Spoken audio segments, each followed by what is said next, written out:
Welcome, dear friends, and thank you for joining us by the cozy fireplace tonight.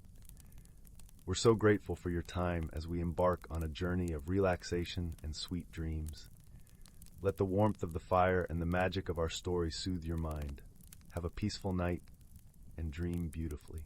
Story 1. In the quiet village of Elderglen, nestled between the whispering woods and the gentle curvature of the Silverlum River, tales of old magic and hidden mysteries were as common as the morning mist that rolled over the hills. Elderglen was a place where the ordinary and the extraordinary danced together in seamless harmony, under the watchful eyes of the sun and moon. One such tale begins with a young boy named Finn, whose heart was as vast and curious as the skies above him. Finn was known for his insatiable curiosity and his knack for finding wonder in the simplest of things. A pebble glistening with morning dew, the delicate pattern of frost on a window pane, or the whispered secrets of the forest at dusk. His grandmother, known affectionately as Granny Moira, was the village's storyteller and keeper of lore. Her stories, rich with the fabric of magic and history, were woven into the tapestry of Finn's childhood. Among her many tales, one spoke of the spirit of the river, an ancient being of water and light, said to guard the balance between the realms of the seen and unseen. According to Granny Moira, the spirit was a gentle guardian, playful and wise, who revealed itself only to those with pure hearts and deep respect for nature's wonders. It was said that the spirit could grant a favor to those who earned its trust, but only if they approached with sincerity and a wish rooted in kindness. One crisp autumn morning, as the leaves danced in hues of amber and gold, Finn set out towards the river with a sense of purpose. The previous night, a fierce storm had swept through Elderglen, leaving the village anxious and unsettled. The river had swollen beyond its banks, and the villagers feared it might flood the fields, ruining the harvest. Driven by a desire to help, Finn hoped to seek the guidance of the river spirit. Clad in his favorite woolen cloak, which was as green as the forest canopy in spring, he carried with him a small bundle of offerings. Wildflowers, a honey cake baked by Granny Moira, and a silver coin he had saved from his pocket money. As he approached the river, the air was filled with the crisp scent of autumn leaves and the distant calls of birds gathering for their journey south. Finn found a quiet spot by the riverbank, where the water lapped gently against the stones, and laid out his offerings with great care. "Spirit of the river," he called softly, his voice steady despite his racing heart, "I come to you with a humble request. Please, guide us and help protect our village from the flood. I bring these gifts as a token of my respect and gratitude." For a moment, all was still. The river's murmuring seemed to pause, as if listening intently to the boy's plea. Then, with a gentle ripple that glimmered in the morning light, the water began to stir. From its depths a figure emerged, a being of shimmering mist and light, with eyes like pools of moonlit water. The spirit regarded Finn with a warmth that filled the air with a gentle glow. "Young Finn," it spoke, its voice like the music of the river itself. "Your heart is pure, and your intentions noble. I have watched over your village for many a season and am pleased by your reverence." Finn's eyes widened with wonder, and he bowed his head in gratitude. "Thank you, kind spirit. I only wish to help." The spirit smiled, a gesture that seemed to soothe the very air around them. "Fear not, for the river shall not harm your village. I shall guide its waters to a safer path. But remember, young one, true harmony lies in the balance of giving and receiving. Share this wisdom with your people." With those words, the spirit's form began to dissolve back into the river, leaving behind a gentle melody that echoed in Finn's heart. The boy watched, awestruck, as the river's flow softened, its waters retreating to their rightful place. True to the spirit's promise, the river's potential threat diminished, and the village was spared. As the days passed, Finn shared the spirit's message with the villagers, who listened with reverence and a renewed commitment to honoring the natural world around them. Elderglen flourished that autumn, the fields yielding a bountiful harvest that was celebrated with joyous feasts and heartfelt gratitude. The villagers, inspired by Finn's encounter, began to plant trees along the riverbanks to strengthen the land, ensuring the river remained a friend rather than a foe. Finn, meanwhile, continued to explore the world with his ever-curious heart. but now with a deeper understanding of the interwoven threads of life's great tapestry. He often visited the river, leaving small offerings and taking moments to listen to the whispers of the water, knowing that the spirit was there, watching and guiding. As the seasons shifted and the years rolled on, Finn grew, carrying the spirit's lesson of harmony and balance into every aspect of his life. And though he became a storyteller in his own right, spinning tales of magic, wonder, and kindness, his first story, that of the river spirit, remained a cherished favorite in Elderglen. Thus, in the village where the ordinary and extraordinary danced together, Finn's tale became a part of the living lore, a gentle reminder of the magic that exists when hearts are open, intentions are pure, and the world is treated with the respect it so richly deserves. And so, under the watchful eyes of the sun and moon, the village of Elderglen thrived, its stories weaving together the timeless, heartwarming magic of life, nature, and the unseen wonders that dwell just beyond the edge of the everyday. Story 2. In the heart of the Whispering Woods, where the trees stood as tall as giants and the moonlight wove silvery patterns on the forest floor, there lived a community that thrived in harmony with magic. It was a place where the veil between the ordinary and the extraordinary was thin, and where tales of wonder were as common as the songs of the birds that flitted through the boughs. Among the inhabitants of this enchanted forest was a dragon named Eldrin. Unlike the fearsome creatures of legend, Eldrin was gentle and wise, his emerald scales shimmering like dew-kissed leaves. For centuries, he had been the guardian of the forest, a role passed down through generations of dragons, each more benevolent than the last. Eldrin's lair was nestled beneath the roots of an ancient oak, its entrance hidden by a curtain of ivy and wildflowers. The Whispering Woods were not only home to Eldrin, but also to a myriad of magical beings. There were the mischievous sprites, whose laughter tinkled like wind chimes, and the wise old dryads, whose skin bore the textures of bark and whose eyes held the secrets of the earth. Among them was a young girl named Leora, who had the uncanny ability to understand the language of the forest creatures. Her spirit was as spirited and free as the brook that tumbled through the woods, and her heart was as kind as Eldrin's own. Leora lived in a quaint cottage on the edge of the forest with her grandmother, Marin, who was known for her healing potions and soothing teas.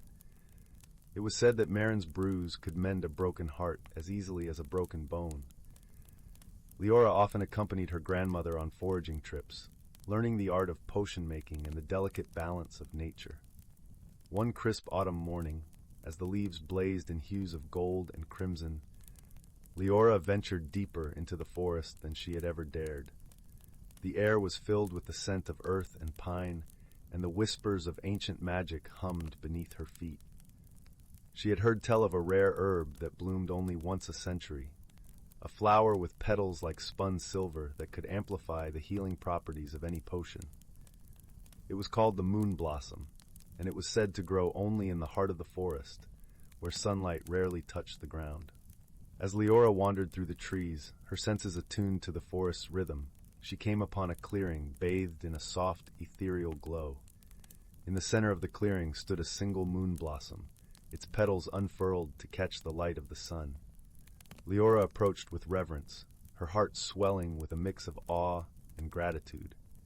She knew that such a rare find was a gift from the forest itself, a testament to the harmony she and her grandmother had fostered with the land. But as she reached out to pluck the blossom, a sudden rustling in the underbrush drew her attention. From the shadows emerged a creature unlike any she had ever seen, a small fox-like spirit with fur as white as snow and eyes that shimmered like starlight. The creature was known as a kitsune, a guardian of secrets and keeper of balance within the forest. The kitsune regarded Leora with a curious tilt of its head, its gaze penetrating yet kind. Leora, who had always been able to sense the emotions of the forest's inhabitants, felt a gentle reluctance emanating from the spirit. She paused, her fingers hovering above the flower. "You seek the moon blossom," the kitsune spoke, its voice a soft whisper carried on the breeze. "But do you understand its true purpose?" Leora hesitated, then nodded. "I wish to use its power to help my grandmother heal those in need." The kitsune's eyes softened, and it stepped closer. "The moon blossom is more than a mere ingredient. It is a symbol of the forest's generosity and the balance we strive to maintain. To take it is to promise to use its power wisely and with compassion. Leora understood the gravity of the kitsune's words. She knelt beside the blossom, her voice steady and sincere. I promise to honor the forest's gift and to use it only for good. The kitsune regarded her for a moment longer, then nodded. Very well, Leora. You have the heart of a true guardian. With the kitsune's blessing, Leora carefully plucked the blossom, cradling it as one would a newborn star.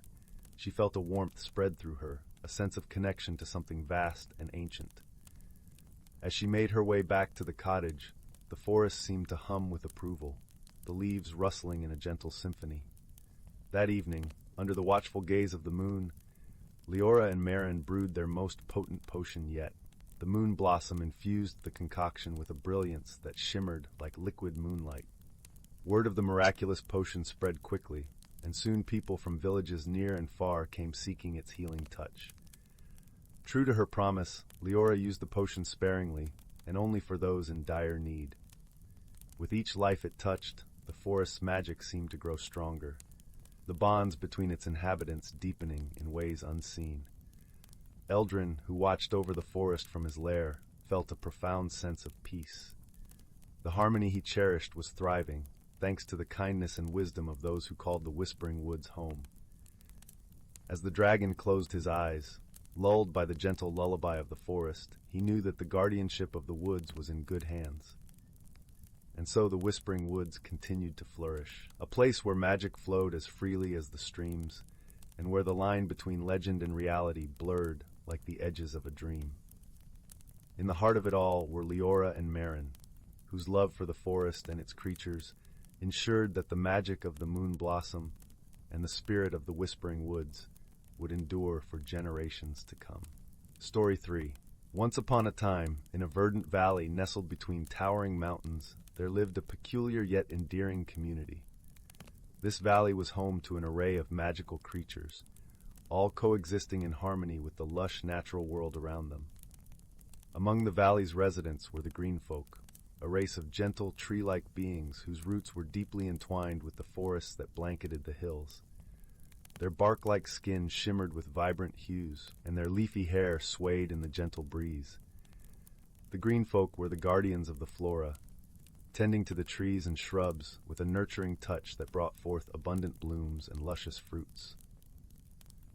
Not far from the green folk's sylvan groves dwelt the riverkin, a playful and mischievous folk whose serpentine forms glided effortlessly through the crystal-clear streams that wound through the valley. With scales that shimmered like polished gemstones, the riverkin were the caretakers of the waterways, ensuring that the rivers and brooks flowed freely, bringing life-giving moisture to the land. And overseeing it all, perched atop the tallest peak, was the majestic Dragon Lord, a benevolent creature whose immense wings could blot out the sun. Though awe-inspiring in size and power, the Dragon Lord was a gentle soul, dedicated to maintaining the delicate balance between the realms of magic and nature. One crisp autumn morning, as the green folk were gathering the last of the season's harvest, a young human boy named Tobias stumbled into the valley, lost and bewildered. The green folk, initially wary of the strange newcomer, soon sensed the innocence and wonder radiating from the boy's heart. Tobias was mesmerized by the magical beings and the vibrant surroundings, his eyes wide with amazement. The green folk welcomed him warmly, offering him a place among their groves while he regained his strength. As the days passed, Tobias formed a deep bond with the valley's inhabitants. The green folk taught him the secrets of nurturing the land, and the riverkin delighted in leading him on playful adventures through the winding streams. Even the mighty Dragon Lord took a liking to the boy, recognizing the purity of his spirit. One fateful day, a dark cloud loomed over the valley, and a sinister force began to seep into the land. The once vibrant forests withered, and the rivers ran sluggish and murky. The Dragon Lord sensed a great imbalance, a malevolent presence that threatened to disrupt the harmony of the magical realm. In a desperate attempt to restore balance, the Dragon Lord called upon Tobias to undertake a perilous quest. With the aid of the green folk and the riverkin, the boy embarked on a journey through treacherous terrain, facing challenges and obstacles that tested his courage and determination. Along the way, Tobias learned valuable lessons about perseverance, compassion, and the power of friendship. He discovered that true strength lies not in physical might, but in the bonds forged between kindred spirits. After a harrowing adventure, Tobias emerged victorious, wielding a powerful artifact imbued with the essence of the valley's magic. With the Dragon Lord's guidance, he used this artifact to banish the dark force, restoring the balance and harmony that had been disrupted. As the valley bloomed anew, the green folk, the riverkin, and even the mighty Dragon Lord celebrated Tobias's triumph. They marveled at the courage and resilience of this young human, who had proven himself a true hero in the magical realm. From that day forward, Tobias became a cherished member of the valley's community, his bond with the magical beings growing stronger with each passing season. And whenever a new human soul found their way into the enchanted valley, Tobias would welcome them with open arms, sharing the wondrous tales of his adventures and the invaluable lessons he had learned. For in this magical realm, where the boundaries between the natural and the supernatural blurred, the most extraordinary feats were often achieved by the most ordinary of souls, and the greatest heroes were those who walked in harmony with the world around them. Story 4. In a forest shrouded in the gentle mists of twilight, a young girl named Willow skipped along the winding path, humming a tune as old as the ancient oaks that towered above. Her golden hair danced in the warm breeze, and her eyes sparkled with the mischievous wonder of youth. As she reached a mossy clearing, Willow paused, sensing something magical in the air. A soft, twinkling laughter seemed to drift through the trees, beckoning her deeper into the forest's embrace. With a curious smile, she followed the sound, weaving between towering ferns and ducking under twisted branches draped in vines. The laughter grew louder, joined by a chorus of melodic whispers that made the leaves tremble with delight. Suddenly, Willow found herself in a secluded glade bathed in the last rays of the setting sun. A rainbow of wildflowers carpeted the ground, and a crystal-clear stream babbled merrily over smooth stones. But what truly captured her breath were the tiny, luminous beings that flitted among the blossoms, leaving trails of shimmering dust in their wake. "Fairies!" Willow whispered, her eyes wide with wonder. The fairies paused, their gossamer wings fluttering like the petals of 1,000 flowers. They regarded the girl with curious smiles, their faces as delicate as porcelain, their eyes twinkling like stars. One fairy, her hair the color of spun gold, alighted on a nearby toadstool and beckoned Willow closer. "Welcome, dear child, to our enchanted glade," she said, her voice like the tinkling of silvery bells. Willow approached cautiously, her heart racing with excitement. "I've heard so many stories about your kind," she breathed, "but I never imagined you were real." The golden fairy laughed, a sound that rippled through the glade like a gentle breeze. "Oh, we are very real, little one. We are the guardians of this forest, the keepers of its secrets and its magic." As if on cue, the other fairies took flight, swirling around Willow in a dazzling dance of light and color. Their laughter filled the air, sweet and infectious, and Willow found herself giggling with pure delight. The golden fairy flitted closer, alighting on Willow's outstretched palm. "We have watched over you since the day you were born, dear Willow," she said softly. "Your heart is pure, and your spirit shines as brightly as the stars themselves." Willow's eyes widened, and she felt a warmth blossom in her chest. "Truly? But why me?" The fairy smiled enigmatically. "Because you are destined for great things, child. Your love for the forest and all its wonders will one day shape the world in ways you cannot yet imagine." With a wave of her tiny hand, the fairy conjured a glittering trail of stardust that swirled around Willow, filling her senses with the scents of summer blooms and the whispers of ancient trees. "This is our gift to you, Willow," the fairy said. "A seed of magic, planted deep within your heart. Nurture it with kindness and wonder, and it will bloom into something truly extraordinary." As the stardust faded, Willow felt a warmth spread through her body, as if she had been touched by the very essence of the forest itself. She gazed at the fairies with new eyes, seeing them not just as whimsical creatures of legend, but as guardians of a sacred trust. "I will cherish this gift always," she vowed, her voice thick with emotion, "and I promise to protect this forest and all its wonders, no matter what challenges may come." The golden fairy beamed, her eyes shining with pride. "We knew you would understand, dear one. Now go forth, and let your light shine brightly upon the world." With a final, joyous chorus of laughter, the fairies took flight, swirling and dancing among the trees until they vanished into the gathering dusk. Willow stood there for a moment, letting the magic of the glade sink into her very soul. Then, with a contented smile, she turned and made her way back along the winding path, her heart filled with wonder and a newfound purpose. From that day on, Willow became the forest's staunchest defender, working tirelessly to preserve its beauty and magic for generations to come. And whenever she felt discouraged or weary, she would return to the enchanted glade, where the fairies' laughter still echoed through the trees, reminding her of the extraordinary gift she had been given, and the extraordinary power of her own kindness and love. Story 5. Once upon a time, in a land where the whisper of the wind carried tales of old and the rivers sang songs of forgotten times, there was a quaint village named Elderglen. This village was cradled in the embrace of rolling emerald hills and encircled by a forest so ancient that the trees were said to remember the first dawn. Elderglen was a place where magic and the mundane coexisted in harmony. It was not uncommon for a villager to wake up to find mischievous sprites braiding their horses' manes, or to hear the gentle hum of a passing dragon above the clouds as they went about their day.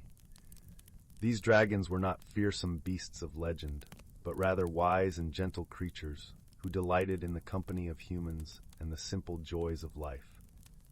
Among the villagers, there was a young girl named Linnea. Linnea had eyes as bright as the summer sky and hair the color of autumn leaves. She was known for her kindness and curiosity, traits that often led her to the edge of the village, where the forest began. There she would sit beneath the old oak tree, a place where the boundary between the human world and the magical realm was thinnest.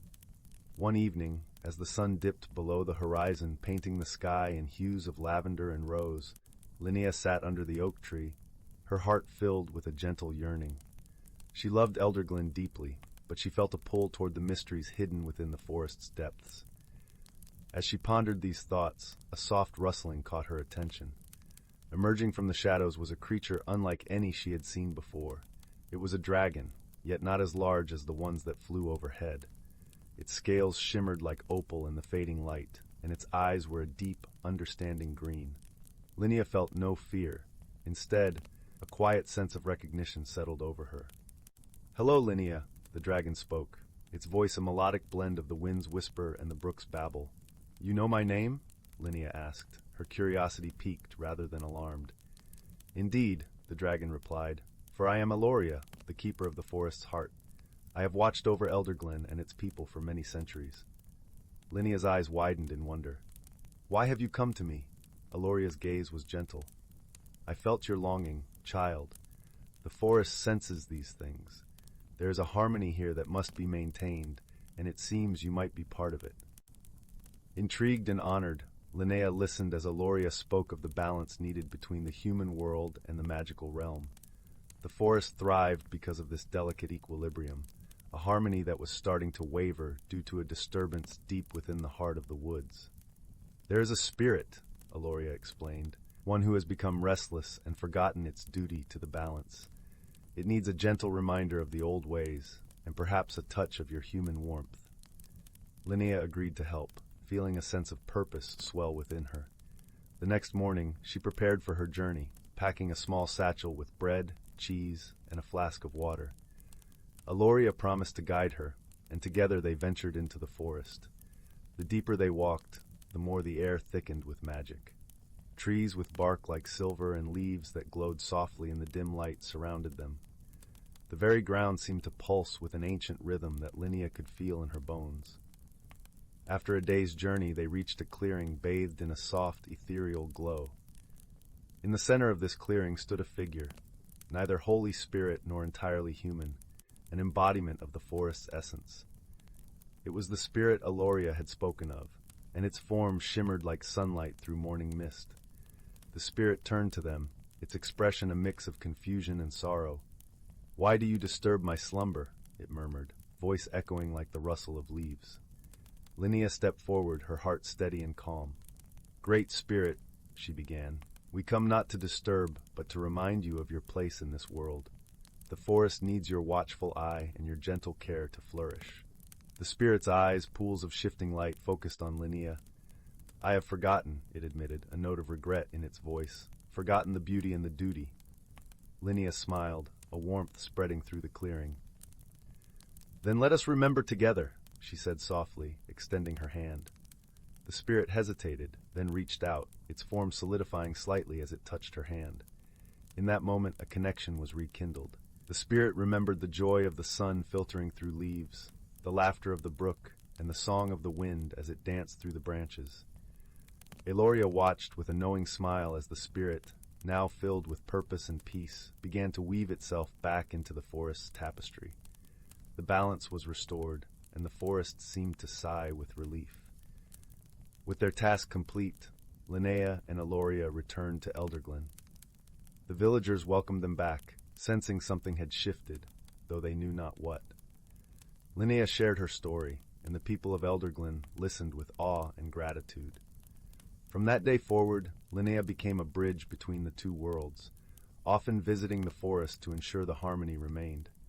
Her friendship with Eloria grew, and together they watched over Elderglen, a testament to the power of kindness, courage, and the quiet heroism found in those who seek to understand and protect the beauty of the world around them.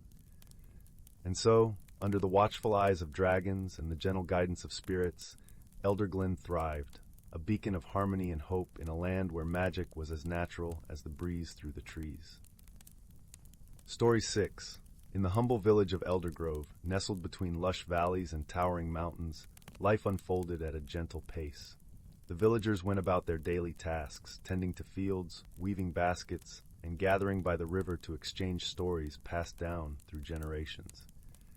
Overseeing this tranquil existence was a dragon known as Eloria. Unlike the dragons of lore that breathed fire and hoarded treasures, Eloria was a creature of benevolence. Her shimmering scales glistened under the sun, and her eyes held the wisdom of ages. Eloria had been a part of Eldergrove for as long as anyone could remember. Her presence was a blessing, for she possessed the magic to mend broken bones, heal sick children, and even coax crops to grow during the harshest seasons. When storms threatened to flood the fields or winds howled too fiercely, Eloria would rise into the sky, her wings spreading wide to calm the elements. The villagers revered her not out of fear, but out of gratitude and love. One crisp autumn morning, just as the sun peeked over the horizon, a strange unease settled over Eldergrove. The villagers awoke to find their livestock restless, crops wilting despite the favorable weather, and an unusual chill in the air that seemed to seep into their bones. Eloria, too, sensed the disturbance. From her cave high in the cliffs overlooking the village, she observed the signs of imbalance with growing concern. Determined to uncover the cause of this unsettling phenomenon, Eloria decided to seek answers beyond the village. As she prepared to leave, a voice called out to her from the edge of the forest. It was Mara, a young woman known for her keen intuition and affinity with the natural world. She was a traveler, having journeyed from distant lands, and had recently settled in Eldergrove, charmed by its serene beauty. Eloria, Mara called, stepping forward with a determined glint in her eyes. I have felt the change too, and I wish to accompany you. My travels have taught me to read the signs of the earth, and I believe together we can uncover what ails our land. Eloria regarded Mara with curiosity. She had heard tales of this wanderer who spoke with the trees and danced with the wind. The dragon nodded, acknowledging the young woman's courage and insight. Very well, Mara, Eloria replied, her voice a gentle rumble. Let us journey together and restore balance to our home. Their quest began in the heart of the forest, where ancient trees whispered secrets in the rustling of leaves. As they ventured deeper, Mara's eyes scanned the underbrush, searching for any clues that nature might reveal. She paused occasionally, pressing her hand against the bark of a tree or picking up a fallen leaf, seeking guidance from the earth itself. Eloria, with her keen senses and magical prowess, felt the subtle vibrations of the land beneath her talons. She noticed how the streams that once flowed with vibrant life now trickled listlessly, their waters tinged with an unnatural hue. The birds sang a mournful song, and the air was heavy with a sense of foreboding. As they pressed onward, the forest began to thin, giving way to a clearing where an ancient standing stone stood, weathered by time. Intricate runes etched into its surface glowed faintly, as if trying to convey a message long forgotten. Mara approached the stone cautiously, tracing the symbols with her fingertips. "This stone speaks of a binding," Mara murmured, her voice barely above a whisper. "A pact made ages ago to protect the harmony of this land, but something has disrupted it, something that threatens to unravel the very fabric of our world." Eloria lowered her head, her eyes fixed on the runes. "We must discover what has caused this disruption and restore the balance," she said. "But first, we must understand the nature of this pact and who or what is responsible for its disturbance." Their journey took them to the nearby mountains, where the air was thin and the path treacherous. Mara relied on her instincts, guiding Eloria through narrow passes and across rocky ledges. As they ascended, they encountered a series of caves carved into the mountainside, each one whispering secrets of the past. In one such cavern, they discovered an ancient library, its shelves stacked with scrolls and tomes covered in dust. The words of those who had come before filled the air, echoing through the stone chamber. Mara and Eloria searched through the volumes, piecing together the history of the land and its guardians. They learned of a time when dragons and humans coexisted in harmony, bound by a covenant to protect the natural world. The standing stone was a marker of this alliance, a reminder of the responsibilities each held. But over time, the memory of this bond had faded, and the balance had been disturbed by an unseen force. As they delved deeper, a name emerged from the shadows of history: Elendor, a sorcerer once revered for his wisdom, but who had vanished under mysterious circumstances. According to the texts, Elendor had been tasked with maintaining the Covenant's magic, his disappearance leaving a void that slowly eroded the Pact's strength. "We must find Elendor," Mara concluded, her resolve unwavering. "If he still lives, he may hold the key to restoring what has been lost."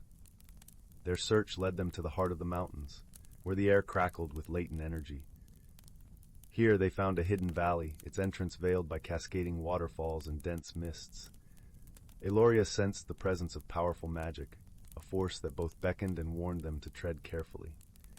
In the valley's center stood a solitary tower, its spire reaching towards the heavens. Vines and wildflowers clung to its stone walls, a testament to the passage of time. As they approached, the air shimmered, and a figure emerged from the tower's shadow, a tall, gaunt man with eyes that mirrored the depths of the night sky. "Elendor," Eloria rumbled, recognizing the sorcerer from the descriptions in the texts. "We seek your aid to mend the broken covenant and restore balance to our land." Elendor regarded them with a mixture of surprise and curiosity. "It has been many years since I last walked among the people," he replied, his voice carrying the weight of centuries. "The magic that binds our world is fragile, and I have worked tirelessly to understand the forces that threaten it." He invited them into the tower, where the air hummed with arcane energy. Scrolls and crystals lined the walls, each a repository of knowledge and power. Elendor explained how he had been studying the shifts in the land's magic, noting disturbances he believed were caused by a dark presence seeking to exploit the Pact's weakness. "The balance can be restored," Elendor said, "but it will require a convergence of our strengths. The dragon's magic, the earth's wisdom, and the sorcerer's understanding must unite to mend the fractures." Together, Eloria, Mara, and Elendor devised a plan. They would perform an ancient ritual at the Standing Stone, channeling their combined powers to reforge the covenant. As the sun set, casting a golden glow over the valley, they prepared for the task at hand. Returning to the clearing where the Standing Stone awaited, they began the ritual. Eloria's wings unfurled, casting shimmering scales of light across the clearing. Mara stood by her side, her connection to the earth amplifying the energy that surrounded them. Elendor, with his hands weaving intricate patterns in the air, directed the flow of magic. As their powers intertwined, the stone's runes glowed with renewed intensity, their light spreading across the land like ripples in a pond. The earth trembled, and a surge of energy coursed through the valley, reaching out to the farthest corners of Eldergrove and beyond. The villagers, gathered at the edge of the forest, watched in awe as the magic unfolded. The chill in the air dissipated, the crops straightened, and the livestock calmed. The balance was restored, and the land breathed a collective sigh of relief. With the ritual complete, Aloria, Mara, and Elendor stood together, their bond forged by the shared purpose of protecting their home. The dragon's presence would continue to bless the village, and the sorcerer, now returned, would guide them with his wisdom. Mara, with her heart intertwined with the land, found her place among the guardians of Eldergrove. As the sun rose over the mountains, casting its light upon a world reborn, the villagers celebrated their renewed harmony. Aloria soared into the sky, her wings a symbol of hope and unity, a reminder of the power of collaboration and the enduring strength of the covenant that bound them all. In the days that followed, the tale of the dragon, the traveler, and the sorcerer spread far and wide, a story of resilience and the enduring spirit of community.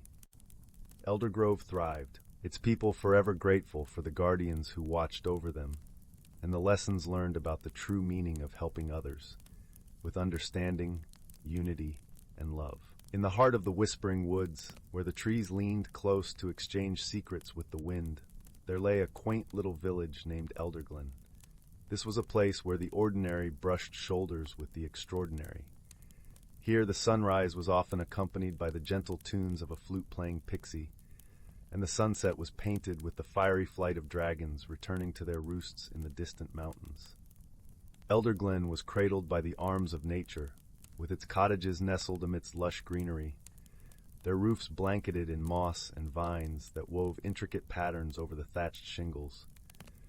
The village was surrounded by a magical forest, where mushrooms glowed like lanterns and streams sang lullabies to the stones. The villagers lived in harmony with the magical creatures, respecting their ancient ways and sharing their bounty with the beings who called the forest home. Among the villagers was a kind-hearted young woman named Leela. She had eyes the color of autumn leaves and a smile as warm as a summer afternoon. Leela was known for her gentle spirit and her knack for understanding the language of the forest. She could often be found in the woods, gathering herbs and chatting with the woodland creatures, who seemed to trust her implicitly. One crisp morning, as the first light of dawn painted the sky in shades of pink and gold, Lila set off into the woods with a basket swinging at her side. Her journey was accompanied by the soft rustle of leaves and the distant chirping of birds. She was on her way to visit an old friend, a dragon named Emberlin. Emberlin was no ordinary dragon. Unlike the fearsome creatures of legend, she was a gentle soul, her scales shimmering in hues of emerald and sapphire. She had lived in the mountains near Elderglen for centuries, guarding ancient secrets and treasures that lay hidden in her cavernous home. Lila found Emberlin lounging by a bubbling brook, her serpentine body coiled elegantly around a cluster of rocks. The dragon's eyes twinkled with mirth as she spotted Lila approaching. "Good morning, Emberlin," Lila called out, her voice bright with affection. "I brought you something special." Emberlin lifted her head, her nostrils flaring as she caught the scent of Leela's offering. "Ah, Leela, you spoil me," she rumbled, her voice as smooth as polished stone. Leela set her basket down and carefully unwrapped a bundle of sweet honey cakes, still warm from the oven. Emberlin gratefully accepted the treat, savoring each bite as if it were a rare delicacy. As they shared a companionable silence, Leela noticed a shadow of worry flitting across Emberlin's features. "Is something troubling you, Emberlin?" she asked, her voice gentle. The dragon sighed, her scales glinting in the dappled sunlight. "There is a disturbance in the forest, Leela. The balance has been upset, and I fear that something precious may be lost." Leela's brow furrowed with concern. "What sort of disturbance?" Emberlin lowered her head, her gaze fixed on the brook. "There are whispers of a mischievous spirit, a sprite who delights in causing chaos.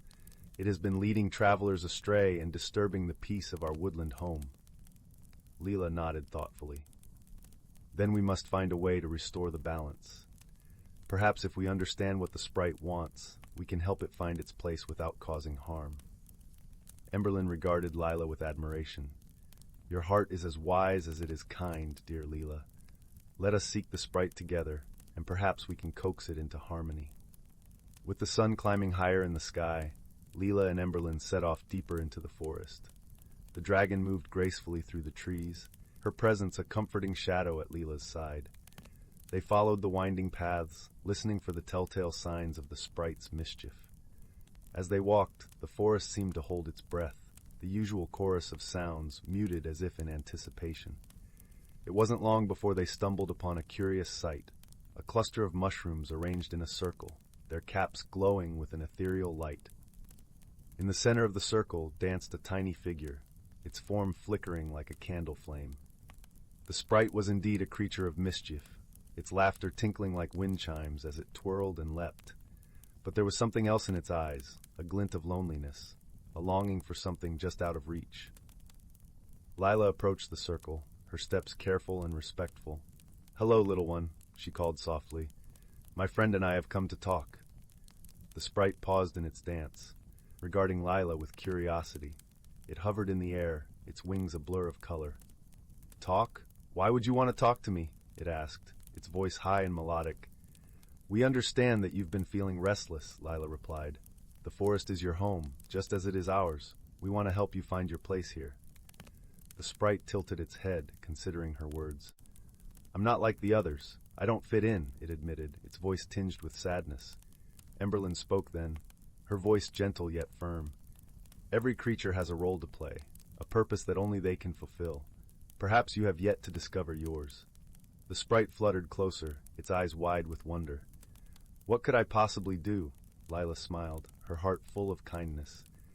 "You have a gift, little one. Your laughter brings joy. Your presence lightens the heart. Perhaps you could use your magic to help the forest grow, to bring beauty and happiness to those who dwell here." The sprite considered this, its wings slowing to a gentle flutter. "I never thought of it that way," it murmured. "Would you like to try?" Lila asked, extending her hand.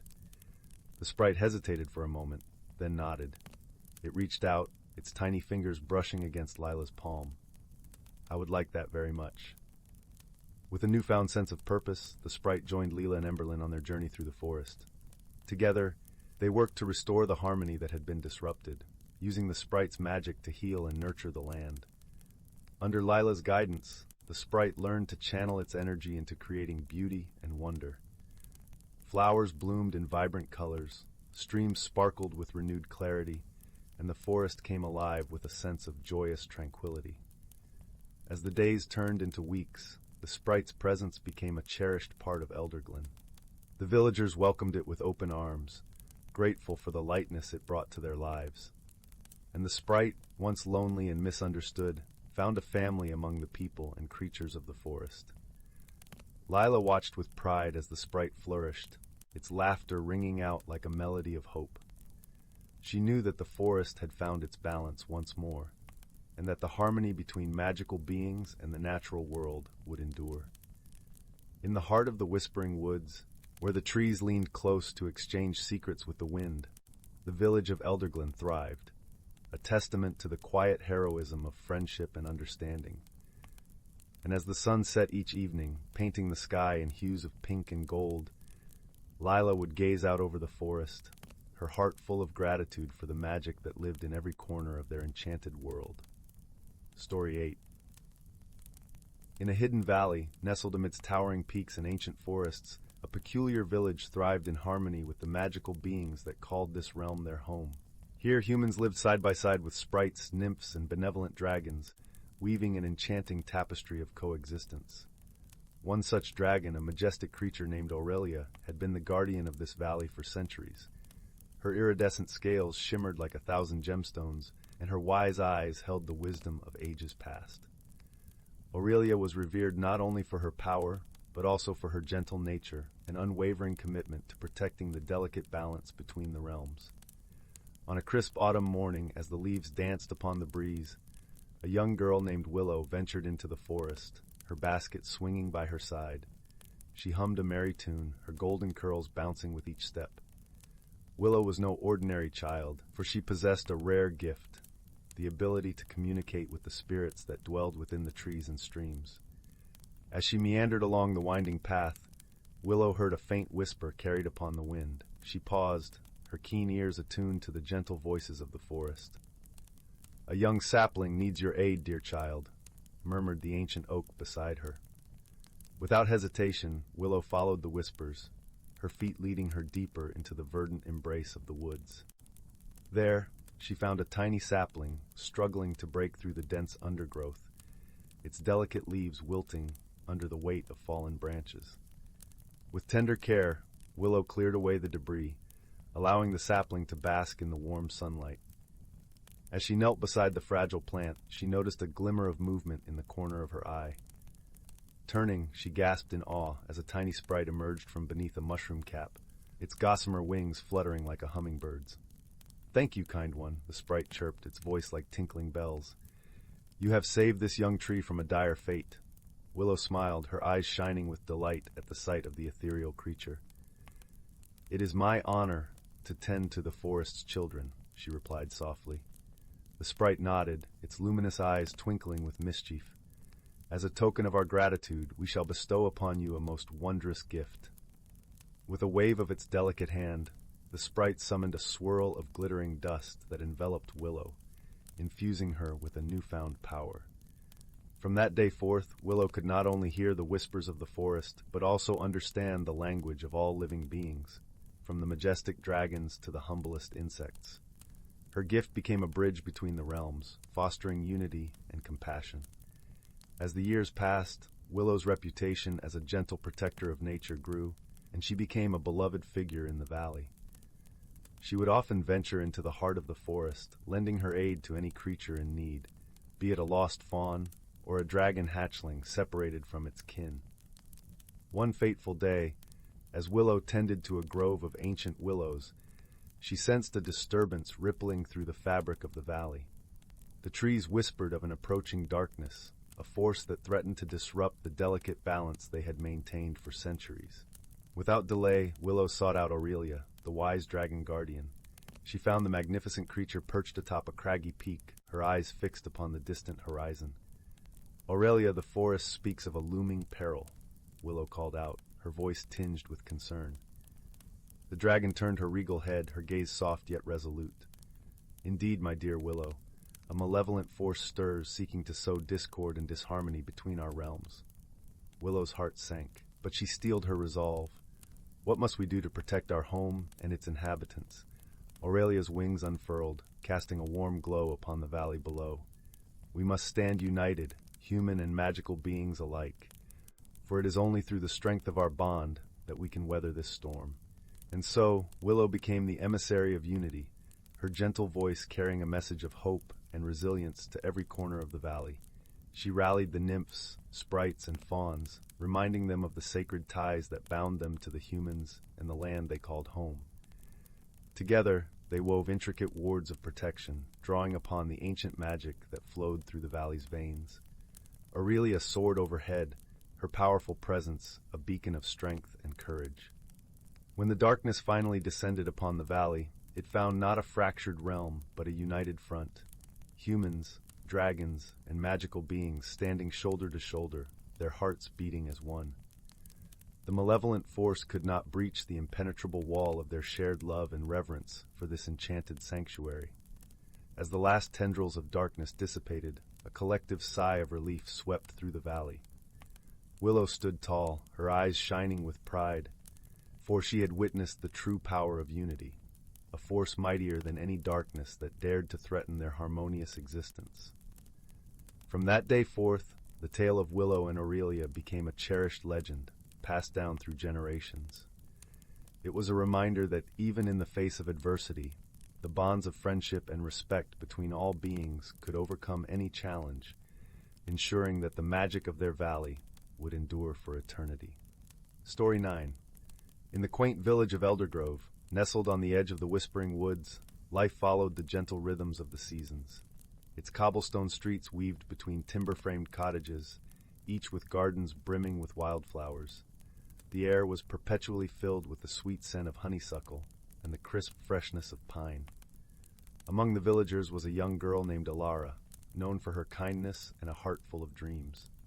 Her mother, Leora, was the village healer, and her father, Bram, a skilled carpenter. They lived in a cozy cottage where stories of old magic were as abundant as the loaves of freshly baked bread that filled their kitchen. Eldergrove was a place where magic was not just a whisper of the past, but a gentle hum of the present. The villagers spoke of the whispering woods with a mixture of reverence and caution.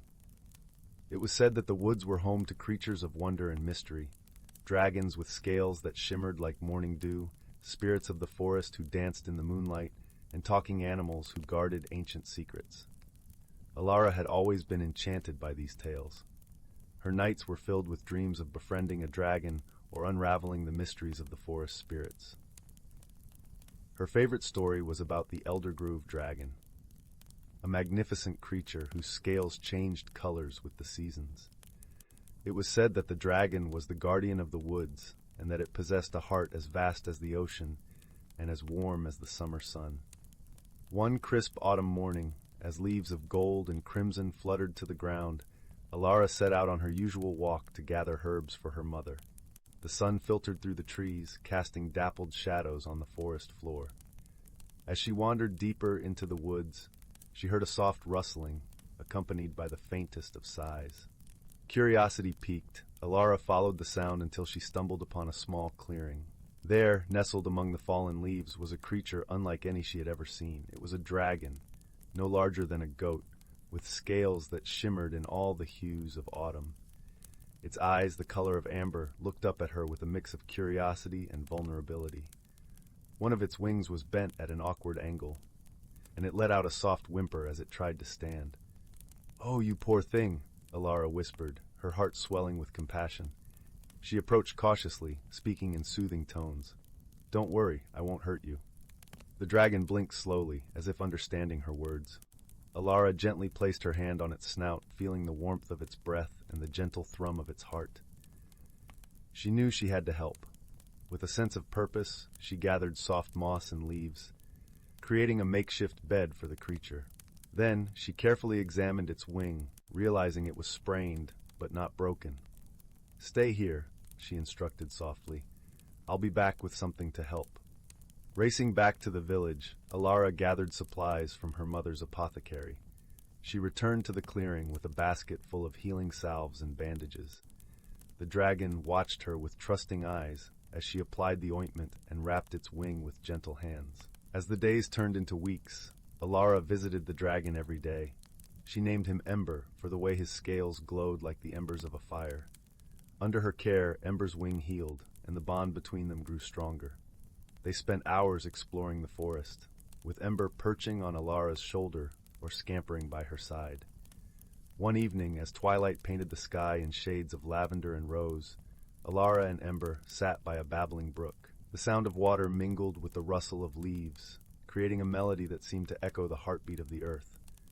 "You know," Alara mused, "I always dreamed of meeting a dragon, but I never imagined it would be like this."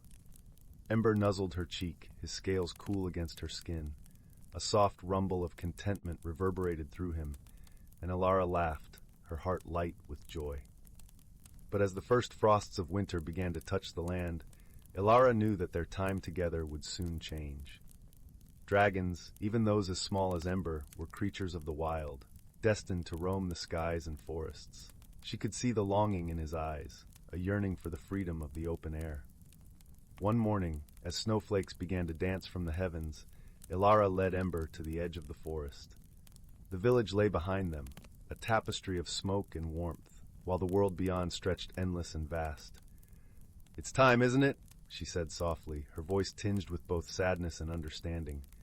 Ember gave a gentle nod, his eyes filled with gratitude and love.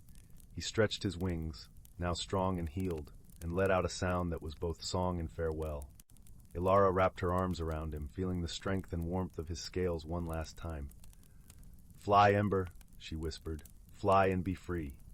With a graceful leap, Ember took to the sky. His wings sliced through the air, and he ascended with a beauty that took Alara's breath away. She watched as he soared higher and higher, a kaleidoscope of colors against the winter sky. Alara stood for a long time, watching until Ember was no more than a speck on the horizon.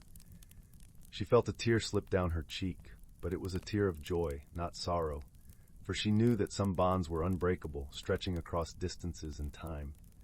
And so, life in Eldergrove continued, with Alara carrying the memory of Ember in her heart. She often shared their story with the villagers, who listened with wonder and delight. As seasons turned and years passed, the tale of the girl and the dragon became one of Eldergrove's cherished legends, a reminder of the magic that lived not only in the whispering woods, but also in the hearts of those who believed.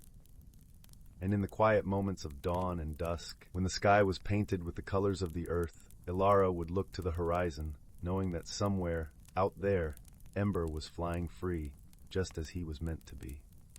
Story 10.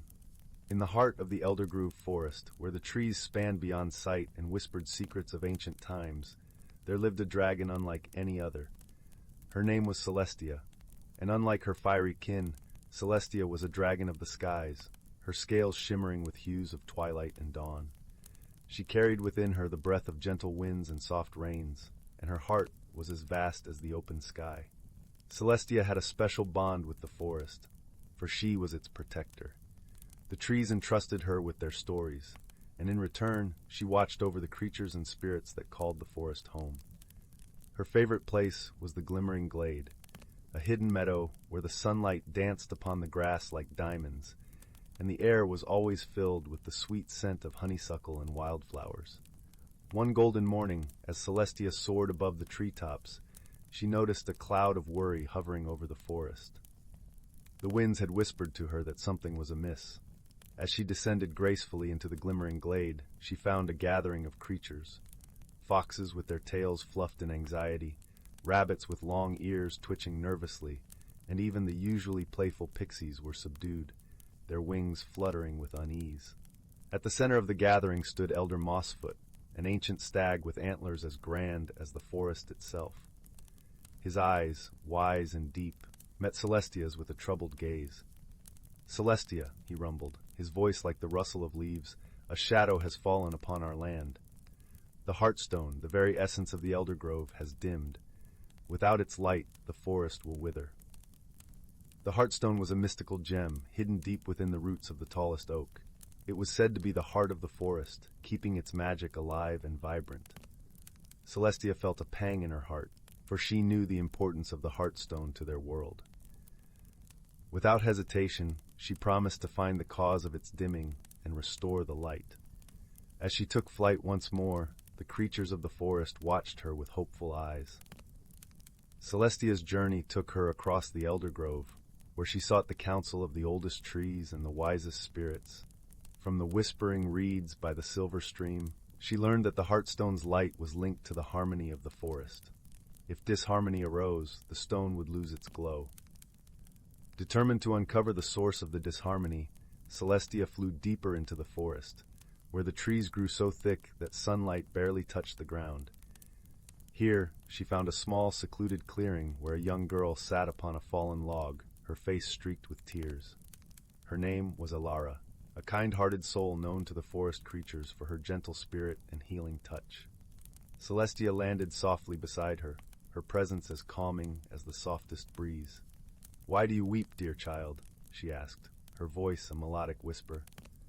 Alara looked up, startled at first, but soon her eyes softened with recognition. "Oh, Celestia," she sniffled, "I fear I have caused great harm. I found a beautiful stone deep in the forest and took it home, thinking it was just a pretty thing. But now I see it was the Heartstone, for when I brought it near the village, strange things began to happen. The animals are uneasy, and the plants wither in my presence." Celestia listened patiently, understanding now the source of the disharmony. "Fear not, Alara," she soothed, "for the forest knows your heart is pure. Let us return the Heartstone together, and all will be well." With newfound hope, Alara nodded and led Celestia to her humble cottage at the forest's edge. Inside, upon a wooden table, lay the Heartstone, its light dim but not extinguished. As Alara reached for it, the stone glimmered faintly, as if recognizing its true keeper. Cradling the Heartstone with reverence, Alara and Celestia journeyed back to the heart of the forest. Along the way, the creatures watched their passage, their hopes renewed with every step. At last, they reached the ancient oak, its roots sprawling like a guardian's embrace. Alara knelt before the oak and gently placed the Heartstone back within its hollow. At once, the stone began to pulse with light, brighter and brighter, until it filled the clearing with a warm, golden glow. The trees sighed with relief, and the creatures of the forest chattered with joy. Celestia watched as the harmony of the elder grove was restored, the forest alive with magic once more. She turned to Alara, her eyes filled with gratitude. "You have shown great courage and kindness, Alara. The forest will remember your deed." Alara smiled, her heart light and free of burden. "Thank you, Celestia. I will always cherish this place and all its wonders." As the sun set behind the towering trees, casting long shadows across the forest floor, Celestia took to the sky once more. Her heart was full, knowing that the Elder Grove was safe, and that kindness and courage, no matter how small, could heal even the deepest wounds. And so the tales of Celestia and Alara spread through the forest like a gentle breeze, reminding all who heard it of the magic that lies within each of us, waiting to bring light to the darkest of places.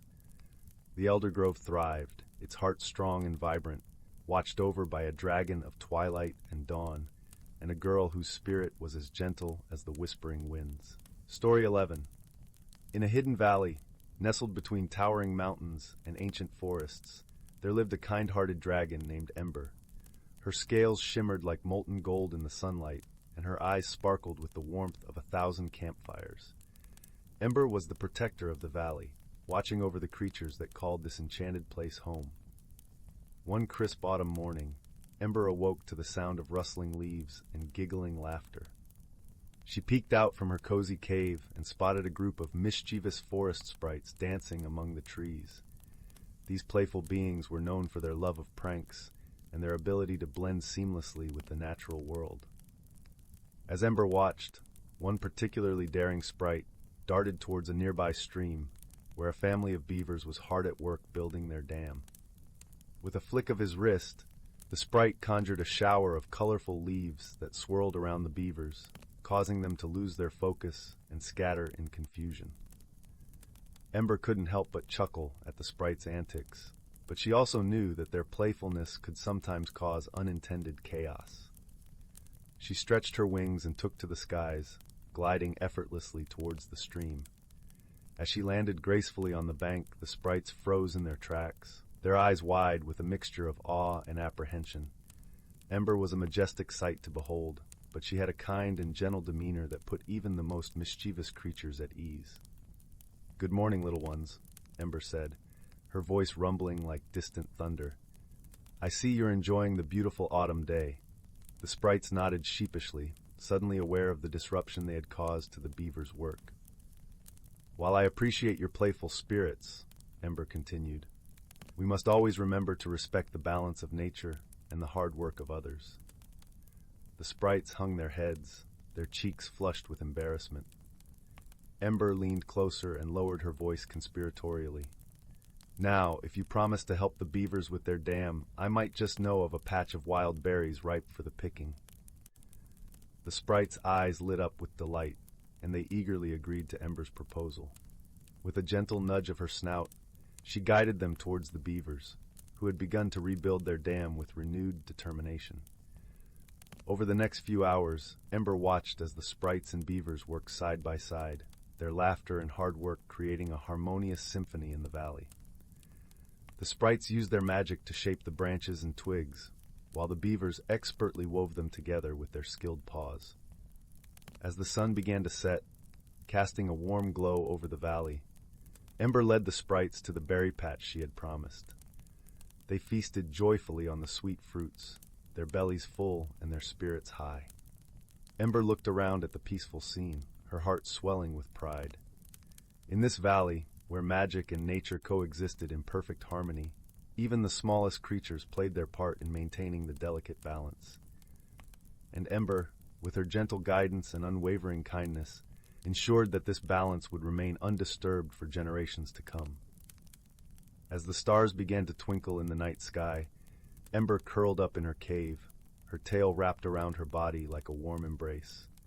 She closed her eyes, listening to the gentle sounds of the valley, and dreamed of the countless adventures and wonders that awaited her in this enchanted realm. Story 12. Once upon a time, deep within the ancient forests of Evergreen, there lived a village of woodland folk who were blessed with the ability to commune with the spirits of nature. Among them was a young girl named Willow, whose heart was as pure as the first dew of morning. Willow spent countless hours wandering the verdant trails, listening to the whispers of the trees and the melodies of the babbling brooks. She would often bring offerings of wildflowers and berries, leaving them at the base of the oldest oak as an offering to the forest guardians.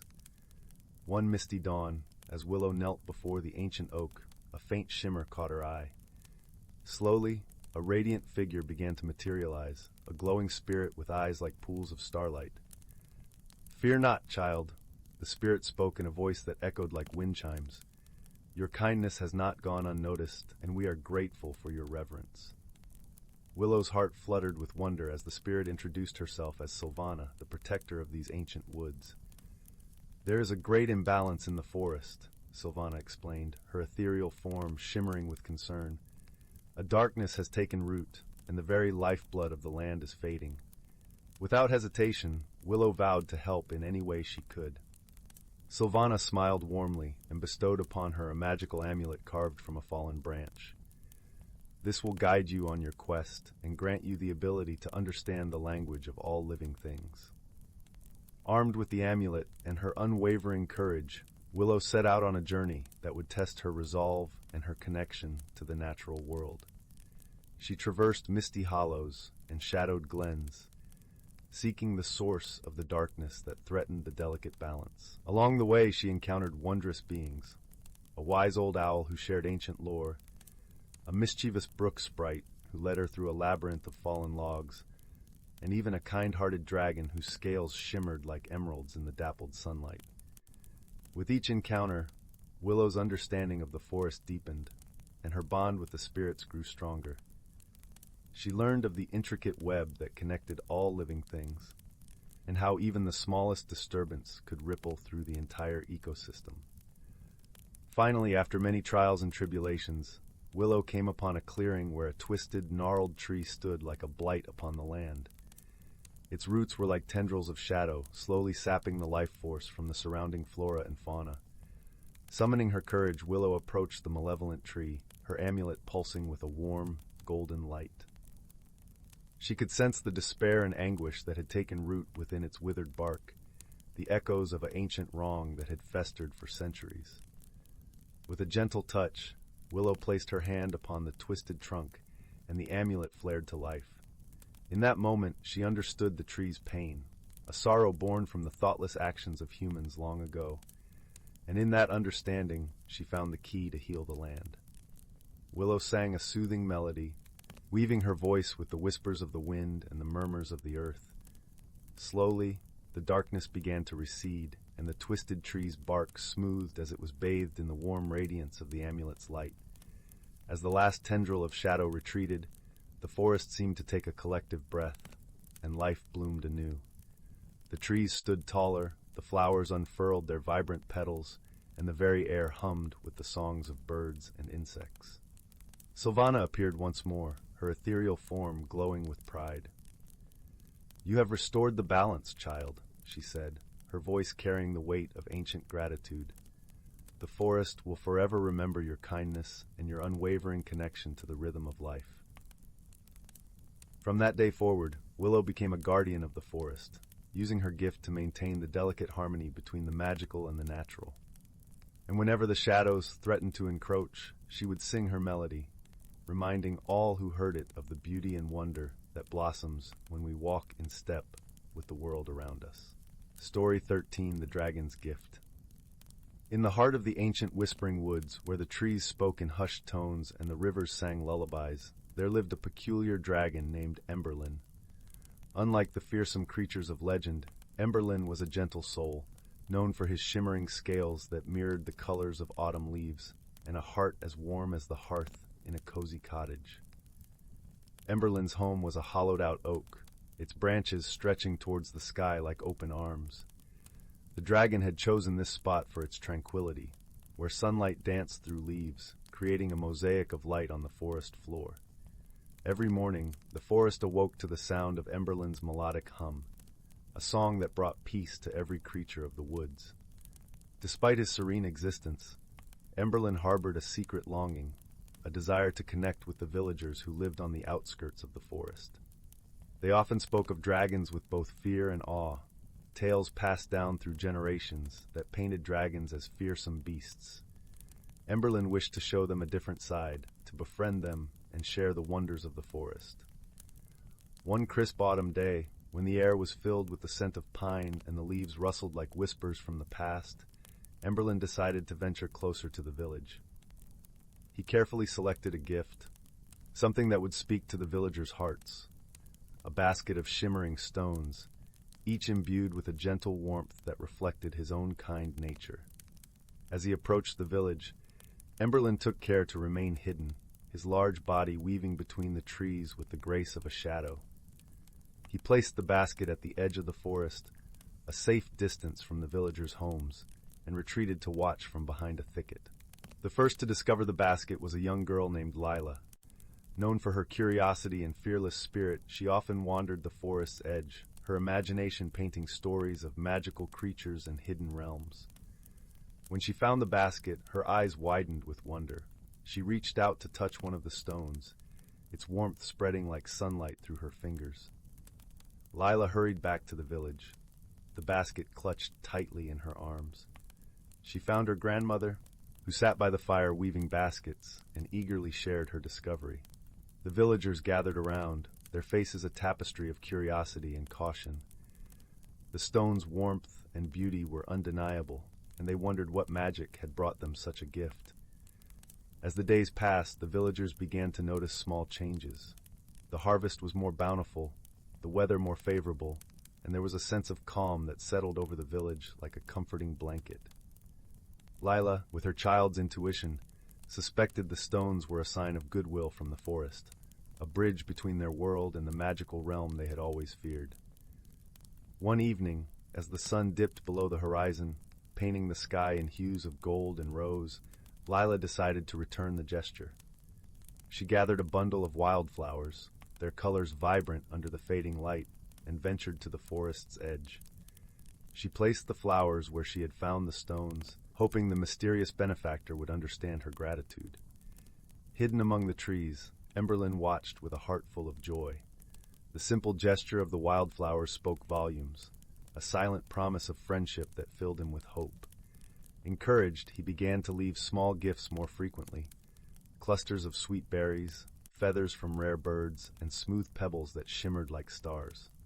Over time, the villagers' fear of the forest began to transform into curiosity and appreciation. They would gather at the edge of the woods, sharing stories and songs, their voices mingling with the wind.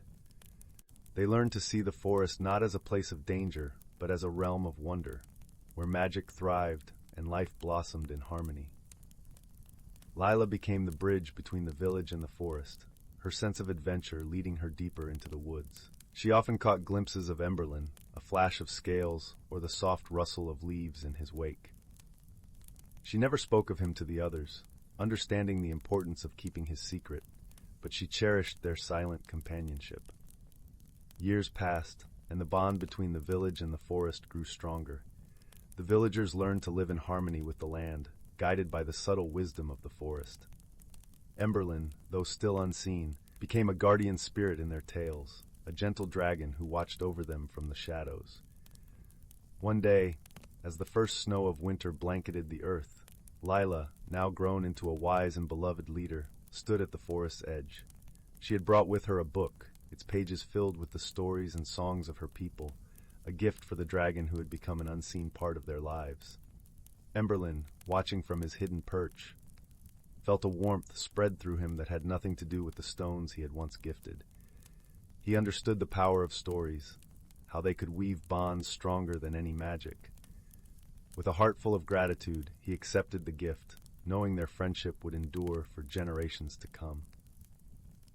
And so, the tale of Emberlin and the village continued to be told, a story of kindness and understanding, where dragons and humans lived in harmony, each enriching the other's world with gifts of the heart.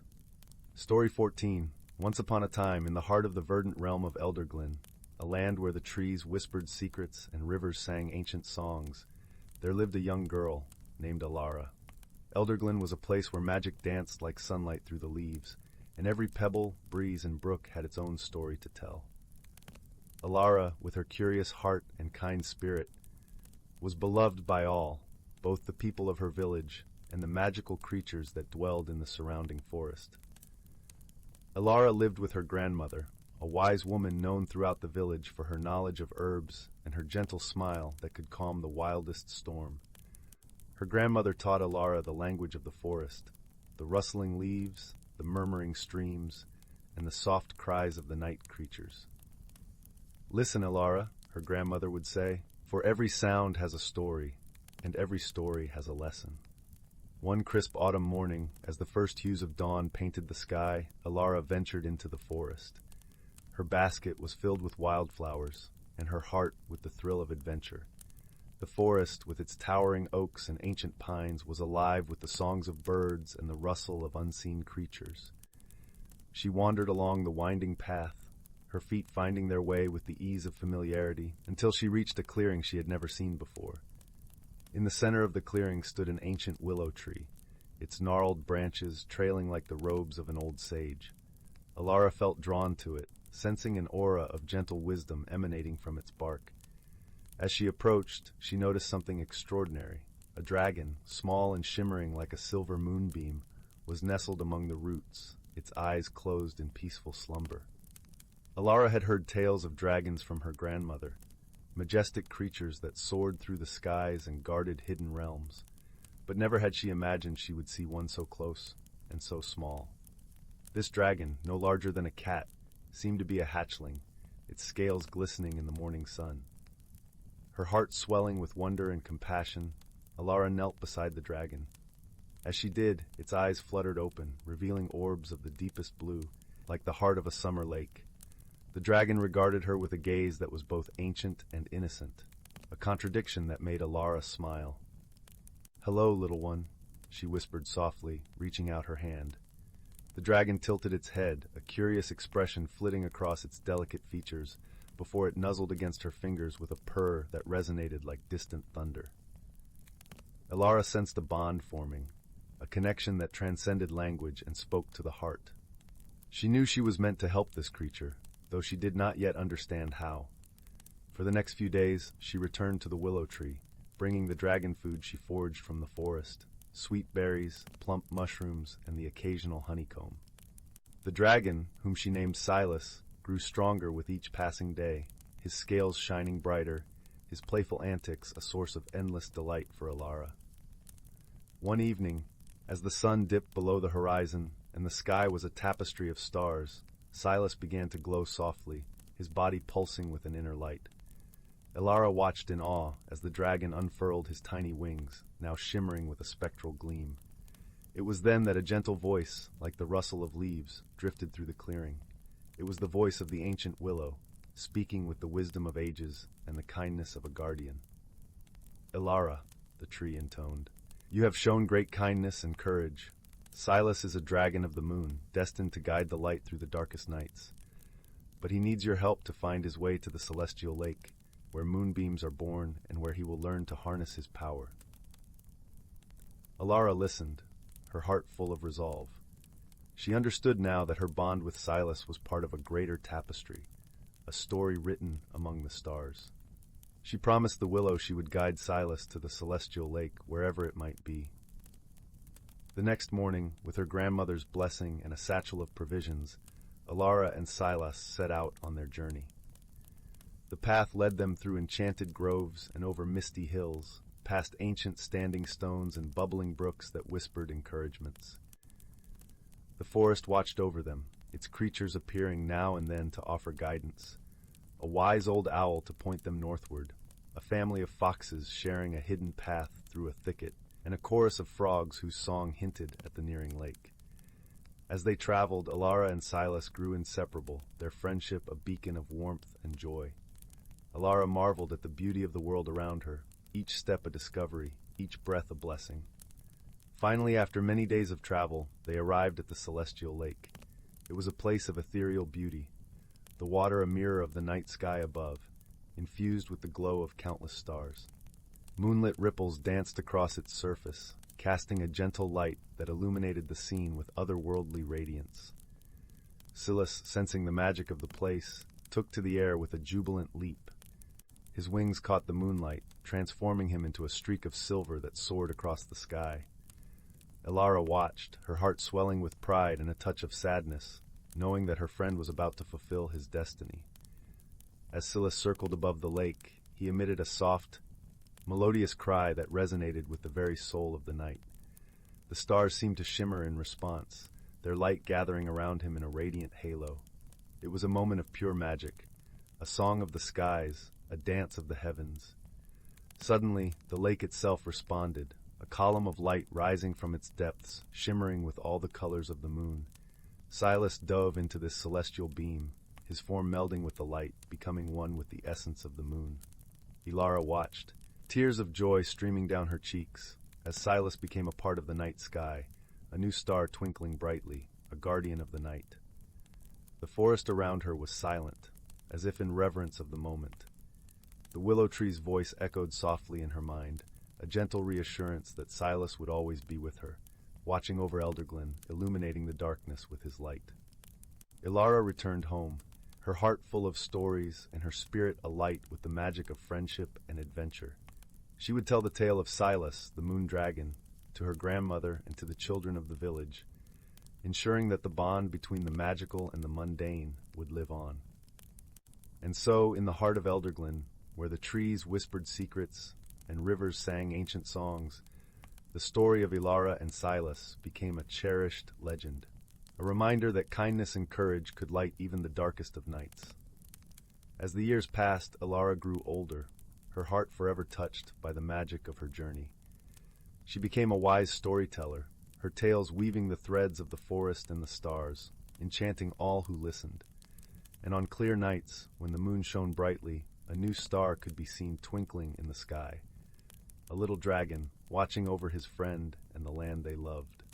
Story 15. In the heart of the ancient oakwood forest, where the trees towered like sentinels, and the air was thick with the scent of moss and wild berries, there lived a most extraordinary creature, Zephyr, the emerald-scaled dragon. Unlike the fearsome beasts of legend, Zephyr was a gentle soul, content to spend her days basking in the warmth of the sun's rays and watching over the woodland creatures that called the forest home. One crisp autumn morning, as the golden leaves danced on the breeze, Zephyr awoke to a commotion in the underbrush. Curious, she unfurled her magnificent wings and glided silently through the canopy, her scales glittering like jewels in the dappled light. There, in a clearing, she found a group of woodland sprites tangled in a fallen net, their tiny bodies struggling against the tightly woven threads.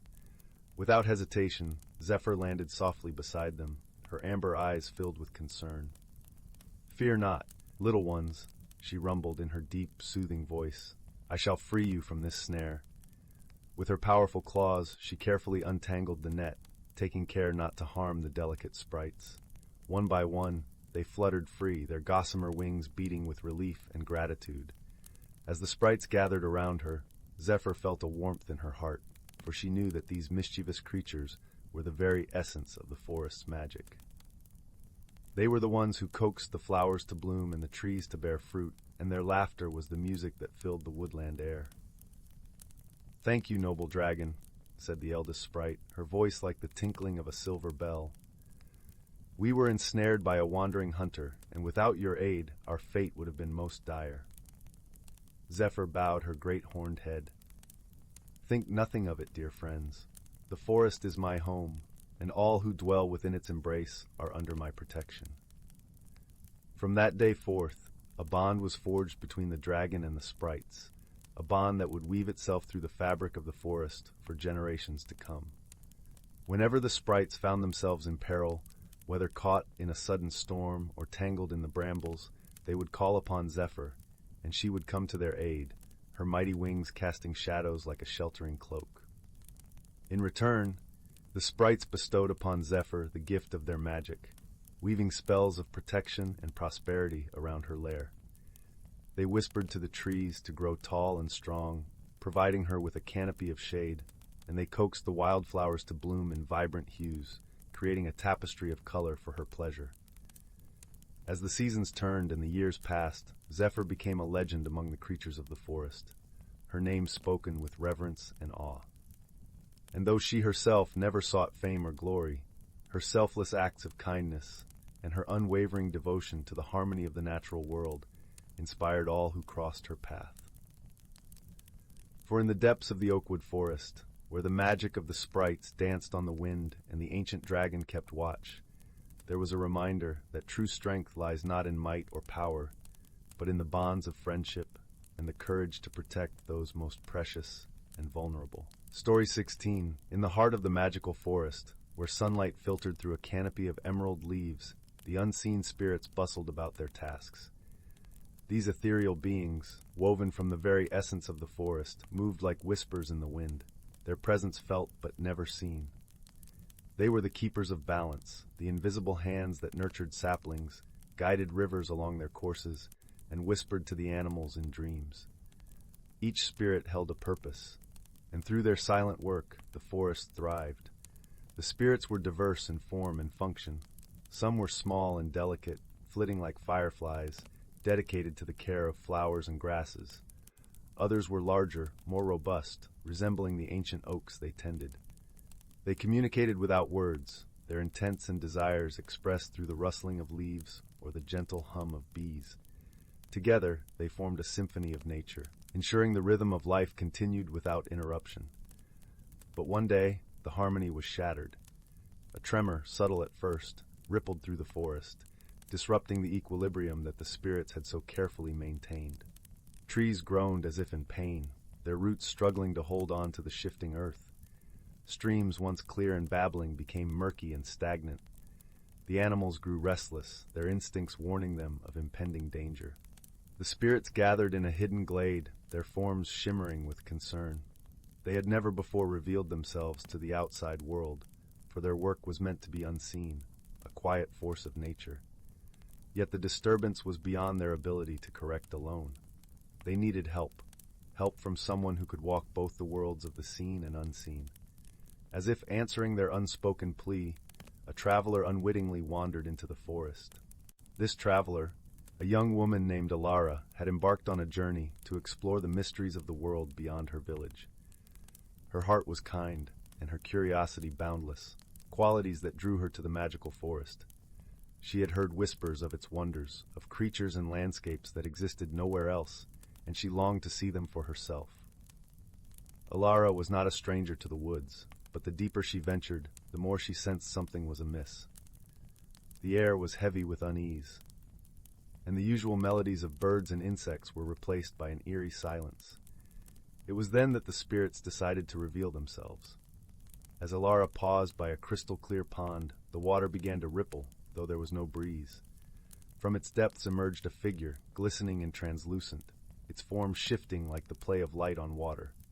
Alara gasped, stepping back in awe and a hint of fear. "Do not be afraid," the spirit spoke, its voice a gentle murmur like the rustle of leaves in a breeze. "We are the spirits of this forest. We have watched over it for ages untold, but now we face a challenge we cannot overcome alone." Alara, though astonished, was filled with a sense of calm and innate trust. "What has happened?" she asked, her voice steady despite the wonder before her. "There is a disturbance," another spirit replied, its form emerging from the bark of a nearby tree, blending seamlessly with the wood. "Something ancient and powerful stirs beneath the earth, threatening the balance we have maintained." The spirits explained that a slumbering entity deep within the forest had awakened, its presence causing the land to shift and tremble. This entity, a forgotten guardian of the forest's heart, had been disturbed by forces unknown, and its unrest was the source of the chaos. "We need your help, Alara," said the water spirit, its eyes like droplets of morning dew. "You can walk where we cannot, speak when we cannot be heard. Will you aid us in restoring the balance?" Alara, feeling a deep connection to the forest and its ethereal inhabitants, nodded with determination. "I will help you," she promised. Thus began Alara's journey with the spirits. They guided her through enchanted landscapes, each more breathtaking than the last. The first was a meadow of luminous flowers that glowed softly in the twilight. Here Alara learned the importance of patience and attentiveness, for the flowers opened only to those who approached with a gentle heart. Next, they traversed a grove of ancient trees, their trunks wide and gnarled, their branches interwoven like the threads of time. In this place of wisdom, Alara discovered the value of listening, as the trees shared stories of the ages, imparting knowledge of the cycles of life and rebirth. As they journeyed deeper into the forest, Alara encountered challenges that tested her resolve.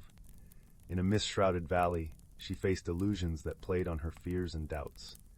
With the spirit's guidance, she learned to discern truth from deception, finding strength in clarity of purpose. The spirits taught Alara the power of teamwork. In a clearing filled with tangled vines and briars, they showed her how even the smallest creatures played a crucial role in maintaining balance.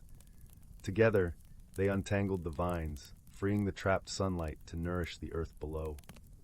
Throughout their journey, Alara and the spirits grew closer, their bond a testament to the unity between human and nature. Each step forward was a step towards understanding the profound connection that linked all living things. Finally, they reached the heart of the forest, a place where the air throbbed with ancient energy. Here the guardian rested, a colossal being of stone and vine, its form entwined with the roots of the earth. Its eyes, though closed, held the weight of ages. Alara approached with reverence, guided by the spirits who whispered encouragement. "You must speak to it," they urged. "Help it remember its role in the balance of the forest." With a deep breath, Alara reached out, her hand brushing the guardian's moss-covered skin. She spoke softly, telling stories of the forest's beauty and the harmony that had existed for centuries. She spoke of the creatures that called it home, of the spirits that tended to it with love and care. As her words flowed, the guardian stirred. Its eyes opened, revealing a deep, ancient wisdom. Slowly it rose, towering above Alara and the spirits, yet its presence was not menacing, but protective. It listened to Alara's words, the truth of her heart resonating within its being. Understanding dawned in the guardian's eyes, and with a gentle nod it returned to its slumber, its unrest soothed by the bonds of connection and cooperation. The earth settled, the tremors ceased, and the forest began to heal. The spirits rejoiced, their forms shimmering with gratitude. They thanked Alara for her courage, her willingness to listen and learn, and her unwavering commitment to restoring balance. In turn, Alara felt a profound sense of fulfillment, knowing she had been part of something greater than herself. As she prepared to leave the forest, the spirits bestowed upon her a gift, an amulet crafted from a single drop of dew and a petal from the luminous flowers. "This will remind you of the bond you share with the forest," they said. "May it guide you in your journeys, wherever they may lead." With the amulet around her neck, Alara bid farewell to the spirits, promising to return one day. She stepped beyond the forest's edge, her heart alight with the lessons she had learned. She knew that the balance of the forest was fragile, but with the spirits as its guardians and allies like herself, it would endure. As she walked away, the spirits resumed their work, their forms invisible once more, yet their presence forever intertwined with the forest they cherished. And though the world beyond the trees remained unaware of the magic within, the forest thrived, a testament to the unseen forces that kept it alive. Story 17. In the heart of the whispering woods, where the leaves sang soft lullabies and the streams chuckled with secrets, there lived a dragon unlike any other. His name was Ember, and he was known throughout the realm not for his fiery breath or fearsome presence, but for his gentle heart and the warmth of his touch that could heal the deepest of wounds. Ember's scales shimmered like autumn leaves in the sun, a brilliant tapestry of golds, reds, and browns that seemed to dance with the wind. His eyes, deep pools of emerald, held stories untold, reflecting the wisdom of centuries spent watching over the forest and its inhabitants. Unlike the fearsome dragons of old tales, Ember was a guardian of peace, a silent steward of the natural world. The forest was home to many creatures, both magical and mundane. Fairies flitted through the air, leaving trails of sparkling light. Mischievous sprites played tricks on unsuspecting travelers, and the wise old owls watched over all with knowing eyes. In this enchanted realm, humans were rare visitors, often drawn by the legends of the whispering woods, seeking its hidden wonders and timeless beauty. One such visitor was a young girl named Alara. She had heard countless tales of the forest's magic from her grandmother, who had once lived at its edge and had passed down stories of its marvels.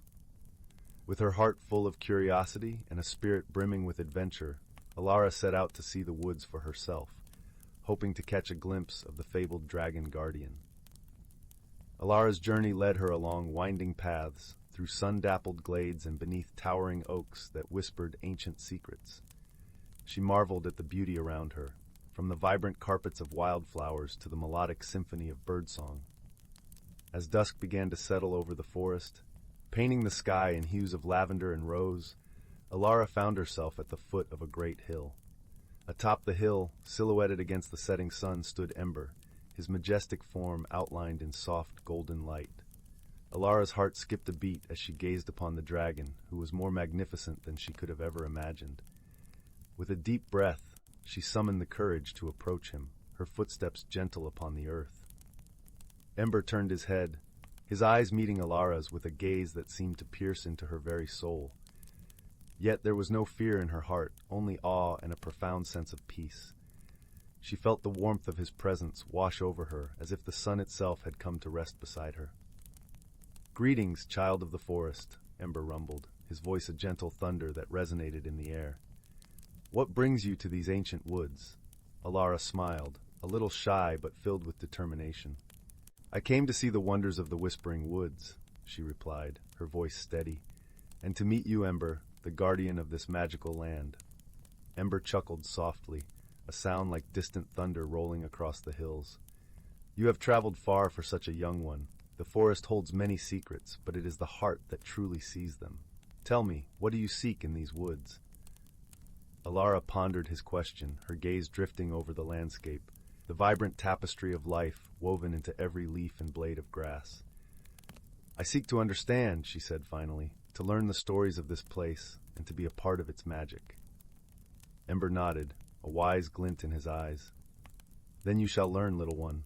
The forest welcomes those with open hearts and minds. Come, walk with me, and let us see what stories the woods have to share." Together they wandered through the forest, Ember's presence a comforting shadow beside her. He introduced Alara to the sprites, who giggled and danced around her, their laughter like tinkling bells. The fairies gifted her with a garland of moonlit flowers, whispering blessings in her ear. Even the ancient trees seemed to lean closer, their branches swaying in a gentle greeting. As the night deepened, the forest came alive with a new kind of magic. The stars blinked into existence, casting a silver glow over the land, while the moon bathed everything in a soft, ethereal light. Ember led Alara to a hidden glade where the fireflies danced in swirling patterns, painting the night with their luminescent glow. In that moment, surrounded by the wonders of the forest and the gentle presence of Ember, Alara felt a profound sense of belonging. She realized that the magic she had sought was not something to be found or captured, but something to be experienced and cherished.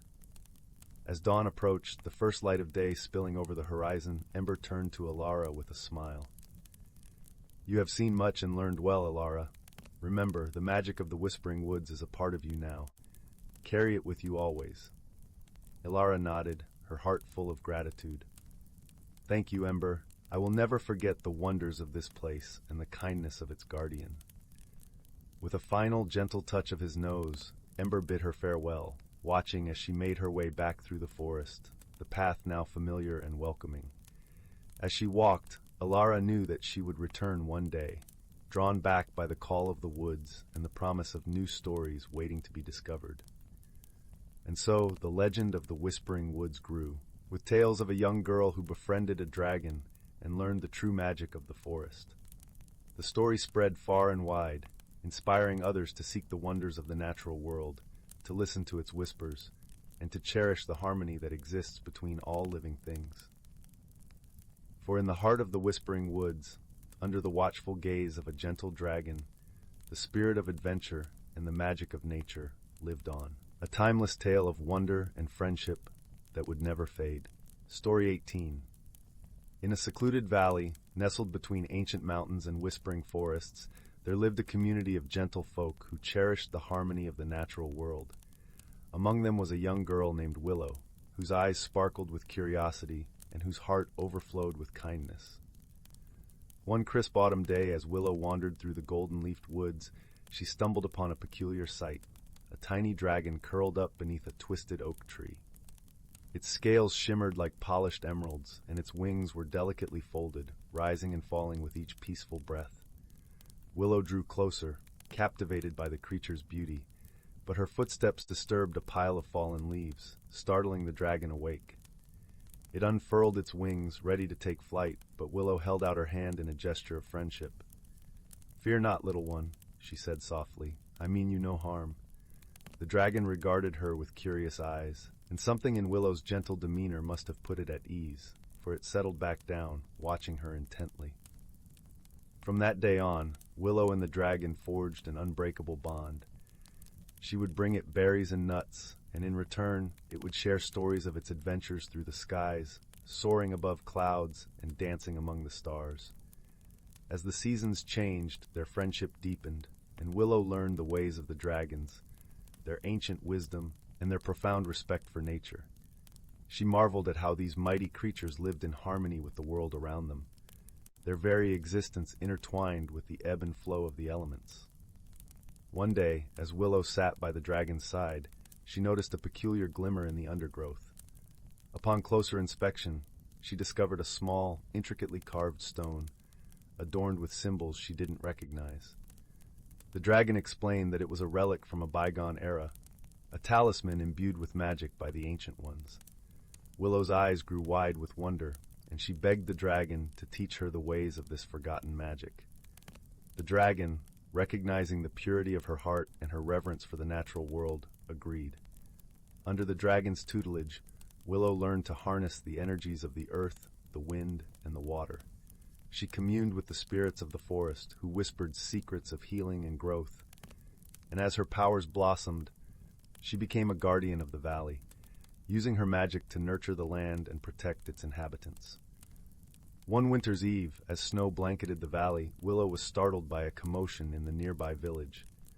A group of mischievous sprites, drawn by the warmth of the hearths and the scent of freshly baked treats, had infiltrated the homes, causing harmless but bothersome mischief.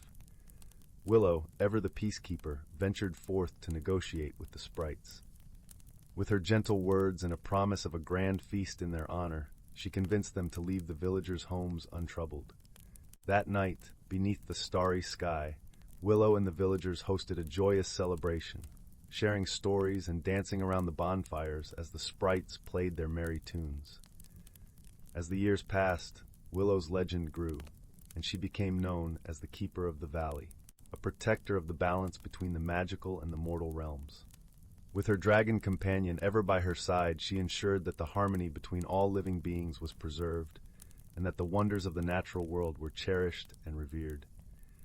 And so, on quiet evenings, when the moon is full and the wind whispers through the trees, one can still hear the echoes of Willow's story, a tale of wonder, magic, and the enduring power of kindness.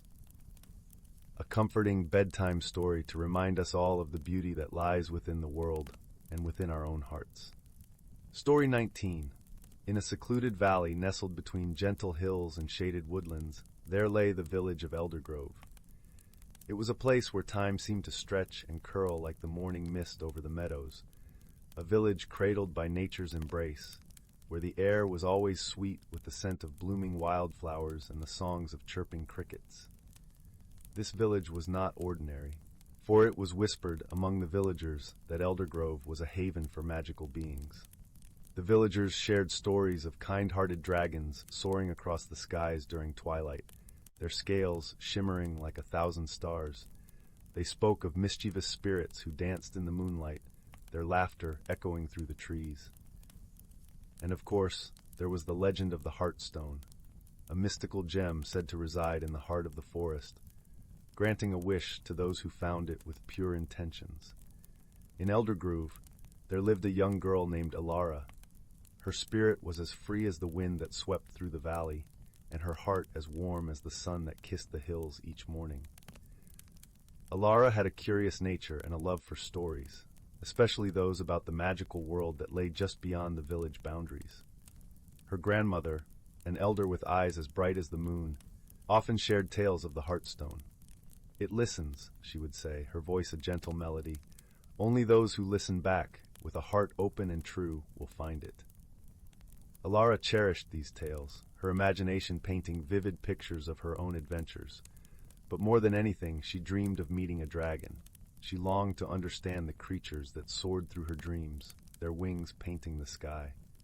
One golden afternoon, as the sun began its lazy descent, Alara decided it was time to seek out her own story. With a satchel filled with bread, cheese, and a small flask of elderberry juice, she ventured into the forest, following the path less trodden, where the sunlight danced through the leaves in dapples of gold. The forest was alive with the sound of rustling leaves and distant bird calls. Alara's footsteps were soft against the earth, her excitement a gentle thrum in her chest. She wandered deeper, guided by an invisible thread of wonder, until she reached a clearing where an ancient oak stood, its branches reaching for the sky like a wise old giant. Beneath the oak, nestled among a bed of moss and wildflowers, lay a dragon. Not a fearsome beast, as some tales would have it, but a gentle creature, its scales a soft hue of emerald and gold. Ilara's breath caught in her throat, but her heart told her not to fear. The dragon's eyes, deep pools of amber, met hers, and she knew she was safe. "Hello," Alara whispered, her voice barely more than a breath. The dragon tilted its head, a low, musical hum resonating from its throat. A greeting, Alara imagined. She took a step closer, her hand outstretched. The dragon's scales were warm, like sun-drenched stones, and as she touched it, a sense of calm enveloped her. "I've heard stories of you," she said softly, "and I've always wanted to meet a dragon. My name is Alara." The dragon blinked slowly, as if understanding her words. It shifted slightly, revealing a small, glowing stone nestled beneath its wing. Ilara's heart skipped a beat. Could this be the Heartstone her grandmother spoke of? The dragon nudged the stone towards her with its snout, an offering of trust. Alara knelt beside it, her fingers grazing the stone's surface. It pulsed gently, a heartbeat in her palm, and she felt a connection to the forest, to the dragon, to the very essence of Eldergrove. Alara closed her eyes, her thoughts swirling with wishes and dreams. But then she remembered her grandmother's words, wishes with pure intentions. She knew what her heart truly wished for, not for herself, but for the harmony of the world around her. "I wish for the magic of Eldergrove to flourish," she murmured, "for the dragons to soar freely, for the spirits to dance without fear, and for our village to remain a place of wonder and peace." The Heartstone glowed brighter, its warmth wrapping her in a gentle embrace. The dragon let out a soft, resonant note, a song of approval and gratitude. Alara opened her eyes to see the forest bathed in a warm, golden light, as if the world itself had taken a deep, contented breath. The dragon rose, stretching its wings wide, and Alara stepped back, watching in awe as it lifted into the sky, a graceful silhouette against the setting sun. She knew she had been part of something extraordinary, a story woven into the very fabric of Eldergrove. As she made her way back to the village, the path seemed brighter, the forest more vibrant. The air was filled with a sense of renewal, and Alara's heart was light with hope and joy. In the days that followed, Eldergrove thrived as never before. The villagers noticed the change. The air was sweeter, the fields more bountiful, and laughter seemed to linger longer in the air. They spoke of the day when the Heartstone's magic had been awakened, and though none knew exactly how, Alara carried the secret in her heart, a cherished story of a dragon's trust and a wish for harmony. And so the village of Eldergrove continued to be a place of wonder and magic, where dragons soared, spirits danced, and the hearts of its people beat in rhythm with the natural world, forever intertwined in the gentle embrace of the forest. Story 20. Once upon a time, in a realm where magic hummed through every leaf and raindrop, there lived a young girl named Willow. She was a curious soul, with eyes that sparkled like the morning dew and a heart as big as the ancient oak trees that guarded her village.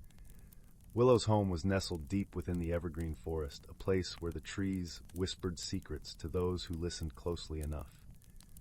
It was here that she spent her days, barefoot and carefree, dancing among the wildflowers and chasing butterflies through the dappled sunlight. One day, as Willow was exploring the forest's winding paths, she stumbled upon a peculiar sight, a glimmering pool of water, shimmering with 1,000 colors. Entranced by its beauty, she knelt beside it, dipping her fingers into the cool, shimmering liquid. To her surprise, a tiny dragon emerged from the depths, no bigger than her palm. Its scales glistened like precious gems, and its eyes twinkled with mischief. "Hello, little one," it chirped, its voice like the tinkling of bells. Willow gasped, her eyes wide with wonder. "A dragon! But I thought you were only found in storybooks." The dragon chuckled, a plume of smoke curling from its nostrils.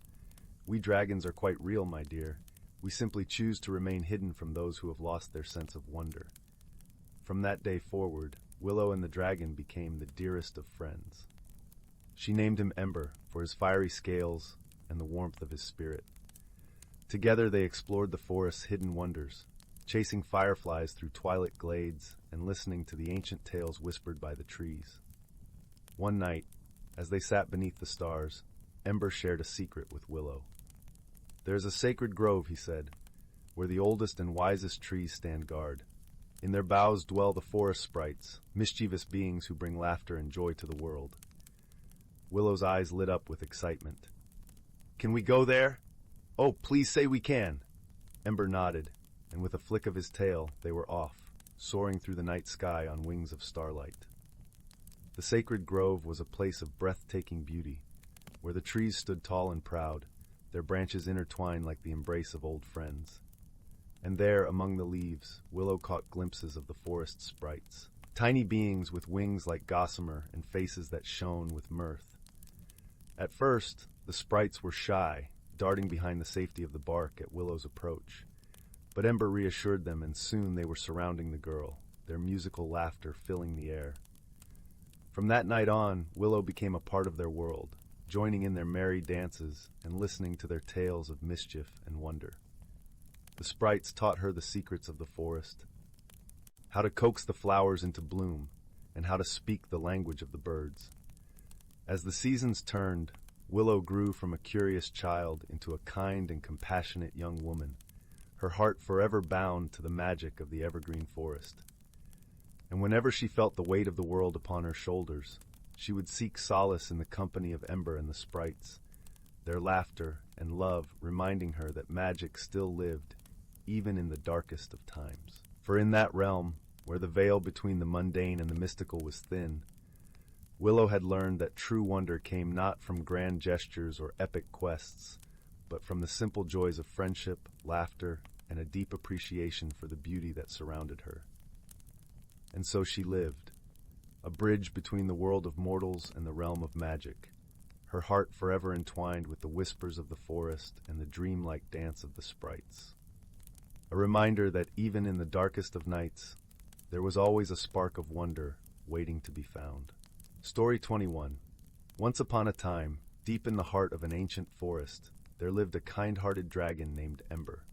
Her scales shimmered like polished rubies, and her gentle eyes held the wisdom of ages past.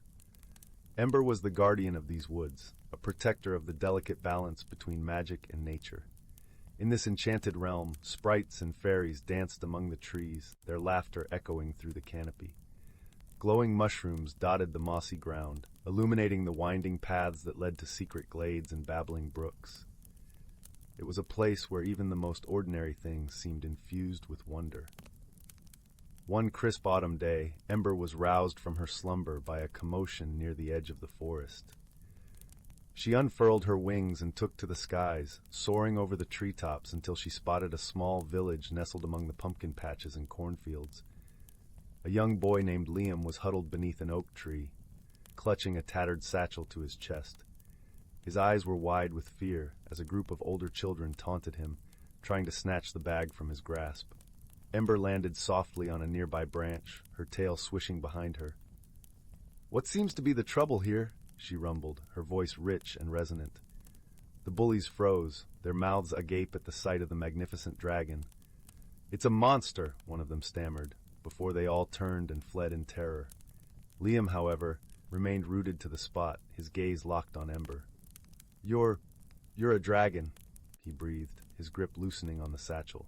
Ember chuckled, a warm sound like crackling embers. "Indeed I am, young one, and you need not fear me, for I mean you no harm." Slowly, Liam rose to his feet, emboldened by the dragon's gentle demeanor. "My name is Liam," he said. "I was just trying to get home from the market, but those boys were after my treats." "Ah, I see," Ember replied, her eyes twinkling with mischief. "Well, we can't have that, can we? Come, let me walk with you. I shall ensure those ruffians stay well away." And so the unlikely pair set off down the forest path, Liam regaling Ember with tales of his village and the marvels he had seen on his journey. In turn, the dragon spoke of the wonders that dwelled within the ancient woods, spinning tales of will-o'-the-wisps and unicorns that left the boy's eyes shining with delight. As they neared the edge of the forest, Ember paused, her scales glittering in the fading light. "This is where I must leave you, young Liam," she said. "But know that you are always welcome in these woods, for they are a sanctuary for those with open hearts and curious minds." Liam nodded solemnly, then reached into his satchel and withdrew a handful of gingerbread cookies. "For you, Ember," he said, offering them to the dragon. "A token of my gratitude, Yad, and a promise that I shall return soon."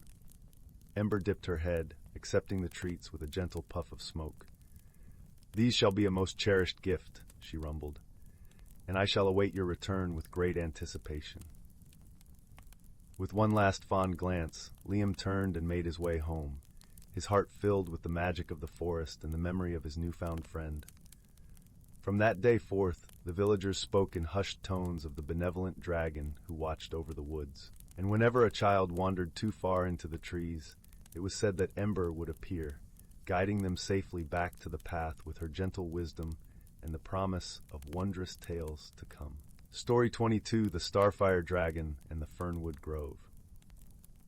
In a realm where the mountains whispered secrets to the wind and rivers sang lullabies to the moon, there existed a hidden forest known as Fernwood Grove. Enchanted and ancient, Fernwood was a place where the natural world and the magical realm intertwined like the roots of its mighty oaks and elms. The grove lay nestled in a valley surrounded by hills that glowed with the light of countless fireflies, and it was here that a very peculiar dragon made its home. This dragon was not the fierce, fire-breathing kind often told of in legends. No, this was a starfire dragon, a gentle creature whose scales shimmered with the light of the stars. Her name was Celestia, and she was known to all the creatures of Fernwood as the guardian of both peace and dreams. Celestia had lived in the grove for centuries, her presence a comforting glow in the night, a beacon of tranquility. Each evening, as the sun dipped below the horizon, she would unfurl her great wings and take to the sky.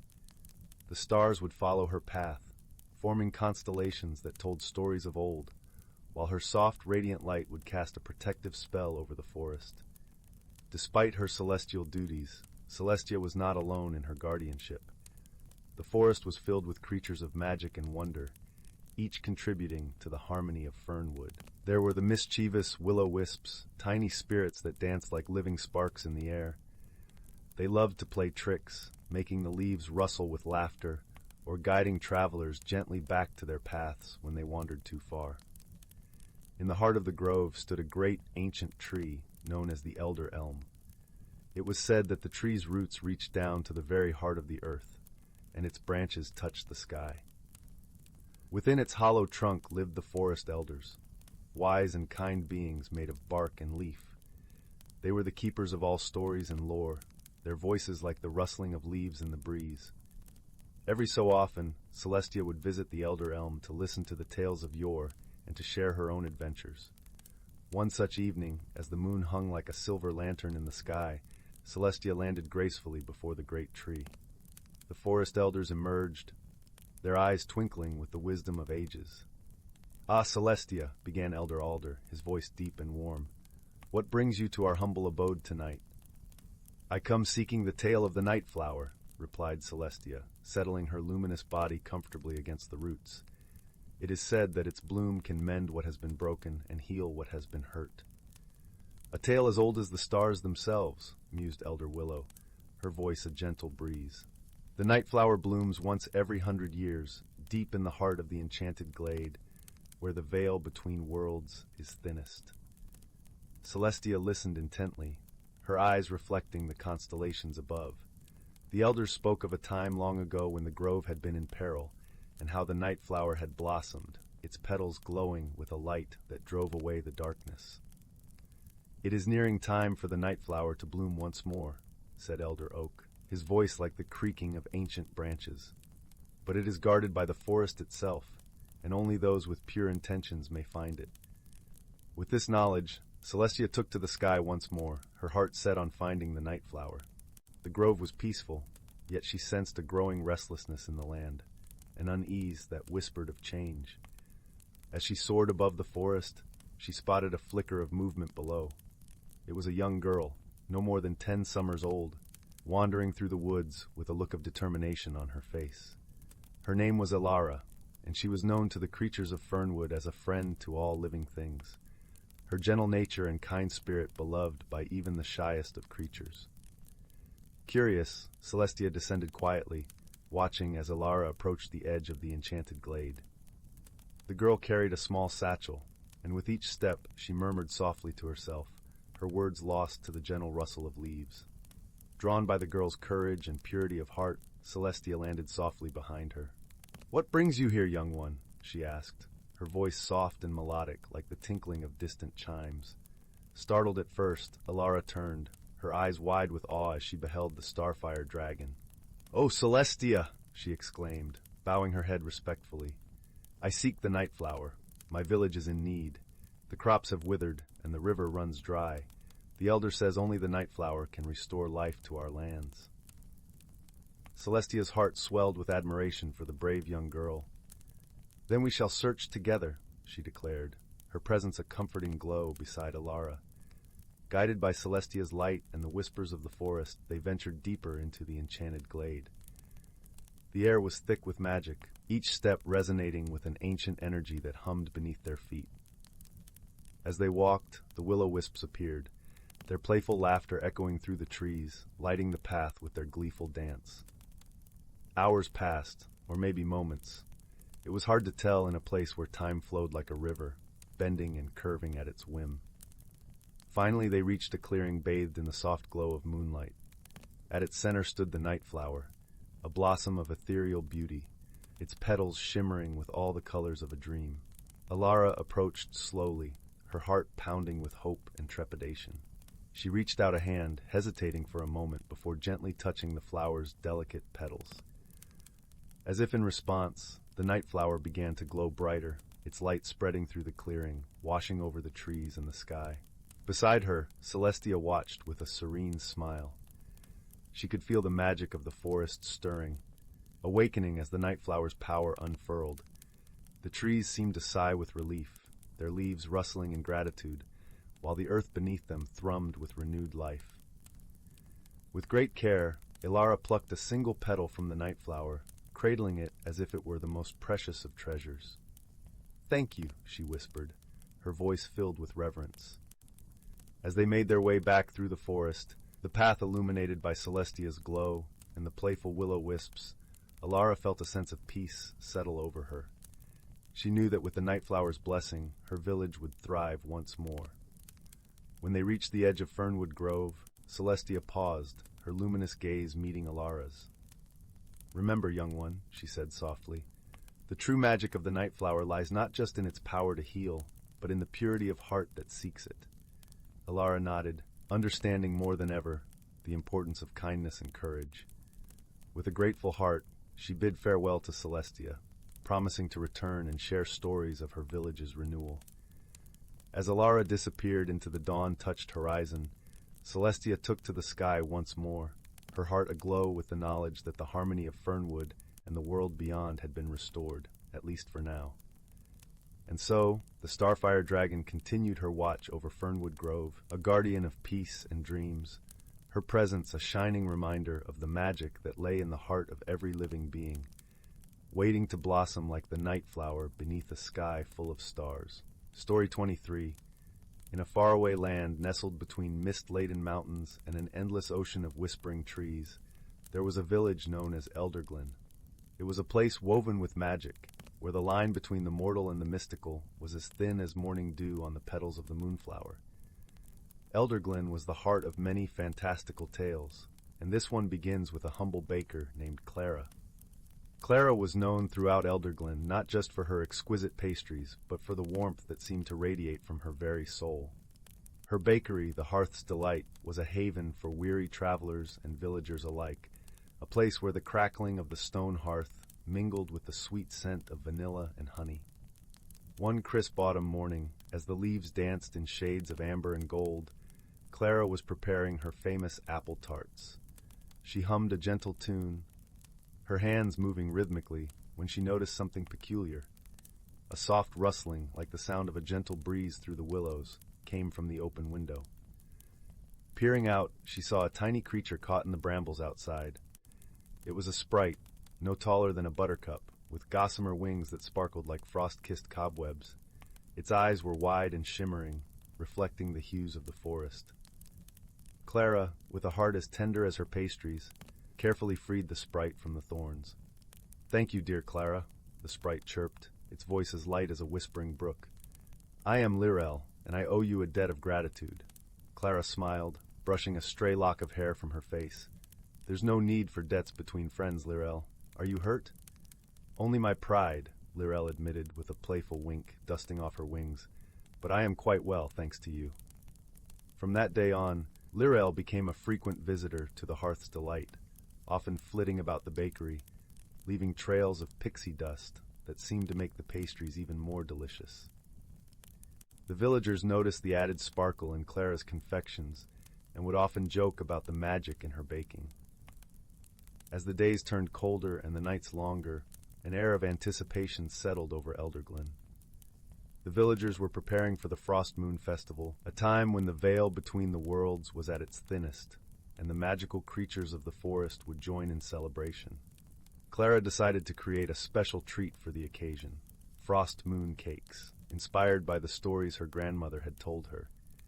They would be filled with spiced plum and drizzled with a glaze that shimmered like the night sky. She worked tirelessly, and with each batch, Lirel would perch nearby, offering suggestions or simply keeping Clara company. Yet, unbeknownst to Clara, the sprite was also weaving her own magic into the cakes. The night of the Frost Moon Festival arrived, and Elderglen was alight with lanterns that bobbed like fireflies in the crisp air. The village square was alive with laughter and music, the sounds of fiddles and flutes mingling with the chatter of excited villagers. Clara set up a stall near the heart of the festivities, her frost moon cakes displayed proudly. As people began to gather, they marveled at the cakes, their glaze shimmering with an otherworldly glow. One by one, the villagers tasted Clara's creation, and as they did, something wonderful happened. The enchantment Lirel had imbued in the cakes began to work its magic. Each bite brought forth a memory of joy and love, a reminder of warmth, even in the coldest of times. Elderglen's elder, a wise woman named Matilda, approached Clara with a twinkle in her eye. "These cakes are truly special, my dear," she said, savoring the last crumbs. "The magic within them is pure and kind." Clara, though surprised, smiled at Lirel, who hovered nearby, her wings a blur of excitement. "It seems my friend has been adding a touch of her own magic." As the festival continued, Clara noticed a figure standing at the edge of the square, cloaked in shadows. It was a dragon, though not one of the fearsome tales. This dragon, with scales of deep sapphire and eyes like pools of starlight, was known as Aurelian. Aurelian was the guardian of the Whispering Woods, a gentle soul who ensured the harmony between the magical and the mundane. Rarely did he venture into the village, but the scent of Clara's cakes had drawn him from his lair. With a graceful nod, Aurelian approached Clara's stall. The villagers watched in awe as the great dragon delicately took a cake between his claws and tasted it. His eyes closed in contentment, a deep rumble of approval vibrating through his chest. "These are remarkable, Clara," Aurelian said, his voice a melodic bass that resonated through the crowd. "They remind me of the warmth of 1,000 sunrises." Clara blushed, humbled by the dragon's praise. "Thank you, Aurelian. It seems that Lirel's magic has made them truly special." As the night wore on, the frost moon rose high, casting a silvery glow over Elderglen. The villagers danced and sang, their spirits lifted by the magic of the evening and the warmth of Clara's kindness. When the festival drew to a close, Clara found herself standing at the edge of the forest, looking out over the village she loved. Lirel hovered beside her, her wings aglow with moonlight. "You've done something wonderful, Clara," Lirel said softly. "You've reminded everyone of the magic that lives in their hearts." Clara smiled, feeling the truth in the sprite's words. "Perhaps it's not just the magic in the cakes, but the love and joy we share that makes this night so special." As the last lantern flickered out and the villagers returned to their homes, the forest sighed with contentment, cradling Elderglen in its embrace. The frost moon watched over them, a silent guardian in the sky. And so, in the heart of the magical village, amid laughter and love, the tale of Clara and her frost moon cakes became a cherished story. It was a reminder of the enchantment that lingered in the everyday, the gentle magic of friendship, and the quiet heroism found in kindness. And somewhere in the depths of the whispering woods, a dragon dreamed of sunrises and the warmth of a baker's heart. Story 24. In the heart of the enchanted vale, where the sun wove golden patterns through the lush canopy and the air was filled with the sweet scent of blooming wildflowers, there lived a dragon named Elowin. Unlike the fearsome dragons of old tales, Elowin was as gentle as a summer breeze and had scales that shimmered with the colors of the forest, a deep green that faded into the soft browns of the earth.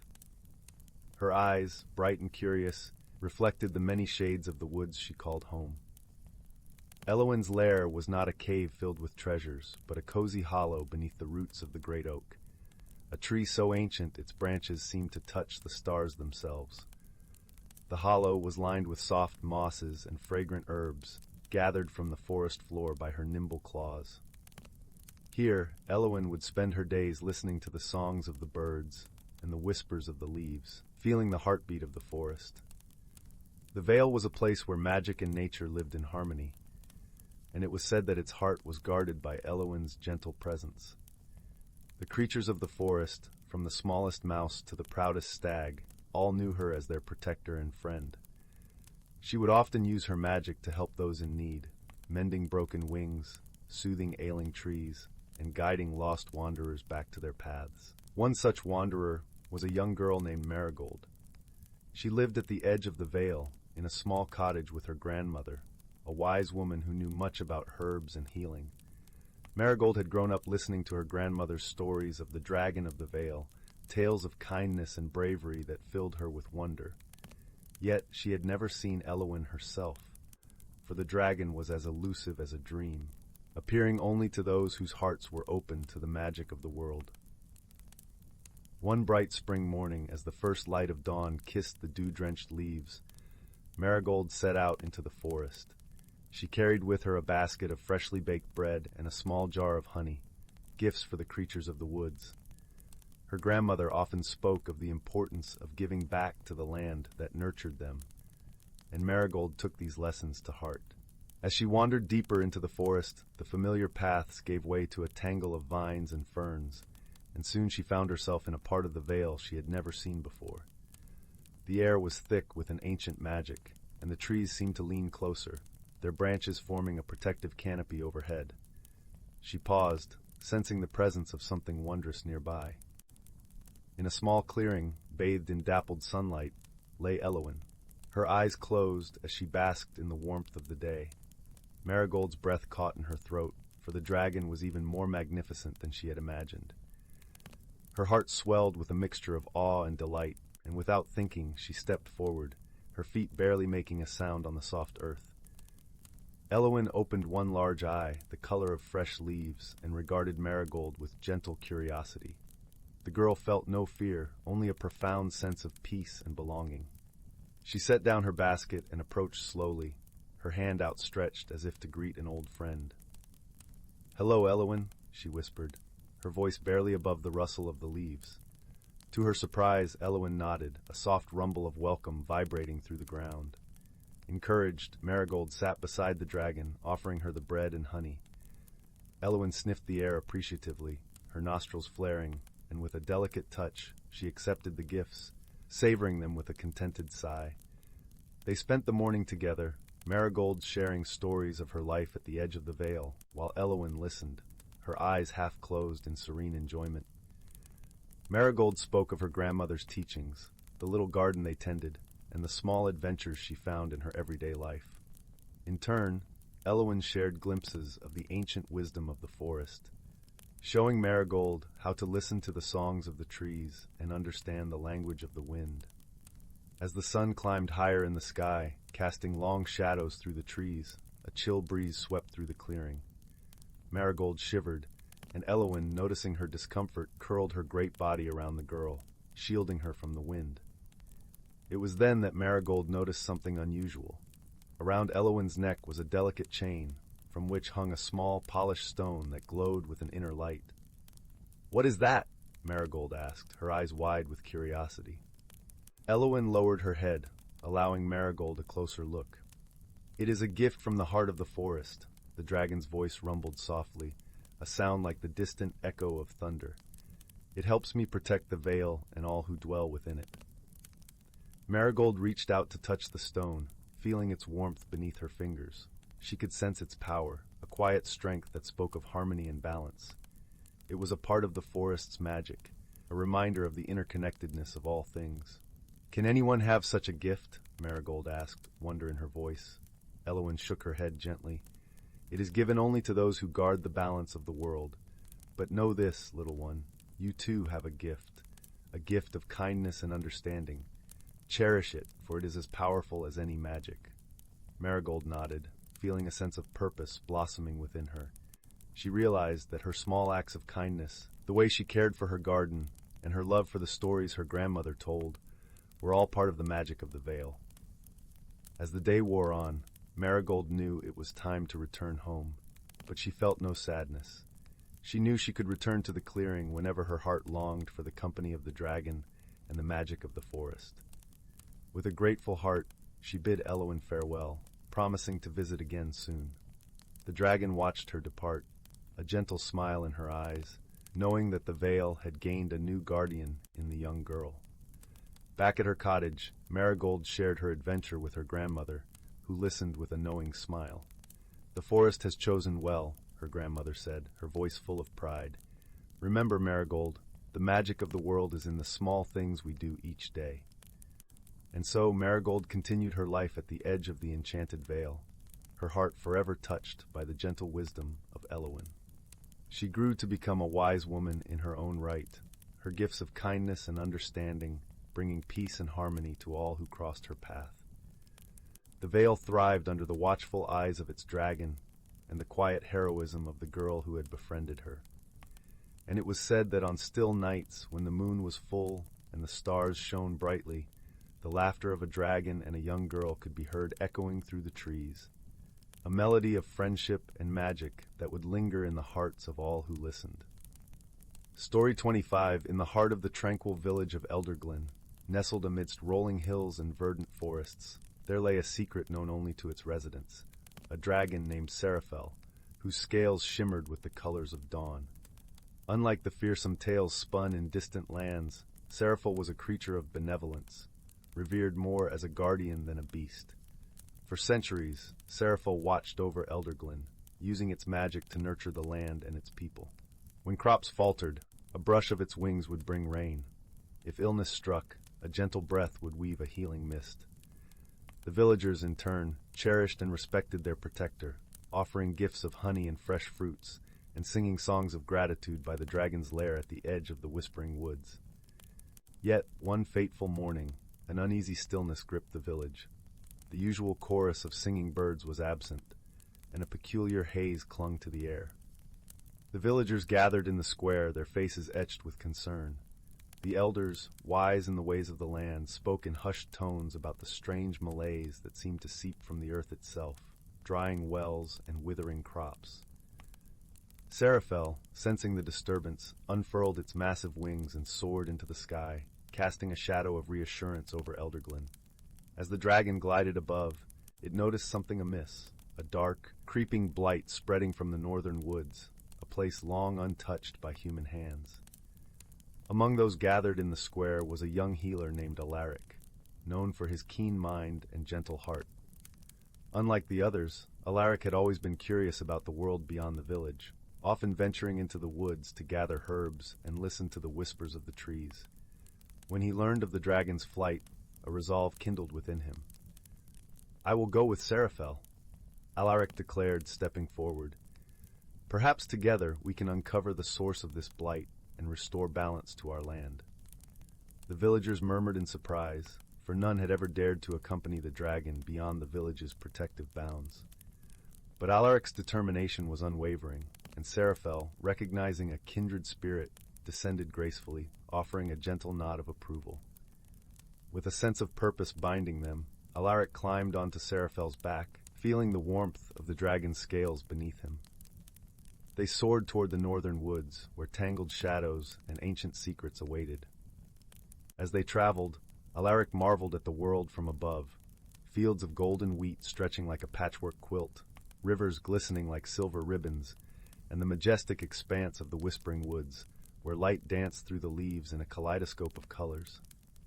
Yet, amidst this beauty, the encroaching blight was a stark reminder of their urgent quest.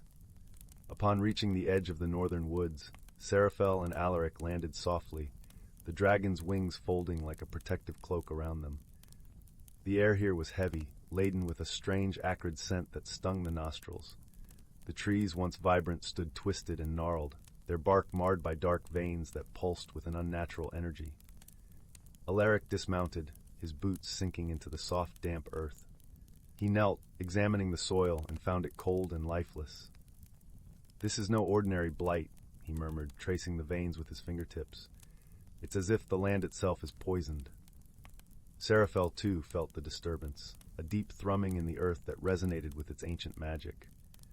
The dragon closed its eyes, reaching out with its senses, and detected a faint pulse, a rhythm not of nature but of something foreign and disruptive.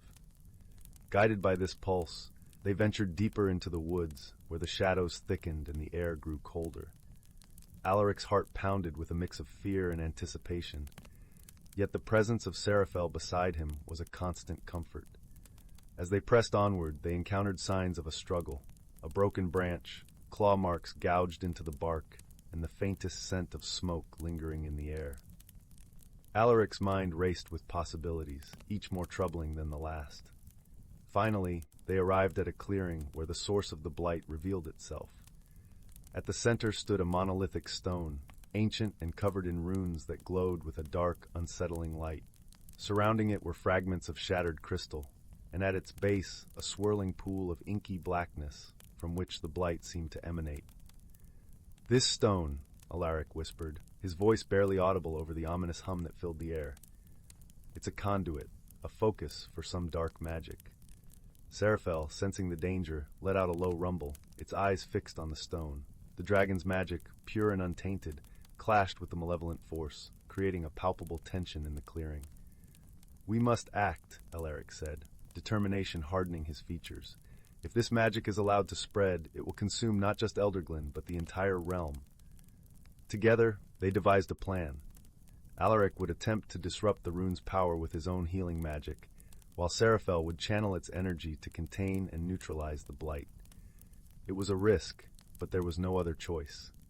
Alaric approached the stone cautiously, his hands aglow with a soft, golden light. He touched the runes, feeling the pulse of dark magic beneath them, and began to weave his own spell, one of cleansing and renewal. As he worked, Seraphel unleashed its power, a radiant wave of light that enveloped the clearing. The dragon's magic, ancient and potent, surged through the stone, meeting the dark energy head-on. For a moment, time seemed to stand still. The air crackled with energy, and the earth trembled beneath their feet. Alaric felt the darkness pushing back, a formidable opponent, but he held firm, drawing strength from Seraphel's unwavering presence. Slowly, the tide began to turn. The runes flickered, their glow dimming, and the pool of darkness at the stone's base began to recede. The blight's hold on the land weakened, its tendrils retreating like shadows before the dawn. Finally, with a resounding crack, the stone split, its power broken. The clearing was filled with a brilliant light as the remaining dark magic dissipated into the air, leaving behind only the gentle rustle of leaves and the distant call of birds returning to the woods. Exhausted but triumphant, Alaric and Seraphel shared a moment of quiet victory. The dragon's eyes met Alaric's, a silent acknowledgement of their bond and the strength they had found in each other. As they made their way back to Elderglen, the land around them began to heal. The trees regained their vigor, the air grew sweet and fresh, and the streams bubbled with renewed life. Upon their return, the villagers greeted them with cheers and tears of joy. Stories of their bravery would echo through generations, a testament to the power of unity and the courage to face the unknown. In the days that followed, Elderglen flourished like never before, a testament to Seraphel's guardianship and Alaric's wisdom. Together they had uncovered not just the source of the blight, but a deeper understanding of their roles in the tapestry of life. Seraphel remained a steadfast protector, ever watchful over the land and its people. And Alaric, with newfound confidence and knowledge, became a bridge between the village and the mysteries of the wider world, forever changed by their journey together. In the end, the dragon and the healer taught Elderglen a timeless truth, that true strength lies not in power alone, but in compassion, cooperation, and the unwavering belief in the goodness within us all. Story 26. In a small village nestled deep within an ancient forest, there lived a young girl named Willow. Her home was a cozy cottage surrounded by towering oak trees and a babbling brook that sang the sweetest melodies day and night. Willow loved nothing more than exploring the winding trails of the forest, her hazel eyes wide with wonder at every moss-covered stone and every playful squirrel that scampered across her path. One crisp autumn morning, as Willow was gathering wildflowers in a sunlit clearing, she heard a faint humming sound. She followed the melodic tune, winding her way through the trees until she came upon a most peculiar sight. There, perched on a flat rock, was a tiny dragon no bigger than her palm. Its scales shimmered like gemstones, and its eyes twinkled with mischief as it hummed a merry tune. Willow froze, scarcely daring to breathe. She had heard tales of dragons from the village elders, but she never imagined she would encounter one in her beloved forest. The little dragon turned its head, and for a moment their gazes met. Willow felt a warmth spread through her heart, and she knew in that instant that this dragon meant her no harm. "Hello, little one," the dragon said in a voice that sounded like the tinkling of bells. "My name is Ember, and I am the keeper of these woods." Willow found her voice at last. "It's a pleasure to meet you, Ember. I'm Willow, and I love spending time in this forest." Ember smiled, revealing a row of tiny polished teeth. "I've seen you here before, Willow. You have a gentle spirit and a kind heart. Would you like to be friends?" From that day on, Willow and Ember forged an unbreakable bond. The little dragon would accompany Willow on her forest adventures, darting among the branches and teaching her the secrets of the woodlands. Willow learned to identify the different plants and their healing properties, and she marveled at the way Ember could coax the shyest of woodland creatures out of their hiding places. One autumn, a fierce storm swept through the forest, toppling trees and flooding the streams. Willow watched in dismay as the animals' homes were destroyed, and she knew she had to do something to help her furry and feathered friends. With Ember's guidance, Willow set about rebuilding the dens and nests, weaving together branches and moss with nimble fingers. As she worked, she sang the sweetest melodies, and before long, the woodland creatures joined in with their own harmonies, creating a symphony of hope and renewal. Word of Willow's kindness spread throughout the forest, and soon other magical beings came to lend a hand. Mischievous sprites flitted about, untangling the vines and smoothing the paths, while gentle tree nymphs coaxed new saplings to sprout from the earth, providing shelter and nourishment for all. As the seasons changed and the forest flourished anew, Willow realized that her bond with Ember and the other magical beings had taught her a valuable lesson. True magic lies not in spells or incantations, but in the simple acts of kindness and compassion that connect all living things. And so, Willow continued to care for the forest and its inhabitants, her heart overflowing with love and wonder. Whenever she felt discouraged or lost, she would seek out Ember's company, and the little dragon would remind her of the beauty and magic that surrounded them, hidden in the whispers of the wind and the dance of the leaves. Story 27. In a secluded valley nestled between ancient mountains, a tranquil village thrived in harmony with the magical beings that called the enchanted forest home. Here, the whispers of the wind carried the hushed laughter of mischievous sprites, and the babbling brooks sang ancient melodies in tune with the beating hearts of the trees. Among the villagers lived a young girl named Willow, whose curiosity and compassion knew no bounds. Her auburn hair danced like flames in the sunlight, and her emerald eyes sparkled with wonder at the world around her. From a tender age, Willow felt an innate connection to the forest's whimsical inhabitants, and they, in turn, embraced her with open arms. One crisp autumn morning, Willow ventured into the forest, her basket swinging at her side, ready to gather wild berries and mushrooms for her mother's famous pies. As she hummed a merry tune, she stumbled upon a peculiar sight: a small, scaly creature curled up beneath a twisted oak tree, shivering and whimpering softly. Willow's heart swelled with concern as she knelt beside the creature, its scales a shimmering emerald hue. "Oh, dear one," she whispered. The creature's eyes fluttered open, revealing pools of molten amber that regarded Willow with a mixture of fear and wonder. I am lost," it rasped, its voice faint and trembling. "My home is far away, and I have wandered too far from the path." Willow's eyes widened in recognition. This was a young dragon, a rare and majestic being that few humans ever encountered. Without hesitation, she slipped off her shawl and draped it over the shivering creature, offering a warm and reassuring smile. "Fear not, little one," she said, her voice as soothing as a gentle stream. "I shall help you find your way home." The dragon blinked in surprise, its fear melting away at Willow's kindness. "But how? The path is long and treacherous, and I am too weak to fly." Willow chuckled softly, her eyes twinkling with mischief. "Have you forgotten where we are, dear friend? This is the enchanted forest, where magic flows through every leaf and stone. Trust in the wisdom of the ancient trees, and they shall guide us." With a newfound spark of hope, the dragon nuzzled against Willow's outstretched palm, and together they embarked on a wondrous journey through the heart of the forest. As they walked, the trees seemed to bend and sway, their branches parting to reveal a hidden path that wound its way through the dense foliage. Willow hummed a soft tune, and the very earth beneath their feet seemed to resonate with her melody, pulsing with the rhythm of life itself.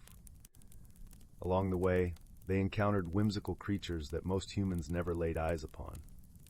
Playful pixies flitting among the wildflowers, mischievous gnomes tending to their underground gardens, and wise old owls whose eyes shone with ancient knowledge. Each encounter brought new wonders and lessons, reminding Willow and the dragon of the delicate balance that existed between the natural world and the realm of magic. They learned of the importance of respecting the forest's secrets, and the dragon, in turn, shared tales of the majestic mountain peaks that were his ancestral home. As the sun began to dip below the horizon, painting the sky in hues of crimson and gold, they found themselves at the edge of the enchanted forest, where towering peaks rose like sentinels against the fading light. The dragon turned to Willow, its eyes shining with gratitude and newfound strength.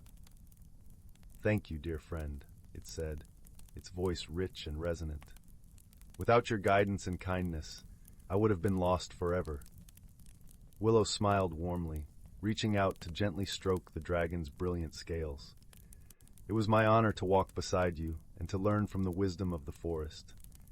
May your journey home be swift and safe, and may the magic of these lands forever fill your heart with wonder." With a mighty beat of its wings, the dragon took to the skies, soaring majestically towards the distant peaks. Willow watched until it disappeared from sight, her heart swelling with joy and a newfound appreciation for the extraordinary world that surrounded her humble village. From that day forth, Willow became a guardian of the enchanted forest, sharing its secrets and teachings with all who would listen.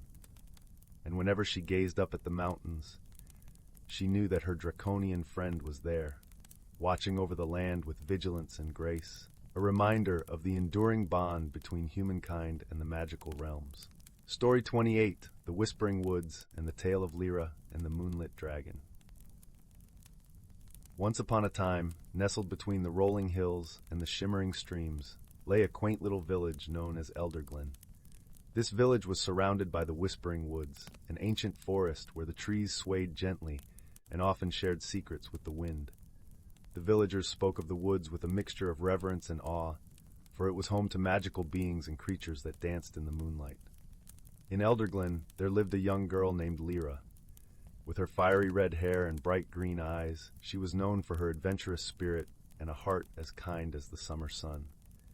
Lyra loved the Whispering Woods, and she spent hours exploring its winding paths, listening to the tales the wind carried from the treetops.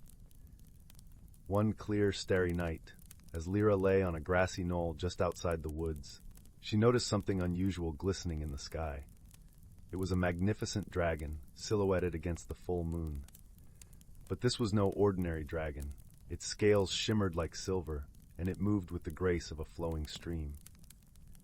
The villagers who rarely spoke of such creatures whispered legends of the moonlit dragon, a guardian of the forest who appeared only to those pure of heart. Lyra's heart danced with excitement and curiosity. She had heard tales of the moonlit dragon from her grandmother, who spoke of its benevolent nature and the mysteries it guarded. Determined to meet this magical creature, Lyra ventured deeper into the Whispering Woods, guided by the soft glow of the moon and the whispers of the trees. As she wandered through the forest, the night seemed more alive than ever. Fireflies flickered like tiny stars, and the leaves rustled gently, as if sharing secrets with the evening breeze. Lyra followed a path of moonbeams that seemed to lead her deeper into the heart of the woods. After what felt like hours, Lyra reached a serene glade, bathed in the soft silver light of the moon. There, resting amidst the wildflowers, was the moonlit dragon. Its eyes, the color of the deepest ocean, met Lyra's gaze with a knowing kindness. Lyra felt no fear, only a deep sense of wonder and a connection that transcended words. "Welcome, young one," the moonlit dragon spoke, its voice a gentle hum that resonated through the glade. "I have watched over these woods for centuries, and I have seen your heart. You are brave and kind, and it is time you learn the true magic of this world." With that, the dragon unfurled its wings, revealing an intricate map of the stars etched upon each shimmering scale. "These woods are alive with magic, Lyra. The trees, the streams, the creatures, they all hold stories and secrets. But the greatest magic lies in the harmony between all living things. Would you like to learn?" Lyra nodded, her eyes wide with wonder. She felt a warmth spreading through her, a sense of belonging and purpose. "Yes, please teach me," she whispered, her voice barely audible above the rustling leaves. The moonlit dragon began to share the lore of the forest, the language of the trees, the songs of the river, and the wisdom of the stars. Lyra learned to listen with her heart, to see with her soul, and to understand the delicate balance that held the world together. She discovered that every creature, no matter how small, played a part in this grand tapestry of life. Days turned into weeks, and Lyra spent every moment she could in the woods, learning from the dragon and the forest itself. She learned to dance with the fireflies, to decipher the cryptic patterns in the bark of ancient oaks, and to sing the songs that made the flowers bloom. As Lyra's bond with the forest deepened, so did her understanding of her place in the world. She realized that true magic was not just in spells or enchantments, but in the kindness she shared, the friendships she nurtured, and the harmony she fostered between all beings. One day, as Lyra and the dragon sat by a sparkling brook, the dragon spoke softly. "You have grown, dear Lyra. Your heart shines with the light of 1,000 stars. It is time for you to share this magic with others." Lyra nodded, understanding what she must do. She returned to Elderglen, her heart full of the wonders she had learned. She began to teach the villagers how to listen to the whispers of the woods, to see the beauty in every leaf and petal, and to cherish the bonds they shared with the natural world. Under Lyra's guidance, the village flourished. Elderglen became a place of harmony and joy, where people and nature lived as one. The villagers planted gardens that sang with the songs of the earth, and they celebrated the changing seasons with dances that echoed the rhythm of the stars. And as for the moonlit dragon, it continued to watch over the forest, its heart filled with pride and love for the girl who had learned the true magic of the world. On clear nights, Lyra would often see the dragon soaring across the sky, its scales shimmering like a constellation, a guardian and a friend. Years passed and Lyra grew old, her hair now a silver that matched the dragon's scales. But her spirit remained as vibrant as ever, her heart forever entwined with the magic of the woods. She knew that the true legacy of the moonlit dragon was not the secrets it shared, but the love and harmony it inspired in those who dared to listen. And so, the tale of Lyra and the moonlit dragon became a cherished legend in Elderglen, a story passed down through generations, a reminder that the greatest magic of all lies in the kindness we share and the bonds we nurture with the world around us. The Whispering Woods continued to thrive, a living testament to the harmony between humans and nature and the dragon's gentle watch over the world. And every so often, when the moon was full and the stars were bright, the villagers would gather to sing songs of the forest, their voices rising into the night, a tribute to the magic and wonder of the world they called home. Story 29, The Whispering Glade and the Watchful Dragon. Once upon a time, in the sun-dappled lands of Elderglen, nestled between rolling hills and emerald forests, lay the Whispering Glade. It was not an ordinary glade, for its grass shimmered with a silvery hue, and the trees that bordered it were ancient, their trunks twisted with age and wisdom. This glade was a place where the world of magic brushed against the mortal realm, and it was said that those who entered with pure hearts could hear the whispers of the forest spirits. In Elderglen, tales were told of the gentle dragon, Aurelia, who watched over the Whispering Glade. With scales like burnished gold and eyes as deep and kind as the twilight sky, Aurelia was beloved by the forest creatures and humans alike. She was known for her gentle heart and her wisdom, often guiding lost travelers back to the paths they had strayed from and ensuring the balance between the natural and magical realms was maintained. The villagers of Elderglen respected the glade and its guardian, offering gifts of flowers and sweet honey to honor the bond between them. However, few dared to enter its sacred space, for they knew that only those with selfless intentions could hope to earn the favor of the whispering spirits and Aurelia herself. One such individual was a young woman named Elara. With hair as dark as raven's feathers and eyes that sparkled like the morning dew, Elara was known throughout the village for her kindness and her deep connection to nature. She spent her days tending to the gardens of Elderglen and caring for the animals that roamed the fields. Her laughter was like a melody that brought joy wherever she went, and her heart was pure and brave. One afternoon, a great storm swept across Elderglen, its winds howling like a pack of wolves, and its rain lashing down like a river from the heavens. The villagers huddled in their homes listening to the fury outside. When the storm finally passed, they emerged to find the glade in disarray. Branches lay scattered like fallen soldiers, and the silvery grass was flattened beneath the weight of the storm. Elara, with her unwavering sense of duty, ventured to the glade to help restore its beauty.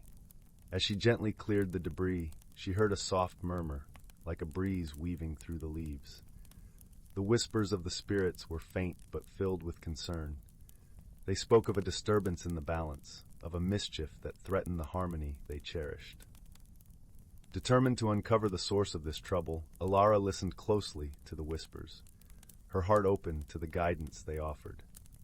It was then that she learned of the mischievous spirit, Nyx, who had recently arrived in the forest. Nyx was a trickster by nature, with a penchant for chaos and a playful heart that sometimes led to unintended harm. Aurelia, too, had heard the whispers and was watching with a gentle gaze from her perch atop a nearby hill. The dragon had known Nyx for many years, understanding both the spirit's playful nature and the potential for mischief to spiral into something more. She sensed that the spirit's antics were causing the imbalance the whispers spoke of, and she wished to help Nyx find a path that would not lead to chaos. Elara approached Aurelia, her spirit buoyed by the dragon's comforting presence. "Aurelia," she began, her voice a soft melody, "I wish to help restore the balance to the glade. How might we guide Nyx to understand the impact of their actions?" Aurelia nodded, her golden eyes filled with warmth. "Nyx is not ill-intentioned. Dear Elara, only misguided. We must show them the beauty of harmony and the joy it brings to all who dwell here." Together, Elara and Aurelia devised a plan. They would create a festival of light and laughter, inviting all the spirits and creatures of the forest to join in celebration. By weaving joy and unity into the heart of the glade, they hoped to inspire Nyx to see the value of harmony and the happiness it could bring. With Aurelia's guidance, Ilara crafted lanterns from the blossoms of the moonflower, their petals glowing softly in the evening light. She gathered the villagers and creatures of the forest, asking for their help in preparing for the festival. Everyone, from the smallest field mouse to the stately deer, contributed in their own way, weaving garlands, preparing feasts, and spreading word of the upcoming celebration. On the night of the festival, the glade shimmered beneath a canopy of stars. The lanterns cast a gentle glow, and the air was filled with the sweet scent of flowers and the soft hum of music. Creatures of all kinds gathered, their laughter and chatter blending with the whispers of the trees. Nyx, drawn by the merriment, appeared at the edge of the glade, curiosity alight in their eyes. The spirit was a whimsical figure with hair like wisps of cloud and eyes that twinkled like the morning sun. As they watched the celebration unfold, a feeling they had rarely known stirred within their heart, a longing to be part of something greater than their mischief. Aurelia approached Nyx, her presence calm and reassuring. "Welcome, dear Nyx," she said, her voice like a gentle breeze. "Join us in our celebration of harmony and light." Ilara approached as well, her smile warm and inviting. "We have created this night to share joy and unity. We would be honored if you would join us." Nyx hesitated, the mischief in their eyes softening. The spirit had always prided themselves on their tricks, but the sight of the glade alive with happiness and camaraderie stirred something new within them, a desire to belong. Tentatively, Nyx stepped into the glade, and as they did, the whispers of the spirit swirled around them, not with reprimand, but with welcome. The glade seemed to breathe a sigh of relief, the balance slowly restoring as Nyx embraced the spirit of the festival. Throughout the night, Nyx danced among the lanterns, their laughter ringing like silver bells. They played games with the children of Elderglen, their tricks now harmless and filled with delight. The villagers, seeing the change in Nyx, welcomed the spirit into their hearts, understanding that even the most mischievous of souls could find their place in the tapestry of life. As dawn approached, painting the sky with hues of lavender and gold, the festival drew to a close. The glade was once again at peace, its balance restored through the power of unity and understanding. Aurelia, watching over the scene with a heart full of joy, turned to Ilara.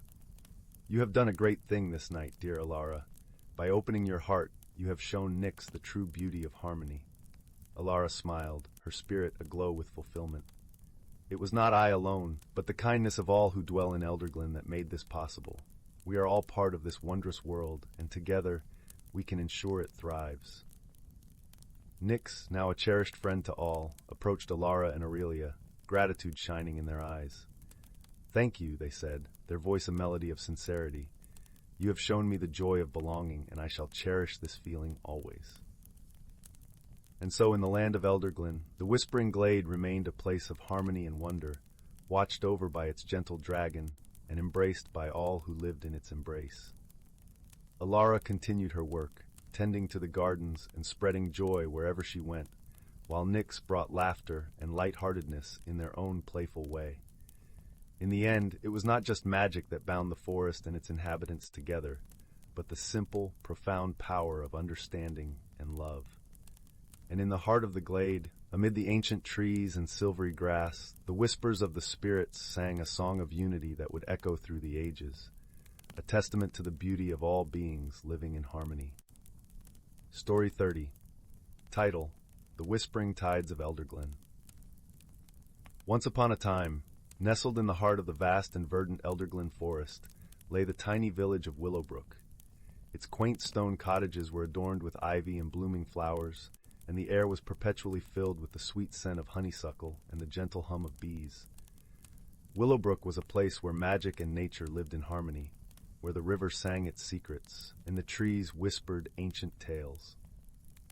In this enchanting village, there lived a young girl named Ilara.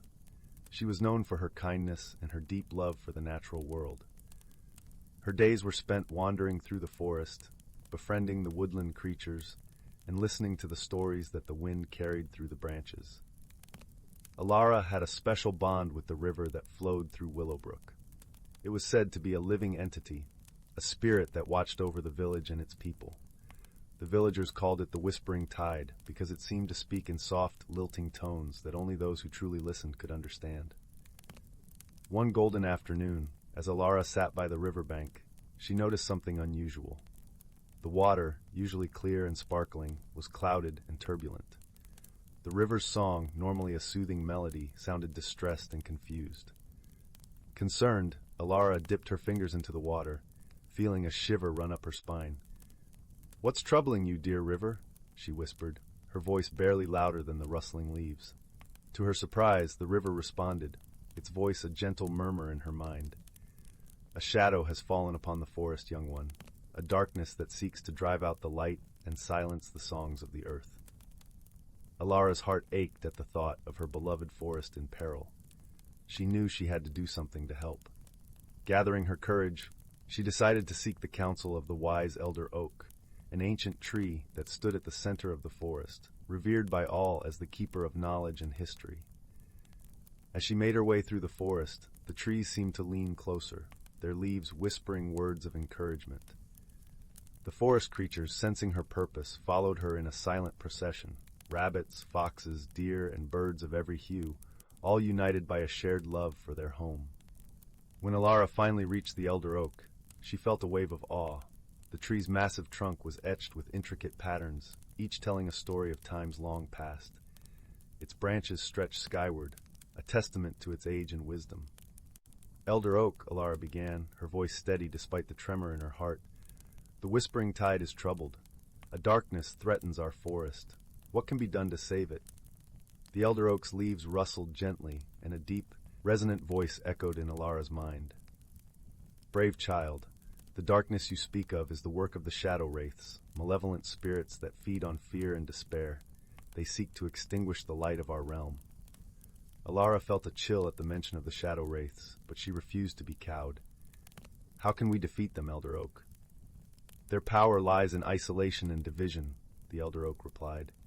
"But together, united by hope and courage, you can drive them away. You must find the Heartstone, a gem of pure light hidden deep within the crystal caverns. It will amplify the strength of your unity and banish the wraiths." Determined, Alara thanked the elder oak and set off towards the crystal caverns. The journey was long and fraught with challenges, but Alara's spirit never wavered. The forest itself seemed to guide her, the path illuminated by glimmers of moonlight and the comforting presence of her animal companions. As they journeyed, Alara discovered that her bond with the forest was even stronger than she realized. She could understand the language of the trees and feel the heartbeat of the earth beneath her feet. This newfound connection filled her with a sense of purpose and belonging. When they finally reached the crystal caverns, Alara was awestruck by their beauty. The walls shimmered with countless crystals, reflecting light in a dazzling array of colors. At the center of the cavern, nestled in a bed of moss and luminescent fungi, lay the Heartstone. It pulsed with a gentle, radiant glow, warming the cavern with its light. As Alara approached the Heartstone, the shadow wraiths emerged from the darkness, their forms shifting and writhing like smoke. Their whispers filled the air, attempting to sow doubt and fear in her heart. But Alara stood firm, her companions gathering around her in solidarity. She reached out and touched the Heartstone, feeling its warmth flow through her, filling her with a sense of peace and strength. The light from the Heartstone intensified, creating a brilliant aura that enveloped Alara and her friends. Together, they focused on the light, on the love and unity that bound them. The shadow wraiths shrieked in defiance, but the light was too strong, too pure. It washed over them, dissolving their darkness and restoring the cavern to its natural tranquility. With the wraiths banished, Alara returned to Willowbrook, the Heartstone in hand. As she placed it by the river, the Whispering Tide sang a song of gratitude and joy, its waters clear and serene once more. The village, too, rejoiced, the threat of darkness banished by the courage of one small girl and her steadfast friends. Alara had shown that even the smallest of beings could make a difference, that love and unity could overcome the darkest of shadows. The forest thrived, its magic renewed, and the stories of Alara's bravery were woven into the fabric of Willowbrook's history, told and retold by the river's gentle song. And so the whispering tides of Elderglen continued to sing, a reminder of the harmony between nature and magic, and the enduring strength found in the hearts of those who dare to dream. Story 31. Once upon a time, deep within an ancient forest where sunbeams danced through the canopy of towering trees, there lived a young dragonling named Ember. Her vibrant scales shimmered like molten gold, and her eyes sparkled with the curiosity of 1,000 lifetimes. Ember was a gentle soul, cherished by the woodland creatures that called these verdant glades home. She would spend her days soaring above the treetops, marveling at the tapestry of life unfolding beneath her wings. The squirrels would scamper about, chattering their gratitude as she warmed their nests with a gentle puff of her fiery breath, while the deer would graze peacefully, unbothered by her presence. One crisp morning, Ember awoke to the melodious trilling of a songbird. As she stretched her wings, she noticed a peculiar glimmer in the distance. Intrigued, she took to the skies, gliding gracefully through the dappled sunlight. As she drew nearer, Ember realized that the glimmer emanated from a crystal-clear stream, its waters shimmering with a radiant, otherworldly glow. Perched upon a mossy rock at the water's edge sat a diminutive figure clad in a cloak woven from the finest gossamer threads. "Greetings, little one," Ember called out softly so as not to startle the tiny being. The figure turned, and Ember gasped in wonder.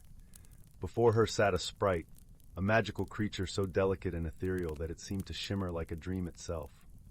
"Well met, noble dragon," the sprite replied, its voice like the tinkling of silver bells. "I am Thistle, keeper of this enchanted stream." Ember bowed her head respectfully. "It is an honor to make your acquaintance, Thistle. Might I ask what magic imbues these waters with such a radiant glow?" Thistle giggled, a sound akin to the gentle rustling of leaves in a summer breeze. "These are the waters of whimsy, young one. They flow from the very heart of the forest, carrying the essence of wonder and imagination. All who drink from these streams are imbued with the gift of dreams and fanciful musings." Ember's eyes widened with delight. "How marvelous! Might I take but a sip? I should so love to experience the magic of these enchanted waters." Thistle regarded the dragonling with a warm smile. "Of course, dear Ember, but heed this counsel. The waters of whimsy are potent and must be savored with care. Take only a small taste, lest you become lost in the realms of fantasy, never to return." Heeding the sprite's warning, Ember leaned forward and delicately sipped the glimmering stream. The water danced upon her tongue, sparkling with an effervescent joy that thrilled her very soul. As she drew back, the world around her seemed to shift and shimmer, taking on a dreamlike quality. The trees began to sway in time with an unheard melody, their branches twisting into fanciful shapes. The very air shimmered with motes of colored light, swirling in mesmerizing patterns. Ember laughed with pure, unbridled delight, her heart overflowing with whimsy and wonder. She took to the skies once more, her wings trailing ribbons of stardust in her wake. For days and nights uncounted, Ember frolicked amid the enchanted glades, her imagination running wild. She soared alongside flocks of griffins, their feathers gleaming like polished gold. She danced with will-o'-the-wisps, their ethereal lights painting the night sky with a kaleidoscope of colors. Yet through it all, Ember remained grounded by the gentle wisdom of Thistle and the other forest sprites. They taught her the importance of balance, of savoring the magic while never losing sight of the beauty inherent in the natural world. And so, Ember became a guardian of dreams and whimsy, sharing her wondrous experiences with all who would lend an ear. She reminded the creatures of the forest to embrace their fanciful natures, to revel in the magic that thrummed through every leaf and stone. Years turned to decades, and still, Ember could be seen soaring above the treetops, her golden scales shimmering with the light of 1,000 dreams. And whenever a child's laughter rang out in the forest, or a shooting star streaked across the night sky, one could almost glimpse the dragonling dancing among the stars, forever guided by the whimsical spark that burned bright within her heart. Story 32, The Whispering Woods and the Lantern Keeper. In the heart of the Whispering Woods, where ancient oaks stood like silent sentinels and the air was thick with the scent of pine and earth, there existed a world both hidden and known. Here the creatures of legend roamed openly, and the boundary between the magical and the mundane blurred like mist in the morning sun. The village of Elderglen lay at the forest's edge, a quaint collection of cobblestone paths and thatched cottages. Its inhabitants were simple folk, living in harmony with the mysterious woods. They knew well the importance of respect and kindness toward the magical beings that called the forest home. One such magical being was Lumina, the lantern keeper. Lumina was a gentle soul, her appearance as captivating as the stories told about her. She was said to have hair like moonbeams and eyes that held the sparkle of starlight. Her duty was to tend the lanterns that hung from the branches of the whispering woods.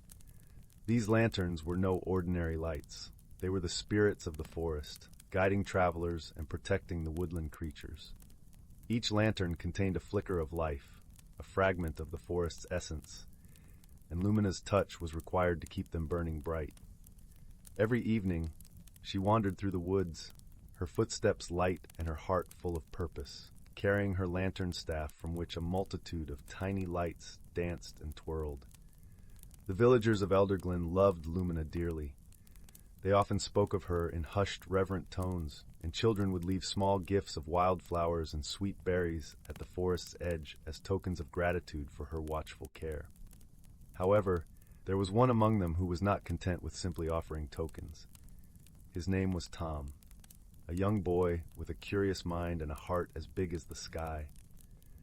Tom had always been fascinated by the stories of the whispering woods. He longed to meet Lumina, to see the lanterns for himself, and perhaps discover the secrets they held. One crisp autumn evening, when the moon was a silver crescent in the sky and the air was filled with the rustle of leaves, Tom decided it was time to venture into the woods. Armed with nothing but a small satchel of provisions and a heart full of wonder, he slipped away from the village and into the forest. The woods were alive with the sounds of night. An owl's hoot echoed in the distance, and the trees seemed to whisper secrets to one another. Tom treaded carefully, his eyes wide with awe at the sight of the glowing lanterns hanging from the branches overhead. Each light was a different hue, casting a kaleidoscope of colors across the forest floor. It wasn't long before Tom found himself at the heart of the whispering woods, where the trees grew so tall and close together that they formed a natural cathedral. In the center of this sacred place stood Lumina, her lantern staff glowing with a gentle radiance. Startled by his own boldness, Tom hesitated, but Lumina turned to him with a smile that could warm even the coldest night. Her voice was soft and melodic, like the song of the forest itself. "Welcome, young one. What brings you to the heart of the woods?" Tom took a deep breath, gathering his courage. "I wanted to see the lanterns and meet you, Lumina. The villagers say you are the guardian of the forest." Lumina nodded, her eyes twinkling like the stars above. "Indeed, the lanterns guide and protect. They hold the stories of the forest, both old and new. Would you like to hear one?" Tom's heart leapt with joy. "Oh yes, please!" Lumina gestured for Tom to sit beside her on a moss-covered log. She raised her staff, and one of the lanterns floated down to hover between them. Its light was a warm golden glow, pulsing gently like a heartbeat. "This lantern," Lumina began, "holds the story of the first light, the very beginning of the whispering woods." Tom listened intently as Lumina wove her tale. She spoke of a time long ago when the forest was just a barren land, void of magic and life. It was a time when the world was dark, and the creatures of myth were mere whispers on the wind. Then, one fateful night, a single star fell from the heavens, its descent watched by the moon and witnessed by the silent earth. The star landed softly in the heart of the forest, and where it touched the ground, the first lantern was born. Its light spread like wildfire, igniting the spirit of the forest and awakening the magical beings who had lain dormant. The trees stretched their branches toward the sky, the rivers sang joyous songs, and the animals danced in the glow of the new light.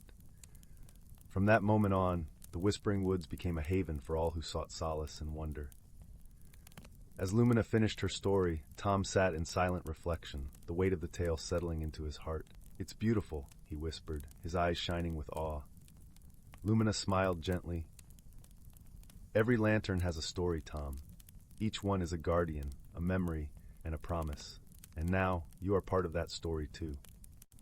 Feeling a sense of belonging, Tom spent the rest of the night at Lumina's side, listening to the rustling leaves and the soft hum of the lanterns. As dawn approached, Lumina walked him back to the edge of the village. "Remember, young one," she said, her voice a gentle caress, "the magic of the woods is always with you. Carry it in your heart, and it will guide you through life's journey." Tom nodded, understanding more than words could express. He waved goodbye, his heart full of gratitude and wonder, and made his way back to Elderglen, where the world was waking to a new day. From that day forward, Tom became a storyteller in his own right, sharing the tales of the Whispering Woods with all who would listen. The villagers would gather around him, captivated by his words, and the children would look to the forest with newfound wonder. And so, the magic of the Whispering Woods lived on, a beacon of light and hope whispered from heart to heart, generation after generation. And somewhere in those ancient woods, Lumina continued her tireless watch, her lanterns glowing bright, a testament to the enduring power of stories and the magic that binds us all. Story 33, title, The Whispering Woods and the Lantern of Leora. In the heart of the Whispering Woods, where the trees sang ancient lullabies and the streams wove tales of yore, there lived a dragon named Emberlight. Unlike most dragons, Emberlight was small and gentle, his scales shimmering like fireflies in the twilight. The villagers of Leora, a quaint settlement bordering the woods, considered him a cherished guardian, for his presence ensured the forest remained in harmony. The Whispering Woods were no ordinary place. They were home to countless magical creatures, the mischievous breezlings who danced with the wind, the wise old owlkin who could see through time, and the elusive nymphs who painted the flowers with their laughter. But among these wonders, the village's most treasured possession was the Lantern of Leora. The lantern was a relic of immense beauty and mystery, rumored to hold the light of the first dawn. It hung from the tallest tree in the village square, casting a gentle glow that kept darkness at bay. Every year on the eve of the solstice festival, the villagers would light the lantern anew, ensuring its flame burned bright through the longest night.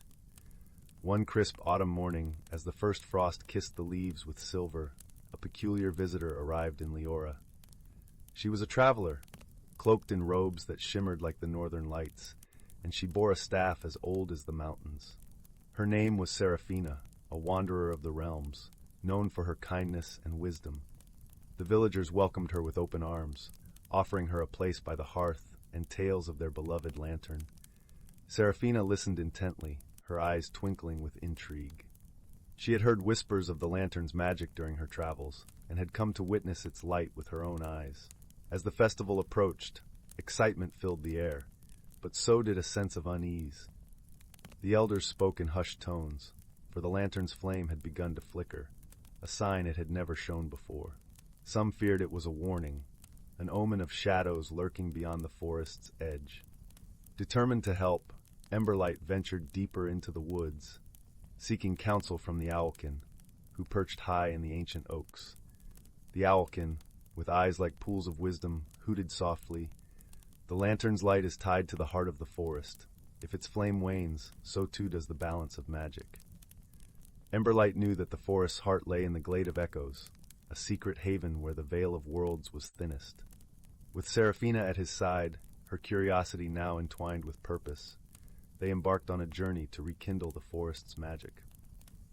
The path to the glade was fraught with challenges.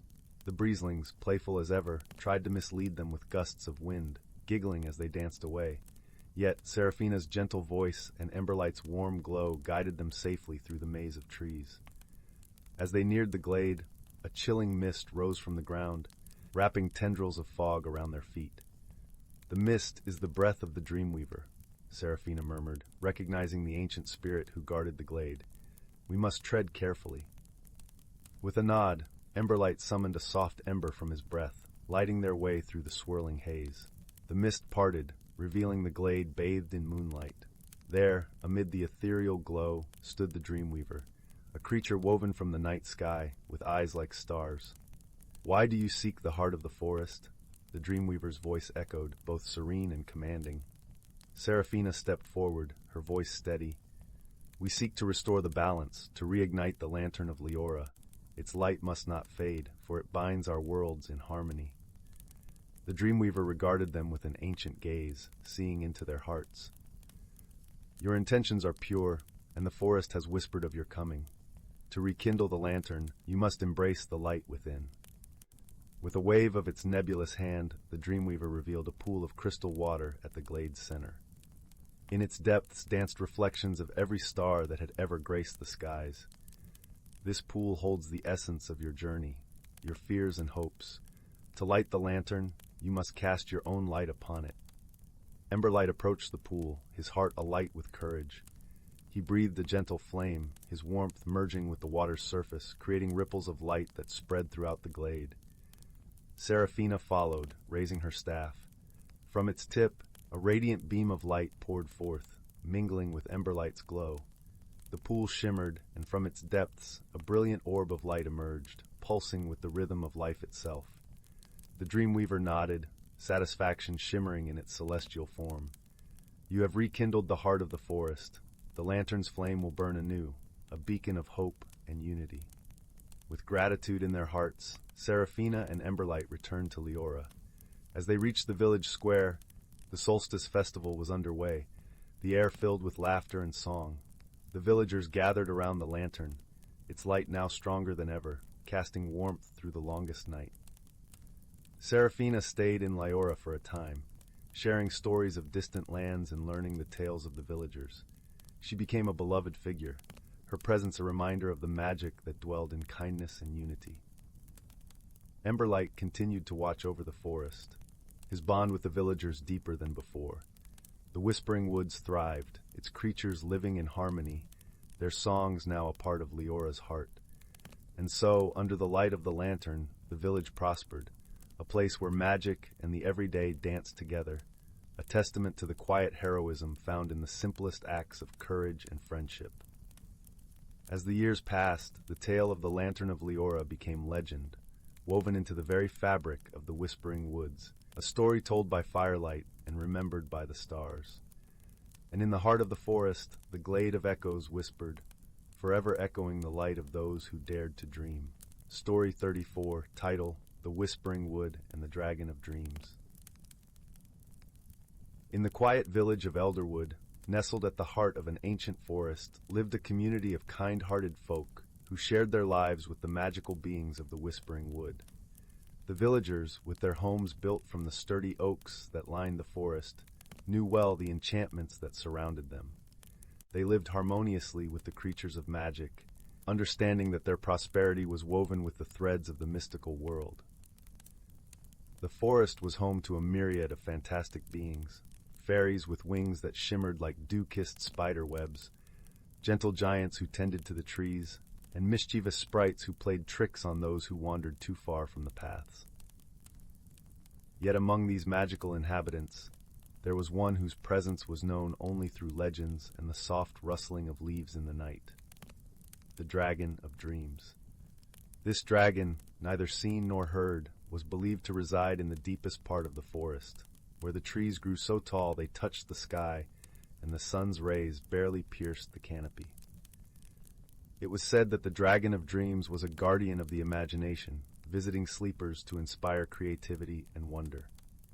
It was whispered that the dragon's breath could weave dreams into reality, but only for those pure of heart and true of purpose. In the village lived a young girl named Elara, with hair as dark as raven feathers and eyes that sparkled like the stars. Elara was known for her kindness and her insatiable curiosity about the world beyond Elderwood. She loved listening to the stories of old, particularly those about the Dragon of Dreams.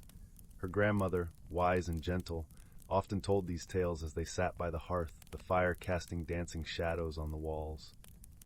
One evening, as the first snow of winter dusted the village like powdered sugar, Elara's grandmother fell ill. The villagers tried every remedy they knew, but nothing seemed to ease her fever. Elara, desperate to help, remembered the stories of the Dragon of Dreams. If anyone could bring a miracle, surely it would be the dragon. Determined, Elara set out on a quest. She packed her satchel with provisions, wrapped her favorite scarf around her neck, and ventured into the Whispering Wood. The trees, ancient and wise, seemed to lean toward her as she passed, their branches murmuring secrets of the forest. As she journeyed deeper, the light grew dim, and the air filled with the scent of pine and earth. Elara felt the eyes of unseen creatures watching her, and she heard the playful laughter of sprites echoing through the branches. She was not afraid. She knew the forest loved those who respected it. After hours of walking, she reached a clearing bathed in the gentle glow of moonlight. In its center lay a pond, its surface still and reflective like a mirror.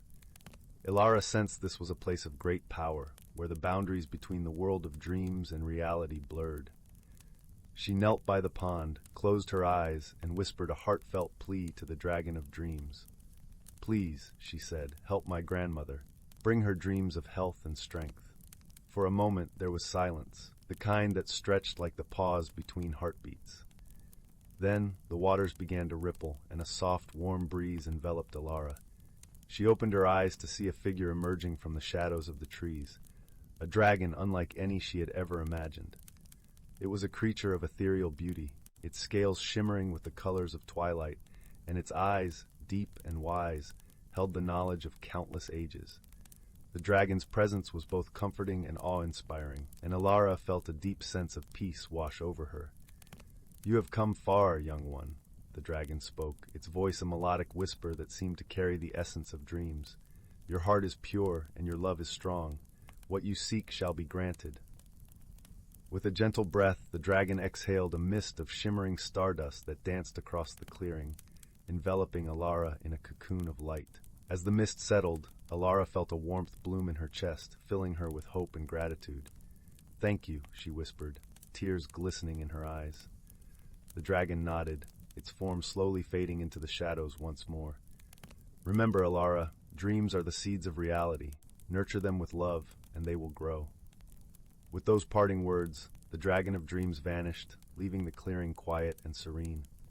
Elara made her way back to the village, her heart light and her spirit renewed. As she approached her grandmother's cottage, she saw the flicker of candlelight through the window. She rushed inside to find her grandmother sitting up, a warm smile on her face, and the color returned to her cheeks. "My dear Elara," her grandmother said, her voice filled with love and warmth, "I had the most wonderful dream." Elara embraced her grandmother, tears of joy mingling with laughter as the villagers gathered to celebrate the miracle. From that day on, the story of the Dragon of Dreams became more than a legend in Elderwood. It was a cherished truth, a testament to the power of love and the magic that dwelled within the Whispering Wood. And so, life in the village continued in harmony with the forest, its people ever grateful for the unseen guardians and the wonders that surrounded them. Elara grew up to be a storyteller, sharing her adventures and the lessons she learned, ensuring that the magic of the Dragon of Dreams lived on in the hearts of all who listened. In the gentle embrace of the Whispering Wood, dreams and reality danced together, crafting stories as timeless as the stars in the sky. Story 35. Once upon a time, in a land where the emerald forests danced with ancient whispers, a young girl named Willow lived in a quaint village nestled at the edge of the enchanted woods. These woods were home to all manner of mystical creatures, from the wise old oak trees that creaked with the weight of centuries to the mischievous sprites that zipped through the undergrowth, trailing ribbons of laughter. Willow was a curious child, with eyes that sparkled like dewdrops and a heart filled with wonder. She loved nothing more than to venture into the enchanted woods, her bare feet padding softly over the mossy ground as she listened to the stories the forest had to share. One day, as Willow sat cross-legged beneath a towering oak, she heard a soft rustling in the bushes nearby. Peering through the foliage, she caught a glimpse of a shimmering scale and a puff of sweet, scented smoke. Her heart raced with excitement, for she knew that only one creature could possess such an enchanting presence. A dragon. With trembling hands, Willow parted the branches, and there, coiled upon a bed of ferns, lay a tiny dragon no bigger than her palm. Its scales shimmered like jewels in the dappled sunlight, and its eyes, deep as amethysts, regarded her with a gentle curiosity. "Hello, little one," Willow whispered, her voice filled with wonder. "What are you doing here all alone?" The dragon blinked slowly, and to Willow's surprise, a soft voice echoed in her mind. "I am Ember, the last of my kind. These woods are my home, and I guard their secrets with my life." Willow's eyes widened in awe, and from that day forward a bond was forged between the girl and the dragon, a bond that would shape the destiny of the enchanted woods forever. As the seasons turned, Willow and Ember became inseparable companions, exploring the wonders of the forest together. Willow learned the secrets of the ancient trees, the language of the babbling brooks, and the songs of the birds that filled the canopy with their melodies. And in return, Ember taught her the ways of the dragons, sharing tales of their ancient magic and the sacred duty they held to protect the balance of nature. One crisp autumn day, as they wandered through a grove of golden-leaved maples, Willow noticed a sadness in Ember's amethyst eyes. "What troubles you, my friend?" she asked, her voice soft with concern. Ember sighed, a wisp of smoke curling from her nostrils. "The enchanted woods are changing, Willow. The whispers of the trees grow fainter, and the spirits that once danced among the glades have retreated deeper into the forest's heart. There is a darkness spreading, a force that seeks to upset the delicate balance." Willow felt a chill run down her spine, for she knew of the tales that spoke of the ancient battle between light and darkness, a cycle as old as time itself. Without the dragons to maintain the harmony, the enchanted woods, and all the wondrous creatures that called it home, would be in grave peril. From that day forward, Willow and Ember vowed to unravel the mystery of the encroaching darkness and restore the balance to their beloved forest. They sought counsel from the ancient oak trees, whose gnarled branches held the wisdom of ages. They listened to the whispers of the wind, deciphering the messages carried on the breeze from the furthest reaches of the woods. And as they delved deeper into the heart of the mystery, they discovered a forgotten tale, a prophecy that spoke of a chosen one, a child of the forest who would wield the power to banish the darkness and usher in a new era of harmony. With each passing day, the signs became clearer, pointing to Willow as the one foretold in the ancient prophecy. And though her heart quailed at the enormity of the task before her, she found courage in the unwavering friendship of Ember and the steadfast support of the forest's mystical denizens. At last, the time came for the final confrontation with the forces of darkness. Willow and Ember stood side by side, their hearts beating as one, as they faced the shadowy entity that sought to corrupt the very essence of the enchanted woods.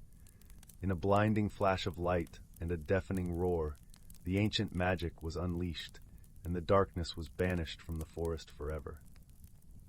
The trees sang with renewed vigor, their leaves bursting with vibrant hues, and the spirits danced once more among the glades, their laughter ringing like silver bells. As the sun set over the enchanted woods, Willow and Ember watched as the last traces of shadow melted away, replaced by a warm, golden glow that seemed to emanate from the very heart of the forest itself.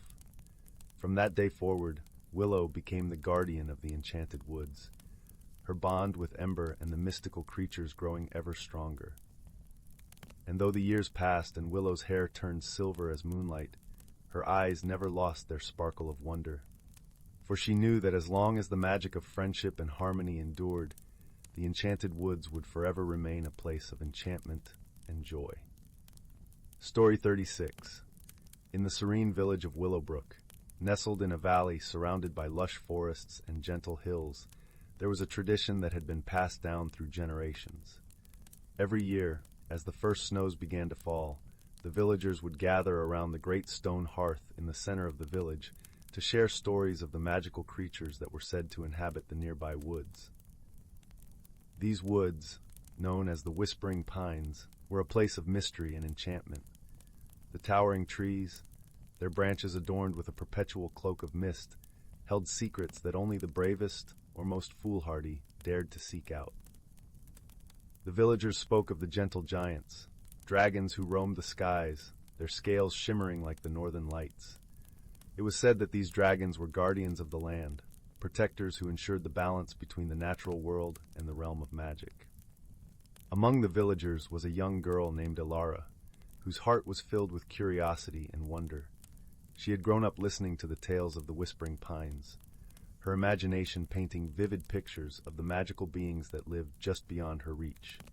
Her favorite stories were those of the dragons, with their wise eyes and powerful yet gentle presence. Elara often dreamed of meeting one, imagining what she would say and how it would feel to soar through the skies on its back. One crisp winter's morning, as the sun cast a golden glow over the snow-draped landscape, Alara decided to venture into the whispering pines. She bundled herself in a thick woolen cloak and set off, her breath visible in the frosty air. The forest was a world of its own, the silence broken only by the crunch of snow beneath her boots and the distant call of a bird. As she walked deeper into the woods, Alara felt a strange sensation, as if the forest itself was alive, watching her with a gentle curiosity. She noticed that the trees seemed to whisper secrets to each other, their branches swaying softly even when there was no breeze. Despite the chill in the air, she felt a warmth in her heart, a sense of belonging she couldn't quite explain. After what felt like hours, Alara stumbled upon a clearing, its center dominated by a crystalline pond that shimmered like 1,000 diamonds. As she approached, she noticed something extraordinary. A dragon, unlike any she had ever imagined, lay curled beside the water's edge. Its scales were a deep emerald green, each one catching the light and reflecting it in a myriad of colors. Its eyes, a deep amber, were filled with an ancient wisdom, and as they settled on Alara, she felt a calmness wash over her. The dragon did not move, but its presence was both overwhelming and comforting. Alara hesitated for a moment, then took a deep breath and stepped closer. To her amazement, the dragon lowered its massive head, bringing it level with her, and a gentle voice filled her mind. "Greetings, young one. I am Seraphis, guardian of these woods. What brings you to our realm?" Alara's heart raced with excitement and fear, but she managed to find her voice. "I have always dreamed of meeting a dragon," she admitted, her voice barely a whisper. "I wanted to see if the stories were true, to know if magic really exists beyond the tales." Seraphis regarded her with a kind gaze, and Alara felt the dragon's warmth envelop her. "Magic exists in many forms," Seraphis replied. "It is in the whisper of the wind, the dance of the flames, and the very heart of the earth.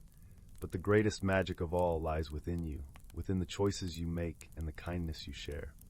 The words resonated deeply with Alara, and she felt a newfound sense of purpose. She spent the remainder of the day with Seraphis, learning about the delicate balance the dragons maintained and the importance of harmony between humans and nature. As the sun began to set, painting the sky in hues of orange and pink, Alara knew it was time to return to her village. Before she left, Seraphis gifted her a single scale, its surface shimmering with all the colors of the forest. "Keep this as a reminder of our meeting and the magic that binds us all," the dragon said. Alara nodded, her heart brimming with gratitude and wonder. She promised to return and to share what she had learned with her fellow villagers, hoping they too would see the beauty and magic in the world around them. As she made her way back through the whispering pines, Alara felt a sense of peace and fulfillment. The forest seemed to hum with life, and she knew she would never see the world the same way again. The magic of the dragons and the wisdom of Seraphis had changed her forever, and she was eager to pass that magic on to others. Back in Willowbrook, Alara became a storyteller in her own right, weaving tales of dragons and the wonders of nature. Her stories were filled with the gentle wisdom of Seraphis, inspiring her fellow villagers to look beyond the ordinary and to cherish the extraordinary magic that lay hidden in their everyday lives. And so, the legend of the Dragons of Whispering Pines grew, a timeless reminder of the bond between the human heart and the magical world, where every whisper of the wind and every rustle of the leaves spoke of friendship, wonder, and the enduring magic of kindness. Story 37. In the heart of the whispering woods, where the trees sang lullabies and the rivers giggled over smooth stones, stood the quaint village of Elmsworth. It was a place lovingly held together by the bonds of magic and humanity. The villagers lived in harmony with the enchanted beings who called the forest home. Among them were the gentle dragons, the sylphs who danced with the breeze, and the mischievous sprites who delighted in harmless pranks. The people of Elmsworth were accustomed to the wonders surrounding them, yet there was one tale that even the eldest among them spoke of with a twinkle in their eyes, the tale of the kind-hearted dragon and the lost star. The story began many moons ago when the skies above the whispering woods sparkled with an extra twinkle, a star so bright it seemed to have a voice of its own, singing a sweet melody that mingled with the rustle of leaves. This star, known as Lyra, was a celestial being tasked with watching over the forest, ensuring that all creatures, magical and mundane, thrived in harmony. One chilly autumn night, as the winds blew with a playful chill, Lyra felt a tug at her very essence. A longing to be part of the world below, to feel the earth beneath her glow, and to dance with the creatures she had watched over for centuries. And so, with a tender farewell to her fellow stars, Lyra descended, leaving a silver trail across the night sky. Her fall was witnessed by many, a cascade of shimmering light that drew the eyes of both the curious and the wise. And as she touched down, she took the form of a young girl with hair like starlight and eyes that mirrored the night sky. Yet Lyra found herself lost amidst the tall trees and unfamiliar paths, her celestial powers dimmed in the earthly realm. As dawn broke, painting the forest in hues of gold and green, a dragon named Elderglen awoke. Elderglen was not like the fearsome dragons of legend. He was a creature of warmth and wisdom, his scales a soft emerald that glistened like dew-dropped leaves. His gentle heart beat with the rhythm of the forest, and he was beloved by all who knew him. Elderglen had sensed the star's descent, a flicker of radiant warmth that stirred his curiosity. He set out to find the source of this light, guided by a deep sense of kinship. As he meandered through the woods, he came upon Lyra, sitting beneath an ancient oak, her eyes wide with wonder and a touch of confusion. "Good morning," Elderglen greeted softly, his voice carrying the gentle rumble of distant thunder. "I am Elderglen. Might I ask who you are?" Lyra looked up, her eyes meeting his with a mixture of relief and awe. "I am Lyra," she replied, her voice like the softest melody. "I have come from the sky, but now I find myself lost." Elderglen nodded, understanding the weight of longing in her words. "Fear not, Lyra. The forest is a welcoming place, and you shall find your way with the help of its inhabitants." Together, they journeyed deeper into the woods, Elderglen introducing Lyra to the wonders and secrets of the forest. They visited the sylph's glade, where the air was alive with laughter and songs, and the sprites, who delighted in dancing around Lyra, leaving her giggling with their ticklish antics. Yet, as days turned to nights, Lyra's glow began to fade. The earth, though beautiful, was not her home, and her heart ached for the skies. Elderglen, ever perceptive, noticed her dimming light and the wistful gaze she cast upwards each night.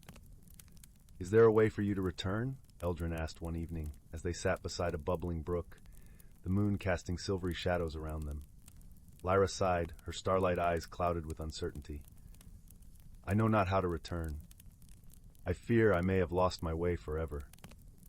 Elderglen pondered this, his heart heavy with the thought of losing his newfound friend. "Perhaps there is one who can help," he mused. "The elder tree, oldest of all, holds many secrets of the world. Let us seek its guidance." And so they set out for the heart of the forest, where the elder tree stood, a towering sentinel with branches that reached for the heavens and roots that delved deep into the earth. As they approached, the air grew thick with ancient magic, and the very ground seemed to hum with stories untold. The elder tree welcomed them with a deep, resonant voice that echoed through the clearing. "Welcome, Elderglen, and welcome, Lyra of the stars. What brings you to my boughs?" Lyra stepped forward, her voice trembling with hope. "Elder tree, I wish to return to the sky, to once again watch over the forest and its creatures, but I have lost my way." The elder tree chuckled softly, a sound like leaves rustling in the wind. "Ah, young one, the path to the sky is not easily tread by those who have walked the earth. Yet all is not lost. There is a way, a dance of light that can lift you back to your celestial home." Elderglen's eyes brightened. "Tell us, elder tree, how can we help Lyra return?" "The sprites and sylphs each hold a piece of the dance," the elder tree explained. "When the moon is full and the forest bathed in silver light, they shall weave their magic to open the path home." Grateful for the guidance, Lyra and Elderglen set about preparing for the night of the full moon. The sprites gathered in joyous clusters, their tiny wings abuzz with excitement, while the sylphs twirled through the trees, their laughter echoing like tinkling bells. As the night of the full moon arrived, the forest came alive with an ethereal glow. Lyra stood in the center of a moonlit clearing, surrounded by the sprites and sylphs, with Elderglen by her side. The air shimmered with anticipation, the boundary between earth and sky beginning to blur. At the elder tree's signal, the sprites and sylphs began their dance, a swirling, spiraling waltz that painted the night with trails of sparkling light. Lyra joined them, her movements fluid and graceful, her heart beating in time with the rhythm of the forest. As the dance reached its crescendo, a pathway of light unfolded above them, stretching towards the stars. Lyra felt the pull of her celestial home, a gentle tug at her very being. She turned to Elderglen, her eyes shining with gratitude. "Thank you, dear Elderglen," she whispered, her voice carrying the warmth of 1,000 suns. "I shall never forget your kindness." Elderglen nodded, a bittersweet smile on his face. "And I shall never forget you, Lyra. May your light continue to guide us from above." With a final, graceful twirl, Lyra ascended, her form dissolving into a cascade of stardust that shimmered through the night. The sprites and sylphs cheered, their dance a joyous farewell. From that night on, whenever the moon was full and the forest bathed in silver light, a new star could be seen twinkling brightly above the whispering woods. The villagers of Elmsworth would gaze up in wonder, knowing that Lyra, the kind-hearted star, watched over them still. And Elderglen, the gentle dragon, would often sit beneath the elder tree, his heart warmed by the memory of his celestial friend, knowing that sometimes the bonds of friendship can light even the darkest nights. Story 38. In a secluded valley nestled between towering mountains, the village of Willowbrook stood as a peaceful haven. Its thatched cottages, winding brooks, and rolling meadows painted a serene picture, untouched by the chaos of the outside world. But what truly set Willowbrook apart was its guardian, a dragon whose scales shimmered like polished amethysts. Kalira, as the villagers called her, was no fearsome beast. With her gentle demeanor and unwavering kindness, she watched over the village, using her ancient magic to aid those in need. Whether it was curing a child's fever, calming a raging storm, or coaxing a bountiful harvest from the soil, Kalira's presence was a constant blessing. On a crisp autumn morning, Kalira basked in the warm sunlight atop her favorite hillock, her scales glittering like faceted jewels. The air was filled with the scent of ripened apples and the faint laughter of children at play. It was a tranquil day like any other, or so she thought. A frantic pounding at the village gates shattered the peace, and Kalira lifted her head, alert. She watched as a travel-worn stranger burst through, his eyes wide with fear. "Help! Please, someone help!" he cried, his voice hoarse. "The forest, it's dying!" Murmurs of concern rippled through the gathered villagers, and Kalira unfurled her wings, taking to the skies. With a few powerful beats, she soared over the lush canopy that surrounded Willowbrook, her keen eyes scanning for any signs of distress. What she witnessed chilled her to the core. Entire swaths of the once vibrant forest lay withered and lifeless, the trees reduced to gnarled husks devoid of leaves. A sickly gray blight crept outward from the heart of the woods, tainting the land with its touch. Kalira landed with a heavy thud, her talons sinking into the blighted soil. She could sense the malevolent force at work, poisoning the very essence of nature itself. This was no ordinary drought or disease. It was a threat unlike any she had faced before. As the villagers gathered around her, their faces etched with worry, Kalira knew she could not confront this danger alone. Her gaze fell upon the travel-worn stranger, a young man with eyes that burned with determination. "You," she rumbled, her voice resonating like a distant thunderclap. "What is your name, traveler?" The man straightened, seeming to draw strength from her presence. "Wren, my lady dragon." "Wren," Kalira repeated, tasting the name. "You have witnessed the blight firsthand. Will you aid me in uncovering its source and putting an end to this corruption?" Wren's jaw tightened, and he gave a resolute nod.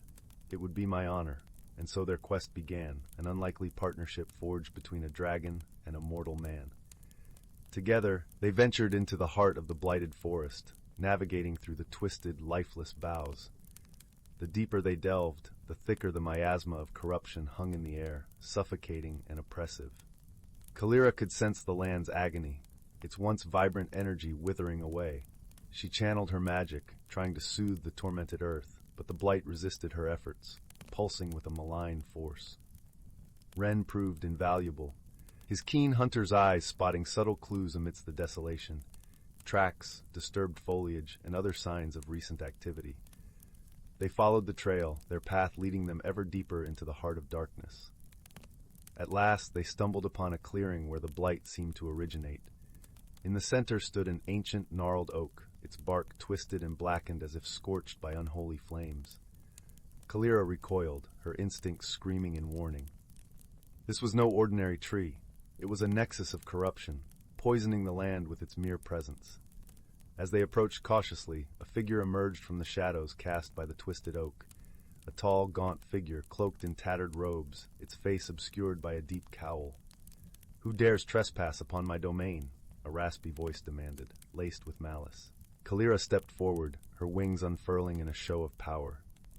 "I am Kalira, guardian of Willowbrook, and you have brought ruin to these lands I am sworn to protect." The figure threw back its hood, revealing a withered, sunken face twisted into a sneer. "Ah, the legendary dragon, how fitting that you should bear witness to the birth of a new age." With a wave of its gnarled hand, the figure unleashed a torrent of dark energy that lashed out like thorned vines. Kalira reared back, shielding Ren with her wing as the corrupted tendrils sought to ensnare them. "You cannot stop what has already begun," the figure cackled. "This land will wither and die, and from its ashes a new order shall rise, one where nature bends to my will alone." Ren gritted his teeth, drawing his blade. "Who are you? What have you done to this forest?" The figure's eyes glowed with malevolent power. "I am Viraxis, a druid of the old ways, ways forgotten by the feeble and ignorant. I have unlocked the true secrets of nature's power, and with the ancient oak as my conduit, I will reshape this world as I see fit." Kalira snarled, her scales bristling with energy. "You speak of power, but all I see is desecration. You have twisted nature's gifts for your own selfish ends, and for that you must be stopped." With a mighty roar, she unleashed a torrent of searing flames upon Viraxis. The druid countered with a wave of his staff, conjuring a barrier of gnarled roots to absorb the inferno. The battle raged, Kalira's ancient magic clashing against Viraxis's corrupted druidic powers. Ren fought at her side, his blade slicing through the druid's conjured constructs with fierce determination. But for every blow they landed, Viraxis seemed to draw strength from the twisted oak, its corrupting influence fueling his dark sorcery. Kalira could feel the land itself recoiling from his foul magic, crying out in agony. In a desperate gambit, she focused her power, channeling the very essence of life and growth into a concentrated beam of energy.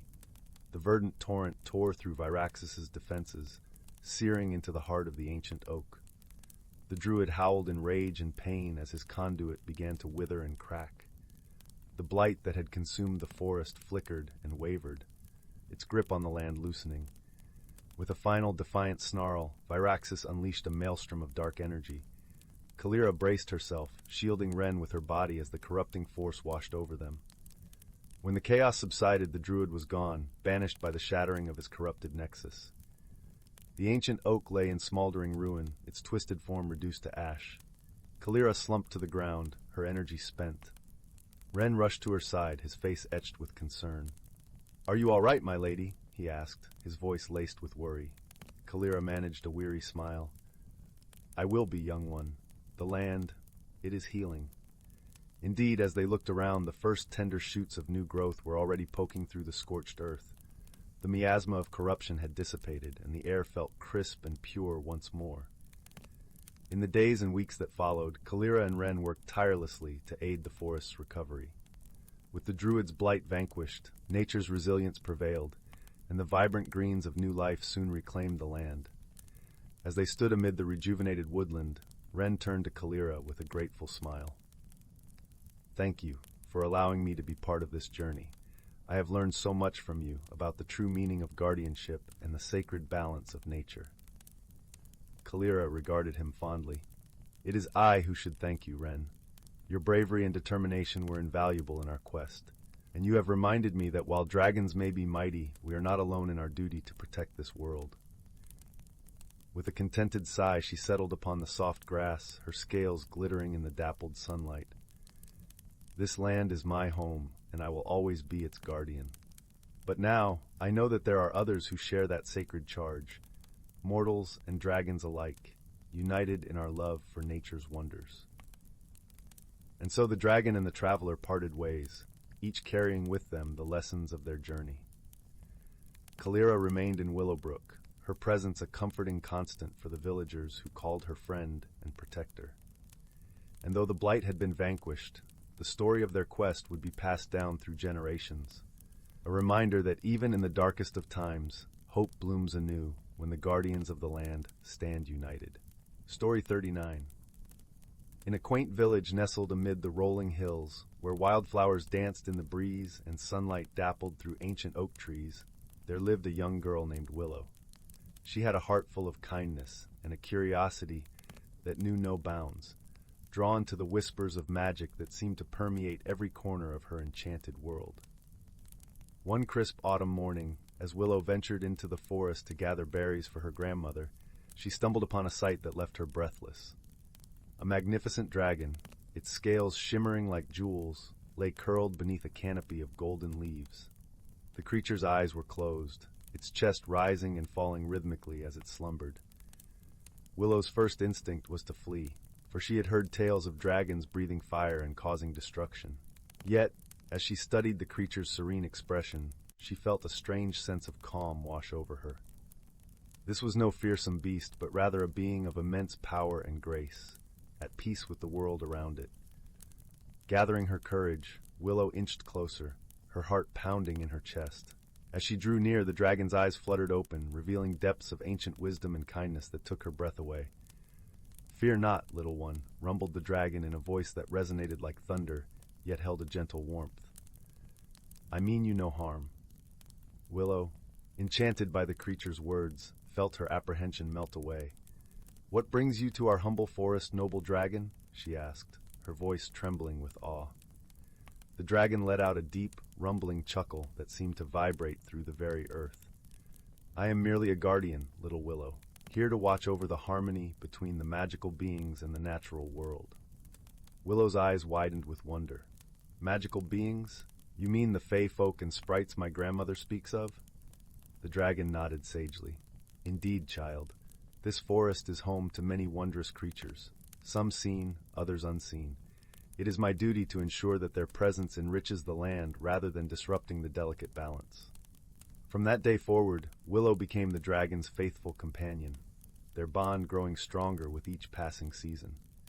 The dragon, whose name was Ember, taught her the secrets of the forest, introducing her to mischievous sprites who danced among the trees and ancient tree nymphs whose whispered songs could lull even the fiercest storm. In return, Willow shared with Ember the simple joys of human life, the warmth of a crackling fire, the sweetness of freshly baked bread, and the laughter of children at play. Together they forged an unbreakable bond that transcended the boundaries between their worlds. As the years passed, Willow grew into a wise and compassionate woman, her heart forever entwined with the magic that dwelled within the forest. And whenever she felt the weight of the world upon her shoulders, she would seek solace in Ember's presence, finding solace in the gentle rhythm of the dragon's breathing and the timeless wisdom in its ancient eyes. For in that enchanted forest, where the veil between worlds was thin, Willow had learned that true heroism often lies not in grand gestures or epic battles, but in the quiet moments of harmony between all living beings, be they human, beast, or magical spirit. And so, the tales of Willow and Ember were woven into the tapestry of folklore, passed down from generation to generation, reminding all who heard them of the beauty that can blossom when we open our hearts to the wonders that surround us. Story 40. In a tucked-away valley, embraced by the gentle arms of the whispering woods, lay the quaint village of Elderglen. Here, the air was always sweet with the scent of wildflowers, and the songs of birds wove through the trees like a living lullaby. Elderglen was a place where magic and the mundane danced together in harmony, guided by the soft hand of the forest's guardian, a wise and ancient dragon named Alaric. Alaric was not like the dragons of grand tales who breathed fire and hoarded gold. His scales glimmered like the autumn leaves, and his eyes held the wisdom of centuries. He lived beneath the roots of the great oak, the heart of the forest, where streams of pure spring water trickled around him, whispering secrets of the earth. The villagers of Elderglen had long lived in friendship with Alaric, respecting the balance of nature that he so carefully maintained. They brought him gifts of honey, ripe berries, and fresh herbs, which he accepted with a grateful nod and a soft rumble of contentment. In return, Alaric protected the village from harm and ensured that the seasons turned gently, nurturing the land. One crisp autumn morning, a new tale began to unfurl in Elderglen. A young girl named Alara, with hair as red as a fox's tail and eyes as bright as the summer sky, awoke with a peculiar dream lingering in her mind. In it, she had seen a flickering light deep within the woods, a light that sang to her heart with a melody both strange and familiar. Driven by curiosity, Alara decided to seek out the source of this light. She packed a small bag with a loaf of bread, a jar of her mother's lavender honey, and a hand-knit scarf to guard against the chill. As she set off, the villagers wished her well, their smiles warm, but their eyes shadowed with concern. It was said that the heart of the forest was a place where the veil between the worlds was thin, and strange things could happen.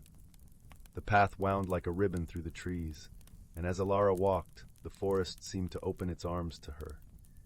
She greeted the squirrels who chattered in the branches, and the deer who watched her with soft brown eyes.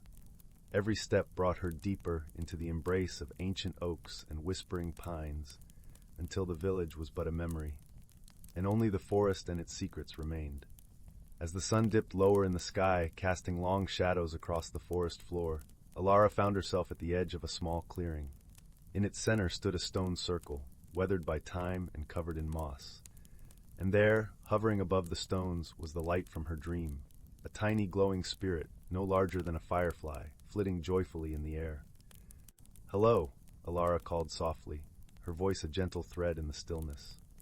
The spirit paused, its glow pulsing with curiosity, and drifted closer. "Hello, little one," it replied, its voice like the tinkling of silver bells. "I am Lumina, a sprite of the forest. What brings you to this sacred place?" Alara smiled, feeling a warmth spread through her chest. "I saw your light in my dreams and felt drawn to find you. It was so beautiful." Lumina twirled in the air, her light dancing like a candle flame. "Dreams are the threads that weave the worlds together. You have a kind heart, Alara. Few can see the light of the forest sprites." Alara blushed at the compliment and sat down on the mossy stones, her curiosity piqued. "What is it like, being a sprite?" "Ah," Lumina sighed, her glow dimming slightly as if in thought. "It is to dance with the wind, to sing with the rivers, and to gather the stories of the forest.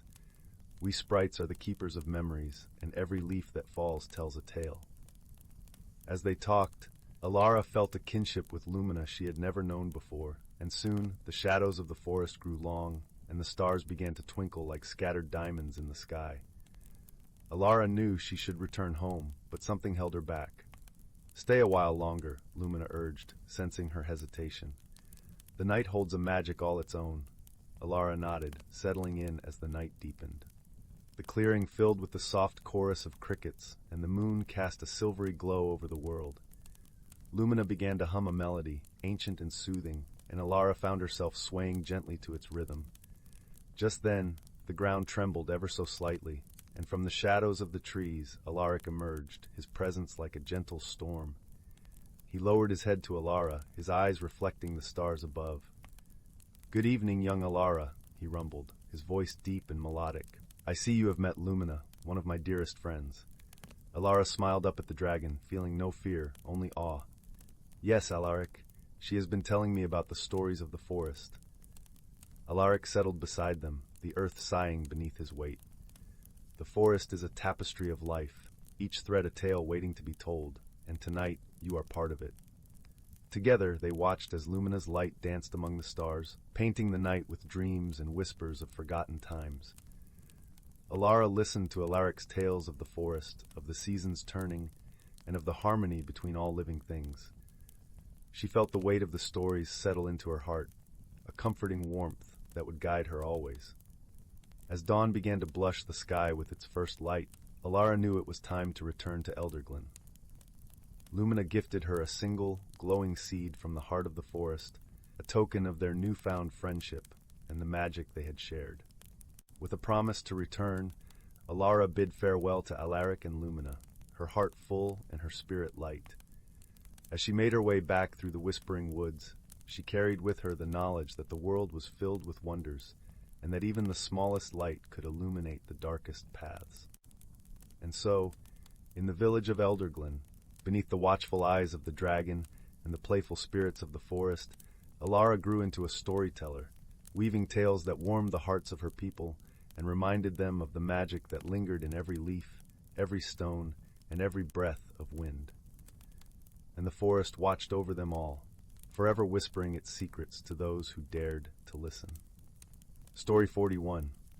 In the heart of the ancient forest, where sunlight danced through the canopy in 1,000 golden strands, the spirits of the woods flitted about their daily tasks. These ethereal beings, invisible to the naked eye, moved with a rhythm as old as the forest itself. From the smallest seedling to the tallest oak, they coaxed life from the earth, whispered to the winds, and painted the dawn with the hues of their magic. They were the unseen custodians of the forest, maintaining the delicate balance of nature with a touch as light as a feather. The spirits took many forms, each reflecting their connection to the elements they nurtured. Some were as tiny as a raindrop, translucent and shimmering with the colors of the rainbow. Others were more substantial, like the rustling leaves or the flowing streams, moving with a grace that was both otherworldly and deeply rooted in the earth. Despite their differences, they shared a single purpose: to ensure that life flourished in harmony.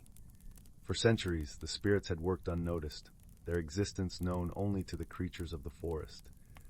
But one crisp autumn morning, as the mist wove through the trees like a silken veil, something shifted. A tremor ran through the soil, a discordant note in the symphony of the forest.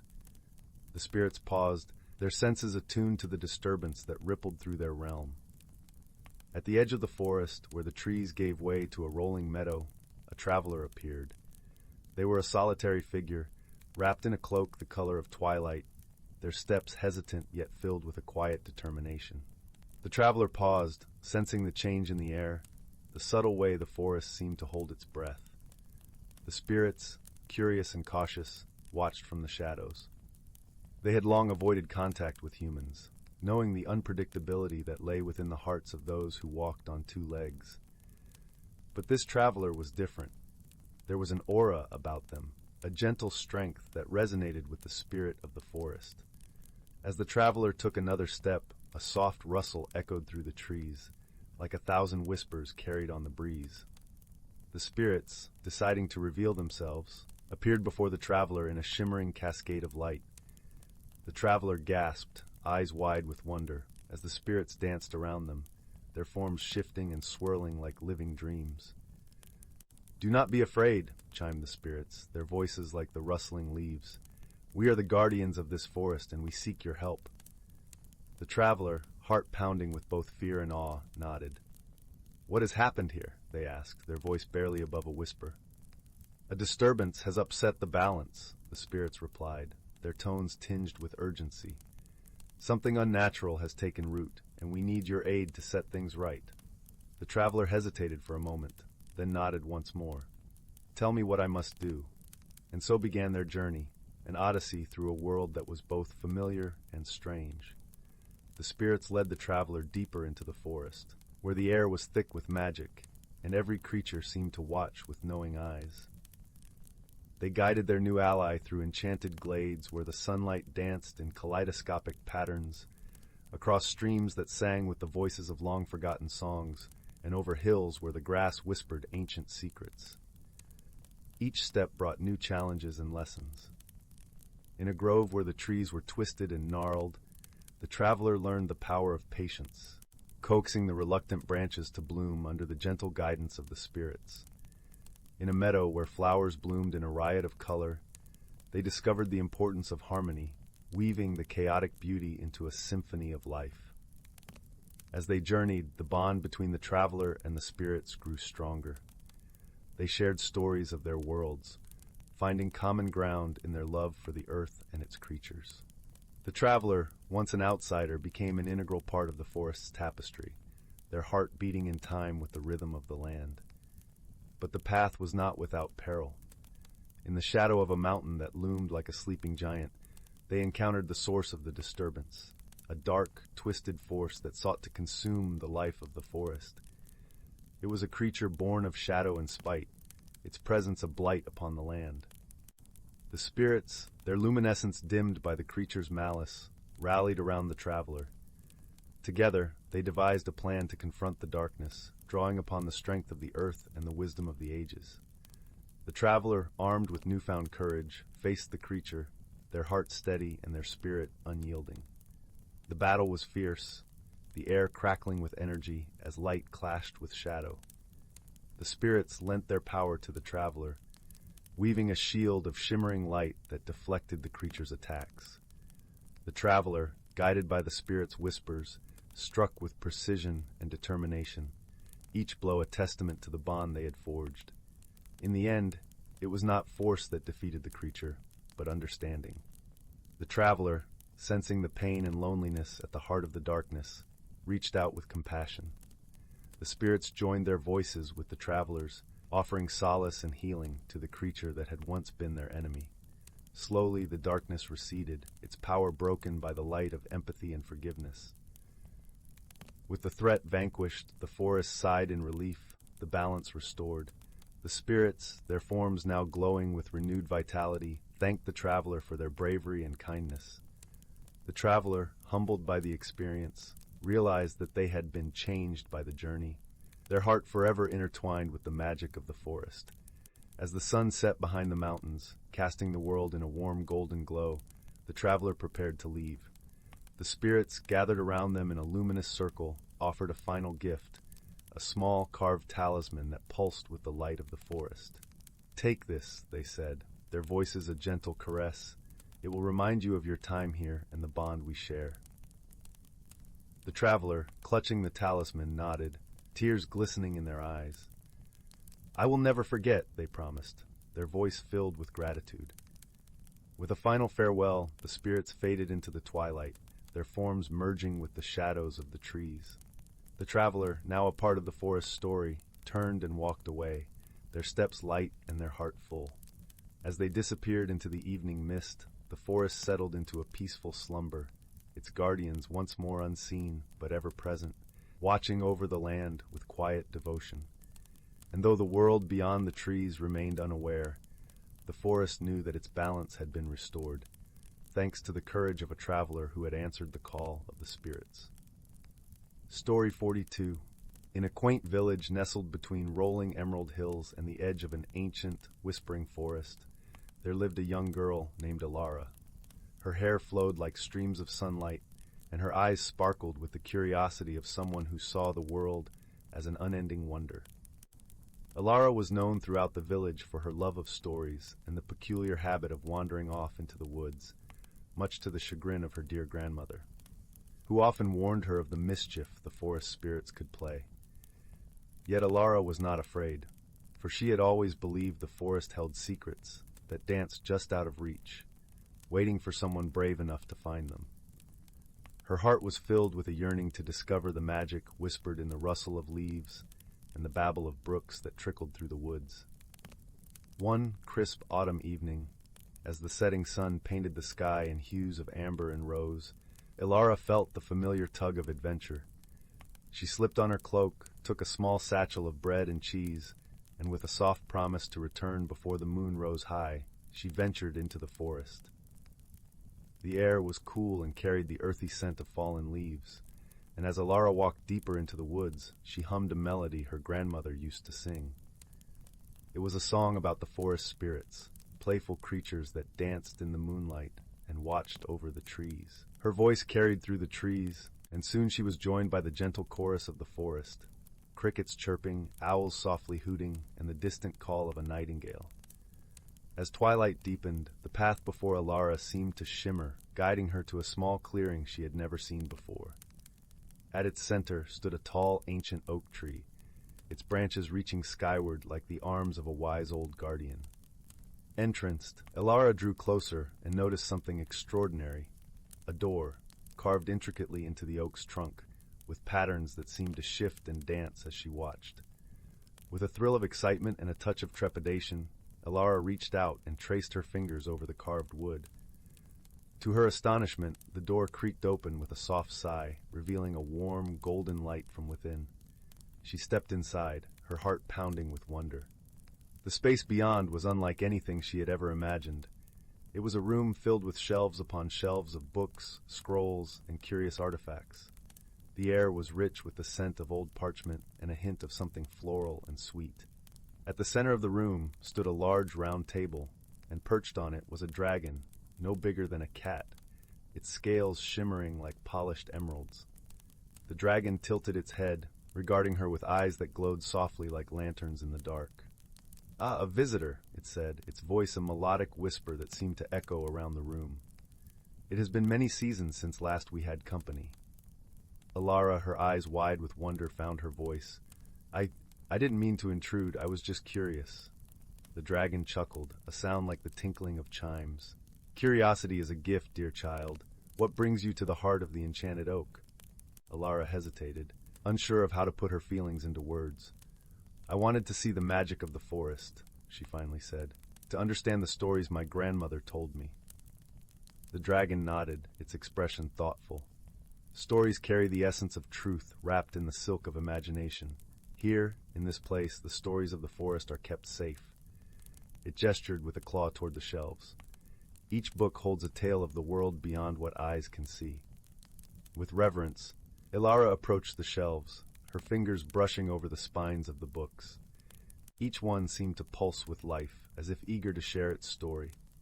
She selected a small, worn book and opened it to find a tale about the first moonlit dance of the forest spirits. As she read, the words seemed to lift from the page, swirling around her in a dance of light and shadow, painting vivid images in the air. The dragon watched her with a serene smile. "The forest is alive, Alara. It breathes with stories, and those who listen carefully can hear its heart." As the evening wore on, Alara lost herself in the tales, each one more wondrous than the last. She learned of the gentle giants who shaped the mountains, the river nymphs who wove songs into the currents, and the mischievous sprites who played pranks on unwary travelers. Time slipped by unnoticed until a soft chime filled the air, drawing Alara back to the present. The dragon stretched its wings and yawned. "The moon is high, and it is time for you to return home. But remember, the door will always be open to those who seek with a true heart." Reluctantly, Alara closed the book and placed it back on the shelf. "Thank you," she said, her voice filled with gratitude. "I will never forget this night." With a gentle nod, the dragon flicked its tail toward the door. "Safe travels, young seeker." As Alara stepped back into the clearing, the door closed softly behind her, leaving only the ancient oak and the whisper of leaves. The moonlight bathed the forest in a silvery glow, and the path home seemed to sparkle invitingly. When Alara finally returned to her village, the first light of dawn was painting the horizon. Her grandmother, waiting by the door, enveloped her in a warm embrace, her worried frown softening into a smile as Alara recounted her adventure. From that day forward, Ilara was known as the storyteller of the village. Her tales, woven with the magic of the forest, captivated all who heard them. And though she never revealed the secret of the enchanted oak, she knew its magic lived in every story she shared, a gentle reminder of the wonders that awaited those who dared to listen to the whispers of the world. Story 43. In the gentle hills of Elderglen, where the meadows whispered secrets to the wind and the streams sang lullabies to the stars, there was a village unlike any other. This place, known simply as Hearthwood, was cradled in the arms of an ancient forest, where the trees stood tall and wise, their branches like gnarled hands reaching for the heavens. Elderglen was a realm where the veil between the ordinary and the extraordinary was gossamer thin, and it was here that our tale unfolds. In the heart of Hearthwood, beside a brook that sparkled like liquid sapphire, there lived a humble baker named Alara. She was known not just for her bread that was as soft as clouds and as fragrant as a summer morning, but also for her kindness and gentle spirit. Alara had a secret, one that was known only to the woodland creatures and the spirits of the forest. She had the gift of understanding the language of nature. This gift, passed down through generations, allowed her to hear the songs of the leaves, the whispers of the wind, and the laughter of the brook. Alara's days began before dawn, her hands working the dough with the same love she had for the world around her. Her small cottage was always filled with warmth, and the comforting aroma of fresh bread, drawing both villagers and forest creatures alike. The animals would gather at her window, chattering and chirping their morning greetings, while the villagers would often stop by for a loaf or two, always leaving with a smile and a story to share. One crisp autumn morning, as the leaves began to don their golden hues, Alara received an unexpected visitor. A tiny dragon, no larger than a kitten, tumbled out of the sky and landed with a soft thud in her garden. Its scales shimmered with the colors of the dawn, and its eyes were as bright as the stars. Alara, who had never seen such a creature, knelt beside it, her heart swelling with awe and tenderness. "Oh, little one," she murmured, reaching out a hand. The dragon blinked up at her, its body trembling slightly. It was clear to Alara that the creature was in distress. She carefully scooped it into her arms, feeling the warmth of its scales against her skin. Inside her cottage, Alara set the dragon down by the hearth, where the fire crackled and danced merrily. She offered it a dish of milk, which the dragon sniffed curiously before lapping up with a delicate tongue. As it drank, Alara began to hum a soothing melody, one passed down from her grandmother, a song of healing and peace. The dragon, lulled by the music and the warmth of the fire, soon settled down, its breathing becoming slow and steady. Alara watched over it, wondering what brought such a magical creature to her doorstep. She decided to consult the forest spirits, who were wise in the ways of the world. As dusk settled over Hearthwood, painting the sky in shades of violet and rose, Alara stepped into the forest. The air was cool and filled with the scent of pine and earth. She walked until she reached an ancient oak, its trunk so wide that it would take 3 people to encircle it. This tree was the heart of the forest, a place where the spirits gathered. Alara placed her hands on the rough bark, feeling the life pulsing within. She closed her eyes and whispered her request for guidance. A soft breeze stirred, carrying with it the gentle murmur of the spirits. "Child of the earth," the voices sang, their tones weaving together like a tapestry. "The dragonling is a keeper of balance, a creature of wonder and magic. It has come to you seeking refuge from a darkness that stirs in the land beyond the hills." Alara listened, her heart aching with empathy. "How can I help?" she asked, her voice barely a whisper. "Protect the dragonling," the spirits replied, "and in doing so you will protect the harmony of our world. The darkness seeks to sow chaos, but with your kindness and courage, you can light the way." With newfound determination, Alara returned to her cottage where the dragonling awaited her. It was no longer a creature of mystery, but a friend in need. She promised herself she would do everything in her power to keep it safe. Over the following weeks, Alara and the dragon, whom she named Orlin, became inseparable.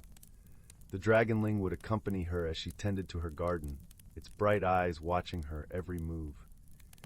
In the evenings, they would sit by the hearth, where Alara would tell stories of old, tales of brave knights and forgotten kingdoms, of stars that danced and rivers that sang. The villagers were enchanted by the sight of the tiny dragon, and soon word of Orlin spread beyond Hearthwood. Visitors came from far and wide, drawn by the promise of magic and bread that tasted of dreams. Ilara's cottage became a haven, a place where stories were shared and laughter echoed long into the night. But the shadow of the darkness loomed ever closer. One night, as the village lay quiet beneath a blanket of stars, Alara was awoken by a chill that crept through the air. She rose from her bed and went to the window, her heart pounding with an inexplicable sense of dread. Outside, the world was still. The trees stood silent, their leaves unmoving in the breathless night. Alara felt a presence, something ancient and malevolent, lurking at the edge of the forest. She knew then that the darkness had come. In the days that followed, an unease settled over Hearthwood. The sun shone less brightly, and the birds sang less sweetly. Alara could feel the fear in the hearts of the villagers, and she knew she had to act. With Orlin by her side, she journeyed into the forest once more, seeking counsel with the spirits. This time the wind carried a warning. "The darkness feeds on fear," the spirits whispered, their voices tinged with sorrow. "It seeks to unravel the bonds of friendship and trust. To defeat it, you must shine your light, for it cannot stand in the face of love and bravery." Alara understood. She returned to the village, gathering the people together in the square. With Orlin perched on her shoulder, she spoke of the darkness that threatened their home. "We must stand together," Alara urged, "for in unity we find strength. Let us not give in to fear, but embrace the light within each of us." The villagers, inspired by Alara's words and the sight of Orlin, pledged to protect their home. They worked together to fortify the village, not with walls of stone, but with hearts full of hope and kindness. As the darkness crept closer, Alara and Orlin led the people in a celebration of life and light. They sang songs of joy and danced beneath the stars, sending ripples of magic into the night. The forest spirits joined in, their ethereal forms shimmering in the moonlight, lending their power to the cause. The darkness, drawn by the brightness of their spirits, descended upon Hearthwood, but it found no purchase in the hearts of the villagers, for they were united in their love and courage. Alara, with Orlin glowing brightly beside her, stood at the forefront, her voice carrying the melody of hope. In that moment, the darkness faltered, retreating back into the shadows from whence it came. The village erupted into cheers, their voices a chorus of triumph. The threat had been vanquished, not by force, but by the strength of their unity. From that day forward, Hearthwood was known as a place where magic thrived, not just in the form of dragons and spirits, but in the hearts of its people. Alara and Orlin continued to live in harmony, their friendship a testament to the power of love and kindness. And so the tale of Hearthwood and its people was passed down through generations, a reminder that in the face of darkness, it is the light within us all that truly shines the brightest. Story 44. In the heart of an ancient forest, where towering trees stretched towards the heavens and sunlight danced through the emerald canopy, an intricate web of life hummed with an otherworldly harmony. Unseen to mortal eyes, whimsical spirits woven from the very essence of nature itself tended to the delicate balance that sustained this verdant sanctuary. These ethereal beings, born of stardust and woodland whispers, moved with the grace of the wind, their translucent forms shimmering as they tended to the needs of the forest. Some nurtured the growth of fragile saplings, coaxing them to reach for the sky. Others sang to the blossoming flowers, encouraging them to unfurl their vibrant petals. Still others guided the gentle streams, ensuring their waters flowed pure and clear, nourishing the thirsty roots that anchored the forest floor. For countless seasons, the spirits had worked in seamless harmony, their efforts invisible to the world beyond the trees. They reveled in the symphony of life that echoed through the forest, cherishing the delicate balance they had so carefully cultivated. But one fateful day, a disruption rippled through the enchanted realm, threatening to tear apart the intricate tapestry of nature. A dark force, born of human greed and ignorance, had crept into the forest, poisoning the earth and tainting the once pristine air with its malignant presence. The spirits, their ethereal forms shimmering with distress, knew they could not restore the balance alone. They needed help, and so they turned to the one being who had unwittingly stumbled into their sacred domain, a weary traveler named Aster. As Aster wandered through the forest, her steps heavy with the weight of her own burdens, she found herself enveloped by a warm, comforting presence. Shimmering wisps of light danced around her, beckoning her deeper into the woods. At first, she thought her eyes were playing tricks on her, but as she ventured further, the spirits revealed themselves in all their ethereal glory. Aster stood in awe, her heart pounding as the spirits surrounded her, their luminous forms pulsing with an energy that resonated deep within her soul. One spirit, its form flickering like a candle's flame, stepped forward and spoke in a voice that carried the whispers of 1,000 leaves rustling in the wind. "Greetings, wanderer," the spirit said, its words carrying a weight that belied its delicate appearance. "We apologize for the abrupt summons, but our home, our very existence, is in grave peril. A darkness has taken root in these sacred lands, and we fear that if left unchecked, it will consume all that we hold dear." Aster, her heart racing, could scarcely believe what she was witnessing. "But how can I help?" she asked, her voice trembling with a mixture of fear and awe. The spirit regarded her with a warm, reassuring gaze. "You possess a strength of spirit that few mortals can claim. Within you burns a flame of courage and resilience that could be the key to restoring the balance." Aster felt a surge of determination coursing through her veins, igniting a fire within her that she had long thought extinguished. She nodded, her resolve steeled by the spirit's unwavering faith in her. And so began a journey unlike any Aster could have imagined, a quest that would take her through enchanted landscapes where the very earth seemed to breathe with life. The spirits guided her every step, revealing the intricate tapestry of nature that bound all living things together. In a verdant meadow where wildflowers danced in the gentle breeze, Aster learned the value of patience and nurturing from the spirits who tended to the delicate blossoms. They taught her to listen to the whispers of the earth, to feel the rhythms of life pulsing beneath her feet. In a sun-dappled glade where a crystalline stream wound its way through ancient boulders, Aster witnessed the power of perseverance as the spirits coaxed the water to flow over seemingly insurmountable obstacles. They showed her how even the mightiest barriers could be overcome by those willing to adapt and find new paths forward. And deep within the heart of the forest, where ancient trees stood as silent sentinels, Aster discovered the true meaning of courage. The spirits revealed the scars borne by these mighty giants, the battles they had endured against the ravages of time and the relentless forces of nature. Yet, through it all, they remained steadfast, their roots anchored in the earth, drawing strength from the very soil that nourished them. With each step of their journey, Aster felt herself changing, her spirit fortified by the lessons the spirits imparted. The darkness that had once threatened to consume the forest began to recede, its malignant tendrils withering in the face of the light that Aster and the spirits carried within them. And as the last embers of that darkness flickered and faded, the spirits gathered around Aster, their forms shimmering with joy and gratitude. The one who had first spoken to her stepped forward once more, its voice carrying the gentle melody of 1,000 songbirds.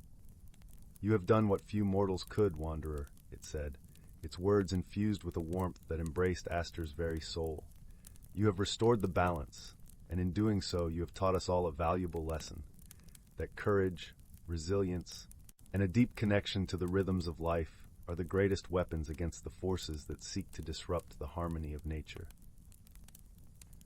Aster smiled, her heart swelling with a sense of accomplishment and newfound purpose.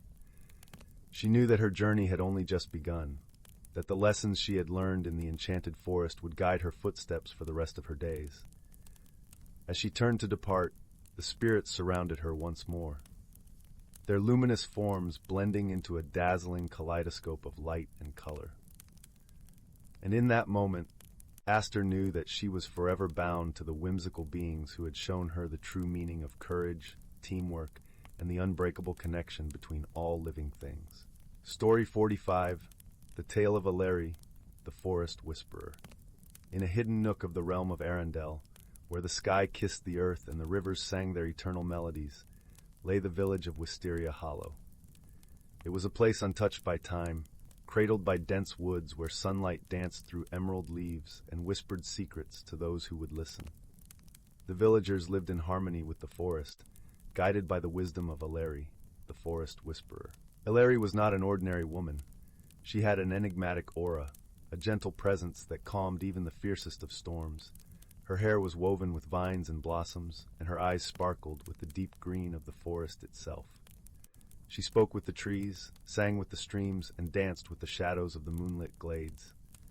But most importantly, she listened. The forest spoke in a language of rustling leaves, babbling brooks, and the soft tread of paws on mossy ground, and Elleri understood it all. Her cottage lay at the edge of the village, a small haven built from stones and timber, where the scent of lavender and rosemary always lingered. The garden brimmed with herbs and flowers, a testament to her knowledge of nature's remedies. Villagers often came seeking her counsel, whether for healing potions or advice on the best time to plant their crops. But they also came for her stories, for Elleri had a knack for weaving tales that warmed the heart and stirred the imagination. One crisp autumn morning, when the forest was painted in hues of amber and gold, a peculiar visitor arrived at Elleri's door. It was a dragon, but not the kind that towered over castles and legends or breathed fire to scorch the earth. This dragon, named Bramble, was small and curious, with scales that shimmered like dew-kissed leaves and eyes as bright as sapphires. He had a habit of getting tangled in the underbrush, and his wings made a soft, rustling sound like a gentle breeze through the treetops. Bramble had heard whispers among the creatures of the forest about Ellery's kindness and wisdom. He had come seeking her help, for he had lost his way while chasing a particularly elusive firefly that glowed with an otherworldly light. "Ellery," he said, his voice a gentle murmur like the rustle of dry leaves, "I seem to have wandered too far from my nest, and the paths all look the same to me now." Ellery smiled, her heart warmed by the dragon's innocence. "Fear not, dear Bramble," she replied, kneeling to look into his shimmering eyes. "The forest will guide you back, and I shall help you find your way." Together they set off into the heart of the forest, where ancient trees stood like guardians of secrets long forgotten.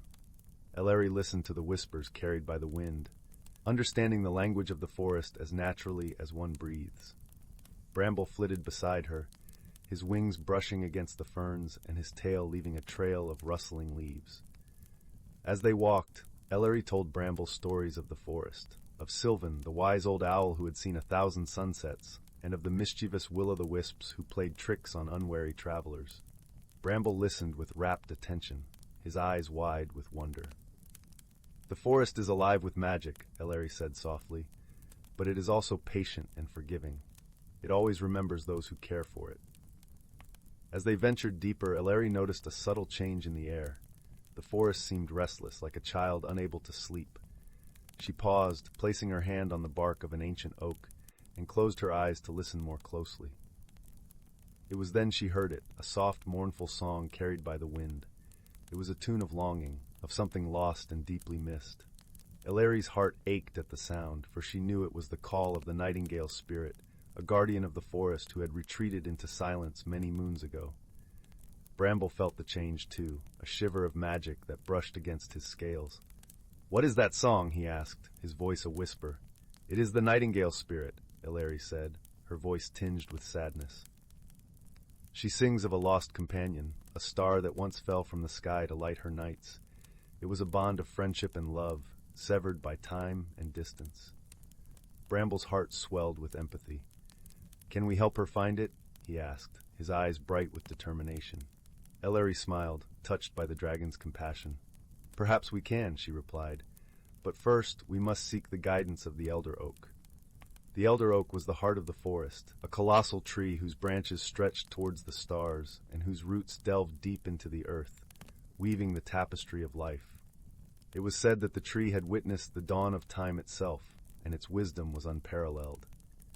As they approached the elder oak, Ellery spoke softly to the tree, her words a gentle caress. The air shimmered with ancient magic, and the leaves whispered in response. Bramble watched in awe as the tree's bark seemed to shift and form a face, ancient and kind. "Ellery, forest whisperer," the tree's voice boomed like thunder softened by distance. "You seek the lost star." "Yes, elder," Ellery replied, her voice reverent. "The nightingale spirit mourns its absence, and we wish to reunite them." The elder oak's branches swayed, and a single leaf, golden and radiant, drifted down to rest in Ellery's hand. "This leaf will guide you," the tree said. "Follow its light, and you will find the path you seek." With the golden leaf glowing softly in her palm, Ellery and Bramble set off once more, the forest parting gently to reveal a hidden path. The journey led them through enchanted groves and over sparkling streams, where fish glimmered like jewels beneath the water's surface. As dusk fell, painting the sky in shades of violet and rose, they reached a secluded glen bathed in moonlight. At its center lay a small, crystal-clear pond, its surface reflecting the stars above. And there, nestled among the reeds, was a stone of purest white, pulsing with a soft, ethereal glow, the lost star. Bramble's eyes widened with joy. "We've found it!" he exclaimed, his voice a melody of delight. Ellery picked up the star gently, feeling its warmth in her hand. "Yes, dear Bramble," she said, her voice filled with wonder. "The nightingale spirit's companion has been waiting here all along, a beacon of hope and love." As they made their way back to the heart of the forest, the star's glow illuminated their path, casting a gentle light that seemed to awaken the forest itself. The night was alive with sounds, the rustle of leaves, the murmurs of creatures, and the soft, sweet song of the nightingale spirit, now filled with anticipation. When they reached the nightingale's grove, Ellery held out the star, and the nightingale spirit appeared, her form shimmering like moonlight on water. Her song rose in a crescendo of joy, a melody that resonated with the very soul of the forest. "You have brought back my light," the nightingale spirit sang, her voice echoing with gratitude. "The forest shall remember your kindness, Ellery, and yours too, brave Bramble." As the spirit and the star reunited, the forest erupted in celebration. Fireflies danced in a luminous ballet, and the trees swayed in rhythm with the nightingale's song. Ellery and Bramble watched in awe, their hearts filled with the warmth of a friendship forged by magic and kindness. From that night onward, the forest of Wisteria Hollow thrived like never before. The nightingale spirit's song could be heard on the gentlest of breezes, a reminder that love and friendship could bridge even the greatest of distances. And as for Ellery and Bramble, their bond grew stronger with each passing day. Together, they continued to explore the mysteries of the forest, weaving new tales and adventures. Ellery's stories spread far and wide, tales of wonder and wisdom that warmed the hearts of all who heard them. Thus, the legend of Ellery, the forest whisperer, and Bramble, the kind-hearted dragon, became a cherished part of Arendelle's folklore. Their story was a testament to the harmony between magical beings and the natural world, a gentle reminder that even the quietest of hearts could change the world with kindness and love.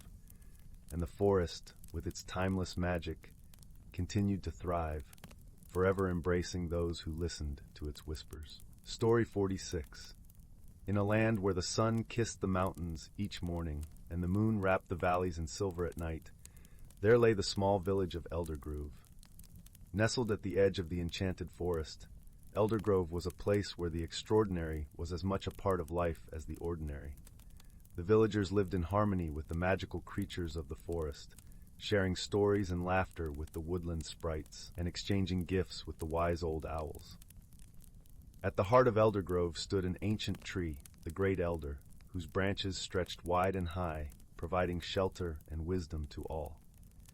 It was said that the Great Elder had watched over the village for centuries, its roots entwined with the very essence of the earth. The villagers believed that as long as the Great Elder stood, their village would be safe and prosperous. Among these villagers was a young girl named Elara, with her bright eyes and curious heart. Elara was known for her love of adventure and her special bond with the creatures of the forest. She would often wander beneath the canopy of the enchanted forest, listening to the whispers of the leaves and the songs of the streams. Elara had a particularly close friendship with a dragon named Ember. Unlike the fearsome creatures of legend, Ember was gentle and kind, his scales shimmering like embers in the firelight. He had lived in the forest for as long as anyone could remember, a guardian of its secrets, and a friend to those who treated the forest with respect. One crisp autumn day, as the leaves turned to gold and crimson, Elara and Ember sat together in the clearing near the Great Elder. The air was filled with the scent of pine and earth, and the sky was a tapestry of soft blues and pinks. Ember sighed contentedly, his warm breath creating little spirals of mist in the cool air. "Elara," Ember began in a voice as deep as a mountain stream, "I have heard whispers among the trees. A great storm is coming, one that may threaten our village and the Great Elder." Elara's eyes widened with concern. "What can we do, Ember? How can we protect the Great Elder and our home?" Ember pondered for a moment, his thoughts as ancient as the forest itself. "There is a legend," he said slowly, "of a magical stone known as the Heart of the Forest. It is said to hold the power of nature itself, capable of calming even the fiercest storm. But it has been hidden for centuries, buried deep within the heart of the enchanted forest." Elara's adventurous spirit ignited at the thought of such a quest. "Then we must find it, Ember. With your knowledge and my determination, we can save Eldergrove."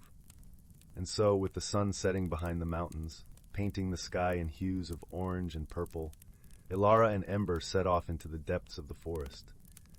The paths were winding and overgrown, teeming with the life and mystery of the enchanted forest.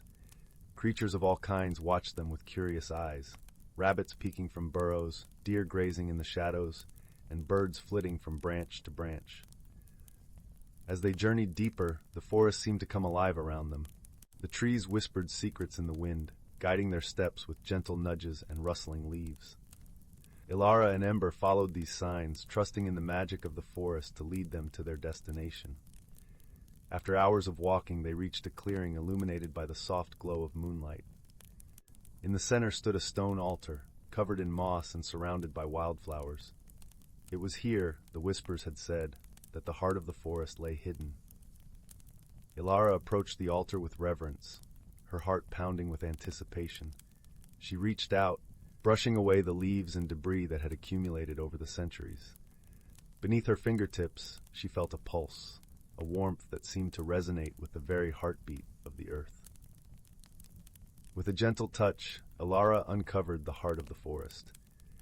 It was a stone unlike any she had ever seen, shimmering with a light that seemed to come from within, casting rainbows across the clearing. Its surface was smooth and cool, yet it pulsed with a warmth that filled her with a sense of peace and strength. "Ember, look!" Ilara exclaimed, holding the stone up to the moonlight. "We've found it!" Ember gazed at the heart with awe and gratitude. "The forest has blessed us, Ilara. With this, we can protect Eldergrove from the storm." Together, they made their way back to the village, the heart of the forest cradled carefully in Ilara's arms. As they approached the great elder, the villagers gathered around, their faces filled with hope and wonder. Ilara placed the heart at the base of the great elder, and as she did, a soft glow spread through the roots, traveling up the trunk and out into the branches. The tree seemed to sigh with relief, its leaves rustling softly in gratitude. The storm arrived as Ember had foreseen, but with the heart of the forest lending its power, the village of Eldergrove stood strong. The winds howled and the rain fell, but the great elder and the village remained unharmed, the magic of the heart creating a shield of protection and peace. When the storm had passed, the villagers celebrated, their spirits lifted by the bravery and wisdom of Ilara and Ember. The heart of the forest was returned to its resting place in the altar, a promise of protection and harmony for generations to come. As the days turned into weeks and the weeks into years, Eldergrove continued to thrive, its people living in harmony with the forest and its magical inhabitants. Ilara grew to be a wise and beloved leader, her adventures with Ember becoming the stuff of legend.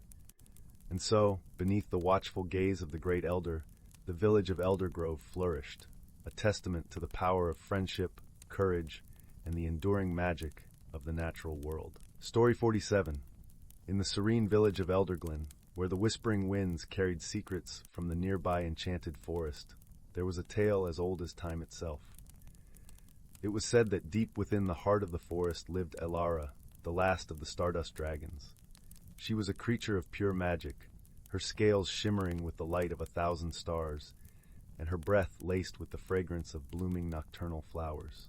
Ilara was beloved by the forest creatures and the villagers alike, though few had ever seen her.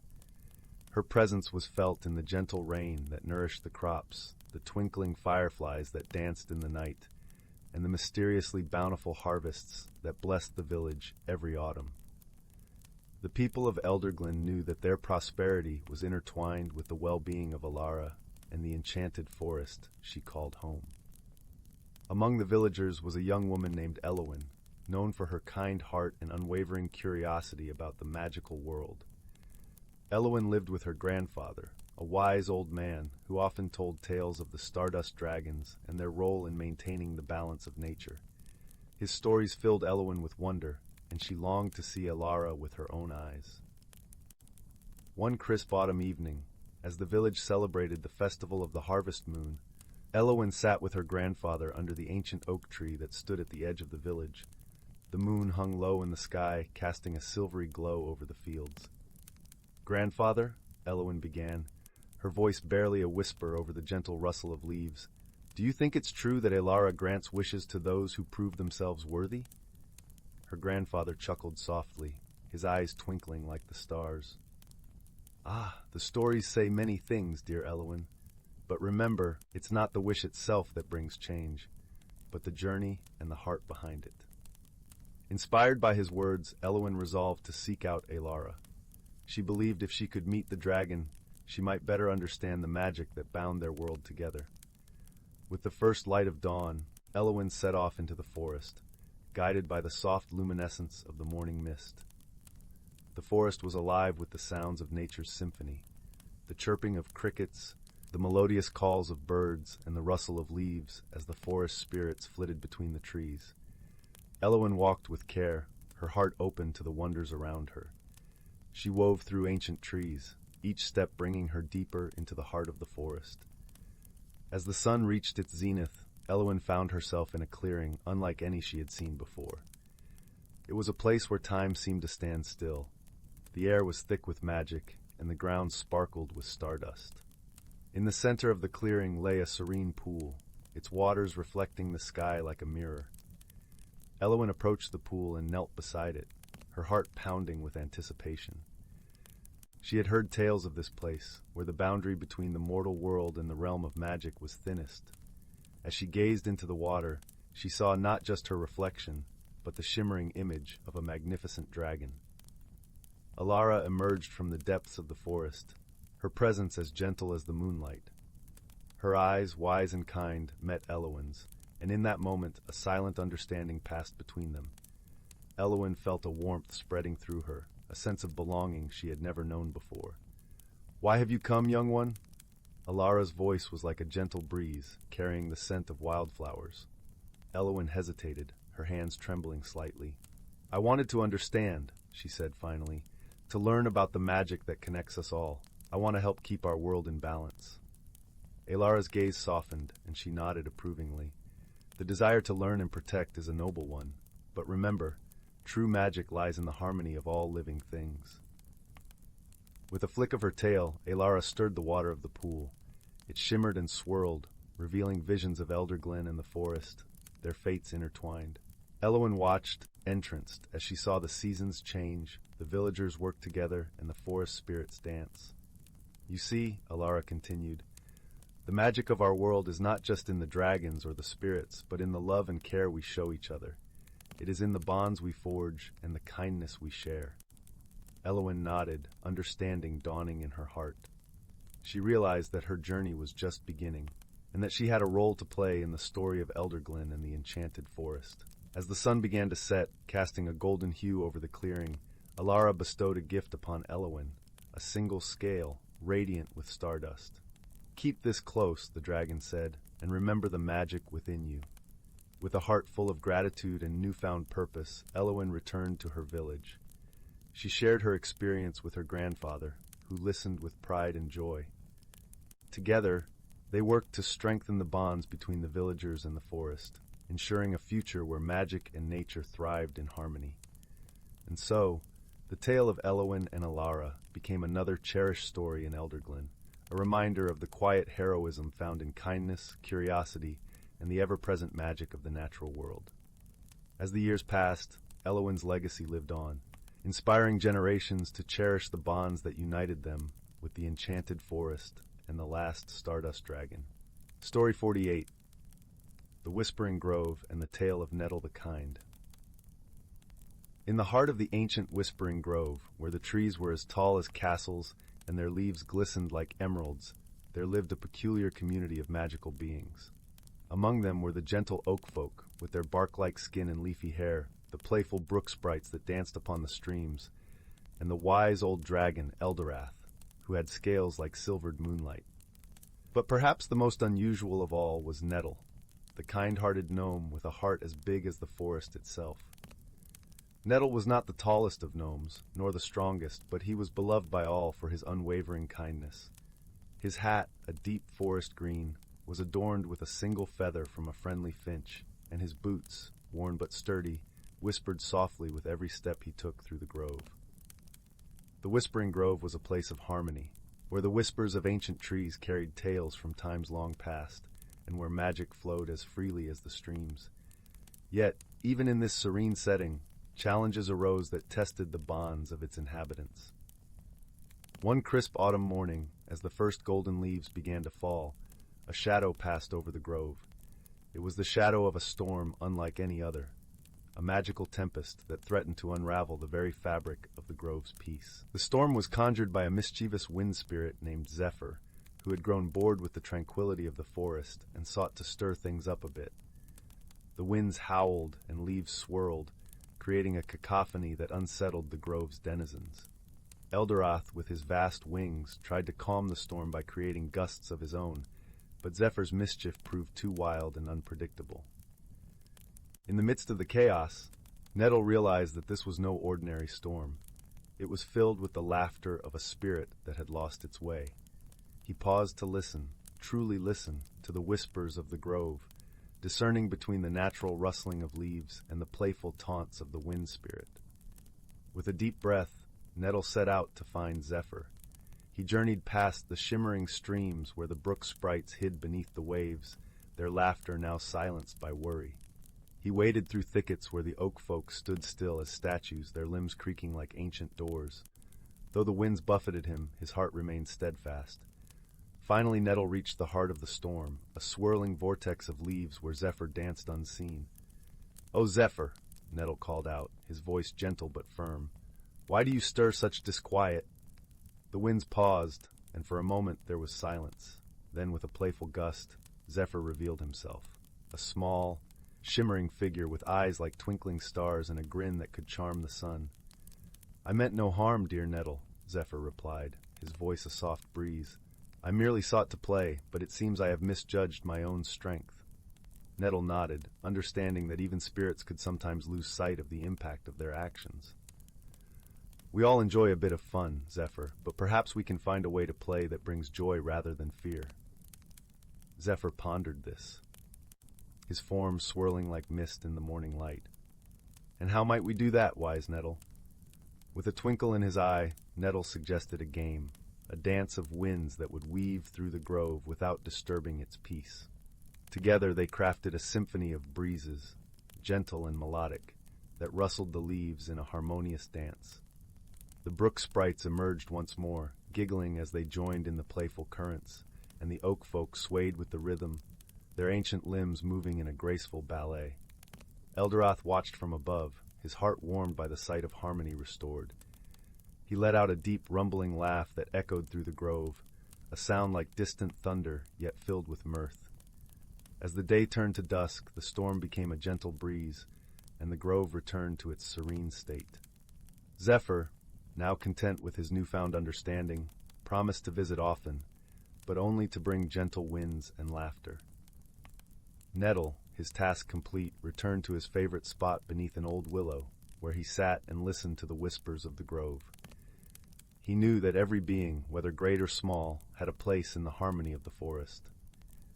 And it was this understanding, this kindness at the heart of all things, that made the Whispering Grove a place of magic and peace. As the stars began to twinkle in the darkening sky, the grove settled into a peaceful slumber, cradled by the gentle lullaby of the winds. And Nettle, the kind-hearted gnome, closed his eyes with a contented sigh, knowing that in the morning, new adventures awaited, filled with wonder and the promise of friendship. Story 49. Once upon a time, in the tranquil land of Etherwood, nestled between rolling emerald hills and the shimmering Silvermoon River, there existed a village called Elderglen. This village was unlike any other, for it was a place where the magical and mundane lived side by side in perfect harmony. Here the villagers were accustomed to the presence of magical creatures who roamed freely, and the air always hummed with the gentle melody of enchantment. In Elderglen, there was a legend passed down through generations about a kind-hearted dragon named Emberwind. Unlike the fearsome dragons of old tales, Emberwind was known for his gentle nature and the warmth he brought to the land. He was said to have scales that glistened like polished copper and eyes as deep and wise as the ancient oak trees. Every year, as autumn painted the leaves in hues of gold and crimson, Emberwind would descend from his home in the Cloudspire Mountains to bless the harvest festival with his presence. The villagers adored Emberwind, for he was a guardian of the land, ensuring that the seasons flowed smoothly and that the earth remained bountiful. In return, they treated him with utmost respect, offering him gifts of sweet honey and the finest fruits of their fields. It was a symbiotic relationship that had lasted for centuries. a bond forged in trust and mutual care. Among the villagers was a young girl named Alara, who possessed a heart as pure and bright as a summer's day. Alara, with her chestnut curls and eyes that sparkled like starlit ponds, was known for her unyielding curiosity and her love for stories about the magical world. Her grandmother, wise old Nana Fern, often entertained her with tales of whimsical spirits, talking animals, and of course, Emberwind. One crisp autumn morning, as the village prepared for the annual harvest festival, Alara wandered into the forest to gather wildflowers. She loved the forest, where every tree seemed to whisper secrets, and the air was thick with the scent of pine and earth. As she strolled along the winding path, humming a tune her mother often sang, she stumbled upon something unusual. There, nestled between the roots of an ancient willow, lay a tiny creature unlike any she had seen before. It was a sprite, no taller than her hand, with wings that shimmered like dewdrops in the morning sun. Its skin was the color of fresh spring leaves, and its eyes glowed with a mischievous light. "Oh, hello there!" Alara exclaimed, kneeling down to get a better look at the sprite. The creature blinked up at her, its tiny mouth forming a smile. "Greetings, young one," it chirped in a voice as light as a breeze. "I am Jinx, a forest sprite. I seem to have lost my way." Alara, ever eager to help, offered her assistance. "Fear not, Jinx. I'll help you find your way back home." Jinx fluttered its wings with excitement, a cascade of tiny sparkles trailing in the air. "Thank you, kind Alara, but first let me offer you a gift for your kindness." With a twinkle in its eye, Jinx waved its delicate hand, and a small pouch appeared, shimmering with a soft golden glow. "This is a pouch of starshine dust. Sprinkle it on anything, and it will reveal the true nature of that which is hidden." Alara accepted the pouch with gratitude, tucking it safely into her pocket. With that, she and Jinx set off through the forest, laughing and talking as they went. The sprite, with its playful antics, kept Alara entertained, and she found herself enchanted by its tales of the hidden wonders of the forest. As they neared the edge of the forest, they came upon a clearing where the sunlight danced in patches on the forest floor. It was here that Jinx paused, its eyes widening in alarm. "Oh dear," it murmured, pointing to a patch of wilting flowers. "The balance of magic here is disrupted. This is not good." Alara frowned, kneeling to examine the flowers. "What could have caused this?" Jinx fluttered anxiously, its tiny hands wringing together. "There must be a disturbance in the flow of magic. Such things can lead to greater troubles if not mended." Determined to help, Alara suggested they seek the wisdom of Emberwind.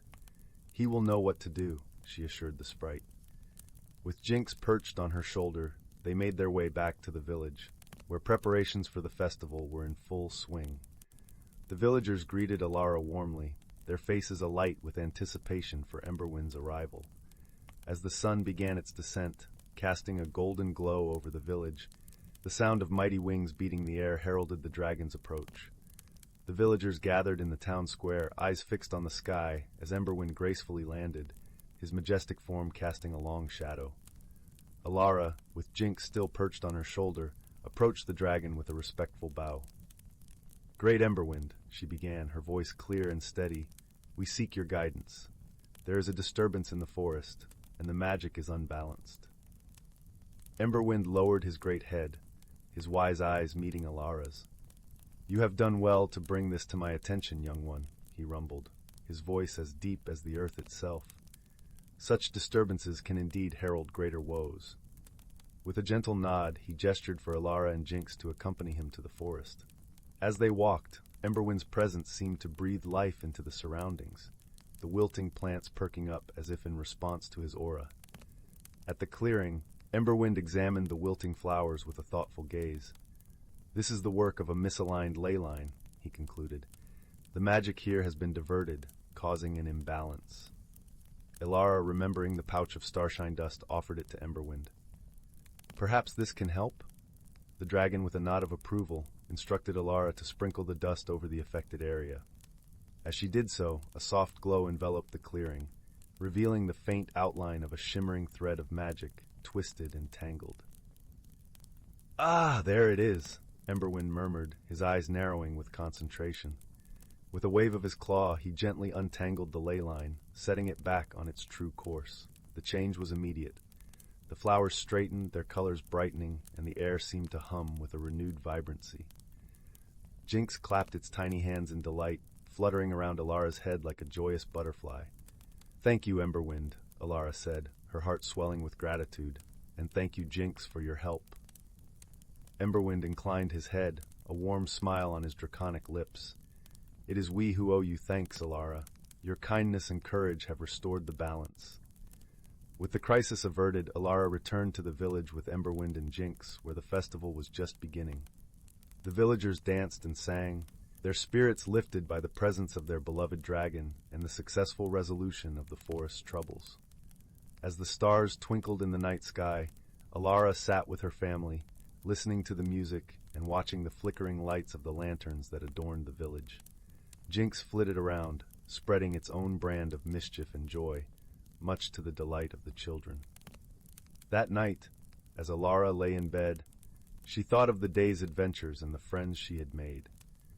She knew that the world was filled with mysteries and magic, and she felt a deep sense of peace, knowing that she was part of a community that cherished and respected the wonders of their world. From that day on, Alara became a guardian of sorts, watching over the forest and the village, always ready to lend a helping hand to those in need, whether they be magical or mundane. And every year, when Emberwind came down from the mountains to bless the harvest, he would always stop by to visit Alara, his special friend, who had proven that even the smallest actions could have the most profound effects. And so, the village of Elderglen continued to thrive, a place where magic was part of daily life, and where the bonds of friendship and kindness wove a tapestry as rich and beautiful as the land itself. And Alara, with her heart full of wonder and courage, knew that no matter what adventures awaited her, she would always have a home in the enchanted world of Etherwood. Story 50. In the heart of the Whispering Wood, where the sun filtered through leaves like golden rain and the air was perpetually filled with the scent of pine and wildflowers, there lived an ancient dragon named Eldrin. Eldrin was unlike the fearsome dragons of legend. His scales shimmered like the night sky, deep blue with flecks of silver, and his eyes held the soft glow of distant stars. He was a guardian of stories and a keeper of peace, revered by the creatures of the forest. Eldrin's lair was not a dark cave or a forbidding mountain peak, but rather a cozy hollow nestled beneath the roots of the oldest tree in the forest, the grand elder oak. The tree itself was a marvel, with a trunk so wide it took 6 squirrels holding paws to encircle it, and branches that stretched out like the welcoming arms of a wise old friend. It was here, under the gentle watch of the grand elder oak, that Eldrin listened to the forest stories and ensured that harmony reigned among its inhabitants. The Whispering Wood was a place where magic and nature intertwined seamlessly. The trees spoke in hushed tones, sharing secrets with the wind that danced through their branches. Streams sung melodies that could soothe the most troubled heart, and the flowers bloomed in colors that no artist could capture. It was said that anyone who ventured into the Whispering Wood with a kind heart could hear the whispers of the forest and perhaps catch a glimpse of its wonders. One such wanderer was a young girl named Lyra. She lived on the edge of the forest in a small cottage with her grandmother, who was known in the nearby village as the best healer for miles around. Lyra loved the forest and often wandered its paths, collecting herbs and listening to the stories the wind would carry to her ears. She had always felt a special connection to the forest, as if it was a part of her that she had yet to fully understand. One morning, as the first light of dawn spilled over the treetops, Lyra set out on her usual path with a basket in hand. She hummed a tune her grandmother had taught her, a melody said to soothe the spirits of the forest. As she walked, she noticed something unusual. The forest was quieter than usual, as if holding its breath. The birds did not sing their morning songs, and the rustling of leaves seemed muted. Curiosity piqued, Lyra followed a narrow trail that led deeper into the heart of the Whispering Wood, a path she had never taken before. It wound through groves of ancient trees, their trunks gnarled and wise, and over little streams that giggled softly as they flowed. As she walked, she could feel a gentle pull, as if the forest itself was guiding her. Eventually, Lyra came to a clearing where the grand elder oak stood, its mighty presence both awe-inspiring and comforting. Beneath its sprawling branches lay Elderglen, his massive form curled around the base of the tree. He was sleeping, but his presence was unmistakable, a palpable warmth that filled the clearing with a sense of safety and wonder. Lyra approached cautiously, her heart pounding with excitement and awe. She had heard tales of the dragon of the Whispering Wood, but never had she imagined she would see him with her own eyes. As she stepped closer, Elderglen opened one eye, its deep, starry gaze settling on her with a gentle curiosity. "Greetings, young one," Elderglen's voice rumbled softly like distant thunder. "What brings you to this sacred place?" Lyra hesitated, unsure of what to say. I felt the forest calling me," she said finally, her voice barely above a whisper. "I didn't mean to intrude." Elderglen chuckled, a sound like the rustling of leaves in a summer breeze. "You are no intruder, Lyra.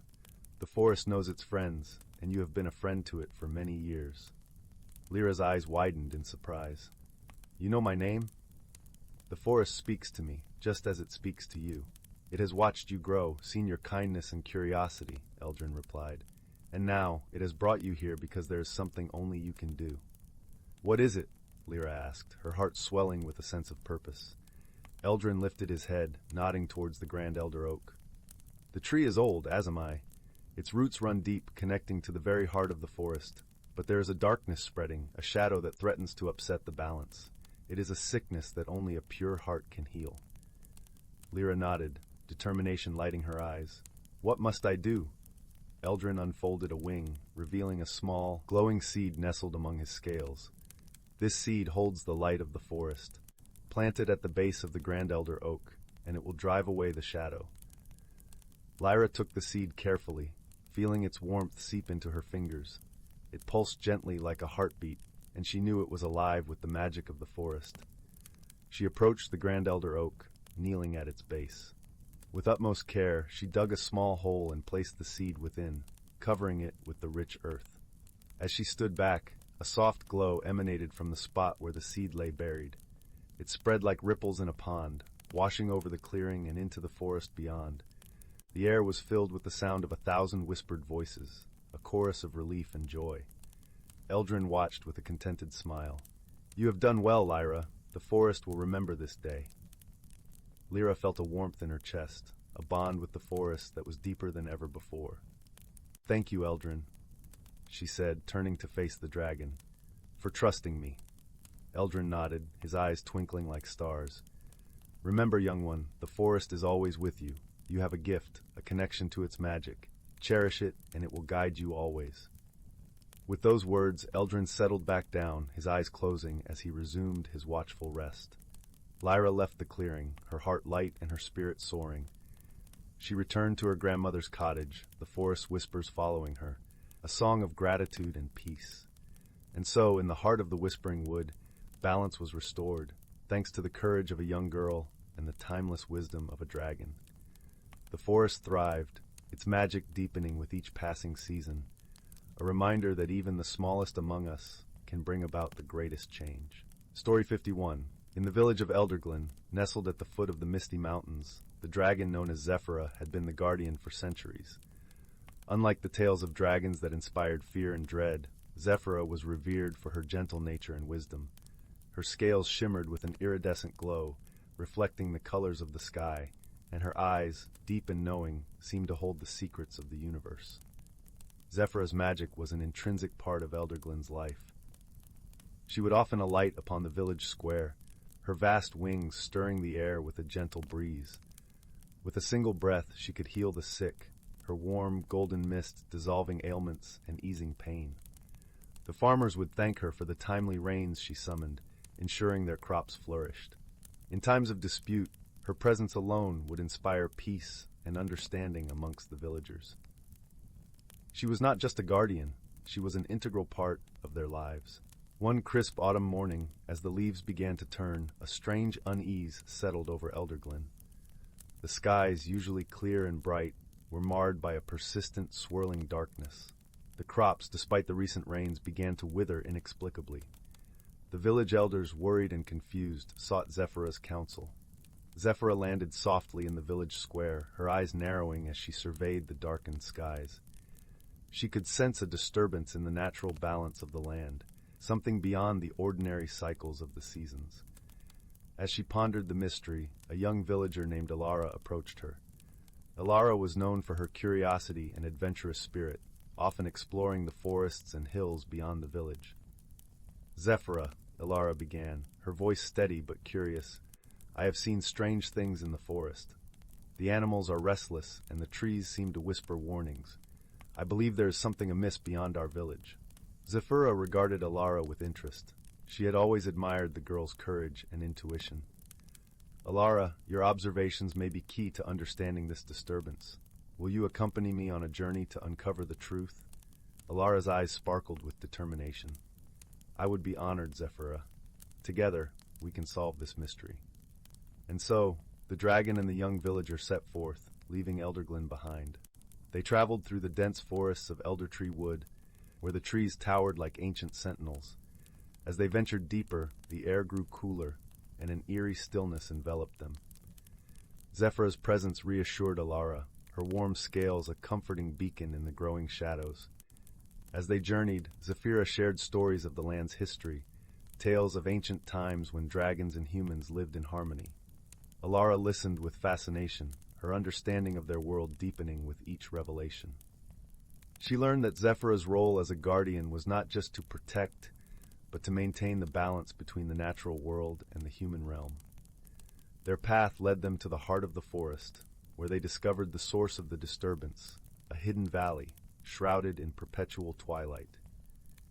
In the center of the valley stood an ancient stone monolith, covered in mysterious runes that pulsed with a dark energy. It was unlike anything Zephyra had ever encountered, a relic from a forgotten era. Alara approached the monolith cautiously, her fingers tracing the runes.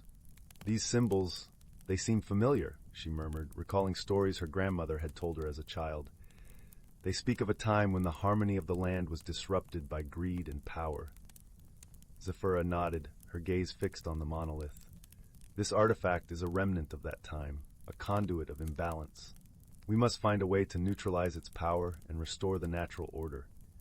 Together they studied the runes, piecing together the ancient language. Alara's knowledge of local lore and Zephyra's wisdom proved invaluable. The runes told of a ritual, a way to cleanse the monolith and return the valley to its rightful state. Guided by the inscriptions, they gathered ingredients from the forest, herbs with healing properties and stones that resonated with the earth's energy. As they worked, Zephyra shared more of her magic with Alara, teaching her to harness the natural energies around them. With the preparations complete, Zephyra and Alara performed the ritual, chanting the words of power inscribed on the monolith. The air shimmered with energy, and a brilliant light enveloped the valley. Slowly, the darkness receded and the sky above cleared, revealing a canopy of stars. The transformation was immediate. The withered plants began to revive, their leaves unfurling with newfound vitality. The animals, once restless, emerged cautiously from their hiding places, drawn by the harmony restored to their home.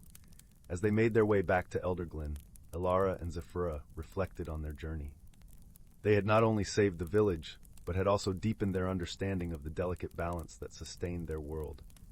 Upon their return, the villagers greeted them with joy and gratitude. The sky above Elderglen was clear once more, and the village thrived, its future bright and secure. Zephyra resumed her role as guardian, her bond with the villagers stronger than ever.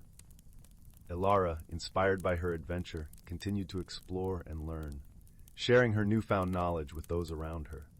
Together, they had uncovered hidden truths about their land and their place within it, learning that true guardianship was not just about protection, but about fostering understanding and harmony between all living things. And in doing so, they ensured that Elderglen would remain a place of peace and prosperity for generations to come. Story 52. In the heart of a tranquil valley, nestled between rolling hills and whispering streams, stood the humble village of Oakwood. This idyllic sanctuary was home to a tight-knit community of hard-working folk who tended to their farms and lived in harmony with the natural world around them. But little did they know, their peaceful existence was safeguarded by a most extraordinary protector, a dragon whose presence had become woven into the very fabric of their lives. Unlike the fearsome beasts of legend, this dragon was a being of pure benevolence. Its scales shimmered with hues of emerald and sapphire, and its piercing golden eyes radiated a warmth that belied its formidable stature. The villagers revered the dragon, for it was a guardian of the land, a keeper of ancient magic, and a tireless ally in times of need. Whenever sickness befell the village, the dragon's healing breath would wash over the afflicted, restoring their vigor and chasing away the shadows of illness. When drought threatened the crops, the dragon's powerful wings would summon forth clouds heavy with life-giving rain. And when storms raged, its resonant voice would calm the turbulent skies, ensuring the safety of all who called Oakwood home. For generations, the dragon had watched over the village, its presence a constant source of wonder and reassurance. But on this particular day, a new challenge arose, one that threatened not only the well-being of Oakwood, but the delicate balance of the entire region. It began with a subtle shift in the air, a faint tremor that rippled through the earth itself. The dragon sensed a disturbance, an ominous force stirring beneath the surface of the land. Unfurling its mighty wings, it took to the skies, soaring high above the valley, in search of the source of this unsettling presence. From its lofty vantage point, the dragon's keen eyes scanned the horizon, and what it saw sent a chill through its ancient heart. In the distance, a dark miasma was spreading across the once verdant landscape, withering the trees and poisoning the streams in its wake. This was no ordinary blight. It was a malignant force, born of something far more sinister than mere nature's whims. Sensing the urgency of the situation, the dragon descended upon the village square, its thunderous landing drawing the attention of the townsfolk. Among them was a young traveler named Ira, a wandering scribe whose insatiable curiosity had led her to the hidden corners of the realm. As the villagers gathered, the dragon spoke in a deep, resonant voice that seemed to echo within the very depths of their souls. My friends, a grave threat looms over our land. A dark corruption is spreading, defiling the natural order and endangering all that we hold dear. I must journey to the heart of this blight and confront its source, but I cannot do so alone. The dragon's piercing gaze fell upon Ira, and in that moment the young scribe felt a strange stirring within her heart, as if destiny itself had summoned her to this pivotal moment. You, traveler, the dragon rumbled, your eyes have seen wonders and perils beyond the boundaries of this valley. Will you lend me your aid and your knowledge in this quest? Ira swallowed hard, her heart pounding with a mixture of trepidation and exhilaration. She knew that accepting this charge would mean venturing into realms unknown, facing dangers she could scarcely fathom. Yet, something deep within her yearned for adventure, for the opportunity to unravel the mysteries that lay beyond the horizon. I will, she declared, her voice ringing with conviction. Lead the way, noble dragon, and I shall follow wherever this path may take us. And so, an unlikely alliance was forged, a union of ancient power and inquisitive spirit, bound together by a shared purpose. The dragon and Ira set forth into the unknown, leaving the safety of Oakwood behind, and embarking on a journey that would test the limits of their courage and resolve. Their path led them through twisted forests, where the trees seemed to writhe and groan under the weight of the dark corruption. Ira marveled at the dragon's prowess, its mighty talons rending through the tangled undergrowth with effortless grace. Yet even this formidable guardian could not help but be unsettled by the unnatural blight that plagued the land. As they delved deeper into the heart of the afflicted region, the corruption grew thicker, its miasmic tendrils clawing at their bodies and sapping their strength. Ira found herself drawing upon reserves of resilience she never knew she possessed, her determination fueled by the dragon's unwavering resolve. In the depths of a withered glade they stumbled upon a chilling sight, the remains of a once vibrant village, its homes reduced to ashen husks, and its inhabitants nowhere to be found. Ira felt a pang of sorrow, realizing that this blight had already claimed countless innocent lives. What could have wrought such devastation? She murmured, her voice laced with dismay. The dragon's eyes narrowed, its gaze piercing the shadows that cloaked the ruined settlement. "This is no mere sickness of the land," it rumbled. "There is an intelligence behind this corruption, a malevolent force that seeks to unravel the very fabric of our world." Era shuddered at the dragon's words, her mind reeling at the implications. But what could possess such power? And why would it unleash such destruction upon these peaceful lands? The dragon did not respond, its attention drawn to a faint glimmer amidst the rubble. With a sweep of its mighty tail, it cleared away the debris, revealing a tarnished sigil etched into the scorched earth. Era's breath caught in her throat as she recognized the ancient symbol, a relic of a bygone era, when dark powers held sway over the realm. "The dread cult," the dragon growled, its voice tinged with barely contained fury. "Their vile sorcery was thought to have been extinguished eons ago, but it seems their foul taint still lingers, festering in the shadows." Ira's eyes widened with dawning realization. Then this blight, this corruption, it is the work of their unholy rituals, a perversion of the natural order itself. The dragon nodded grimly. "Indeed, and if we do not put an end to their machinations, this land, and all who dwell upon it, will be consumed by their insatiable hunger for destruction." A renewed sense of purpose burned within Ira's heart, tempered by the gravity of the threat they now faced. She knew that the path ahead would be fraught with peril, but the alternative, to let the dread cult's vile ambitions come to fruition, was unthinkable.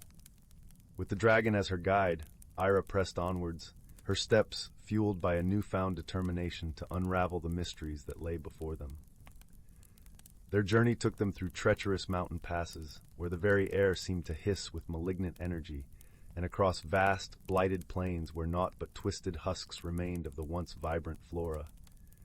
Yet even in the darkest depths of this corrupted realm, glimmers of hope persisted.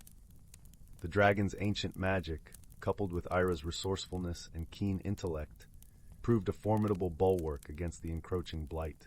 Together, they forged an unbreakable bond, their strengths complementing one another in ways neither could have foreseen. At last, their quest led them to the heart of the corruption, a towering spire of obsidian, pulsating with malevolent energies that sent tremors through the very ground beneath their feet. Here, the dread cult had established a nexus of power, a nexus from which their foul rituals were propagating the blight across the land. Era's heart raced as they approached the foreboding structure, her mind racing with the tales she had heard of the cult's depravities. But the dragon's resolute presence bolstered her courage, reminding her that they were not mere legends to be feared, but a scourge to be vanquished. With a thunderous roar, the dragon unleashed a torrent of searing flame upon the obsidian spire, its ancient magic shattering the cult's defenses and exposing the foul sorcery that lay within.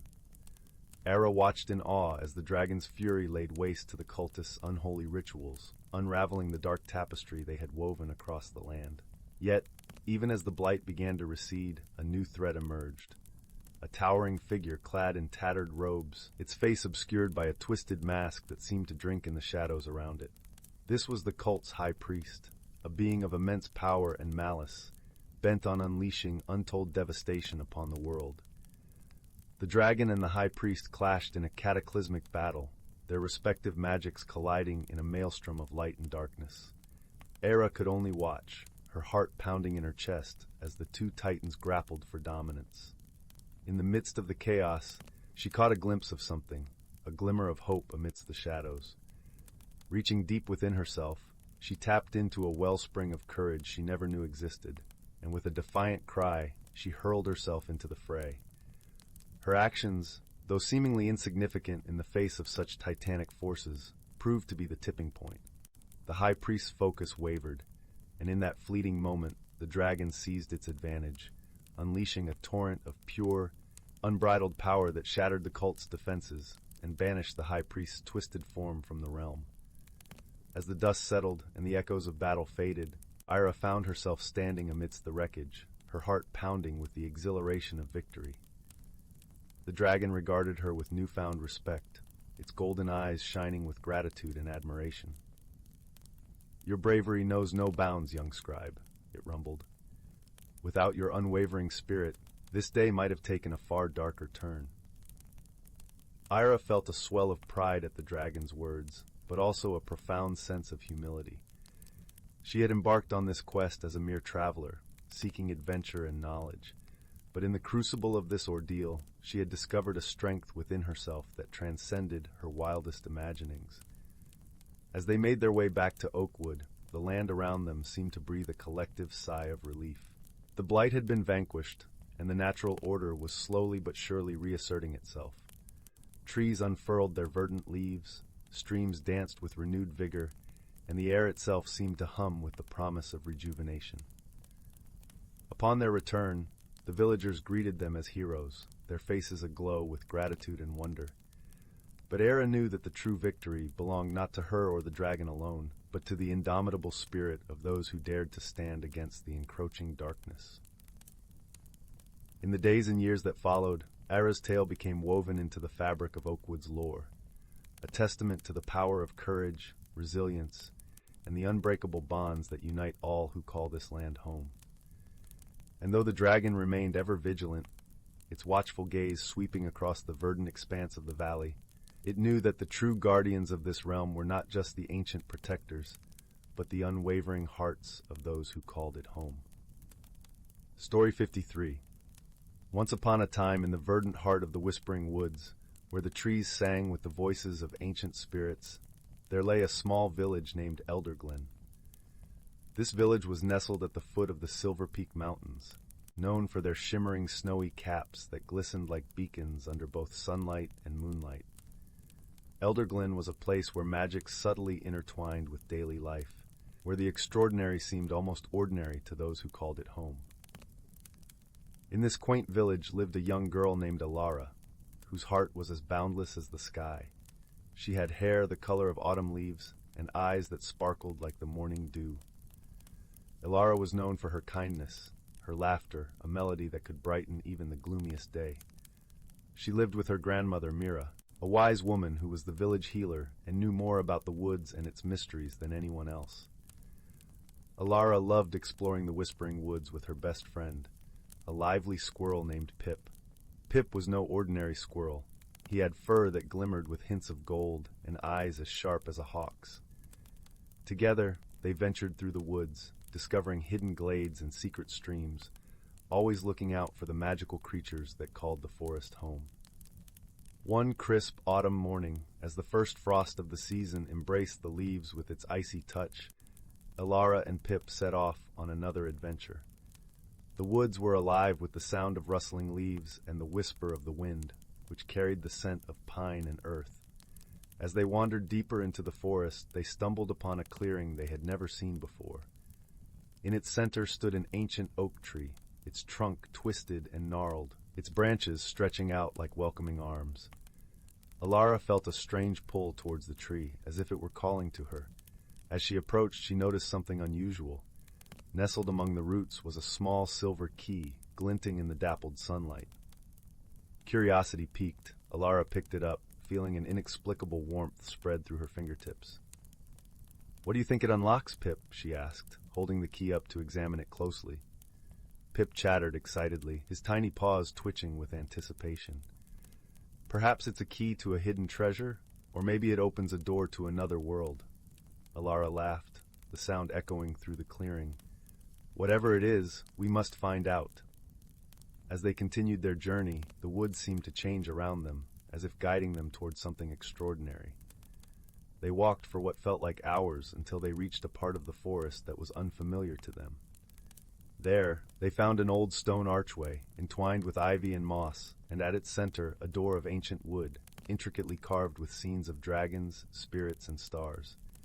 Alara's heart raced with excitement as she approached the door. She inserted the silver key into the lock, and with a gentle turn, the door creaked open, revealing a world bathed in ethereal light. Beyond the door lay a land unlike any other. The air shimmered with magic, and the sky was a tapestry of swirling colors. Trees with crystalline leaves towered above, their branches adorned with luminescent fruits. Rivers of liquid light wound through lush meadows, and flowers bloomed in hues Alara had never imagined. As Alara and Pip stepped through the doorway, they were greeted by a majestic creature. It was a dragon, but not like the fearsome beasts of legend. This dragon was elegant and serene, its scales a mosaic of blues and greens, resembling the ocean at dawn. Its eyes, wise and gentle, met Alara's with warmth. "Welcome, young one," the dragon spoke, its voice a soothing melody that resonated in Alara's heart. "I am Zephyr, guardian of this realm. You have been chosen to witness the wonders of our world, for your heart is pure and your spirit kind." Alara gazed at the dragon in awe, her mind swirling with questions. "Why have I been chosen?" she asked softly. "Because you see the world with eyes of wonder." Zephyr replied, "And it is through such eyes that magic thrives." Pip, perched on Alara's shoulder, chirped with delight. "What adventures await us here?" he asked, his voice a flurry of excitement. Zephyr smiled, a gentle rumble echoing in his chest. "Many adventures, my little friend. But first, let me show you the beauty and harmony of our land." With a graceful sweep of his wings, Zephyr led Alara and Pip through the magical realm. They soared over landscapes of breathtaking beauty, where creatures of all kinds lived in harmony. They saw unicorns grazing in sunlit glades, their coats shimmering like moonlight. They watched as sprites danced upon the breeze, leaving trails of sparkling dust in their wake. They marveled at towering waterfalls that sang as they cascaded into crystal-clear pools.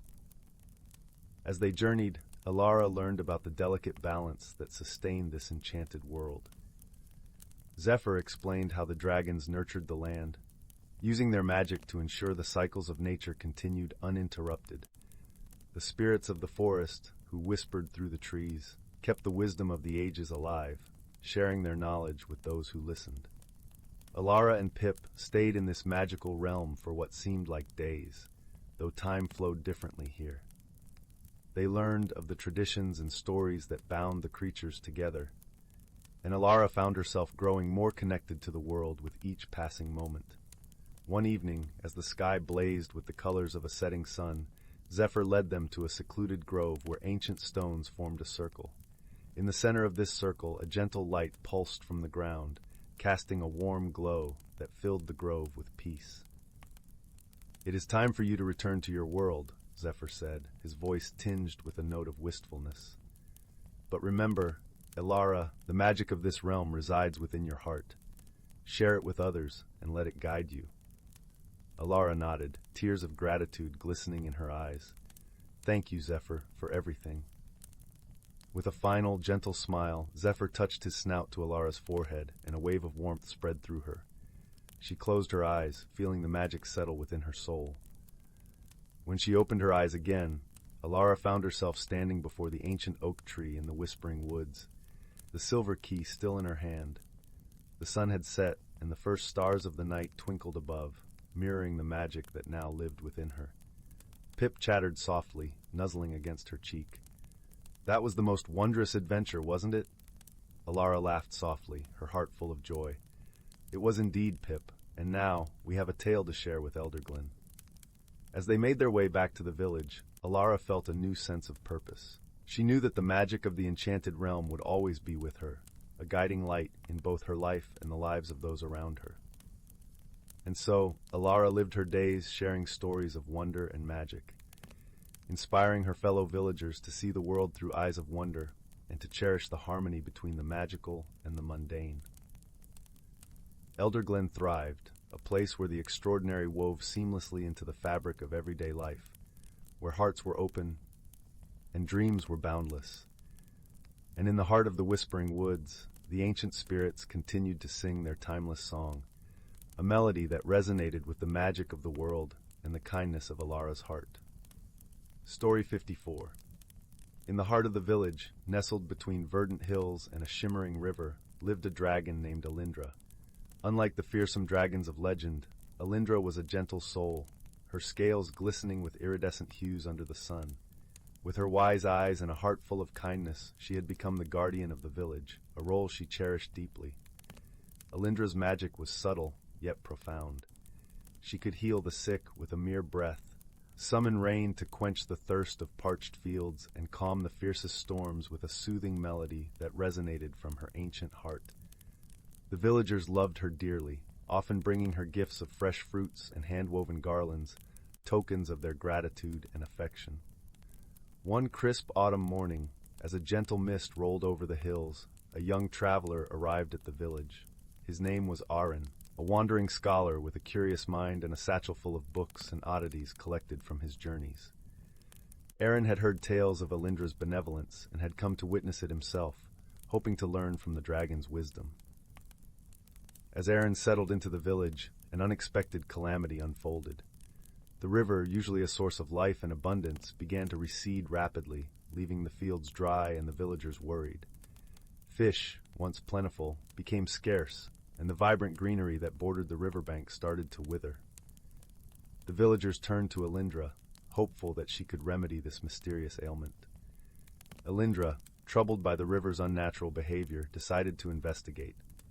Seeing Aaron's inquisitive nature and his knack for understanding the subtleties of the world, she invited him to join her. Honored, Aaron agreed, eager to aid the dragon and delve into the mysteries of the land. Their journey began at the river's edge, where Elindra and Aaron observed the subtle changes in the environment. The riverbed revealed strange markings, unnatural patterns etched into the soil. Aaron, with his scholarly insights, suggested they might be linked to ancient magic, remnants of a time long forgotten. As they traveled upstream, Elindra used her magic to communicate with the creatures of the forest. Birds and beasts alike spoke of a disturbance that came from deep within the forest, a place where the river's source lay hidden. It was a place shrouded in legend, said to be guarded by ancient spirits who had long since receded into myth. Aaron, fascinated by the lore, recalled a tale from one of his books, a story of a guardian spirit bound to the river, its life force intertwined with the water. If the spirit was in distress, so too would the river suffer. Elindra pondered this, feeling a resonance in her own heart, a connection to the land that she had never fully understood. Their path led them through dense forests and over rugged hills, each step drawing them closer to the source of the river. Along the way, they encountered challenges: treacherous terrain, sudden storms, and creatures wary of their intrusion. But Elindra's gentle presence and Aaron's wisdom guided them through these trials, strengthening their bond and deepening their understanding of one another. Finally, they reached a secluded glen where the river sprang forth from the earth. There they discovered the source of the disturbance, a stone altar, ancient and worn, upon which lay a broken amulet. Aaron recognized it as a relic, a binding charm meant to protect and nurture the spirit of the river. Elindra, sensing the spirit's anguish, reached out with her magic, weaving a melody of healing and hope. Aaron, using his knowledge of ancient languages, spoke words of comfort, invoking the spirit's true name, which he had deciphered from the markings they had seen along the way. Together they mended the amulet with a blend of magic and words, restoring the spirit's bond to the river. As the amulet's light flared to life, the spirit emerged, a being of water and light, its form shifting like the current. In gratitude, it spoke of its confinement, bound by forces that sought to harness its power for selfish ends. With its freedom restored, the river flowed once more with vigor and vitality. Elindra and Aaron returned to the village, their hearts full of joy. The river, now vibrant and full, brought life back to the fields and renewed the villagers' spirits. The tale of their journey spread far and wide, a testament to the strength found in unity and understanding. In the days that followed, Elindra and Aaron continued to explore the mysteries of the land together, their friendship blossoming into a partnership that would endure through the ages. They learned that true guardianship was not just about solving problems, but understanding the deeper connections that bind all living things. Through their journey, Elindra discovered a new aspect of her purpose, not just as a protector, but as a bridge between worlds, fostering harmony between nature and those who depended on it. Aaron, in turn, found a home in the village, his restless spirit calmed by the beauty and wisdom he found in Elindra and the land she watched over. Together, they taught the villagers to respect and cherish the balance of their world, ensuring that the peace and prosperity they enjoyed would last for generations to come. And so, under the watchful gaze of Elindra, the village flourished, a shining example of harmony and hope in a world where dragons and humans walked side by side. Story 55. Once upon a time, nestled at the edge of an ancient forest where the trees whispered secrets of old, there lay a quaint little village called Elderglen. It was a place unlike any other, where magic danced in the air like pollen on a warm spring breeze, and the villagers lived in gentle harmony with the mystical creatures that roamed the woods. In Elderglen, it was not uncommon to see a squirrel-sized dragon flitting about, its scales shimmering in hues of green and gold. These dragons, known as glimmerwings, were as playful as they were wise, often helping the villagers with small tasks or bringing them herbs from the deep forest. The villagers loved these little dragons dearly, treating them as cherished members of their community. One such glimmerwing, named Thistle, was particularly fond of a young girl named Alara. Alara was the daughter of the village's herbalist, a woman renowned for her knowledge of healing plants and potions. From a young age, Alara had shown a keen interest in her mother's craft, often spending her days gathering herbs and learning the secrets of the forest. Thistle and Alara were inseparable. The glimmerwing would perch on Alara's shoulder as she wandered through the forest, its presence a comforting warmth against her cheek. Together, they explored every nook and cranny of the woods, discovering hidden groves and secret streams. Thistle would often point out rare plants or alert Alara to the presence of a mischievous spirit that might lead her astray. One day, as autumn painted the forest in shades of amber and gold, Alara and Thistle set out on an adventure to find the elusive moonflower, a mystical plant said to bloom only under the light of the full moon. It was known for its potent healing properties, and Alara hoped to use it to create a potion that would help her ailing father, who had fallen ill with a mysterious fever. The journey was long and fraught with challenges. As the sun dipped below the horizon, the forest transformed into a realm of shadows and whispers. Strange creatures stirred in the underbrush, and the trees seemed to lean in closer, their branches weaving a canopy that blocked out the starlight. But Alara was not afraid, for Thistle's gentle glow illuminated the path ahead. The little dragon's light was as steady as a lighthouse beacon, guiding them through the maze of trees. Occasionally, Thistle would dart ahead, leading Alara around a thicket of thorny brambles or warning her of a hidden creek. At long last, they reached a clearing bathed in silvery moonlight. In the center of the clearing, a single moonflower stood, its petals unfurling to reveal a heart of luminous white. It was a sight of pure enchantment, and Alara felt a thrill of wonder as she approached the plant. As she knelt to gather the precious flower, a soft rustle from the edge of the clearing caught her attention. From the shadows emerged a figure, tall and graceful. It was a forest guardian, one of the ancient spirits that watched over Elderglen. The guardian's eyes, deep as the forest itself, regarded Alara with a gentle curiosity. "Young one," it spoke, its voice like the rustling leaves, "why do you seek the moonflower?" Alara, though awed by the presence of the guardian, held her ground. "My father is ill, and I wish to help him," she replied, her voice steady and sincere. "The moonflower's healing properties could save him." The guardian nodded, a faint smile playing upon its lips. "Your heart is true, and your intentions noble. But remember, magic is a gift meant to be shared, not hoarded." With those words, the guardian waved its hand, and the clearing was suddenly filled with moonflowers, their soft glow casting a serene light over the forest. Alara gasped in delight and gratitude, her heart swelling with joy. Carefully, she gathered several blooms, ensuring to leave enough so that the magic of the moonflowers would continue to flourish. As dawn broke over the forest, Alara and Thistle made their way back to the village, their hearts light with hope. With the moonflowers, Alara concocted a potion of remarkable potency. Her father recovered swiftly, his strength returning like the spring after a long winter. The villagers, hearing of Alara's adventure and the blessing of the forest guardian, came together to celebrate. They decorated the village square with garlands of flowers and lanterns, their laughter ringing out like the music of 100 bells. That night, as the villagers danced and sang beneath the stars, Alara realized the true magic of Elderglen was not just in the plants and creatures, but in the bond that connected them all. It was a magic of kindness, of community, and of the deep and abiding respect for the world around them. And so, Alara and Thistle continued to explore the wonders of the forest, their friendship a testament to the harmony that could exist between humans and the magical beings who called the forest home. Together, they wove a tapestry of stories and adventures, tales of courage and compassion that would be told for generations to come. In the heart of Elderglen, where the trees whispered secrets and the glimmerwings danced among the flowers, the spirit of magic thrived, nurtured by the gentle heroism of a young girl and her dragon friend. And in this place of wonder and warmth, dreams took flight, carried on the wings of 1,000 tiny dragons. Story 56. In the heart of the whispering woods, where the trees sang softly to the wind and the rivers giggled over stones, there lay the quaint village of Bramblebrook.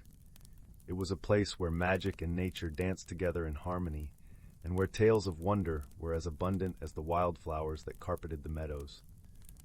The villagers of Bramblebrook were simple folk, kind-hearted and nurturing. They lived in charming cottages with thatched roofs and gardens that overflowed with vibrant blooms.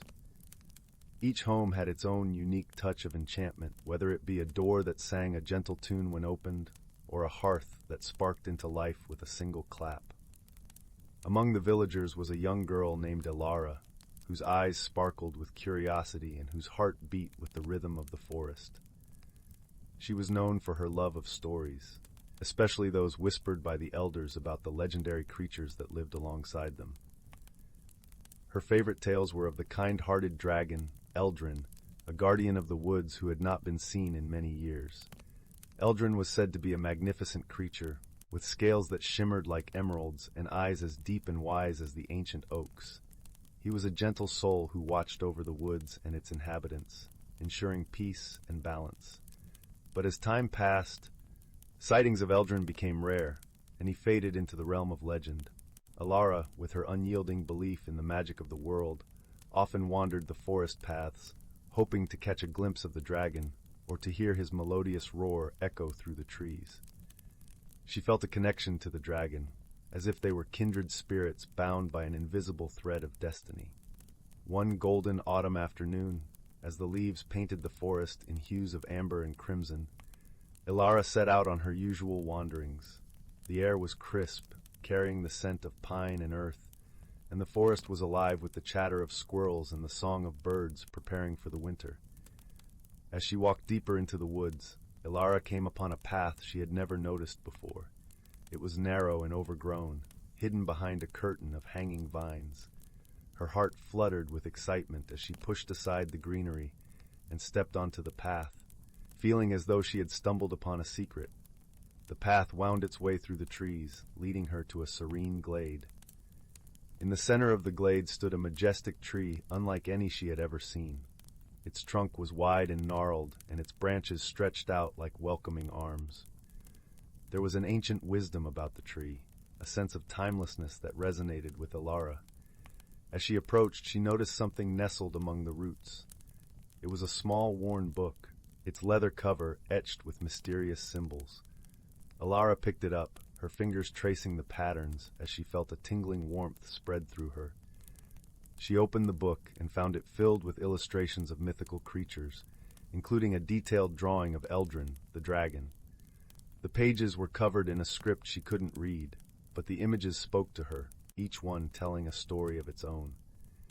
As she turned the pages, she felt the presence of the dragon, as if he was watching over her, guiding her through the stories. Suddenly, the ground beneath her trembled slightly, and a soft rumble echoed through the glade. Elara looked up to see a gentle mist swirling around the tree, and within the mist appeared the form of a dragon, ethereal and shimmering like a dream. It was Elderglen. The dragon regarded her with warm, wise eyes, and Elara felt an overwhelming sense of calm and belonging. She understood then that the book was a gift, a bridge between her world and the world of magic. It was a reminder of the bond between humans and the creatures of the forest, a bond that needed to be cherished and nurtured. Elderglen spoke to her, not with words, but with images and emotions that flowed into her heart. He showed her visions of the forest's history, of times when humans and magical creatures lived in harmony, sharing the land and its bounty. He showed her the challenges that threatened this harmony, and the simple acts of kindness and bravery that had restored it. Elara knew she had a role to play in preserving this balance. She felt a sense of purpose ignite within her, a quiet heroism that would guide her actions. She would become a storyteller, a keeper of the tales that connected their worlds, and she would share these stories with her fellow villagers, ensuring that the magic of the forest lived on in their hearts. As the mist faded and Eldrin's form dissolved into the air, Alara felt a profound gratitude. She closed the book gently and held it to her chest, knowing it was a treasure beyond measure. With a renewed sense of wonder, Alara made her way back to Bramblebrook, the book cradled in her arms. She shared her encounter with the villagers, weaving the story of Eldrin and the magical creatures of the forest into the fabric of their lives.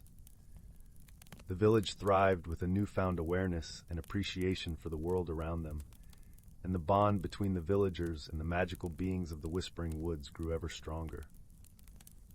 In the years that followed, Alara became a beloved storyteller, her tales inspiring generations to cherish and protect the harmony of the forest. And though Eldrin remained a guardian unseen, his presence was felt in every rustle of leaves and every gentle breeze that swept through the village, a reminder that magic lived in the hearts of those who believed.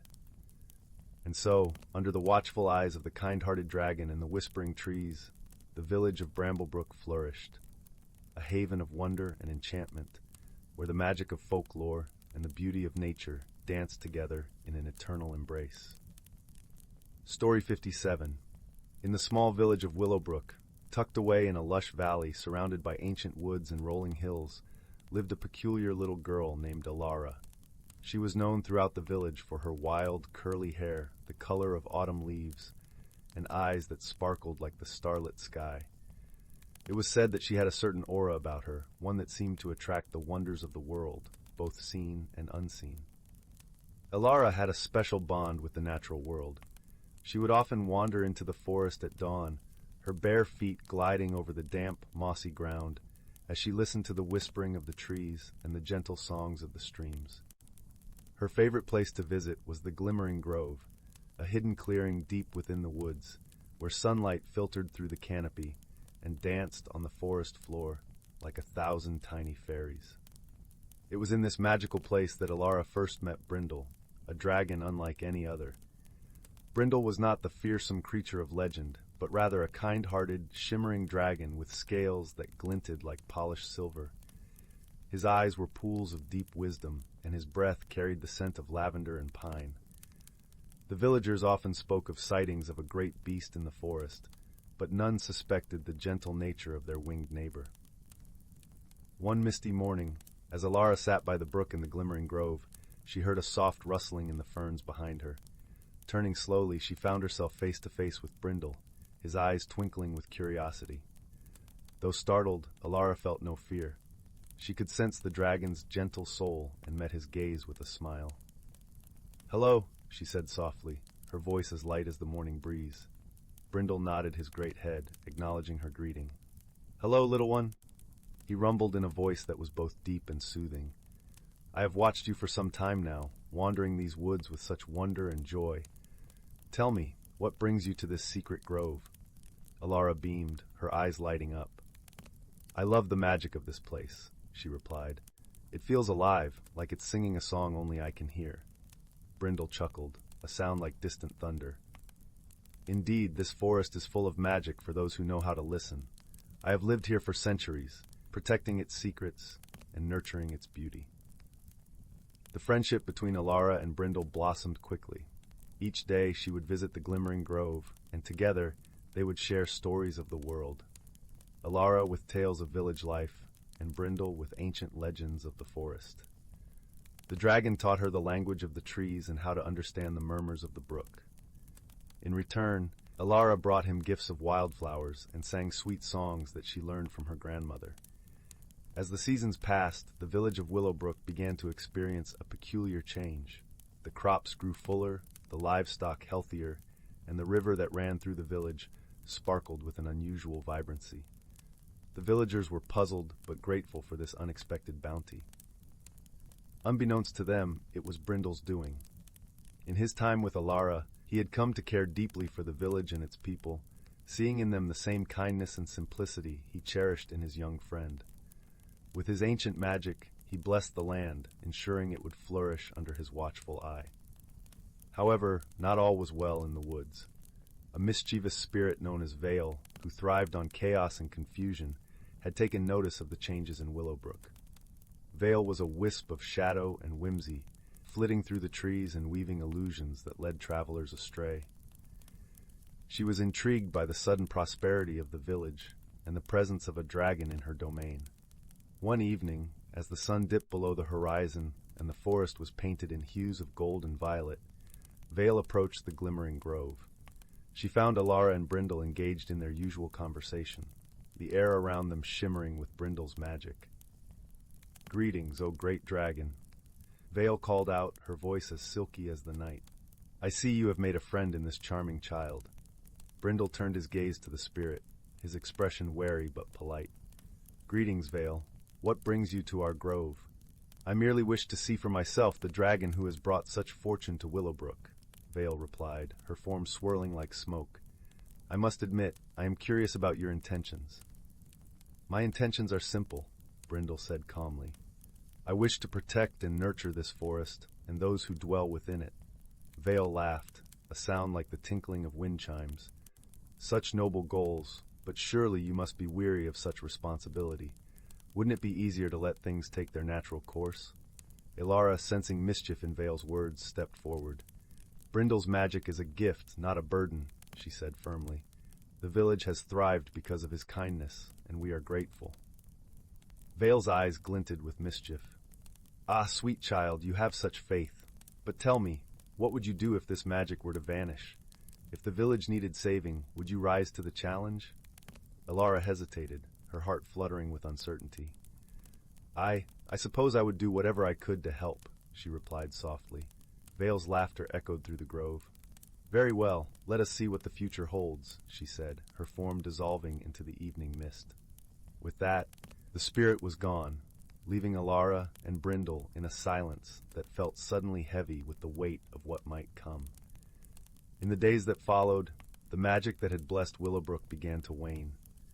The crops grew sparse, the river's sparkle dimmed, and the once vibrant village seemed to sink into a quiet despair.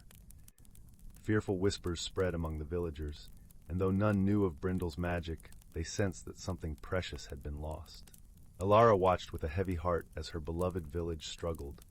She knew that Vale's mischief was to blame, but she felt powerless to stop it. She confided in Brindle, her voice tinged with sorrow. "We must find a way to restore the magic," Alara said, determination burning in her eyes.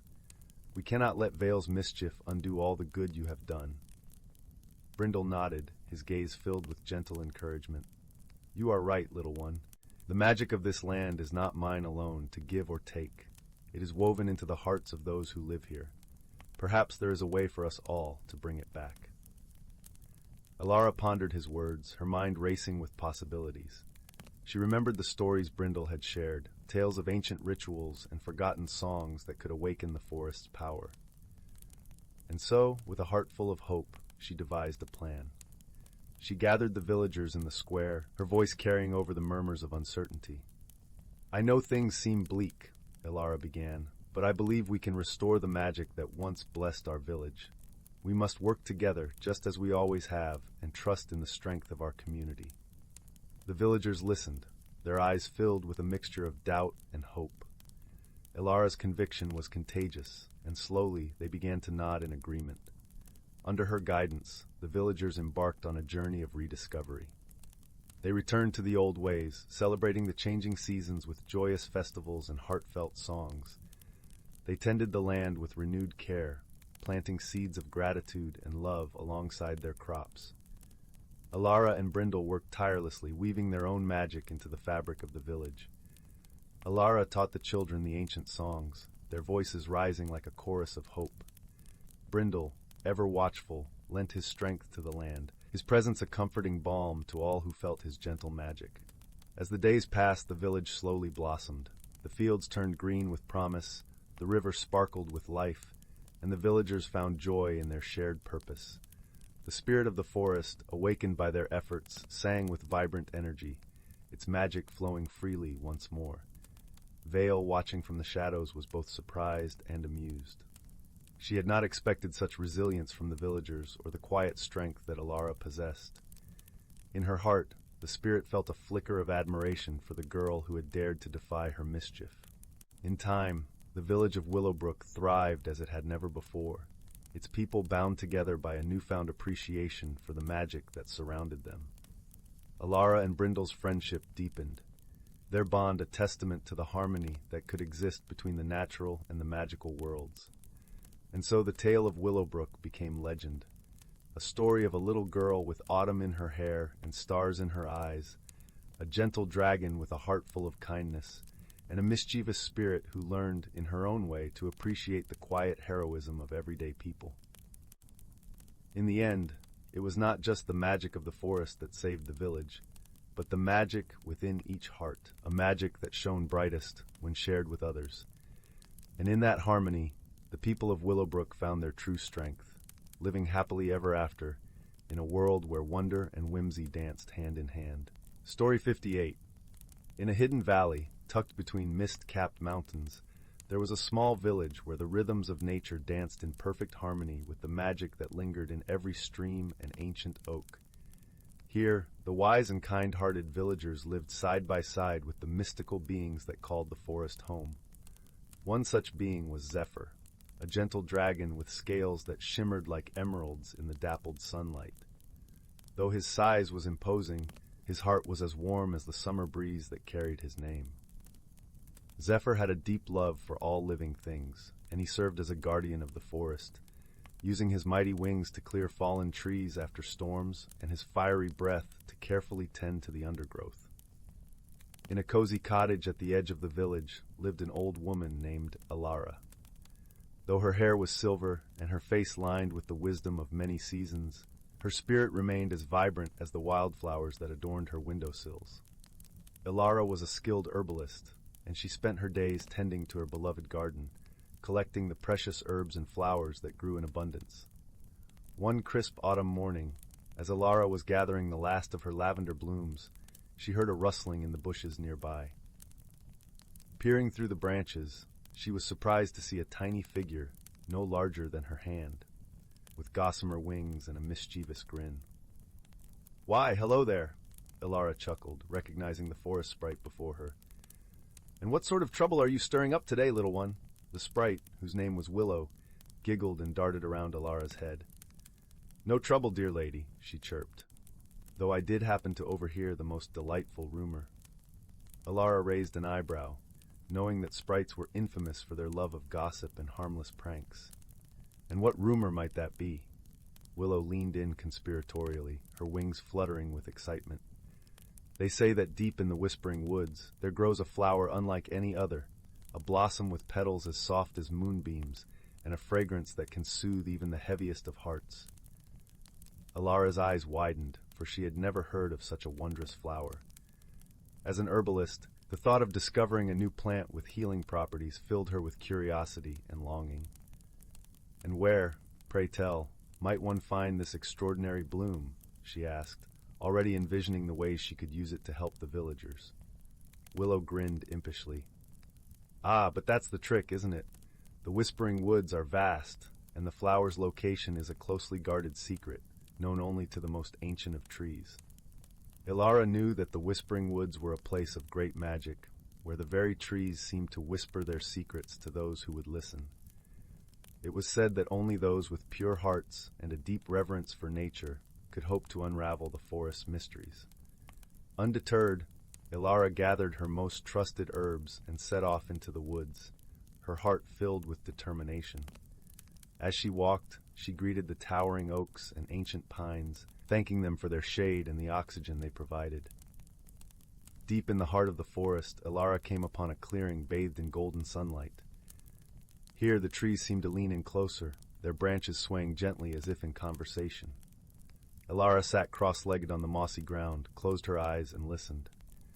At first, she heard only the gentle rustling of leaves and the distant call of a wood thrush, but soon a low murmur began to fill her ears, like the whispers of 1,000 voices carried on the breeze. She strained to make out the words, her heart pounding with anticipation. Suddenly, a deep, rumbling voice broke through the whispers, resonating within Alara's very soul. "You seek the moonflower, child of the earth," the voice intoned. "But to find it, you must first prove your worth." Alara opened her eyes to find herself face to face with an ancient oak, its gnarled trunk wider than 3 men could embrace.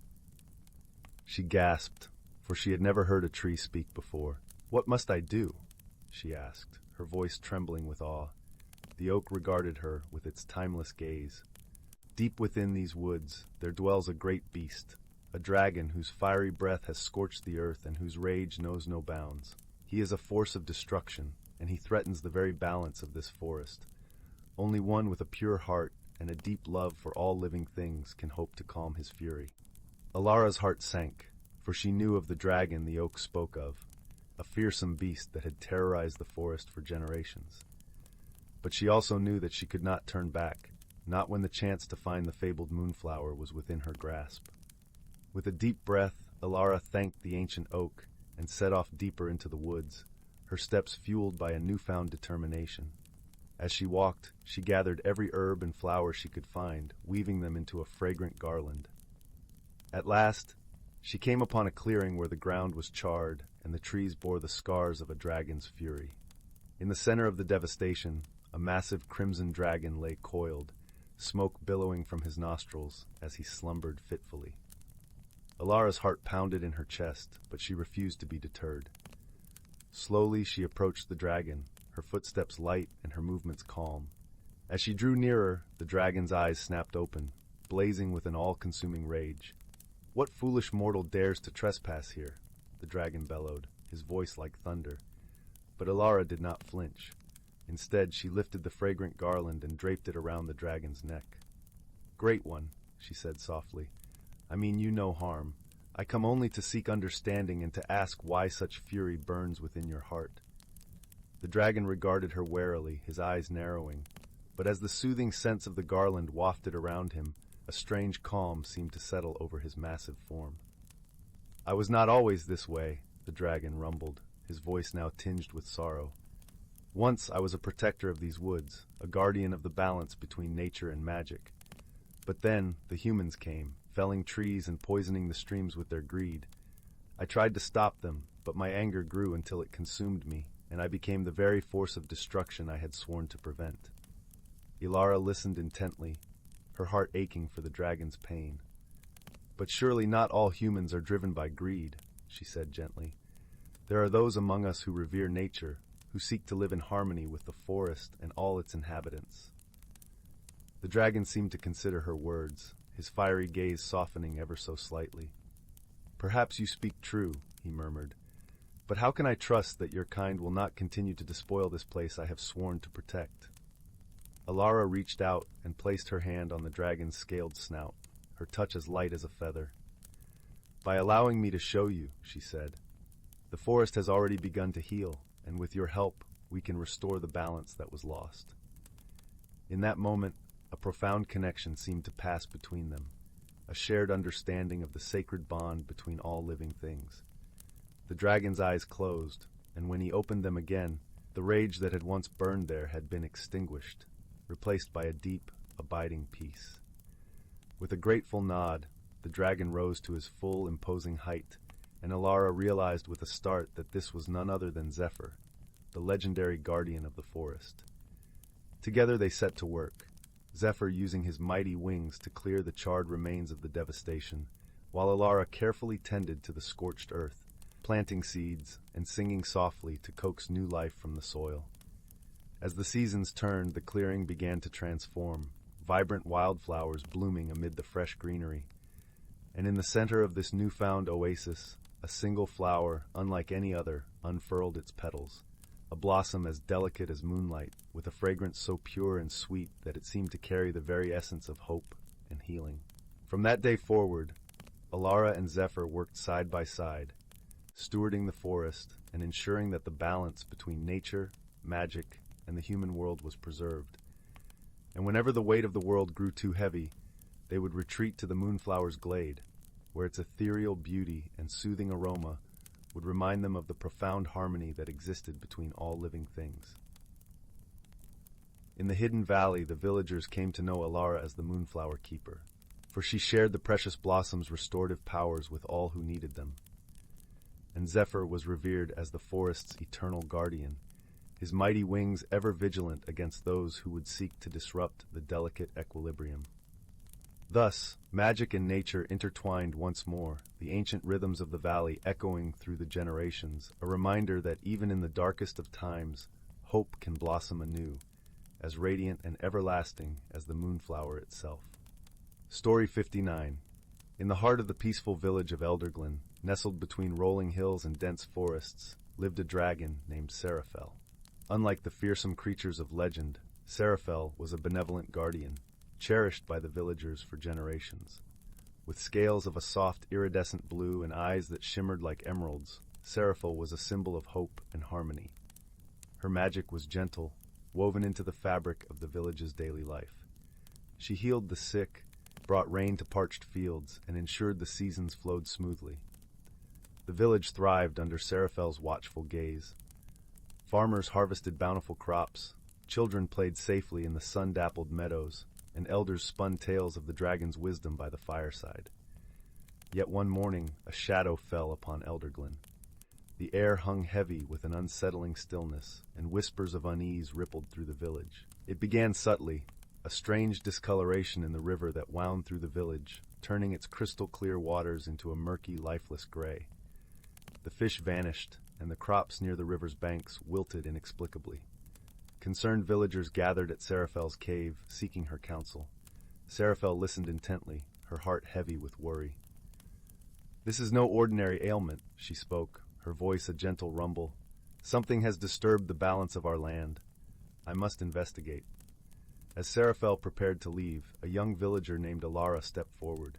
Known for her keen intellect and adventurous spirit, Alara was an apprentice herbalist, curious about the world beyond Elderglen.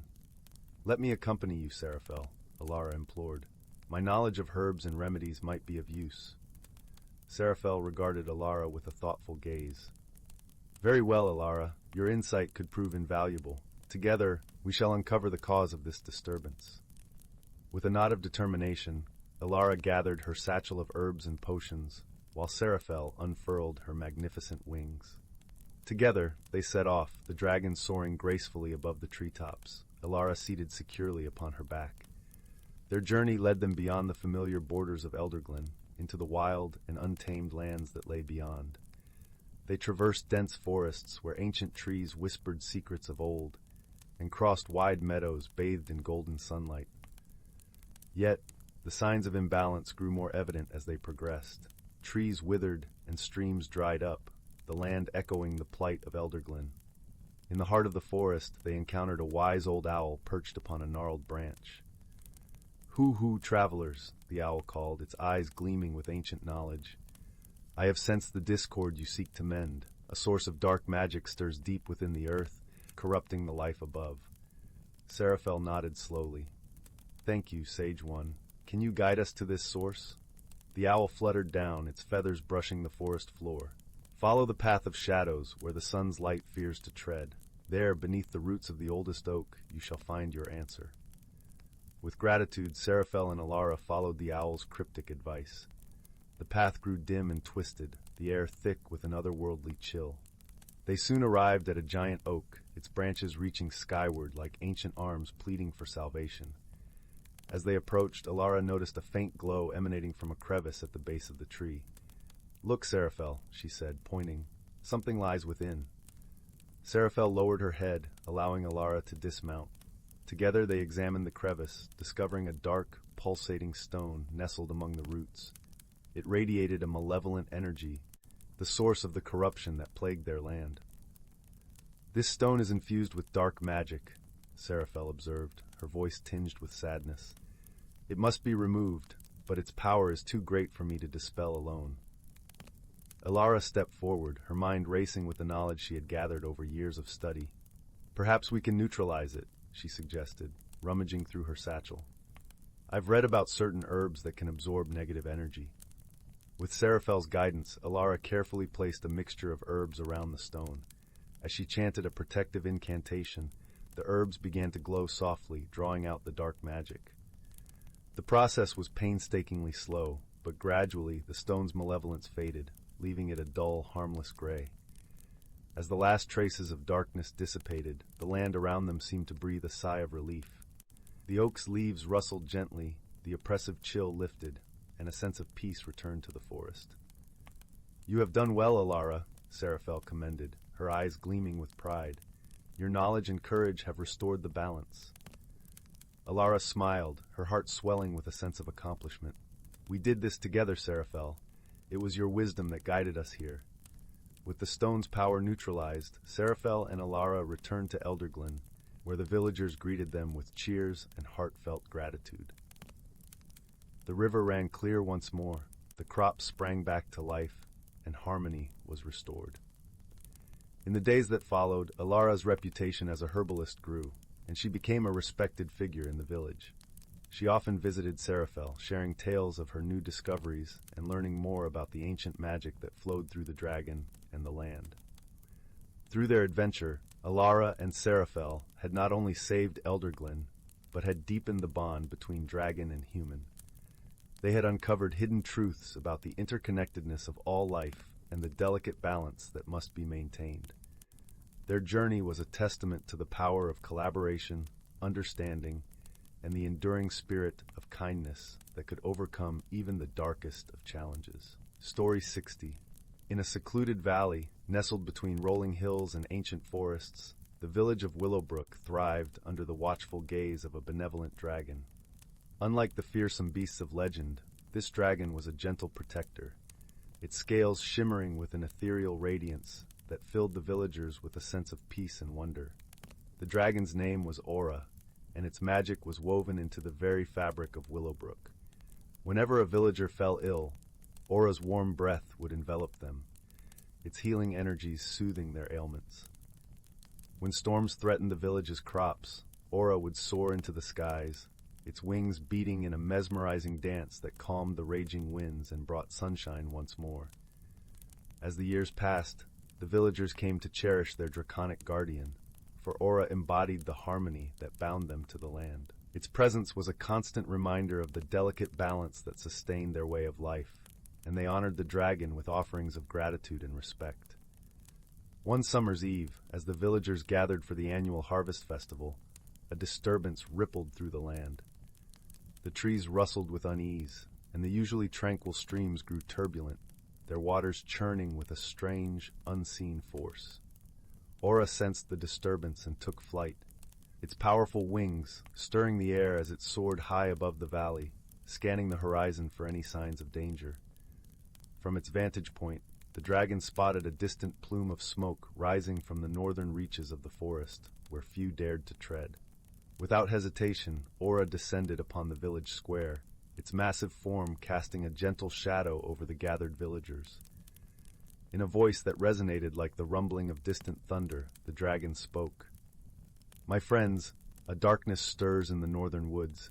I must investigate this disturbance, for it threatens the harmony of our land." Silence fell upon the crowd as the villagers exchanged worried glances.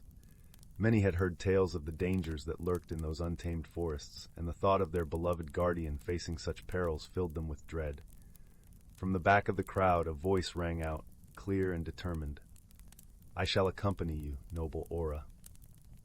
The voice belonged to Liana, a young herbalist whose knowledge of the forest's plants and natural remedies was unmatched. Aura regarded the young woman with a thoughtful gaze, sensing the courage and resilience that burned within her. "Very well, Liana. Your guidance will be invaluable on this journey. Together we shall uncover the truth and restore the balance."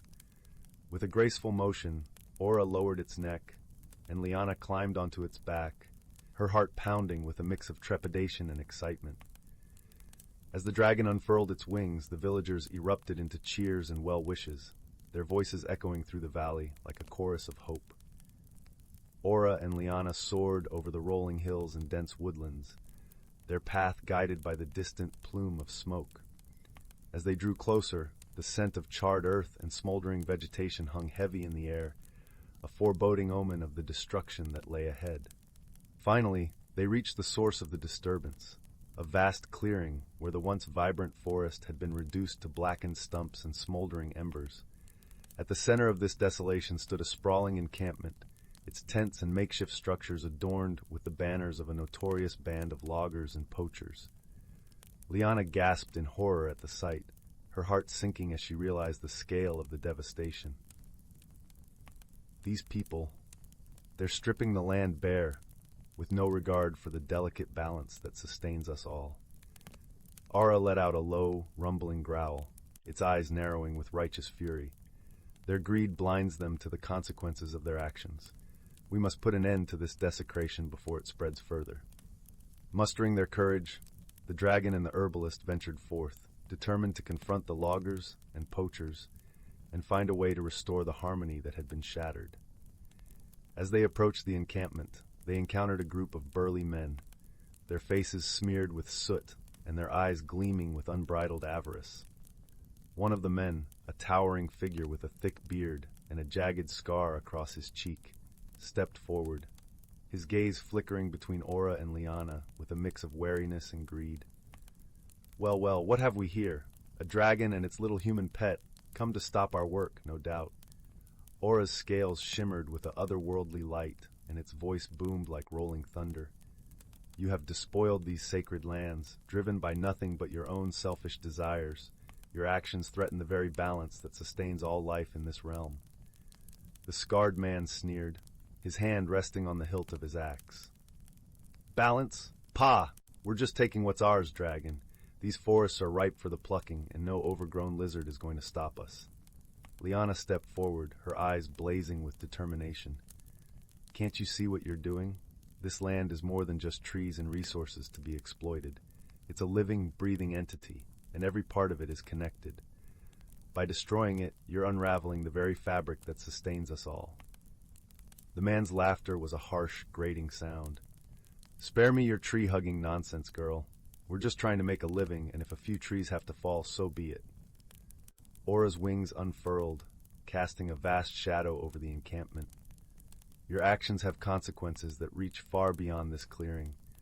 The damage you've inflicted will ripple through the land, threatening the very existence of Willowbrook and all who call it home. The scarred man's face twisted into a sneer, and he motioned to his men. Enough talk. This dragon and its little friend are in our way. Time to show them what happens when you mess with the Bloodthorn clan. In an instant, the loggers and poachers drew their weapons, their axes and blades glinting in the flickering light of the smoldering embers. Aura tensed, its muscles coiling as it prepared to defend itself and Liana. But before the first blow could be struck, a sudden rush of wind swept through the clearing, carrying with it a swirling vortex of leaves and twigs. The air crackled with energy, and the ground beneath their feet began to tremble. From the heart of the vortex, a figure emerged, a towering being of bark and moss, its form shifting and undulating like the branches of an ancient oak. Its eyes burned with a verdant fire, and its voice rumbled like the groaning of 1,000 trees. Enough, the being boomed, its voice resonating through the clearing. You have desecrated this sacred place, driven by your insatiable hunger for resources. Your actions have wounded the very spirit of this land, and for that you must face judgment. The loggers and poachers fell back, their weapons clattering to the ground as they cowered in the presence of this primordial force. Even the scarred man, who had seemed so bold and defiant moments ago, shrank away in abject terror. Aura and Liana watched in awe as the being turned its gaze upon them, its eyes burning with ancient wisdom. You have proven yourselves true guardians of this realm, willing to stand against those who would upset the delicate balance. For your courage and compassion, you shall be rewarded. With a sweep of its massive, bark-covered arm, the being conjured a shimmering vortex of energy, its colors shifting and swirling like the changing seasons. Behold the wellspring, the source of life and renewal for this land. Its power will heal the wounds inflicted by these despoilers and restore the harmony they have shattered. Aura bowed its head reverently, recognizing the immense power and significance of the wellspring. We are humbled by your presence and your gift, Ancient One. We shall use this power wisely, to nurture and protect the land as it was meant to be. The being nodded, its form beginning to dissipate into a swirl of leaves and twigs. Guard the wellspring well, and ensure that the balance is maintained, for without harmony, all life withers and fades. With those parting words, the ancient being vanished, leaving behind only the lingering scent of loam and the whisper of rustling branches. Aura and Liana stood in reverent silence, their gazes fixed upon the shimmering wellspring. In that moment, they understood the true weight of their responsibility, to safeguard not only the village of Willowbrook, but the very essence of the land itself. As the loggers and poachers slunk away, their ambitions crushed by the raw power they had witnessed, Aura and Liana set to work, channeling the energies of the wellspring to heal the wounds inflicted upon the forest. With each passing day, they watched in wonder as the blackened stumps gave way to vibrant saplings, and the scorched earth became blanketed in a verdant carpet of new growth. In the months and years that followed, Aura and Liana became the stewards of the wellspring, ensuring that its power was used to maintain the delicate balance that sustained the land and its inhabitants. Their bond grew stronger, forged in the fires of their shared quest and the understanding that true harmony could only be achieved through vigilance and compassion. And as the villagers of Willowbrook looked upon the verdant forests that surrounded them, they knew that their protector, the dragon Aura, was more than just a guardian. It was the embodiment of the harmony that bound them all to the land, a living reminder of the delicate balance that must be preserved for generations to come. Story 61. In a verdant valley nestled between towering mountains, a peculiar village thrived in harmony with the enchanted woodland that surrounded it. Here, the boundaries between the mortal realm and the fabled realm of spirits blurred, allowing the villagers to forge a unique bond with the mystical beings who called the forest home. One such being was Willow, a sprightly tree spirit whose emerald-hued form shimmered like leaves dancing in the breeze. For centuries, she had watched over the ancient oak that stood tall and proud at the heart of the village, its gnarled branches sheltering the humble cottages below. On a crisp autumn morn, Willow awoke to the sound of laughter echoing through the village square. A troupe of traveling minstrels had arrived, regaling the townsfolk with tales of daring knights and fire-breathing dragons. Among the enraptured audience sat young Arlo, his eyes wide with wonder as he hung on every word. As the minstrels packed their instruments and continued their journey, Arlo wandered into the forest, his mind still spinning with visions of fantastical beasts and far-off lands. It was then that Willow, intrigued by the boy's insatiable curiosity, revealed herself in a shimmer of verdant light. At first, Arlo gasped in disbelief, but Willow's gentle presence soon put him at ease. "Fear not, young one," she said, her voice like the whisper of leaves on the wind. "I am a friend to all who revere the forest's ancient ways." Thus began a wondrous friendship, with Willow spinning tales of her own, tales of the forest's guardians, the noble dragons who dwelled deep within the misty peaks. She spoke of Ember, a magnificent crimson drake whose fiery breath could melt even the thickest ice, yet whose heart was as warm as the summer sun. As the seasons changed and Arlo grew into a young man, his bond with Willow only deepened. She guided him through the forest's secret glades, introducing him to the mischievous sprites who frolicked among the wildflowers and the wise old oak that had stood as a silent sentinel for eons. One fateful winter, a bitter chill descended upon the valley, freezing the streams and blanketing the village in a mantle of snow. The villagers huddled together, their stores of firewood dwindling as the cold refused to relent. It was then that Willow summoned Arlo to the ancient oak. "My friend," she said, her voice tinged with urgency, "the time has come to seek Ember's aid. Only her fiery breath can thaw this unnatural frost." Arlo nodded resolutely, for he knew the tales of Ember's kindness and her deep connection to the valley. With Willow's guidance, he embarked on a perilous journey through the snow-laden peaks, braving icy winds and treacherous precipices. At last, they reached the mouth of a vast cavern, its walls glittering with frozen stalactites. Deep within, they could feel the warmth of Ember's fiery presence, and Arlo called out, his voice echoing through the crystalline chambers. A low rumble shook the cavern, and suddenly, a massive crimson form emerged from the shadows. Ember's golden eyes narrowed as she regarded the intruders, her scales glowing like embers in the dim light. But when Willow stepped forward, the great dragon's gaze softened. With a reverent bow, the tree spirit explained the plight of the valley and beseeched Ember's aid. Without hesitation, the noble dragon unfurled her wings and took flight, soaring over the frozen landscape. Her fiery breath melted the icy grip that held the valley in its thrall, and soon the streams began to flow once more, and the first tender shoots of spring poked through the thawing earth. As the villagers rejoiced, Arlo stood in awe, his heart swelling with gratitude for the wondrous beings who had become his dearest friends. From that day forth, the tales of Ember's kindness and Willow's wisdom were woven into the fabric of the valley's lore, a testament to the magic that blossoms when mortals and mystics walk together in harmony. And on quiet evenings, when the first stars twinkled in the velvety sky, Arlo could often be found beneath the ancient oak, sharing those very tales with the next generation of wide-eyed listeners, ensuring that the magic would never fade from the enchanted valley.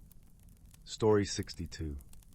In the heart of the whispering woods, where the trees seemed to lean in closer to listen to secrets carried by the wind, there lay a small village named Elderglen. The village was known for its yearly festival, celebrating the bond between humans and the magical creatures of the forest. Every year, on the eve of the festival, the villagers would gather to tell stories of wonder and delight, reinforcing the ties between the mundane and the mystical. This particular year, the air was thicker with anticipation, as the villagers prepared for a very special festival. It was said that the great dragon Aloria, the gentle guardian of the forest, would make an appearance.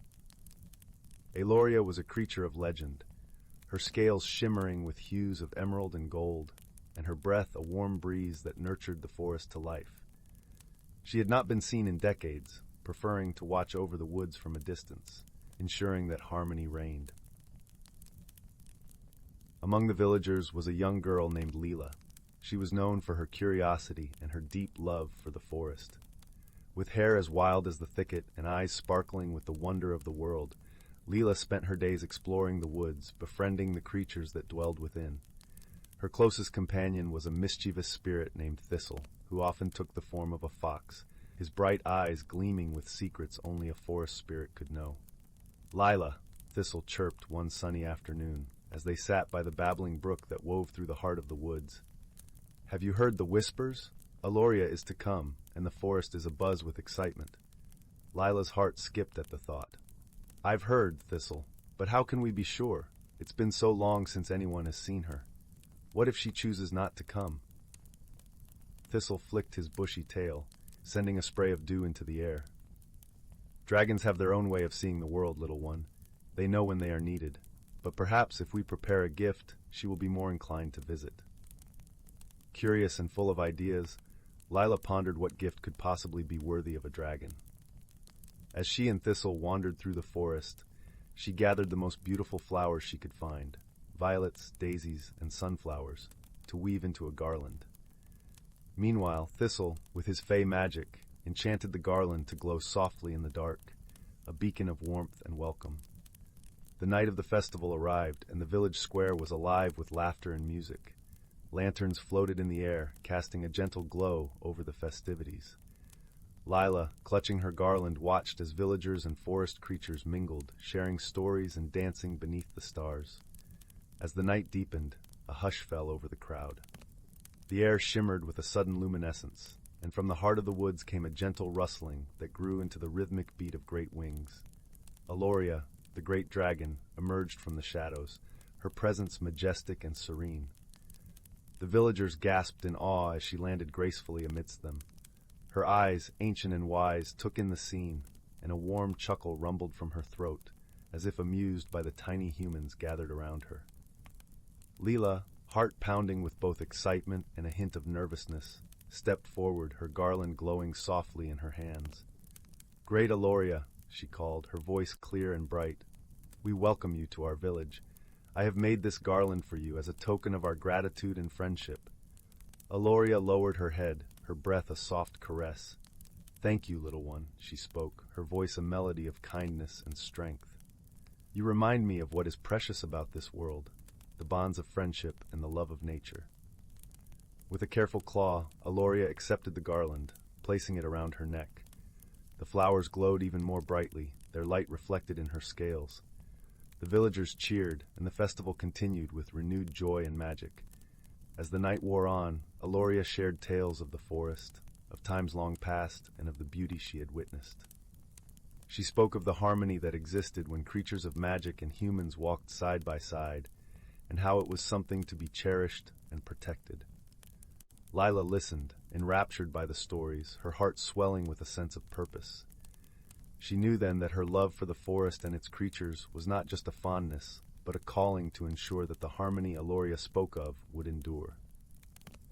When the first light of dawn brushed the sky, Aloria prepared to depart. The villagers gathered once more to bid her farewell, their hearts filled with wonder and gratitude. As she took to the skies, Aloria's form shimmered, and the garland around her neck released a shower of petals, each one carrying a blessing for the village below.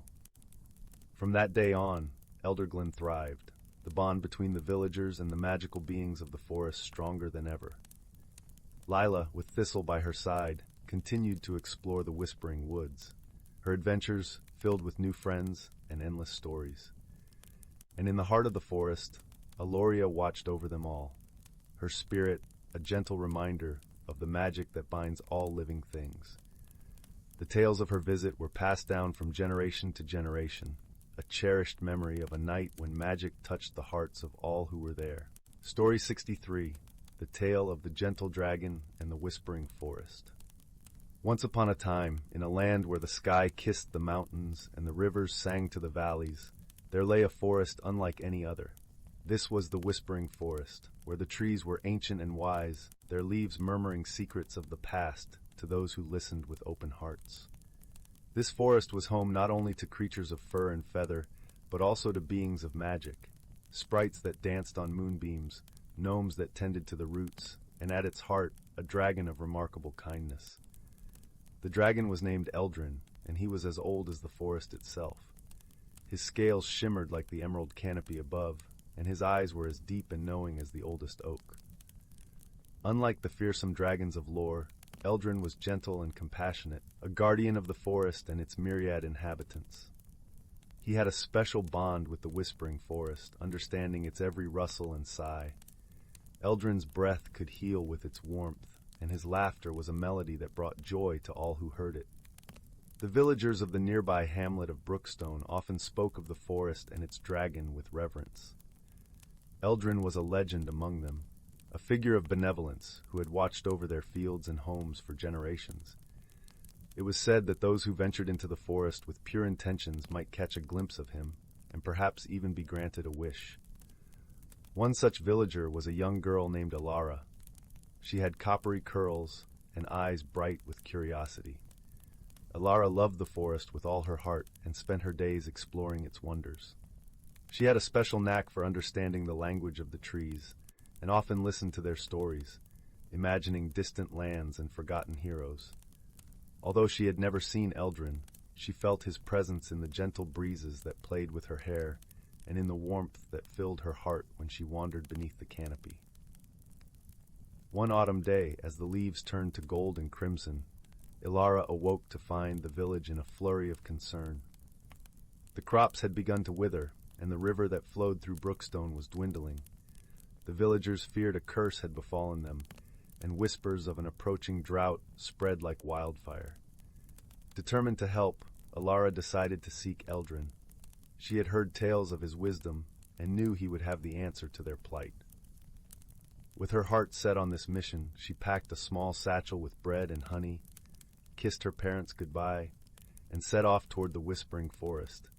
As she walked, the trees seemed to lean closer, their whispers growing louder and more urgent. Alara paused by a particularly ancient oak, its bark gnarled with age, and pressed her ear against it. "What troubles you, little one?" the oak asked in a voice like rustling leaves. "The village is in trouble," Alara explained. "Our crops are dying and the river is nearly dry. I seek Eldrin's guidance." The oak sighed, its branches creaking. "Eldrin is near, but the forest is uneasy. A shadow has crept into our midst, a spirit of mischief that drains the life from the land. You must be brave, Alara, and find this spirit. Only then can Eldrin help." Alara thanked the oak and continued deeper into the forest. She followed the path of the dwindling river, its banks lined with wilting flowers. As dusk fell, she reached a clearing where the river's source, a once mighty spring, had slowed to a trickle. There, in the dimming light, Ilara saw a figure flitting among the rocks. A small spirit, its form shifting like smoke. It seemed to be gathering the water into its tiny hands, giggling mischievously as it did so. Summoning her courage, Ilara stepped forward. "Why are you taking the water?" she asked, her voice steady despite her fear. The spirit turned, eyes gleaming with mischief. "I am only playing," it replied, its voice like the tinkle of breaking ice. "The water dances so prettily when I touch it." "But the village needs the water," Ilara pleaded. "Without it, the crops will fail and the people will suffer." The spirit paused, its form flickering uncertainly. "I did not mean to cause harm," it said, its voice softer now. "I only wished for joy." Ilara knelt by the spirit, her heart filled with understanding.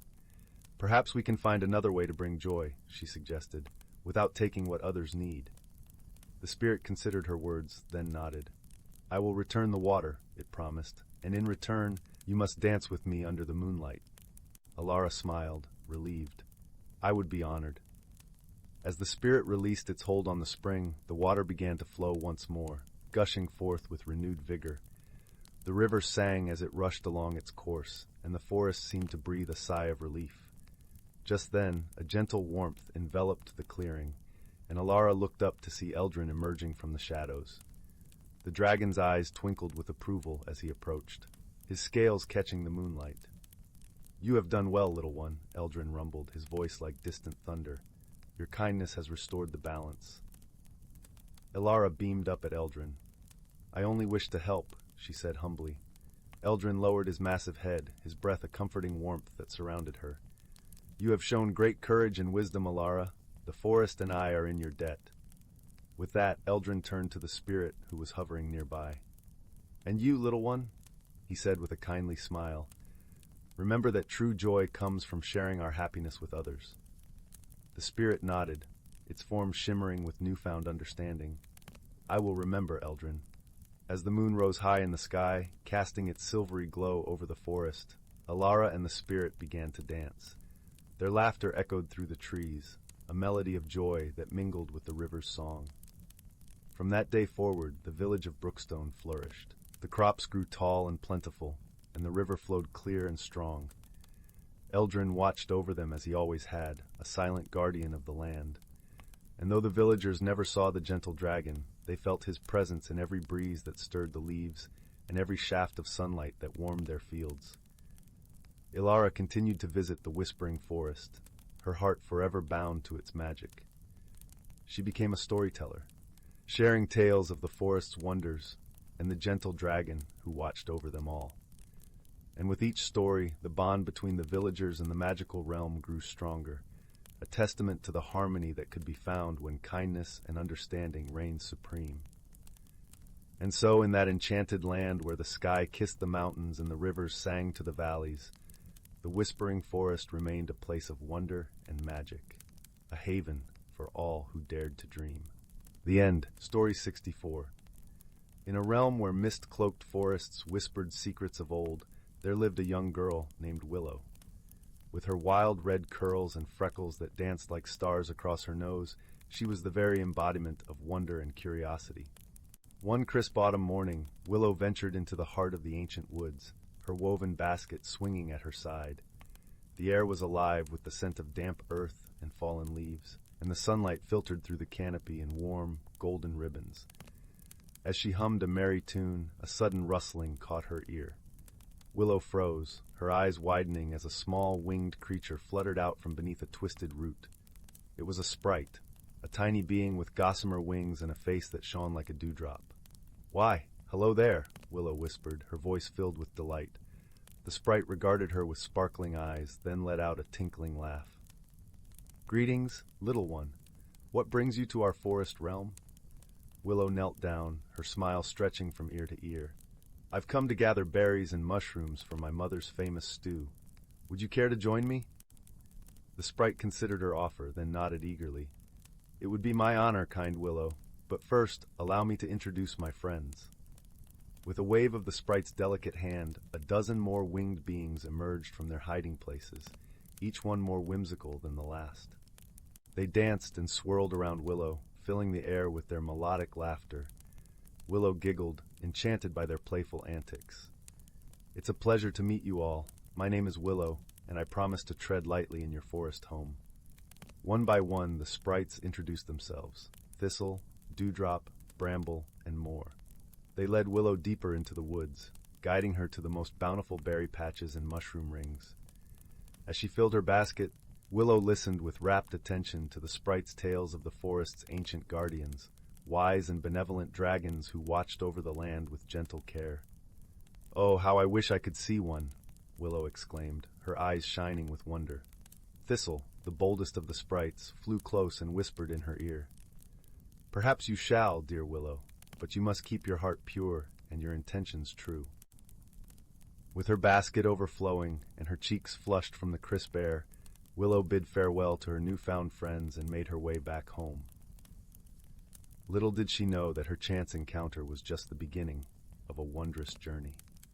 Over the following moons, Willow returned to the forest time and again, forging an unbreakable bond with the sprites. They taught her the secret languages of the trees and the gentle ways of the woodland creatures. And one fateful evening, as Willow sat beneath the boughs of an ancient oak, humming a sprite-taught melody, a deep rumbling shook the earth beneath her feet. She looked up, her breath catching in her throat, as a magnificent dragon emerged from the shadows. Its scales shimmered like polished gemstones, and its eyes held the wisdom of eons. "Fear not, young one," the dragon rumbled, its voice deep and soothing. "The sprites have spoken of your kind heart and reverence for these woods." Willow's eyes widened, but she felt no fear, only a profound sense of wonder and respect. From that day forth, Willow became the bridge between the human world and the realm of magic. She shared the sprites' tales and the dragon's ancient wisdom, reminding all who would listen of the beauty and fragility of the natural world. And in the twilight hours, when the veil between realms grew thin, Willow would venture into the forest once more, her heart filled with joy and her spirit forever intertwined with the magic that dwelled within. Story 65. The traveler, whose name was Alara, entered the forest with a sense of wonder. The trees towered above her, their leaves forming a dense canopy that filtered the sunlight into a soft green glow. She had heard tales of the forest's beauty, but nothing could have prepared her for its enchanting presence. The air was filled with the scent of earth and blossoms, and the only sounds were the gentle rustle of leaves and the distant song of a bird.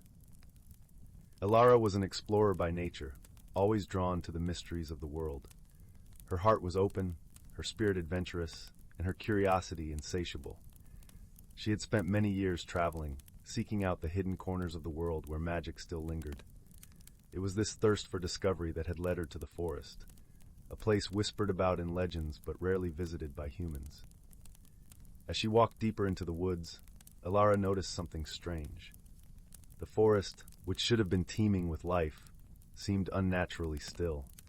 The birdsong had faded, and the air felt heavy with an unspoken tension. It was as if the forest was holding its breath, waiting for something to happen. Suddenly, the ground beneath her feet trembled. Alara stumbled, reaching out to steady herself against the trunk of a tree. She looked around, her heart pounding, trying to understand what was happening. The trees swayed gently, their leaves whispering a language she could not comprehend. Then, out of the corner of her eye, Alara saw a flicker of light. She turned, expecting to see a shaft of sunlight breaking through the canopy, but what she found was far more extraordinary. Hovering in the air before her was a small, luminous figure, its form shimmering with a soft glow that shifted between colors like a living rainbow. "Do not be afraid," the figure said, its voice as gentle as a breeze. "We mean you no harm." Alara blinked, her mind racing to make sense of what she was seeing. She had heard stories of the spirits that inhabited the forest, but she had never imagined she would encounter one herself. "Who are you?" she asked, her voice tinged with awe. "We are the guardians of this forest," the spirit replied. "We tend to the balance of nature, ensuring that all things live in harmony. But something has disrupted this balance, and we are in need of your help." Alara felt a thrill of excitement at the spirit's words. Here was a mystery unlike any she had encountered before, a chance to be part of something truly magical. She nodded, her resolve firm. "Tell me what I can do," she said. The spirit smiled, a warm light emanating from its form.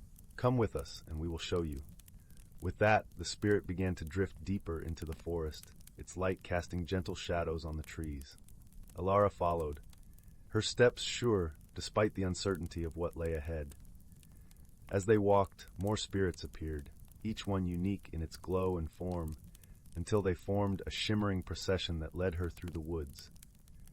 The journey took them to places Alara could never have imagined. They crossed streams that sang with the voices of 1,000 tiny waterfalls, climbed hills where the earth was carpeted with flowers that bloomed in colors she had no name for, and passed through groves where the very air seemed to hum with magic. With each step, Alara felt a growing sense of connection to the forest and its spirits. She learned to listen to the whispers of the leaves, to see the patterns in the way the wind moved through the branches, to feel the pulse of life that thrummed beneath the surface of the earth. The spirits taught her the language of the forest, a language of silence and stillness, of being present in the moment and aware of the interwoven tapestry of life. Finally, they reached a clearing bathed in golden light. At its center stood a great tree, its trunk as wide as a house and its branches reaching high into the sky. It was a tree unlike any Alara had ever seen, ancient and wise, its bark etched with symbols that glowed faintly with a soft silver light. "This is the heart of the forest," the lead spirit said, gesturing toward the tree. "It is the source of all life here, and it has been disturbed. The balance has been broken, and we must restore it." Alara approached the tree, feeling a deep reverence for its majesty. She could sense its power, a steady, calming presence that seemed to resonate with the very essence of the forest. But she could also feel the disruption, a subtle dissonance that marred the harmony of the tree's energy. "What caused this?" she asked, turning to the spirits. "A shadow has fallen over the heart," the spirit explained. "A dark force that seeks to drain its energy, to use it for its own ends. We have tried to dispel it, but our strength alone is not enough." Alara frowned, her mind racing as she considered what could be done. She had faced many challenges in her travels, but this was unlike anything she had encountered before. Yet, she felt a deep sense of responsibility, a calling to help restore the balance that had been disrupted. "How can I help?" she asked, her voice filled with determination. "The shadow feeds on fear and doubt," the spirit replied. "To defeat it, we must unite our strengths and face it with courage and hope. You, a traveler from the world beyond, possess a perspective and strength that we lack. Together, we can dispel the darkness and restore the heart." Alara nodded, understanding that this was a task that required not only her own courage, but the collective strength of the spirits and the forest itself. She closed her eyes, centering herself, and reached out to the energy around her. As she did, she felt the spirits gather closer, their lights merging into a brilliant halo that encircled the heart of the forest. Alara focused on the connection she felt with them. A bond forged through their journey together and let it fill her with warmth and strength. In that moment she felt the darkness, a shadow lurking at the edges of her mind, seeking to instill fear and doubt. But Alara was not afraid. She had faced shadows before, had learned to find light even in the darkest places. She opened her eyes, her spirit resolute, and faced the source of the disturbance. The shadow loomed before her, a formless mass that seemed to absorb the light around it. It pulsed with a malevolent energy, a stark contrast to the gentle harmony of the forest. Alara took a deep breath, drawing strength from the spirits in the forest, and stepped forward. "You do not belong here," she said, her voice calm and steady. "This forest is a place of light and life, and you cannot take that away." The shadow writhed as if sensing the strength of her resolve and lashed out with tendrils of darkness. But Alara stood firm, her heart filled with the light of the forest. The spirits around her shimmered brighter, their combined energy forming a barrier that repelled the shadow's attack. Together, Alara and the spirits pushed back against the darkness, their united strength a beacon of hope. The shadow roared, its form fracturing under the onslaught of light and courage. Slowly, it began to retreat, its dark tendrils unraveling and dissipating into the air. As the last remnants of the shadow faded, the forest seemed to exhale a sigh of relief. The tension in the air lifted, and the birds began to sing once more. The heart of the forest glowed with renewed vitality, its energy flowing freely and harmoniously once again. Alara felt a profound sense of peace wash over her. She had helped restore the balance, had become a part of something greater than herself. The spirits gathered around her, their lights gentle and welcoming, and she knew she had found a place in their world. "Thank you, Alara," the lead spirit said, its voice filled with gratitude. "You have helped us save the heart and restore the balance. You will always be welcome here as a friend of the forest." Alara smiled, her heart full. She had come to the forest seeking adventure, and had found so much more. She had discovered a connection to the world around her, a reminder that all living things are intertwined in a delicate dance of life. As she prepared to leave the forest, the spirits surrounded her, their lights forming a path that would guide her home. Alara knew she would carry the lessons of the forest with her, a reminder of the courage and connection that could overcome even the darkest shadows. And though she would continue her travels, seeking out new mysteries and adventures, a part of her would always remain in the magical forest, among the spirits who had shown her the true meaning of harmony and balance. Story 66, The Whispering Woods and the Song of the Moonflower. Once nestled deep in the heart of a land where the seasons danced in perfect harmony, lay a village called Willowmere. It was a place where the sun painted golden hues over rolling meadows and the stars twinkled like scattered diamonds across the night sky. The villagers of Willowmere were known for their warmth and simplicity, living in tune with the rhythm of the natural world that surrounded them. Beyond the village, past the fields where children played and farmers tended their crops, there stretched a vast and mysterious forest known as the Whispering Woods. The forest was ancient, with towering trees whose branches wove together like the fingers of old friends. It was a place of enchantment, where the air hummed with magic and secrets lingered in every shadow. The villagers spoke of the forest with reverence and a touch of caution, for it was said to be home to creatures of legend, gentle giants with skin like moss, mischievous sprites who flitted between the leaves, and wise old owls who could see beyond the veil of the present. But the most wondrous of all the forest's secrets was the moonflower, a mystical bloom that only revealed itself under the light of a full moon. Legend had it that the moonflower held a song within its petals, a melody so pure and beautiful that it could heal the deepest wounds and bring peace to the most troubled hearts. Many had ventured into the Whispering Woods in search of this elusive blossom, but few had ever returned with its precious gift. In Willowmere there lived a young girl named Alara. She was a curious soul, with eyes that sparkled like the morning dew and a heart full of dreams. Alara was captivated by the stories of the moonflower, and she longed to hear its fabled song. Her grandmother, with whom she lived in a cozy cottage at the edge of the village, often told her tales of the forest and its magical inhabitants. These stories filled Alara's nights with wonder and her days with a yearning for adventure. One evening, as the village basked in the silvery glow of a full moon, Alara decided that the time had come to seek out the moonflower.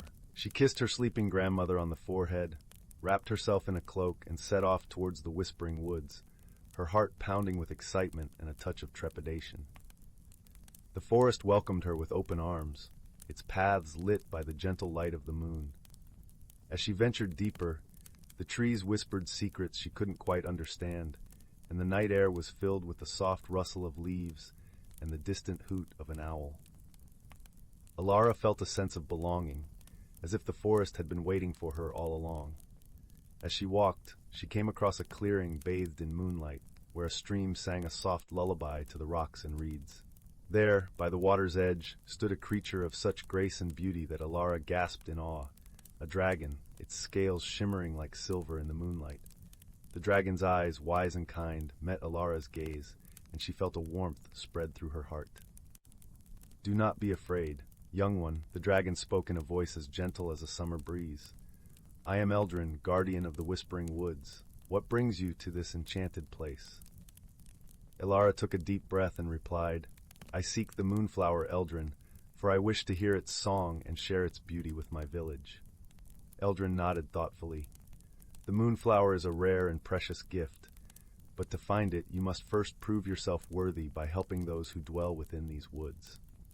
With a newfound sense of purpose, Alara agreed to the dragon's challenge. Eldrin guided her through the forest, introducing her to its magical inhabitants. Together, they helped a family of squirrels whose nest had been damaged by a storm, and they assisted a young fawn who had lost its way. With each act of kindness, Alara felt the forest's magic grow stronger within her.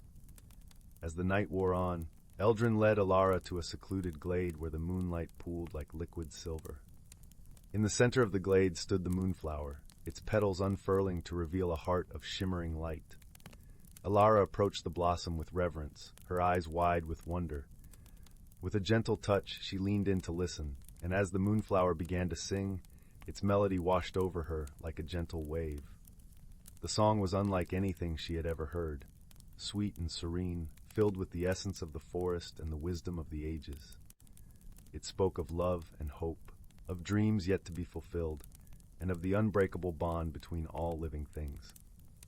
Tears filled Alara's eyes as the song resonated through her very soul, and she understood in that moment that the true magic of the moonflower lay not in its ability to heal or grant wishes, but in the way it touched the hearts of those who listened. With Eldrin by her side, Alara returned to Willowmere, her heart brimming with the moonflower's song. She shared the melody with her village, and as the notes filled the air, a sense of peace and joy spread through the hearts of all who heard it. The villagers marveled at the beauty of the song, and they thanked Alara for bringing such a precious gift to their lives. From that day forward, Alara was known as the keeper of the moonflower's song, and she often returned to the Whispering Woods to visit her new friends and listen to the forest's whispers. The bond she had forged with the magical beings of the forest grew ever stronger, and the village of Willowmere flourished, its people living in harmony with the enchanted world that surrounded them. And so, the legend of the moonflower lived on, a tale of wonder and magic, of kindness and courage, woven into the very fabric of Willowmere. It was a story that would be told for generations, a reminder that the most beautiful treasures are often found within the simplest acts of love and the quiet heroism of everyday life. As the years passed, Alara grew old, her hair silver like the moonlight that had guided her on that fateful night. But the light in her eyes never faded, and the song in her heart remained as vibrant as ever. She would often sit by the fire, surrounded by the laughter of children and the warmth of family, recounting the tale of her journey into the Whispering Woods. And though she had long since passed the role of the moonflower's keeper to the next generation, her legacy endured. For in the hearts of the people of Willowmere, the song of the moonflower continued to echo, a timeless melody of love and harmony that would never be forgotten. And so, under the watchful gaze of the stars and the gentle embrace of the forest, the village of Willowmere thrived, a testament to the enduring power of magic, friendship, and the unyielding beauty of the world we call home. Story 67. In the heart of the forest, where sunlight danced through the leaves and painted the ground with dappled patterns of gold, a gentle breeze carried the whispers of unseen spirits. These ethereal beings, known to few as the guardians of the green, moved with a grace that belied their power. They were the custodians of life, the unseen architects of the ecosystem, weaving an intricate tapestry of flora and fauna in perfect harmony. For centuries, the forest thrived under their watchful care. Trees grew tall and strong, their branches a sanctuary for birdsong and squirrel chatter. The rivers ran clear, teeming with life, while the meadows bloomed with wildflowers in a riot of color. Every creature, from the smallest ant to the mightiest stag, played its part in the grand symphony of nature, orchestrated by the spirits. But one day a tremor ran through the forest, a ripple of unease that set the trees murmuring and the animals on edge. It was a disturbance unlike any the spirits had encountered before, and it threatened to unravel the delicate balance they had so carefully nurtured. The source of this disturbance was a mystical artifact, long hidden and thought lost to time, which had suddenly reawakened deep within the forest's heart. The spirits, though powerful, were bound by rules that prevented them from directly intervening in the human world. They needed someone who could bridge their realm and the world of men, a traveler who had unwittingly wandered into the heart of their domain. This traveler, a young woman named Alara, had come seeking solace from the noise of the world, unaware that destiny had a greater role in mind for her.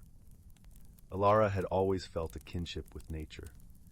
Growing up on the edge of vast woods, she found peace in the rustle of leaves and the songs of the forest creatures.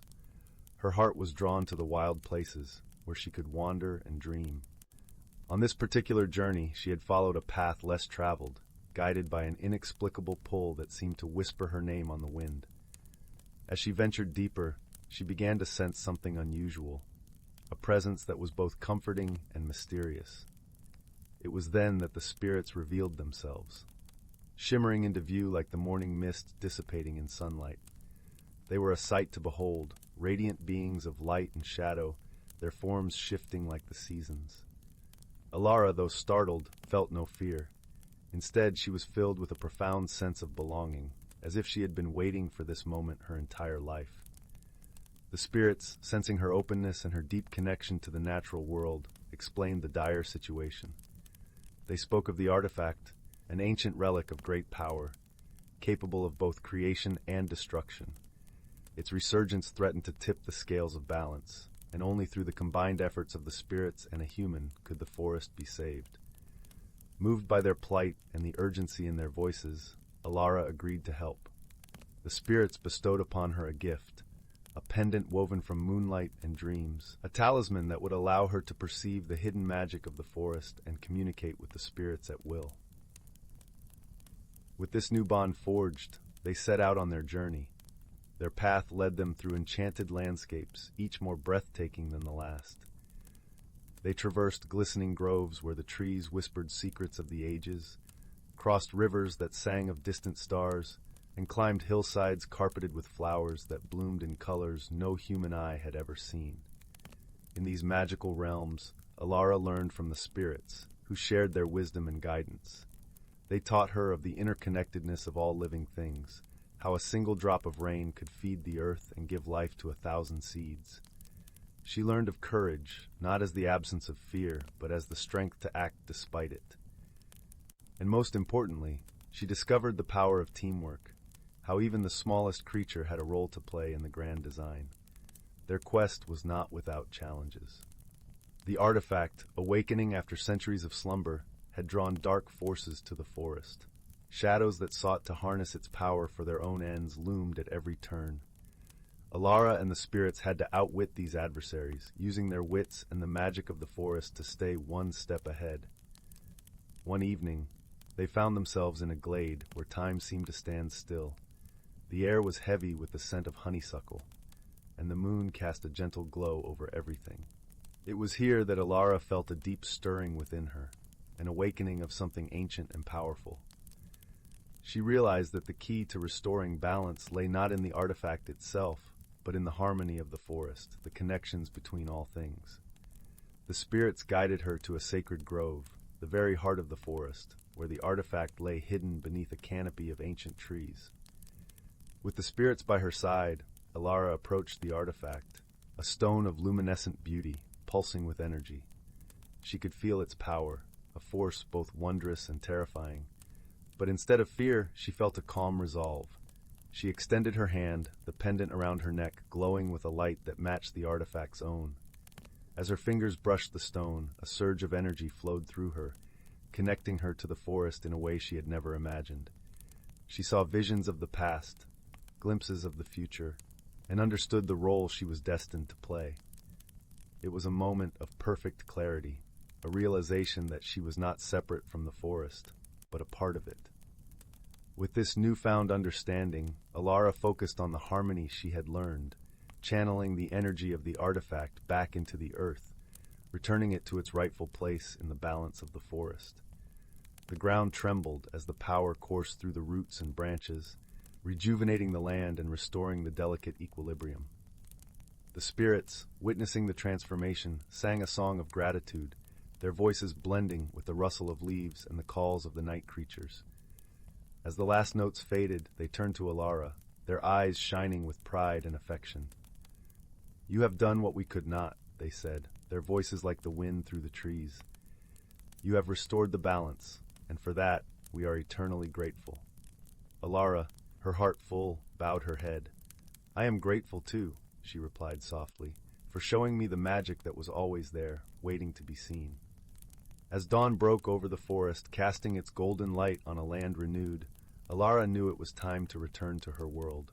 The spirits, their forms fading into the morning mist, promised to always watch over her, their presence a gentle reminder of the bond they shared. With one last look at the enchanted forest, Alara turned and began her journey home, her spirit forever touched by the magic of the Guardians of the Green. She carried with her the lessons of courage, teamwork, and the profound connection between all living things, ready to share them with a world in need of balance and harmony. Story 68. Once upon a time, deep in the heart of an ancient forest, there lived a kind-hearted dragon named Ember. She was a majestic creature, her scales shimmering like molten gold in the dappled sunlight that filtered through the canopy of towering trees. Ember's true magic, however, lay not in her fiery breath or her mighty wings, but in her unwavering love for the natural world around her. As the guardian of the forest, Ember spent her days tending to the plants and animals, ensuring that the delicate balance of nature remained undisturbed. With a gentle puff of her warm breath, she could coax the tiniest seedlings to sprout, and with a sweep of her tail, she could clear fallen branches to make way for new growth. One day, as Ember soared over the treetops, she noticed a small, mischievous spirit darting through the branches. This was Willow, a playful sprite with a twinkling laugh and a penchant for harmless pranks. Willow would often tie knots in the vines, causing unsuspecting animals to stumble and tumble in a comical display. Amused by Willow's antics, Ember decided to introduce herself. "Greetings, little sprite," she rumbled in a voice as deep as the forest floor. "I am Ember, the guardian of these woods." Willow, startled at first by the dragon's imposing presence, soon realized that Ember meant no harm. "Well met, great dragon," she chirped, her tiny voice like the tinkling of a woodland stream. "I am Willow, keeper of mischief and merriment in this realm."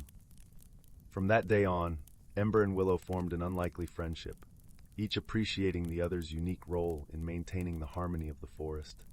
Willow's playful tricks brought joy and laughter to the woodland creatures, while Ember's nurturing presence ensured their safety and well-being. One crisp autumn day, as the leaves began to turn brilliant shades of gold and crimson, Ember noticed a young human child wandering through the forest, his face etched with worry. This was Arlo, a kind-hearted boy from the nearby village, who had become lost while gathering firewood for his family. Sensing Arlo's distress, Ember gently approached him, her warm breath ruffling his hair. "Fear not, young one," she rumbled soothingly. "I am Ember, and this is my forest. I shall guide you back to your home." Arlo, initially startled by the dragon's massive form, soon felt a sense of calm wash over him. He nodded gratefully, and together they began to make their way through the winding trails. As they walked, Willow flitted alongside them, leaving a trail of glimmering fairy dust in her wake. Her mischievous antics brought laughter to Arlo's worried face, and soon he was giggling as she playfully tugged at his hair or tickled his nose with a fallen leaf. Finally, they reached the edge of the forest, where Arlo's village stood in the distance. Ember looked down at the boy with a warm, maternal gaze. "Remember, young one," she said, "the forest is a place of wonder and magic, but it must be respected and protected. Promise me that you will always tread lightly and take only what you need." Arlo nodded solemnly, his eyes shining with newfound appreciation for the natural world. "I promise, Ember," he said, reaching out to gently stroke her scaly snout. As Arlo turned and ran toward his village, Willow danced around Ember, her tinkling laughter filling the air. "You have a kind heart, old friend," she said, her voice tinged with affection. Ember smiled, her eyes twinkling with contentment, for in that moment she knew that the forest's magic would live on, passed down through generations of kind-hearted souls who understood the importance of living in harmony with nature. And so, the dragon, the sprite, and the young boy became guardians of the forest's secrets, weaving a tapestry of wonder, magic, and eternal friendship that would endure long after their time had passed. Story 69. In the faraway land of Eldergrove, where the air was rich with the scent of pine and the sky was a tapestry of stars, there lay a small village named Willow's End. This village was renowned not for its size or wealth, but for the harmony between its human inhabitants and the magical creatures that dwelled in the nearby Whispering Woods. The Whispering Woods were aptly named, for they were alive with the soft murmurings of leaves and the gentle rustle of creatures unseen. It was said that the woods were home to fantastical beings, sprites, fairies, and even dragons, but the most revered of all was the great dragon, Lysander. Unlike the fearsome dragons of legend, Lysander was a gentle soul who had watched over the woods and the village for centuries. Every solstice, the villagers would gather at the edge of the woods to celebrate the Festival of Lights, a time-honored tradition where lanterns were lit and sent into the sky, symbolizing the unity between the people and the magical creatures. It was during one such festival that a most extraordinary event unfolded. Amelia, a young girl with hair the color of autumn leaves and eyes as bright as the morning sun, was known for her curious nature. She would often wander to the edge of the woods, listening to the stories of the elders about the mystical creatures that resided within. On the night of the Festival of Lights, Amelia found herself drawn once more to the woods, her heart filled with a sense of wonder and an unexplainable yearning. As the villagers lit their lanterns and sent them soaring into the night sky, Amelia noticed a peculiar flicker amongst the trees. A light, not unlike that of the lanterns, yet it moved with an intelligence and grace that was undeniably alive. Entranced, Amelia followed the light deeper into the woods, her footsteps silent on the moss-covered ground. The light led her to a clearing bathed in moonlight, where she found a small dragon-like creature tangled in a web of enchanted vines. Its scales shimmered like opals, and its eyes, though wide with fear, held a gentle wisdom. It was a young dragon, a creature of myth and magic, and it was in need of help. Amelia's heart went out to the creature. She approached slowly, speaking in soft, soothing tones. "Do not fear. I wish you no harm," she whispered, reaching out with trembling hands to untangle the vines. As she worked, the dragon watched her with careful curiosity, its breath warm against her skin. Once freed, the dragon let out a soft trill of gratitude, nuzzling her hand with its snout. Amelia laughed, a sound like silver bells, and marveled at the creature's beauty. It was then that she noticed the dragon bore an intricate mark upon its forehead, a symbol she recognized from the village's ancient stories, a sign of kinship with Lysander, the great dragon protector. Realizing the significance of her discovery, Amelia knew she had to find a way to return the young dragon to Lysander. She remembered the stories of the elders, tales of a hidden path that led deep into the heart of the Whispering Woods, where Lysander was said to reside. With newfound determination, Amelia and the young dragon began their journey. The path was winding and mysterious, the air filled with the fragrance of wildflowers and the soft hum of magic. As they traveled, the woods seemed to come alive around them. Sprites darted between the trees, leaving trails of sparkling dust, while woodland creatures peeked out from their burrows, watching the pair with keen interest. The journey was not without its challenges. At one point, they encountered a mischievous spirit named Bramble, who delighted in playing tricks on travelers. Bramble appeared as a swirling mist, giggling as it led them astray. But Amelia, wise beyond her years, remembered her grandmother's tales of spirits and their fondness for riddles. With a confident smile, Amelia challenged Bramble to a game of wits. If she could solve the spirit's riddle, they would be allowed to pass. Bramble agreed, its laughter echoing through the trees as it posed its question. "I speak without a mouth and hear without ears. I have no body, but I come alive with the wind. What am I?" Amelia pondered the riddle, her brow furrowed in concentration. Then, like the dawning of the sun, the answer came to her. "An echo," she declared, her voice steady and sure. Bramble clapped its misty hands in delight, honoring its word and guiding them back to the true path with a playful twirl. "Well done, little one," it chimed before disappearing into the night. As dawn broke, Amelia and the young dragon finally arrived at a secluded glade where a magnificent sight awaited them.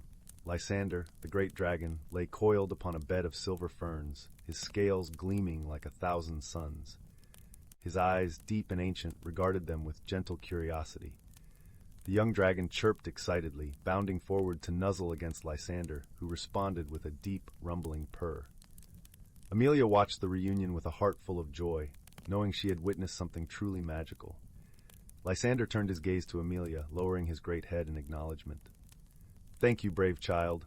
His voice resonated within the glade, as clear as a mountain stream, yet as powerful as a summer storm. "You have returned one of my kin to me. For this, you have my eternal gratitude." Amelia bowed, her cheeks flushed with pride. "It was an honor, great Lysander. The woods are a wondrous place, and I am grateful to have been a part of this." The great dragon nodded, a twinkle of amusement in his eyes. "You have a kind heart, Amelia. Remember, the bond between our worlds is strengthened by such acts of kindness. Should you need assistance, know that the creatures of the Whispering Woods will always be your allies."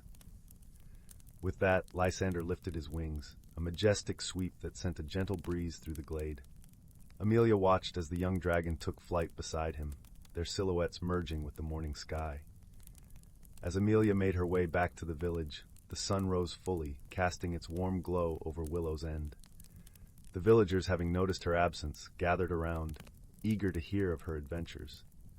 Amelia recounted her tale, the wonder of the night reflected in her voice. From that day forward, the bond between Willow's End and the Whispering Woods grew ever stronger. The villagers continued to celebrate the Festival of Lights, each year more magical than the last, with Amelia often leading the procession as a symbol of unity and friendship. And in the hearts of the people, the story of Amelia and the young dragon was told and retold, a reminder of the magic that lay just beyond the edge of the woods and the power of kindness to bridge worlds. Thus, in the land of Eldergrove, under the watchful eyes of Lysander and his kin, the village and the magical creatures lived in harmony, their lives intertwined, like the branches of the ancient trees that surrounded them, forever bound by the light of a single shared lantern. Once upon a time, in a realm where the threads of magic were woven into the very fabric of nature, there lived a young girl named Willow. Her home was a quaint village nestled deep within the Whispering Woods, where ancient trees stood as sentinels, their branches swaying to the melodies of the wind. Willow had always been drawn to the enchanting tales spun by the village elders, tales of wise dragons who guarded the sacred groves, and mischievous sprites that danced among the sunbeams. She would spend countless hours wandering the forest paths, imagining herself as a brave heroine on a quest to unravel the mysteries of the magical realm. One day, as Willow ventured deeper into the woods than she had ever gone before, she stumbled upon a clearing bathed in a warm golden light. At the center stood a majestic oak tree, its trunk twisted and gnarled, adorned with intricate carvings that seemed to shift and swirl before her very eyes. Entranced, Willow approached the tree, her fingers tracing the elaborate patterns, when suddenly a soft voice whispered her name.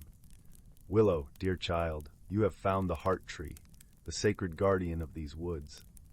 Willow gasped, her eyes darting around the clearing in search of the source of the voice. It was then that she noticed a tiny figure emerge from a knothole in the ancient oak, a delicate creature with gossamer wings and a mischievous grin.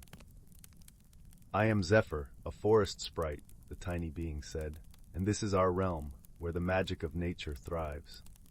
From that day forward, Willow's world was forever changed. Zephyr became her guide, introducing her to the wondrous beings that called the Whispering Woods home. She learned of the gentle dragons who tended to the woodland creatures, their scales shimmering like jewels in the dappled sunlight. She witnessed the playful antics of the pixies, who wove strands of starlight into the night sky, and the solemn wisdom of the tree nymphs, whose voices echoed the whispers of the forest. With each adventure, Willow's heart swelled with a deep reverence for the natural world and the magic that flowed through its veins. She understood that it was her duty to protect this sacred realm, to ensure that the delicate balance between the magical and the mundane remained intact. Years passed, and Willow grew into a young woman, her spirit as vibrant and resilient as the woods she loved.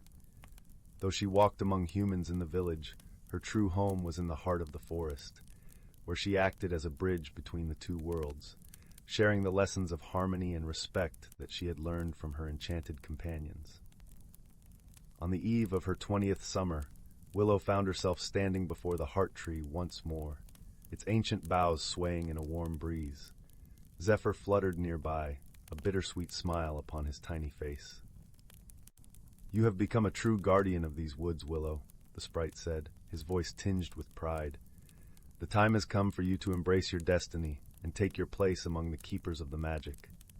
With a wave of his delicate hand, Zephyr summoned a shimmering mist that enveloped Willow, filling her senses with the rich, earthy scents of the forest.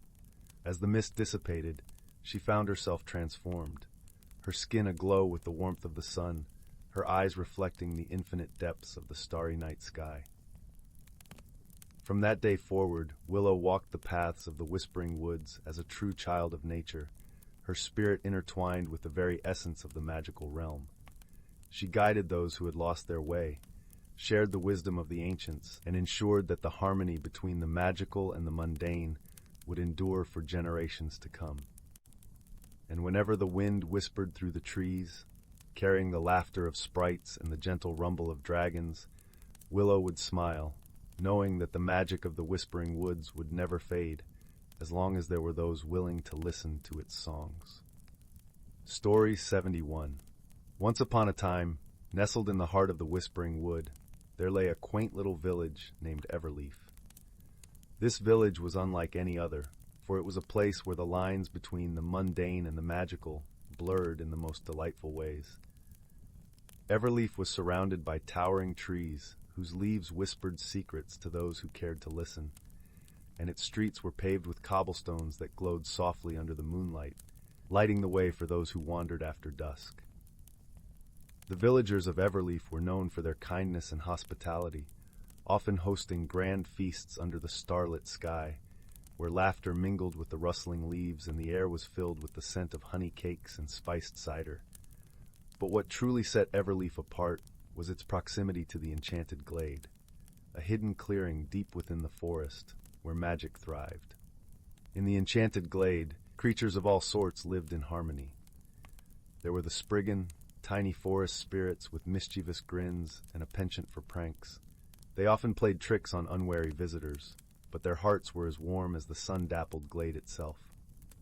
There were also the Luminos, ethereal beings woven from light and shadow, who danced in the air, leaving trails of sparkling dust that glimmered like stars fallen to earth.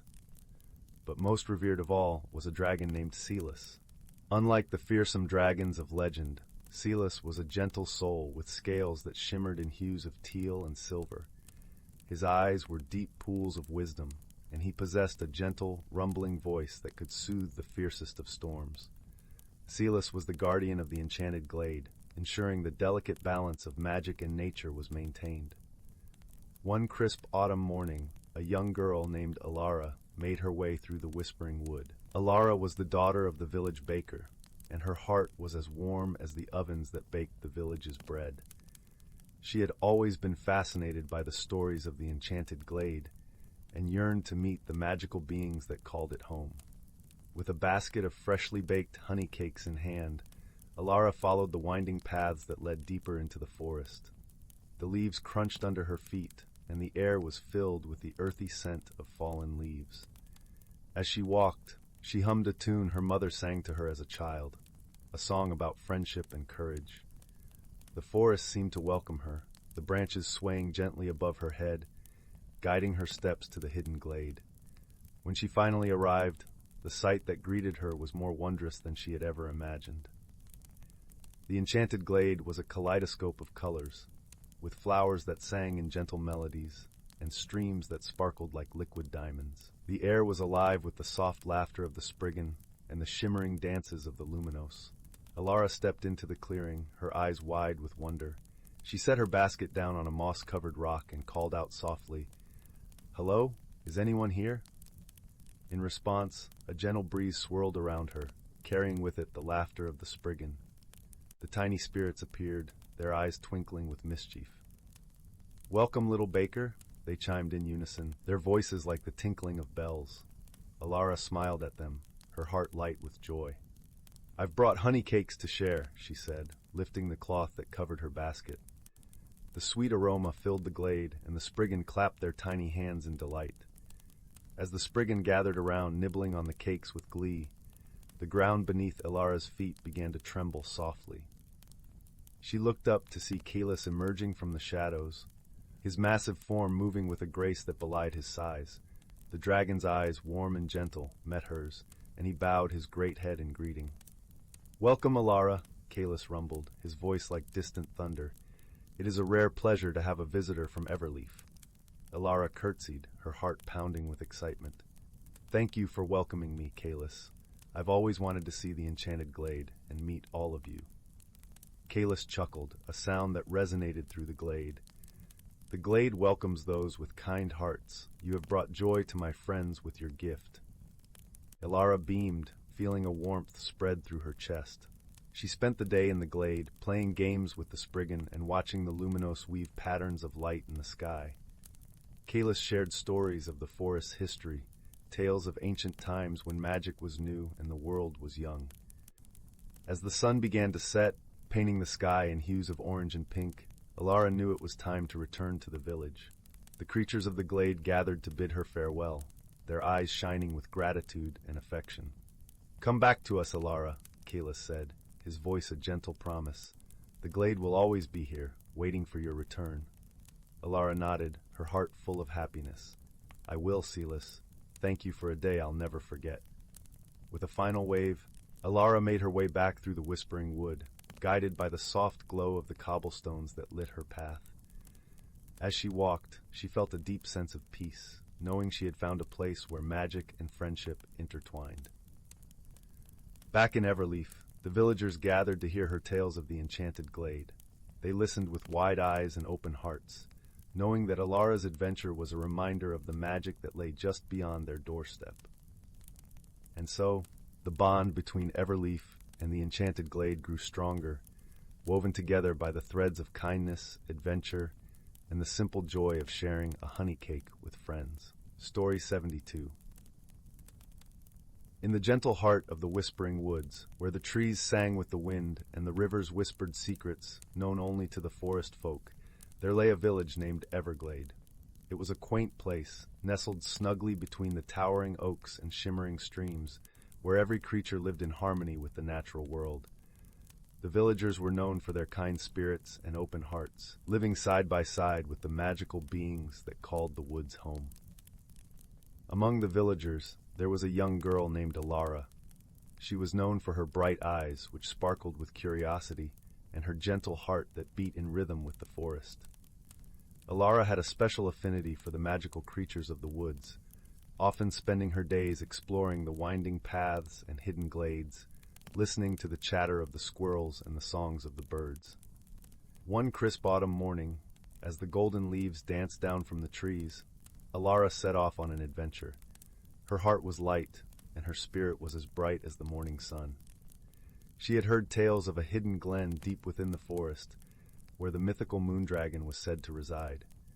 This dragon, though rarely seen, was a creature of great wisdom and kindness, known to appear only to those with pure hearts and noble intentions.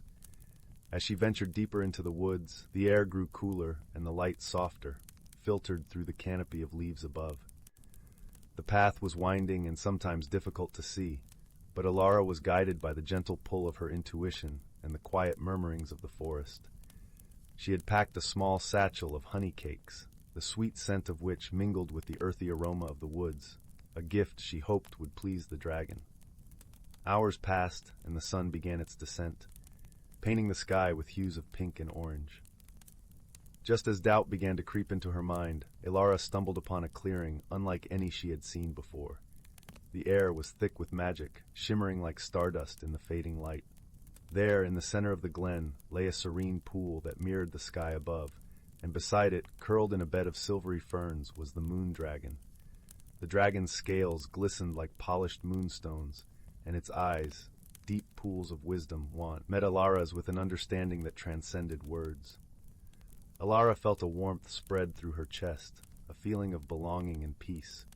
She approached slowly, her heart beating a gentle rhythm of excitement and awe.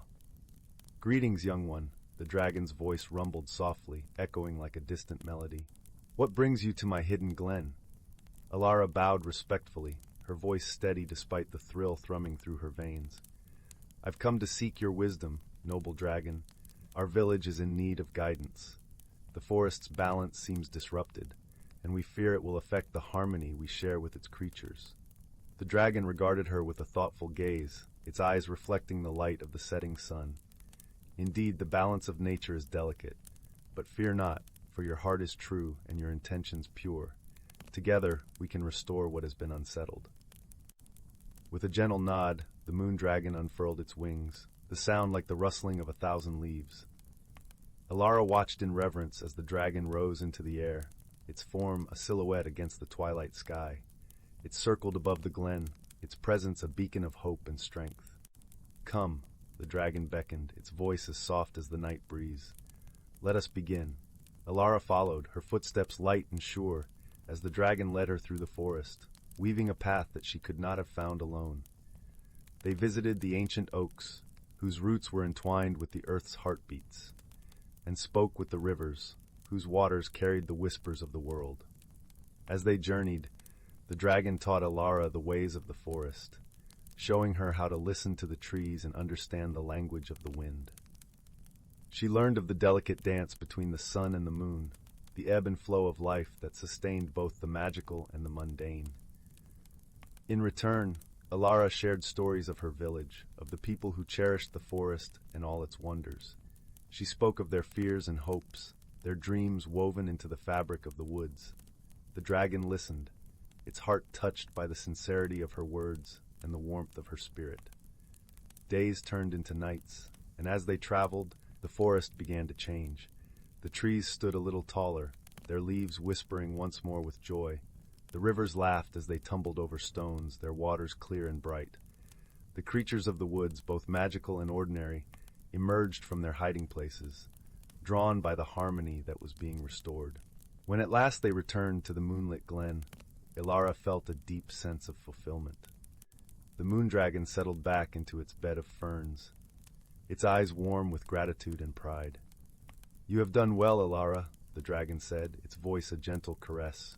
"Your heart has brought healing to the forest, and in turn it shall bring peace to your village." Alara smiled, her heart full of joy and wonder. "Thank you for your guidance, noble dragon. I will carry your teachings with me always and share them with my people." The dragon nodded, its eyes twinkling like stars. "Remember, young one, the magic of the forest is in its balance. Cherish it, protect it, and it will always be your ally." With a final, gentle roar that echoed through the woods, the moon dragon spread its wings and soared into the night sky, a streak of silver against the velvet darkness. Alara watched until it vanished among the stars, her heart brimming with gratitude and awe. As she made her way back to Everglade, the forest seemed to hum with a new vitality, a song of renewal and hope. The villagers greeted her return with open arms and eager ears, and Alara shared her journey and the dragon's wisdom. From that day forward, the people of Everglade lived with a deeper understanding of the world around them, and the forest thrived in their care. The tales of the moon dragon and the brave young girl who restored the balance of the woods became legends, passed down through generations, a testament to the harmony between man and magic. And in the quiet, moonlit nights, if one listened closely, they could hear the gentle rustle of wings and the soft murmur of the dragon's song, a reminder of the magic that dwelled within the heart of the Whispering Woods. Story 73. Title: The Whispering Woods and the Dragon's Gift. Once upon a time, in the heart of a land where the moonlight danced upon silvery streams and the wind sang through the ancient boughs of towering trees, there lay the Whispering Woods. It was a realm where every leaf had a story to tell, and every creature, great and small, played its part in the symphony of life.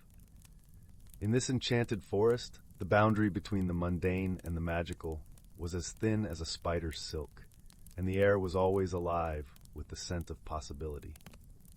At the very center of the Whispering Woods stood the great oak, a venerable tree whose roots delved deep into the earth and whose branches stretched out to embrace the sky. It was said that the great oak was as old as the world itself, and its bark bore the marks of countless seasons. The tree was home to many, but none so venerable as Eldara, the wise old owl who had seen more winters than most could count. Eldara was the keeper of the forest stories, a guardian of secrets whispered by the winds. Her eyes, like liquid amber, glimmered with the knowledge of ages past. Every evening, as the sun dipped below the horizon, she would gather the young creatures of the forest beneath her branches to share tales of old. One such creature was a young boy named Finn, who lived on the edge of the woods in a quaint cottage with his grandmother. Finn was an adventurous spirit, his ears always pricked for tales of wonder and his heart full of dreams. He would sit cross-legged at the base of the great oak, listening intently to Eldara's stories, his eyes wide with wonder. One evening, as the sky blushed in hues of lavender and rose, Eldara began a tale that captured Finn's imagination like none before. Long ago, Eldara hooted softly, in the days when magic flowed freely through the land, there lived a dragon named Seraphis. Unlike the fearsome beasts of legend, Seraphis was gentle and wise, with scales that shimmered like the dawn and a heart as warm as a sunbeam. He roamed the skies and valleys, bringing joy and prosperity wherever he went. Finn leaned forward, mesmerized by the image of the majestic dragon. But, Eldara continued, her voice tinged with mystery, a great sorrow befell Seraphis. A terrible drought swept across the land, turning lush meadows into barren wastelands. The rivers ran dry, and the creatures of the forest grew weak with thirst. "What did Seraphis do?" Finn asked, his voice barely above a whisper. "The dragon," Eldara replied, "knew he could not stand by and watch the land wither. He flew to the highest peak, where the stars touched the earth, and called upon the ancient magic of the Whispering Woods. With a mighty roar, he gave of his own essence, transforming into a river of life-giving water that would flow forever, nourishing the land and all its creatures." The other animals listened in awe, their hearts swelling with gratitude for the dragon's sacrifice. And so, Eldara concluded, the river of Seraphis still flows through the Whispering Woods, a testament to the dragon's love and bravery. Its waters are said to hold the power to heal and renew, a gift from the heart of a noble dragon. As the tale ended, the forest was silent, save for the gentle rustle of leaves.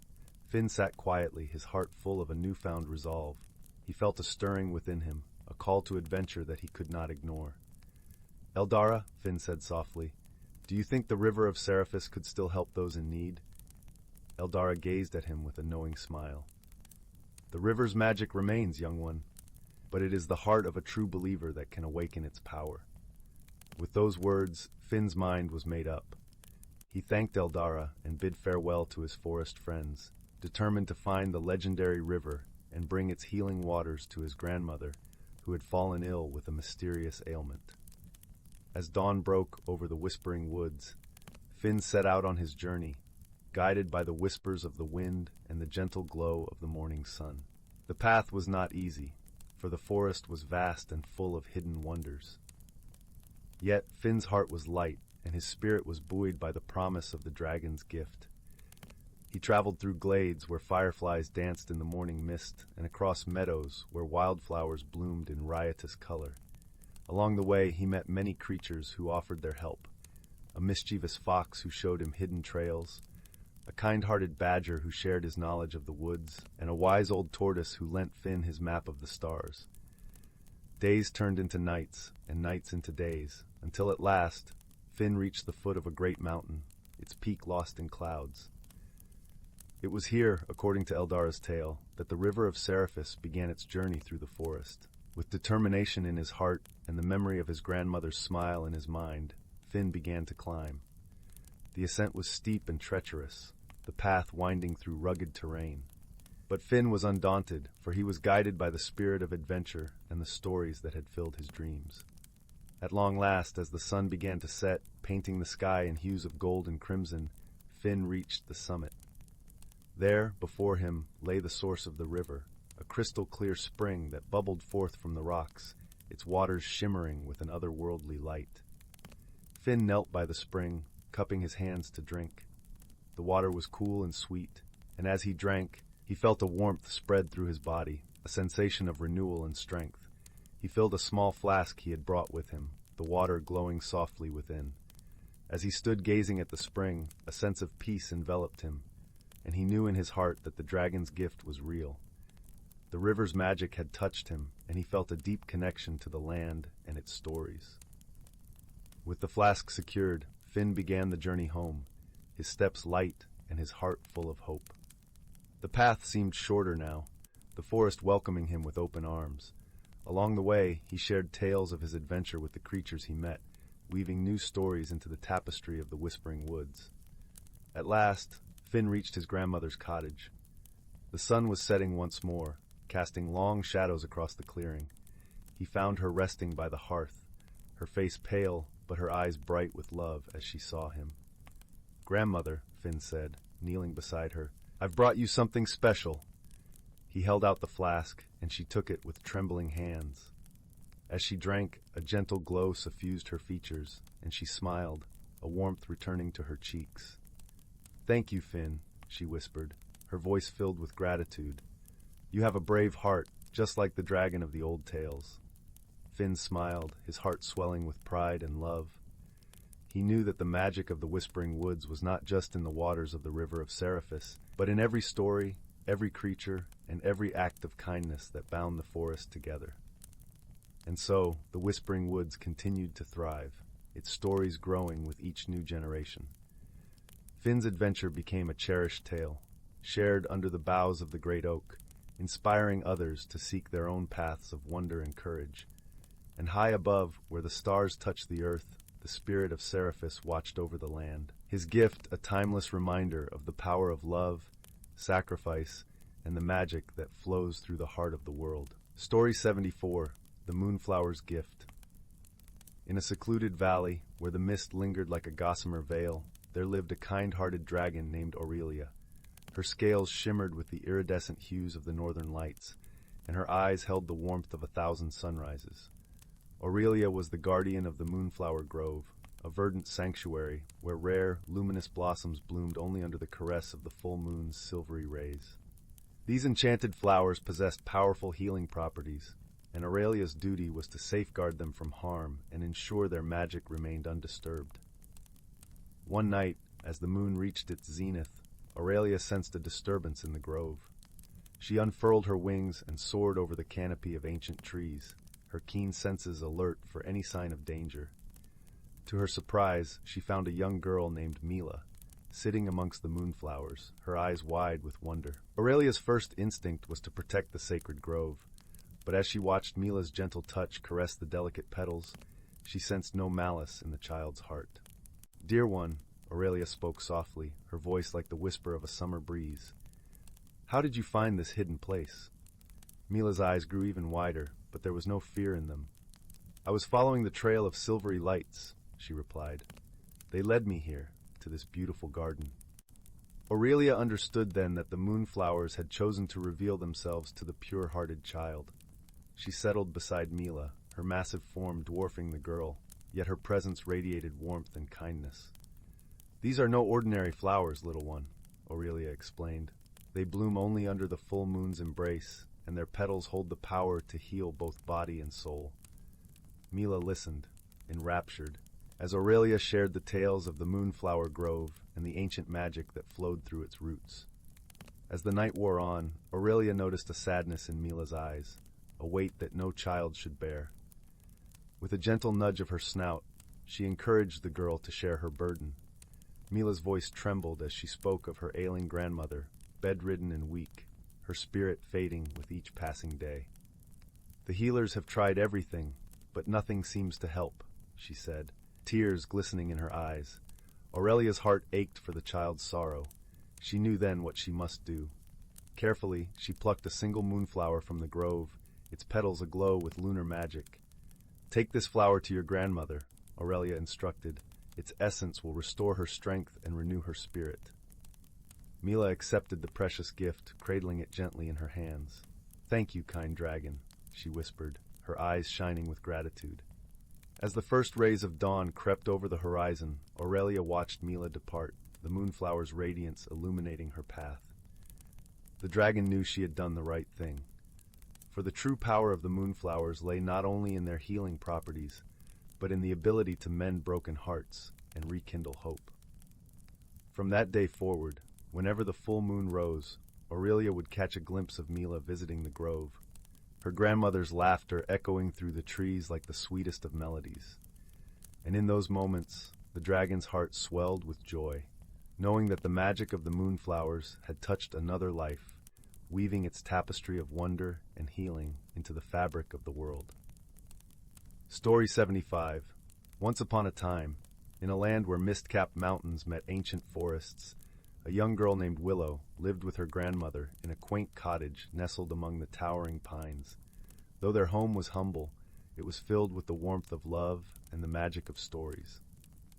Willow's grandmother was a renowned storyteller, her voice weaving enchanting tales of courageous heroes, mischievous sprites, and wise old dragons who guarded the secrets of the forest.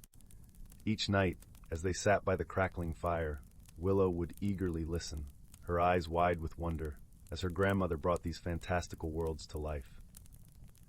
One evening, as they settled in for their nightly ritual, Willow's grandmother began a tale unlike any she had heard before. It was the story of a young sapling, born from a seed carried by the wind and planted deep within the heart of the forest. As the sapling grew taller and stronger, it became a haven for the creatures of the woods. Squirrels and birds made their homes among its branches, and a family of rabbits burrowed beneath its roots. But the sapling's most unlikely friend was a young dragon named Ember, whose fiery scales shimmered like molten gold. Ember was a kind and gentle soul, and she delighted in the warmth and beauty of the forest. Though her fiery breath could scorch the mightiest oak, she used it only to keep the woodland creatures safe and warm during the harshest winters. One day, a dark cloud descended upon the forest. A group of greedy humans, blinded by their desire for power and riches, began cutting down the ancient trees, heedless of the damage they were causing to the delicate balance of nature. The sapling trembled as it watched its elders fall one by one, and Ember knew she had to act. Gathering her courage, she soared high above the treetops, her wings casting shadows across the forest floor. With a mighty roar, she unleashed a torrent of flames, forming a blazing barrier between the humans and the trees they sought to destroy. The humans, terrified by the dragon's fierce display, fled in fear, abandoning their axes and saws. But Ember's triumph was short-lived, for in her fervor to protect the forest, she had inadvertently set fire to a vast swath of woodland. As the flames spread, the animals of the forest rallied together, led by the courageous sapling. With branches swaying and roots digging deep, they worked tirelessly to smother the blaze, carrying water from nearby streams and beating back the flames with their own bodies. And when the smoke finally cleared, the sapling stood tall and proud, its leaves shimmering with beads of water like diamonds in the morning sun. Ember, humbled by the selflessness of the forest creatures, vowed to guard the woodland with her life, ensuring that no harm would ever come to her newfound friends. From that day forth, the sapling and the dragon were inseparable, their bond forged by the trials they had faced and the love they shared for the natural world.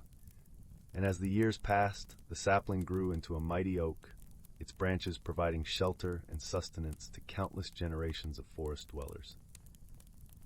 Willow's grandmother would pause, her eyes twinkling with the magic of the tale she had woven. "And so, my dear," she would say, "the great oak still stands, a testament to the power of friendship, courage, and the enduring beauty of nature." With a contented smile, Willow would drift off to sleep, her dreams filled with visions of dancing fireflies, whispering winds, and the gentle beating of a dragon's wings. Story 76. In the heart of the enchanted forest, where the trees whispered secrets older than time itself, lay the village of Bramble Hollow. The villagers lived in harmony with the magical creatures that dwelt in the shadows and sunlight alike. Each year, as the leaves turned golden and the air grew crisp, the villagers celebrated the Festival of Light, a joyous gathering to honor the peace shared between humans and the magical beings. At the edge of Bramble Hollow, nestled beneath the roots of an ancient oak, lived a kindly old dragon named Elderglen. Elderglen was as wise as he was gentle, with scales that shimmered in hues of emerald and gold. The villagers often sought his counsel, for he had seen centuries pass and knew the forest's every secret. One crisp autumn morning, as preparations for the festival were underway, a curious visitor arrived at Bramble Hollow. Her name was Lyra, a mischievous spirit of the wind. She danced through the village, her laughter echoing like chimes in the breeze. Lyra was known for her playful tricks, which sometimes caused more chaos than joy, but her heart was pure, and she loved the village dearly. Lyra flitted through the marketplace, overturning baskets of apples and tangling strings of lanterns in her wake. She giggled as the villagers scurried to right the chaos, unfazed by her antics, for they knew Lyra meant no harm. Eldarien watched from his shaded nook, his eyes twinkling with amusement. "Ah, Lyra," he rumbled softly, "ever the bringer of mischief and delight, what brings you to the festival this year?" Lyra floated down beside Eldarien, her eyes sparkling with mischief. "I heard whispers of a new game," she said, her voice a playful whisper in the wind, "a challenge to test the cleverness and courage of those who dare try." Eldarien chuckled, a deep and rolling sound like the gentle thunder of distant storms. "And what game might that be, my dear spirit of the wind?" Lyra twirled in the air, her translucent form shimmering. "The game of shadows," she announced dramatically, "a hunt through the forest to find the hidden light before dusk falls." The game of shadows was a new addition to the festival, and it promised adventure and a chance to showcase the villagers' bravery and wit. The rules were simple. At the stroke of noon, a shimmering orb of light would be hidden somewhere within the forest. The first to find it and bring it back to the village square would be crowned the Champion of Light, a title of great honor.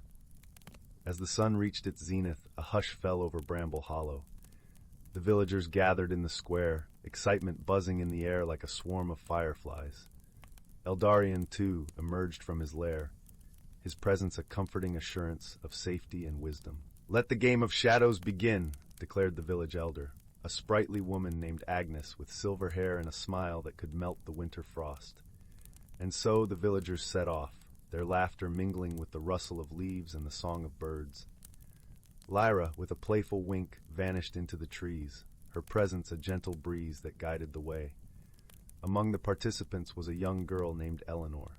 She was quiet and observant, with a heart full of dreams and a mind as sharp as a hawk's gaze. Eleanor had always felt a deep connection to the forest, as if the trees themselves whispered secrets meant only for her. As the villagers fanned out into the woods, Eleanor followed a path less traveled, guided by a feeling she couldn't quite name. The forest welcomed her, the dappled sunlight dancing on her skin and the soft carpet of leaves cushioning her steps. Hours passed, and the sun began its slow descent, painting the sky in hues of rose and amber. The forest grew quieter, the anticipation building like a crescendo in a symphony. Eleanor paused beside a babbling brook, her reflection shimmering in the water. She closed her eyes, listening to the forest's heartbeat, feeling the pulse of magic that flowed through every branch and root. It was then that she heard it, a soft, melodic hum, like the song of the stars themselves. Eleanor followed the sound, her heart guiding her steps. She climbed a gentle hill, her breath a cloud in the cooling air. At the crest of the hill, nestled in the hollow of a great ancient tree, she found it, the orb of light glowing with a warmth that chased away the shadows. It pulsated gently, as if recognizing her presence and welcoming her with open arms. Eleanor cradled the orb in her hands, its light reflecting in her eyes. She felt a surge of joy, a connection to the forest and its magic that filled her with wonder. With the orb safely in her grasp, Eleanor made her way back to the village, her heart singing with each step. As she emerged from the forest, the villagers cheered, their faces alight with pride and admiration. Eldarien watched from his perch, a smile spreading across his wise old face. "Well done, Eleanor," he murmured, his voice carrying on the wind. "You have proven yourself a true friend of the forest." As night fell and the Festival of Light reached its peak, Eleanor stood in the village square, the orb of light casting a gentle glow around her. She was crowned the Champion of Light, her name celebrated in song and story for generations to come. And so, under a sky filled with stars and the watchful gaze of Eldarien, the villagers danced and sang, their hearts united in celebration of the magic that bound them together. In Bramble Hollow, where the mundane met the magical, harmony reigned, and the spirit of the festival lived on, whispering tales of wonder and joy to those who dared to listen. Story 77. In the verdant valley of Elderglen, where the mist hung like silken veils over emerald hills, there lay a village nestled in the embrace of ancient woods. The village was called Thistledown, a place where the cobblestone paths were lined with lavender and the houses were stitched together with ivy and time-worn bricks. It was a place where the air was always sweet with the scent of wildflowers and the gentle hum of bees. Thistledown was not an ordinary village, for it was blessed by the presence of creatures both magical and mysterious. In the heart of the woods lived a kind-hearted dragon named Ilarion, whose scales shimmered with hues of forest green and gold. Ilarion was as old as the mountains themselves, and his wisdom was sought by creatures near and far. He was a gentle guardian, watching over the valley with eyes that saw the world with the wonder of a child and the understanding of an ancient sage. Each morning, as the first light of dawn painted the sky in soft pastels, Ilarion would unfurl his great wings and soar over Thistledown. The villagers, accustomed to the sight, would wave to him from their doorsteps, their hearts warmed by the knowledge that such a noble creature watched over them. In return for his protection, they offered him the gifts of the earth, baskets of ripe berries, jars of golden honey, and the melodies of their songs, carried on the wind. Among the villagers was a young girl named Elara, whose spirit was as bright as the sunlit meadows. She had hair the color of burnt sienna, and eyes that sparkled like the deepest pools of the forest. Elara was an orphan, raised by the kindly baker, old Maester Finn, who had found her swaddled in blankets at the edge of the village when she was but a babe. Despite her origin being shrouded in mystery, Elara was cherished by all, for her laughter was infectious, and her heart was as generous as the river that flowed through Elderglen. Elara had a particular fondness for Ilarion, and she would often wander into the woods to visit him. Together, they would share stories beneath the boughs of the ancient oaks, the dragon's deep, rumbling voice weaving tales of long-forgotten times. It was during one such visit that Ilarion told Elara of the Whispering Wind, a magical current that flowed through the lands, carrying with it the voices and dreams of those who believed in the impossible. "The Whispering Wind is a mystery, my dear Elara," Ilarion said, his eyes twinkling like the stars. "It is said to grant a single wish to those pure of heart, but it is elusive and must be found with care and patience." Elara's heart danced at the thought. She dreamed of seeing the world beyond Thistledown, of experiencing the wonders she had only heard of in stories. Yet she knew that such an adventure would mean leaving behind the village and the dragon she loved dearly. As the seasons turned, Elara's longing grew, and she found herself listening for the Whispering Wind, hoping to catch even the faintest echo of its magic. It was on a crisp autumn day, as leaves of amber and crimson carpeted the forest floor, that she felt a gentle breeze brush against her cheek, carrying with it a soft, melodious hum. Guided by the sound, Elara ventured deeper into the woods than she had ever dared. The path was dappled with sunlight and shadow, and the air was filled with the earthy scent of pine and moss. As she walked, she was joined by a curious squirrel with fur like cinnamon and a mischievous glint in its eyes. The squirrel chattered merrily, darting through the underbrush as if urging her onward. Finally, Elara reached a clearing where the trees parted to reveal a small, shimmering pond. The surface of the water was as smooth as glass, reflecting the sky above like a mirror. It was here that the Whispering Wind swirled, its presence a gentle caress that seemed to sing in harmony with the world around it. With a heart full of wonder, Elara knelt by the pond and closed her eyes, allowing the whispers to fill her mind. She thought of her wish, of journeys and discoveries, and of the love she held for her home and friends. She wished not just for herself, but for the happiness of all who dwelt in Elderglen. As her wish took form, the wind wrapped around her like a warm embrace, and she felt a surge of joy and a sense of peace she had never known.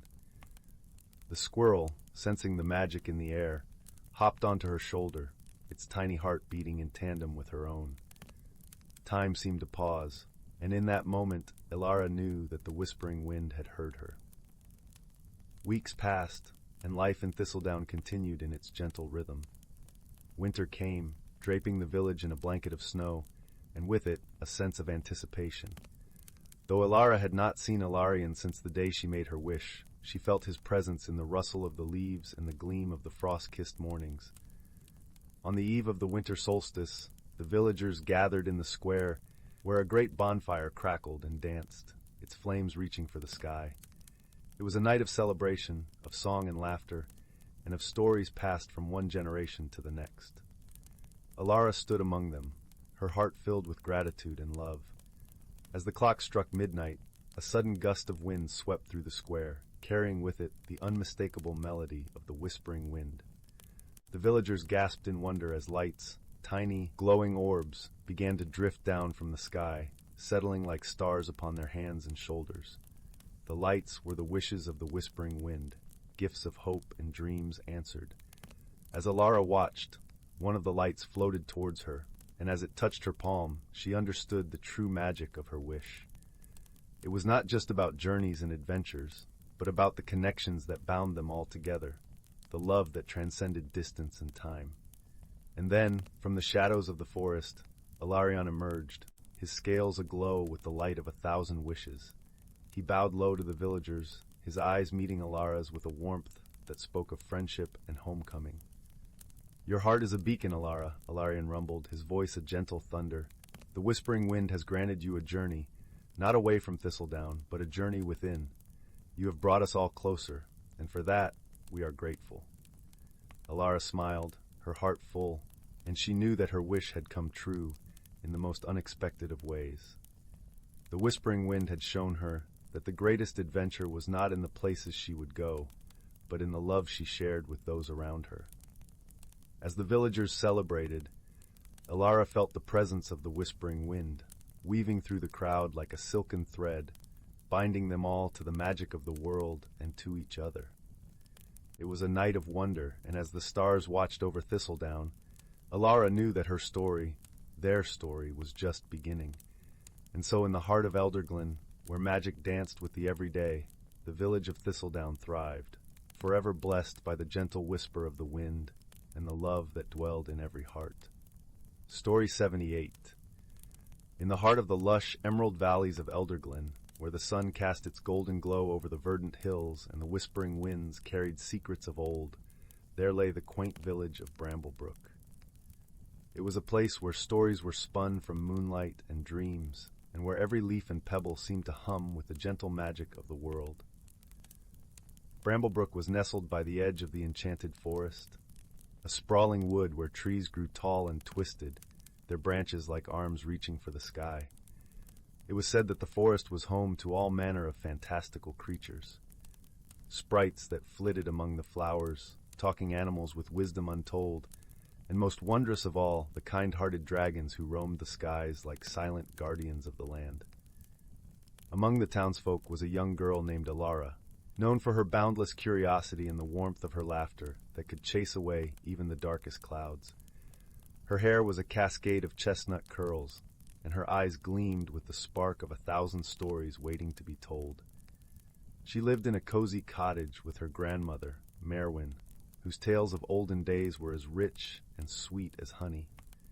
Alara loved nothing more than to wander the edges of the enchanted forest, her imagination weaving tales of adventure and magic as she explored.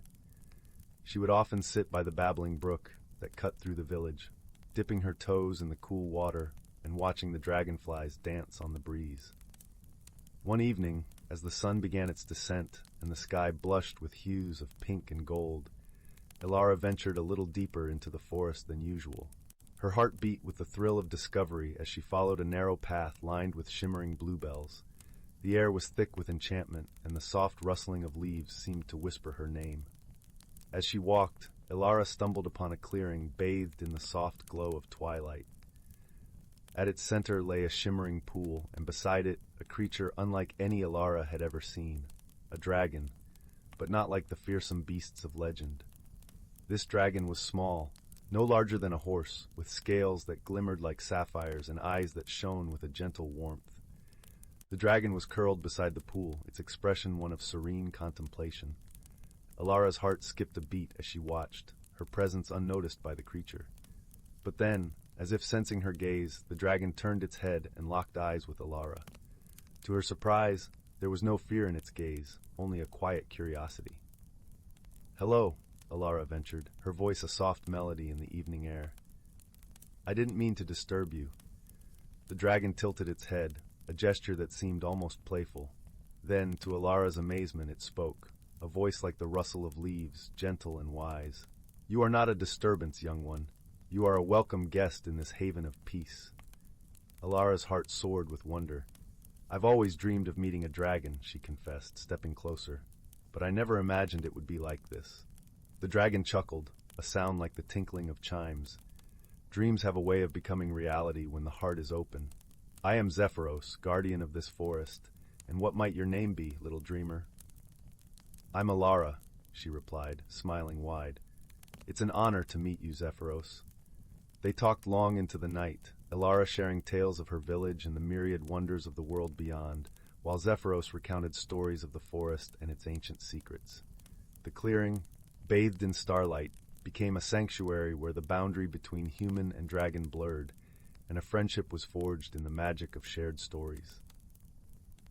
As the first light of dawn crept over the horizon, painting the sky in hues of lavender and rose, Alara knew it was time to return home. But her heart was light, filled with the promise of many more adventures with her new friend. From that day forth, Alara visited Zephyros whenever she could. Together, they explored the hidden corners of the forest, discovering forgotten glades and sparkling streams that wound like silver ribbons through the trees. Zephyros taught Alara the language of the forest, the songs of the birds, the tales whispered by the wind, and the secrets held by the ancient oaks. In return, Alara shared stories of the human world, tales of bravery, love, and the quiet heroism of everyday life. Zephyros listened with rapt attention, for though he was wise in the ways of magic, the world of humans was a tapestry of mystery and wonder to him. Seasons passed, and the bond between girl and dragon grew stronger with each visit. Alara's heart was forever changed by the magic of the forest, and she found herself seeing the world with new eyes, filled with awe and gratitude for the wonders surrounding her. But as with all tales, change was on the horizon. One crisp autumn morning, as leaves of gold and crimson danced in the breeze, Zephyros spoke of a great migration, a time when dragons journeyed to the distant mountains to renew their strength and magic. I must leave for a time, dear Alara, Zephyros said, his voice tinged with a gentle sadness. But know that I will return, for the bond we share is eternal, and the forest will always be our meeting place. Alara's heart ached at the thought of parting with her dear friend, but she understood that the call of the mountains was as inevitable as the changing of the seasons. I will wait for your return, Zephyros, she promised, her voice steady and true, and until then, I will keep the stories of the forest alive. With a final tender farewell, Zephyros spread his shimmering wings and took to the sky, a majestic silhouette against the rising sun. Alara watched until he was but a speck in the endless blue, her heart filled with a bittersweet mixture of longing and hope. Life in Bramblebrook continued, and Alara carried the magic of the forest within her, sharing tales of her adventures with Zephyros with anyone who would listen. The village, in turn, became a place of wonder, its people inspired by the tales of friendship and the harmony between humans and the magical world. Years passed, and Alara grew, her heart always attuned to the whispers of the forest. She became a storyteller like her grandmother, weaving tales that captured the hearts of all who heard them. And though the days turned to months and the months to years, she never doubted that Zephyros would return. One spring morning, when the world was awash with new life and the air was filled with the sweet scent of blooming flowers, Alara felt a familiar stirring in her heart. Following the path she had walked so many times before, she found herself once again in the clearing by the shimmering pool.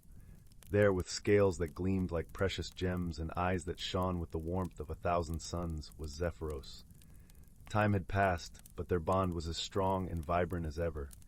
Tears of joy filled Alara's eyes as she ran to her friend, her heart singing with the magic of reunion. "Zephyros," she cried, her voice a melody of happiness. "You've returned!" "And so have you, dear Alara," Zephyros replied, his voice a gentle caress. "Together we shall weave new stories, and the forest shall once again be our sanctuary of dreams." And so it was that in the heart of Elderglen, where the magic of the world flowed like an endless river, the friendship between a young girl and a dragon became a legend of its own, a tale of wonder and joy, of the bonds that transcend time and space, and of the eternal dance between humans and the magical beings who share their world. Story 79, The Whispering Grove. Once upon a time, in the heart of an ancient forest known to all as the Whispering Grove, there existed a world where magic flowed as freely as the babbling brooks and the rustling leaves. It was a place where the very air shimmered with enchantment, and the trees themselves held memories of centuries past. Here, the boundaries between the human realm and the mystical world blurred, and creatures of myth and legend lived in harmony with nature. In the village of Elderglen, nestled at the edge of the Whispering Grove, lived a young girl named Elara. With eyes as bright as the summer sky and a spirit as curious as a fox in spring, Elara was beloved by her family and friends. Her days were spent exploring the forest, her heart yearning for the mysteries that lay within. She often heard the whispers of the trees, ancient tales that they shared with those who knew how to listen. Elara's grandmother, a wise woman known as Nana Willow, would often join her on these adventures. Nana Willow had lived through many seasons and had a deep connection with the land. Her stories were filled with the lore of the Whispering Grove, tales of kind-hearted dragons, mischievous spirits, and brave heroes who walked with the forest's blessing. One particular evening, as the sun dipped below the horizon and the stars began to twinkle, Elara sat by her grandmother's side near the crackling fire. The forest was alive with the sounds of crickets and the soft hoots of owls. The air was cool, carrying the earthy scent of pine and moss. "Nana, tell me about the dragon of the glade," Elara requested, her eyes wide with anticipation. Nana Willow chuckled softly, her eyes twinkling with the reflection of the flames. "Ah, the dragon of the glade," she began, her voice as soothing as the gentle murmur of the forest. "He is not like the dragons of old tales, fierce and full of fire. No, this dragon is a guardian of the grove, a protector of all things living and growing." Elara leaned closer, eager to hear more. "But how did he come to be here? And does he ever show himself?" Nana Willow smiled, taking a deep breath as if drawing upon the memories of the trees themselves. "Long ago, before even my time, a great storm swept through the land. The winds howled and the rain fell like a curtain of tears. The creatures of the forest sought shelter, and the people of Elderglen huddled in their homes, fearing for their lives. It was in the darkest hour of that storm that the dragon of the glade appeared. He came from the sky, his scales shimmering like emeralds in the rain," Nana Willow continued. "With a roar that echoed through the valley, he breathed a gentle fire, one that warmed rather than burned. The storm calmed, and the skies cleared. It was said that his presence brought peace to the land, and from that day forward he became the spirit of the Whispering Grove." Elara sighed dreamily, picturing the dragon soaring through the sky, his wings casting a protective shadow over the grove. "Do you think I might meet him one day?" she asked hopefully. Nana Willow placed a hand on Elara's shoulder, her touch as reassuring as the earth beneath their feet. "Perhaps, my dear. But remember, the dragon reveals himself only to those who truly understand the balance of our world, those who carry kindness in their hearts and respect for all living things." Elara nodded, her heart set on the hope of one day meeting the dragon. She spent her days helping her neighbors, tending to the village's gardens, and learning the ways of the forest from her grandmother. One misty morning, as the first light of dawn kissed the treetops, Elara set out on a solitary walk through the grove. The forest was quiet, the kind of stillness that held a promise of magic.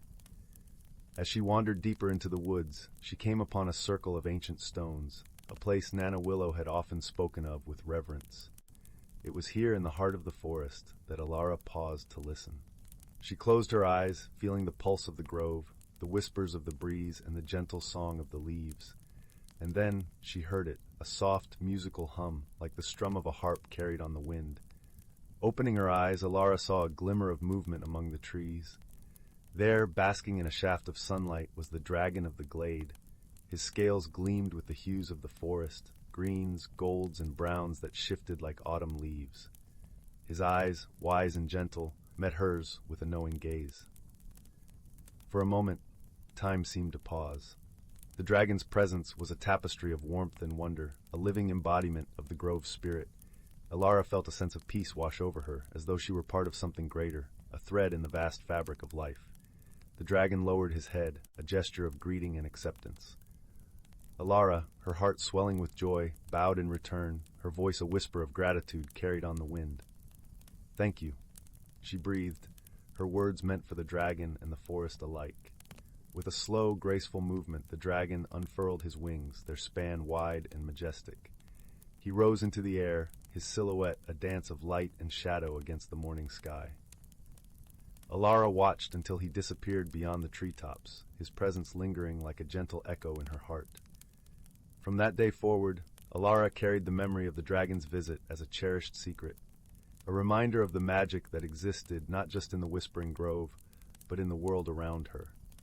She continued to care for her village and the forest, her actions guided by the lessons of kindness and harmony taught to her by Nana Willow and the dragon. As the years passed, Alara became known as the keeper of the grove's secrets, a guardian in her own right. Her stories and wisdom were passed down to the children of Elderglen, ensuring that the spirit of the dragon of the glade and the magic of the Whispering Grove would live on in the hearts of those who called the forest home. And so, the Whispering Grove continued to thrive, a place where magic and nature danced in delicate balance, where whispers of old tales could still be heard by those who knew how to listen. And if you ever find yourself wandering through those enchanted woods, you might just catch a glimpse of emerald scales glinting in the sunlight, a reminder that magic is real, and it is all around us, waiting to be discovered by those who carry it in their hearts. Story 80. In a realm where dreams and reality intertwined, there lived a young girl named Willow. Her eyes sparkled with wonder, for she possessed a unique gift, the ability to see and interact with the enchanted beings that dwelled in the heart of the ancient forest. One crisp autumn morning, Willow ventured deep into the woods, her footsteps crunching on the fallen leaves. The trees stood tall and majestic, their branches reaching skyward like graceful dancers. As she wandered deeper, the world seemed to shift, and the ordinary gave way to the extraordinary. A shimmer of light caught Willow's eye, and she gasped in delight as a tiny fairy fluttered before her. The delicate creature's wings shimmered like stained glass, and her laughter tinkled like 1,000 tiny bells. "Welcome, dear Willow," the fairy chimed, her voice as soft as a summer breeze. "The forest has been waiting for you." Willow followed the fairy deeper into the enchanted realm, her eyes growing wide with each wondrous sight. Mushrooms the size of umbrellas dotted the mossy ground, their caps glowing with an ethereal light. Pixies danced among the wildflowers, their laughter echoing through the trees. And in the distance, the majestic silhouette of a dragon soared high above the canopy, its scales glittering like 1,000 gemstones. As they wandered deeper still, the fairy led Willow to a clearing where a crystal-clear stream bubbled merrily. Here, a gathering of woodland creatures had assembled, their eyes filled with a wisdom far beyond their years. A wise old owl perched on a gnarled branch, his feathers ruffled by the gentle breeze. Nearby, a family of playful otters frolicked in the water, their whiskers twitching with mischief. "This is the heart of the forest," the fairy explained, her voice hushed with reverence. "A place where all who dwell here come together in harmony to celebrate the cycles of nature and the eternal dance of life." Willow watched in awe as the creatures began to move, their bodies swaying in a graceful rhythm. The owl's wings beat in time with the rushing water, while the otter's sleek forms undulated like ripples on a pond. Even the trees seemed to sway and bend, their leaves rustling in a whispering chorus. As the dance reached its crescendo, Willow felt a warmth bloom in her chest, a profound connection to the magic that pulsed through every living thing. She understood in that moment the true meaning of harmony, the delicate balance that existed between all beings, great and small. When the dance drew to a close, the fairy turned to Willow, her eyes shining with joy. "You have witnessed the heart of the forest, dear child. Now its secrets are yours to keep, and its lessons yours to share." From that day forward, Willow carried the magic of the forest within her, a constant reminder of the wonder that surrounded her. She walked through the world with a renewed sense of appreciation, seeing the beauty in the smallest creatures and the grandest landscapes alike. And whenever she felt the weight of the world upon her shoulders, she would close her eyes and remember the dance of the forest, the harmony that bound all life together in an eternal, enchanted embrace.